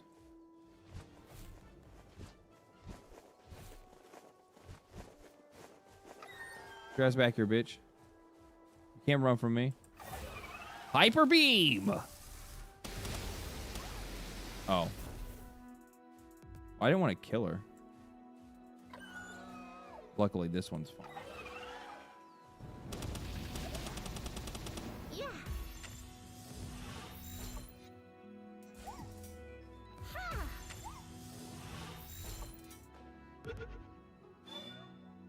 Oh, Jesus Christ. DBOED. Deboed? Thank you for the $50 fucking dollars, you absolute psychopath in the fucking wee hours. LD, my boy, you've been harping on the recent layoffs from the studios lately, but this isn't what we wanted. The games industry, but isn't this what we wanted? The games industry has been getting eaten from the inside by people that care more about social messaging than quality. Asking them to win. No. I've stated, one, thank you for the insanely fucking generous donation, but two, I've been pretty consistent about the way that I've talked about this stuff. I am 100% for this game, 100% for the games industry getting smaller. It needs to be smaller. It's too big. They have too many people working for them. They need to lay off. Period. All these companies need to shrink in size significantly. And it's not like, oh, AI is the answer. No, it's not. It's not even that the game. They've just complicated the process more than it needs to be for like what kind of product that they're actually delivering to people. My only problem that I ever have with any of the layoffs is that I have a hard time trusting the companies that found themselves in this position to be able to be the ones to get themselves out of it, if that makes any sense. So, like, I have a really hard time believing that the people that they're laying off are oftentimes the ones that are actually deserving of the layoffs.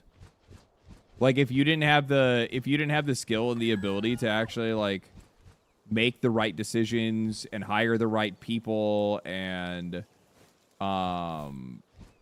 make the right decisions, hire the right people, promote the right people, and also just make the kind of games that are going to be worthwhile for people to actually want to buy and support.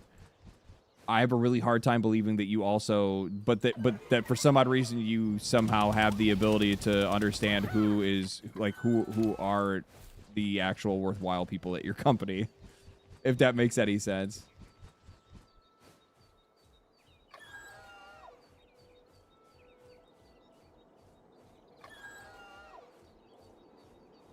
It's like trusting a doctor that gave you a disease be the one to cure it.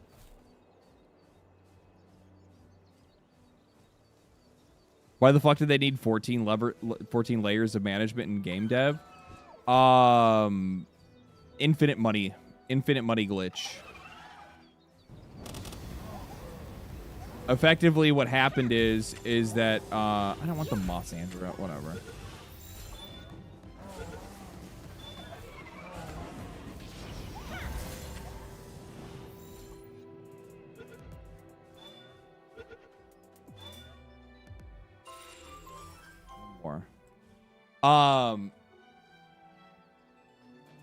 You mean Dr. Fauci? That's not actually a bad a bad example to use.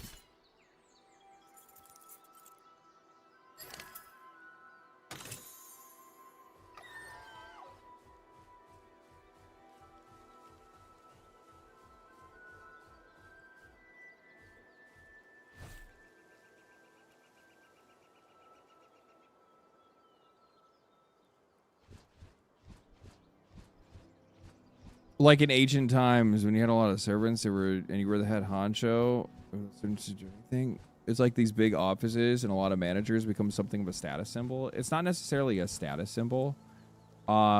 Essentially, what it is that like the games industry became so much more self-serious and became like, how do I fucking say this? Basically, these guys kind of got themselves into the position where they were just like, they think of themselves to be similar as Hollywood. So they view a lot of their actions and a lot of the things they do as justified. And they view, like, you know, these massive productions as also being like something that is also justified. So what it is that it's just something that happened over time. And like part of this is also like their investor side, and like part of them, and like this kind of like the Hollywood video that I made also kind of like directly ties into the investor video that I made. It's almost kind of like a two-part series in a sense, because like the investor side of it fed into the Hollywood side of it. So these guys continued to get all of this money and had all this money poured in. They wanted to continue to make bigger and bigger and bigger games. But in doing so, they like blew out the size of their teams. They had to spend that money to make their investors happy. But now these guys are playing and using that money to pretend like they're like to pretend they're like playing Hollywood or something like that. And then like this vicious cycle starts where you have an industry that once was like relatively simplistic, and it was just people that were like, you know, busting their ass to just make some really cool games, and they just like really, really fucking loved video games, and like that's basically the end of the story. It doesn't really go much further than that. And it then turned into these guys that are essentially like, you have a bunch of like wannabe Hideo Kojimas.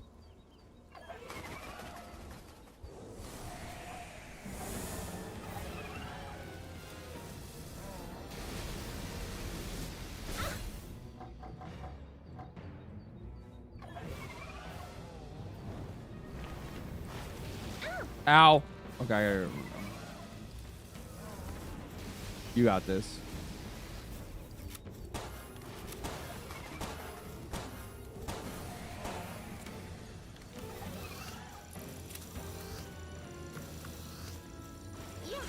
I don't know. Maybe you can do something. Oh, you killed him. Okay, whatever. That's fine.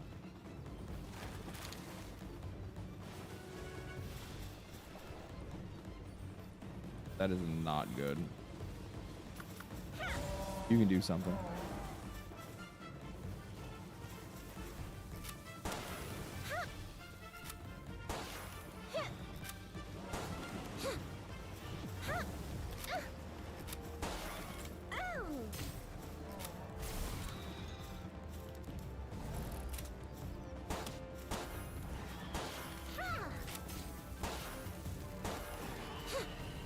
Holy shit. Holy shit. 3%. You mean 90%?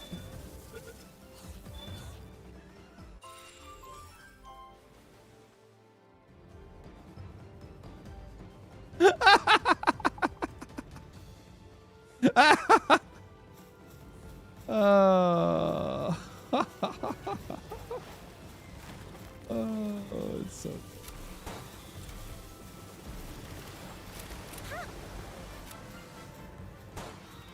Cassandra, no! Oh, fuck, we gotta go. We gotta go. Okay, okay. We can't be fucking around anymore.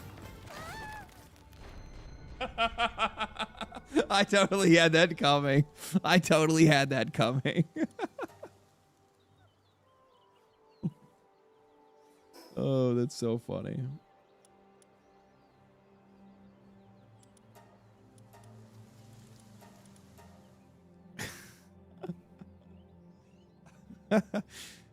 I need to get better Poweballs. I'm running like the worst, like not good ones for where I'm at. It's giving like absolutely terrible rates, which is not good for what I'm doing, which is essentially just going around and capturing shit and fighting like world bosses and stuff and leveling up.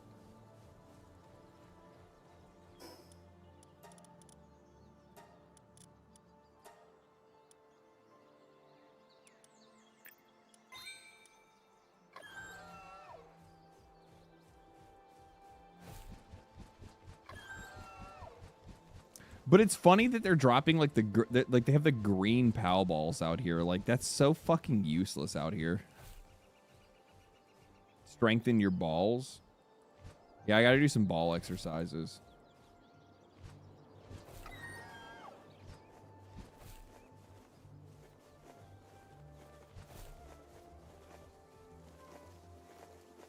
What the fuck is this? Pure quartz. Bro, I might build a base out here.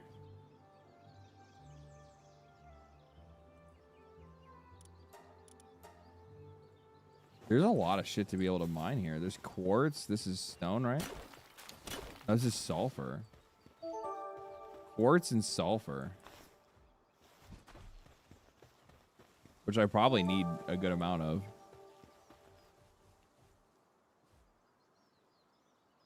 Depot, thank you for the 50 gifted memberships. Holy shit, man.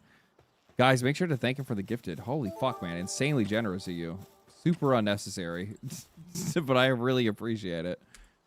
I really appreciate it. Holy shit, man.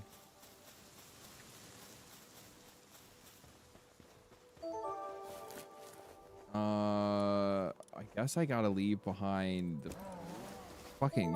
You're a fucking psychopath. That's like $250 or something crazy like that. You're fucking crazy. Appreciate it, man. Like, seriously.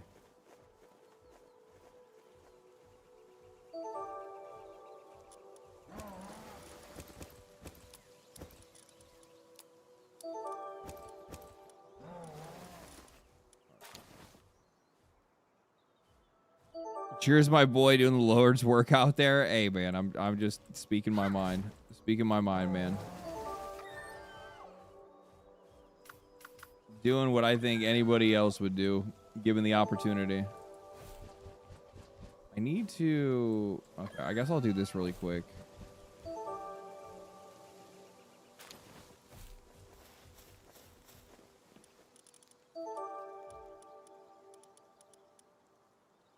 Oops.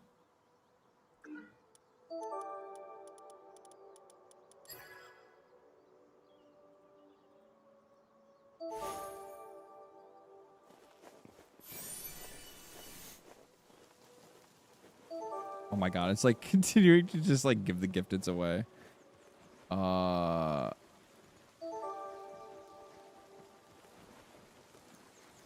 don't even know how to fucking alerts.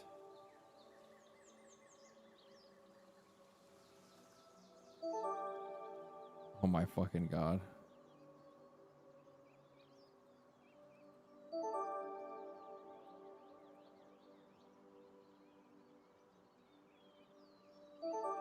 I don't even know how to turn off the goddamn sound. God damn it. If I just do this. There we go. I got it. I said to fucking turn that thing off. It was just going to keep dinging 50 times. That's crazy. Asmongold doesn't have viewers this loyal. You're blessed, LD. Thanks, D-Bot. That dude has some fucking insanely loyal people. I probably wouldn't go far as say that, but insanely fucking generous and super nice. I am actually like genuinely fucking blessed by my community. It's kind of fucking crazy, to be honest with you. Definitely not something I ever thought that I was going to have. Not when I got started, that's for sure. I didn't think it would get this far. Definitely did not think it would get this far.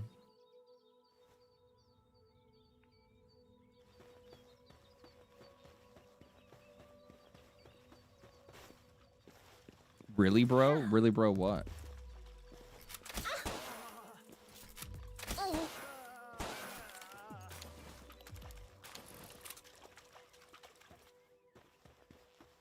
Look at my name. What are you talking about? I literally just said Asmon has some really fucking some really dedicated people. There was somebody in chat that said he doesn't that I have a more dedicated audience. Like, fuck no, I don't believe that. Don't get me wrong, I fucking appreciate my community and I wouldn't trade it for fucking anything, but at the exact same, like, I'm not gonna pretend like that dude has like diehard people that have probably been watching that guy since he first started streaming, like playing World of Warcraft, that have like been watching him for like over like what, a decade now at this point. It's fucking crazy. It's crazy how long that dude's been at it. LD's strongest idiot checking in. True. Asmon got a Asian baddie recently too. It's the same chick he's probably been talking to for the last 2 years. It's that was Kaisi. She's been on his stream before. People are acting like she's new. She's been around a couple times in the past.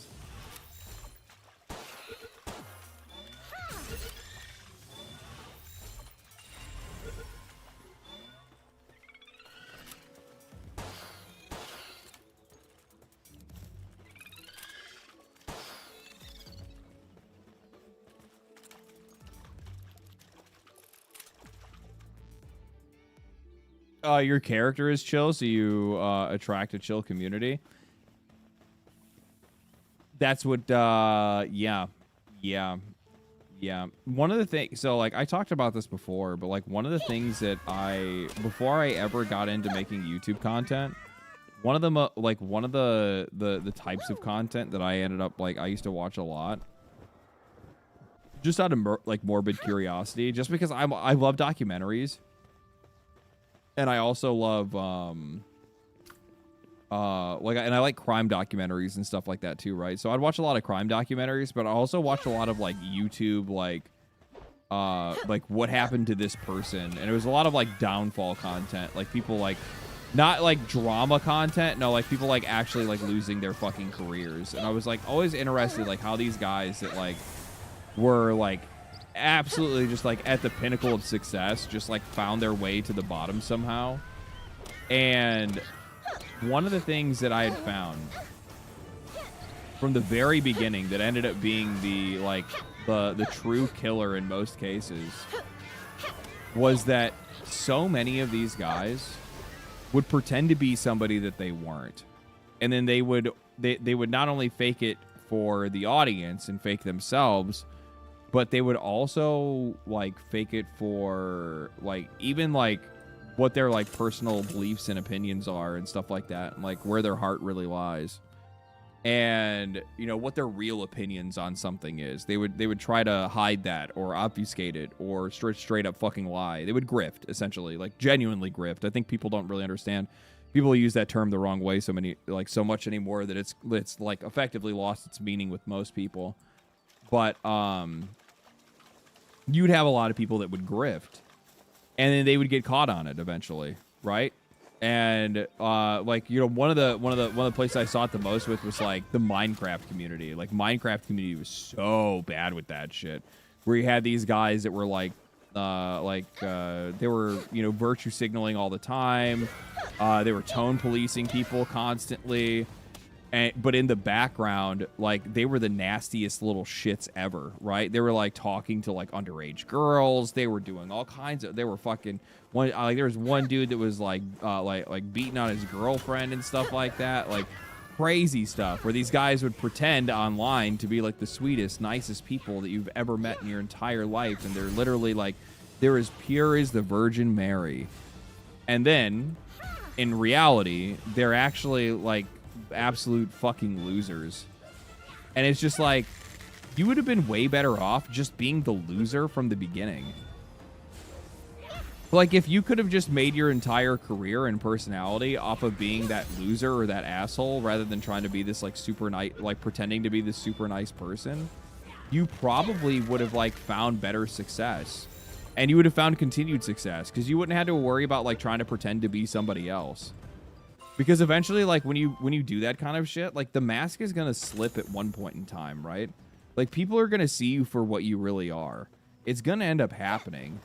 Mr. Beast, there's nothing to expose about Mr. Beast. I always thought that's really funny that like people would try to like pull that kind of thing where like, oh, there's like some shady shit going on, he's not really who he is, and like nobody really cares. Mr. Beast is a TV show host.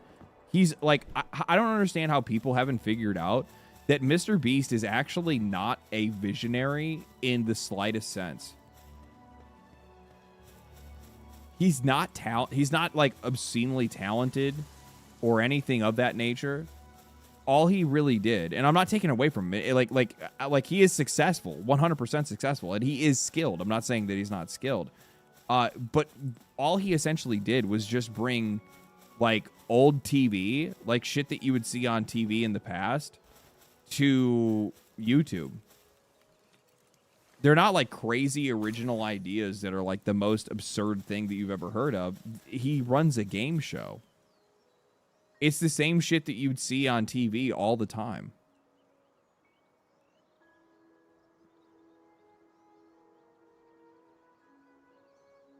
He's pretty shrewd, making inroads to banking. Yeah, like, I mean, the guy's very smart with investment and money, for sure. For sure.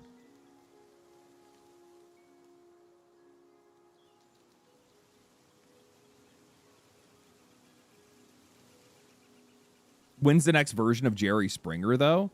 You get small bits of that. Like, a lot of content that's made on the internet is actually content that has always existed. It's just being presented in a different way.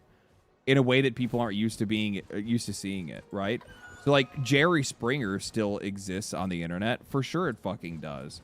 But you see it in different ways. You see it in, like, that fish tank show that What's-His-Face did. You see it in whatever, or like that one show where they bring on a bunch of dumb OnlyFans broads to say things about like feminism just to make them look stupid and talk shit to them. Like shows like that. That's where your Jerry Springer is nowadays.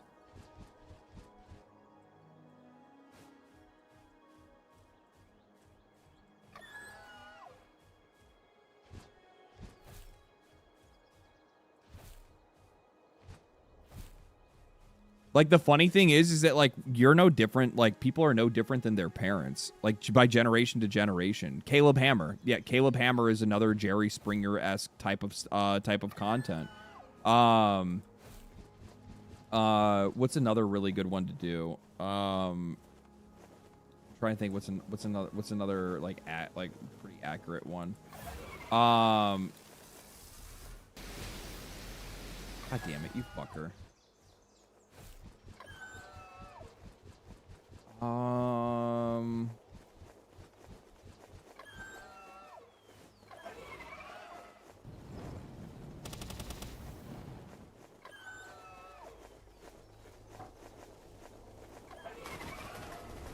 I don't know. My brain's a little bit cooked. I've been streaming for a really long time. It's been 8 hours of streaming, so like my brain's kind of cooked. But like, if you take the time to like really like think about it, like you can draw parallels to like just general TV shows that have been on TV for like ages, and there's just a there's a parallel that you're going to immediately see to like daytime television that's always been there.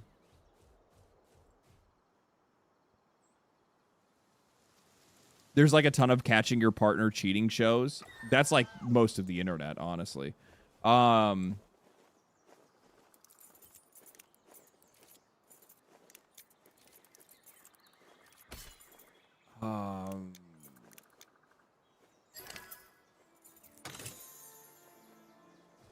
Look at how popular Cop Slop is. What is Cop Slop?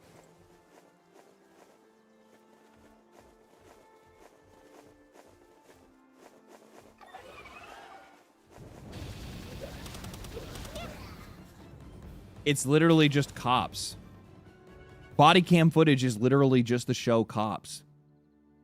But it's just one single case.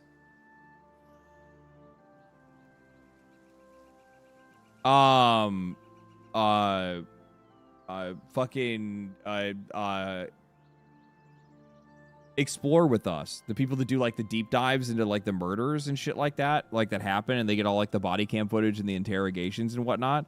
That's like First 48 or it's First 48 or it's Unsolved Mysteries. Some of the most popular content on YouTube is quite literally just America's Most Wanted. That's another one, yeah. It's literally the same thing. The most popular content that is on YouTube is the same content that has been selling on TV for years. Just repackaged in a different way.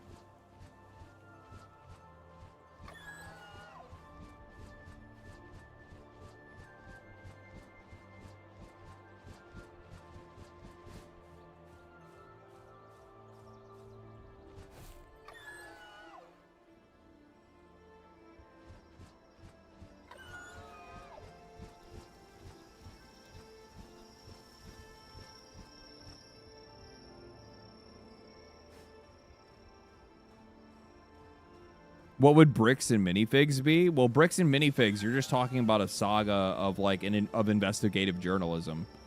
Like it's not like, I wouldn't want to say it's like it's almost kind of like Dateline-esque in a way, but not really. I'm not really too sure what I would draw a parallel to that too. There's definitely parallels to be able to draw to though.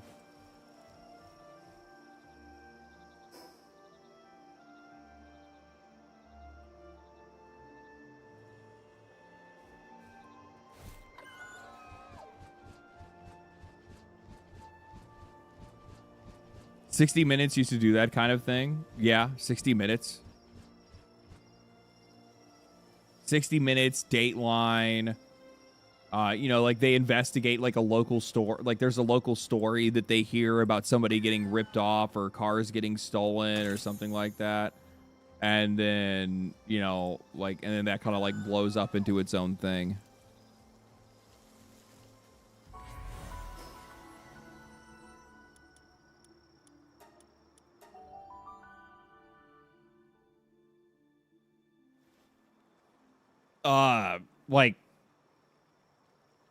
Meat Canyon, right? Like Meat Canyon as an example, incredibly talented. So like, but like his animated shit is basically just like I don't mean to simplify it because it's really good and what he does is really creative and I think his work is fucking incredible. But Papa Meat, like his YouTube channel, like Meat Canyon is effectively the same kind of shit that you would expect to see on like late night MTV cartoons or late night even Adult Swim in some cases, right?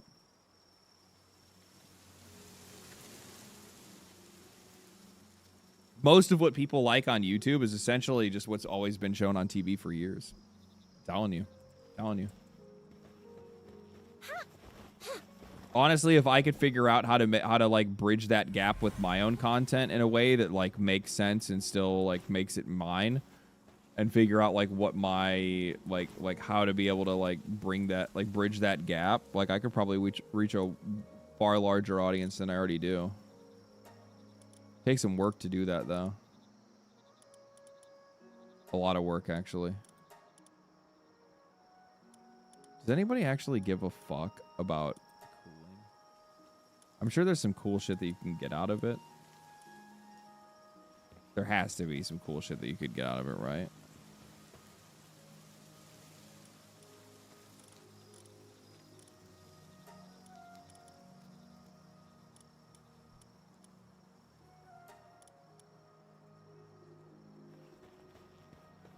Dude, you literally work throughout the night and everybody else goes to sleep. Incineram, you're my fucking goat, dude. Literally. He's like literally actually a goat. Robot chicken, yeah. Yeah, something like that.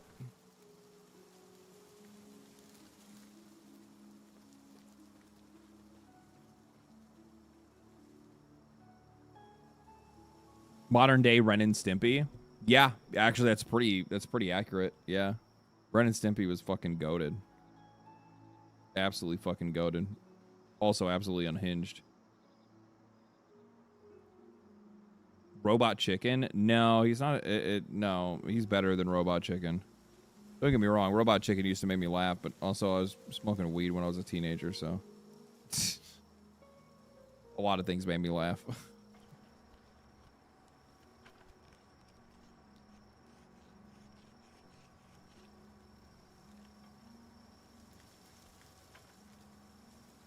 But, ladies and gentlemen, boys and girls,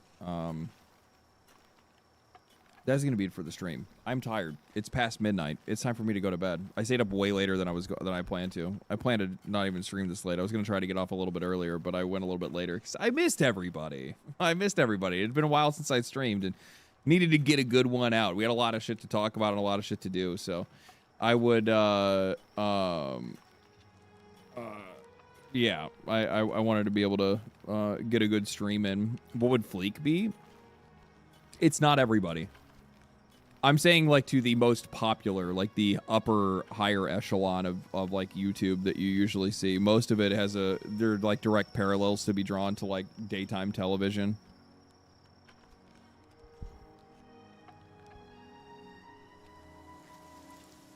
But Mr. Kitty is here to tell me that it's time to go to bed. He's upset that I'm still awake. He's coming to tell me that it's time. It is time for the bed. So I am going to get ready to go to bed. Thank you guys for everything. Thank you guys for the super chats. Thank you guys for the donations. Thank you guys for all of your generosity. Thank you guys for supporting me. Thank you guys for bringing me here.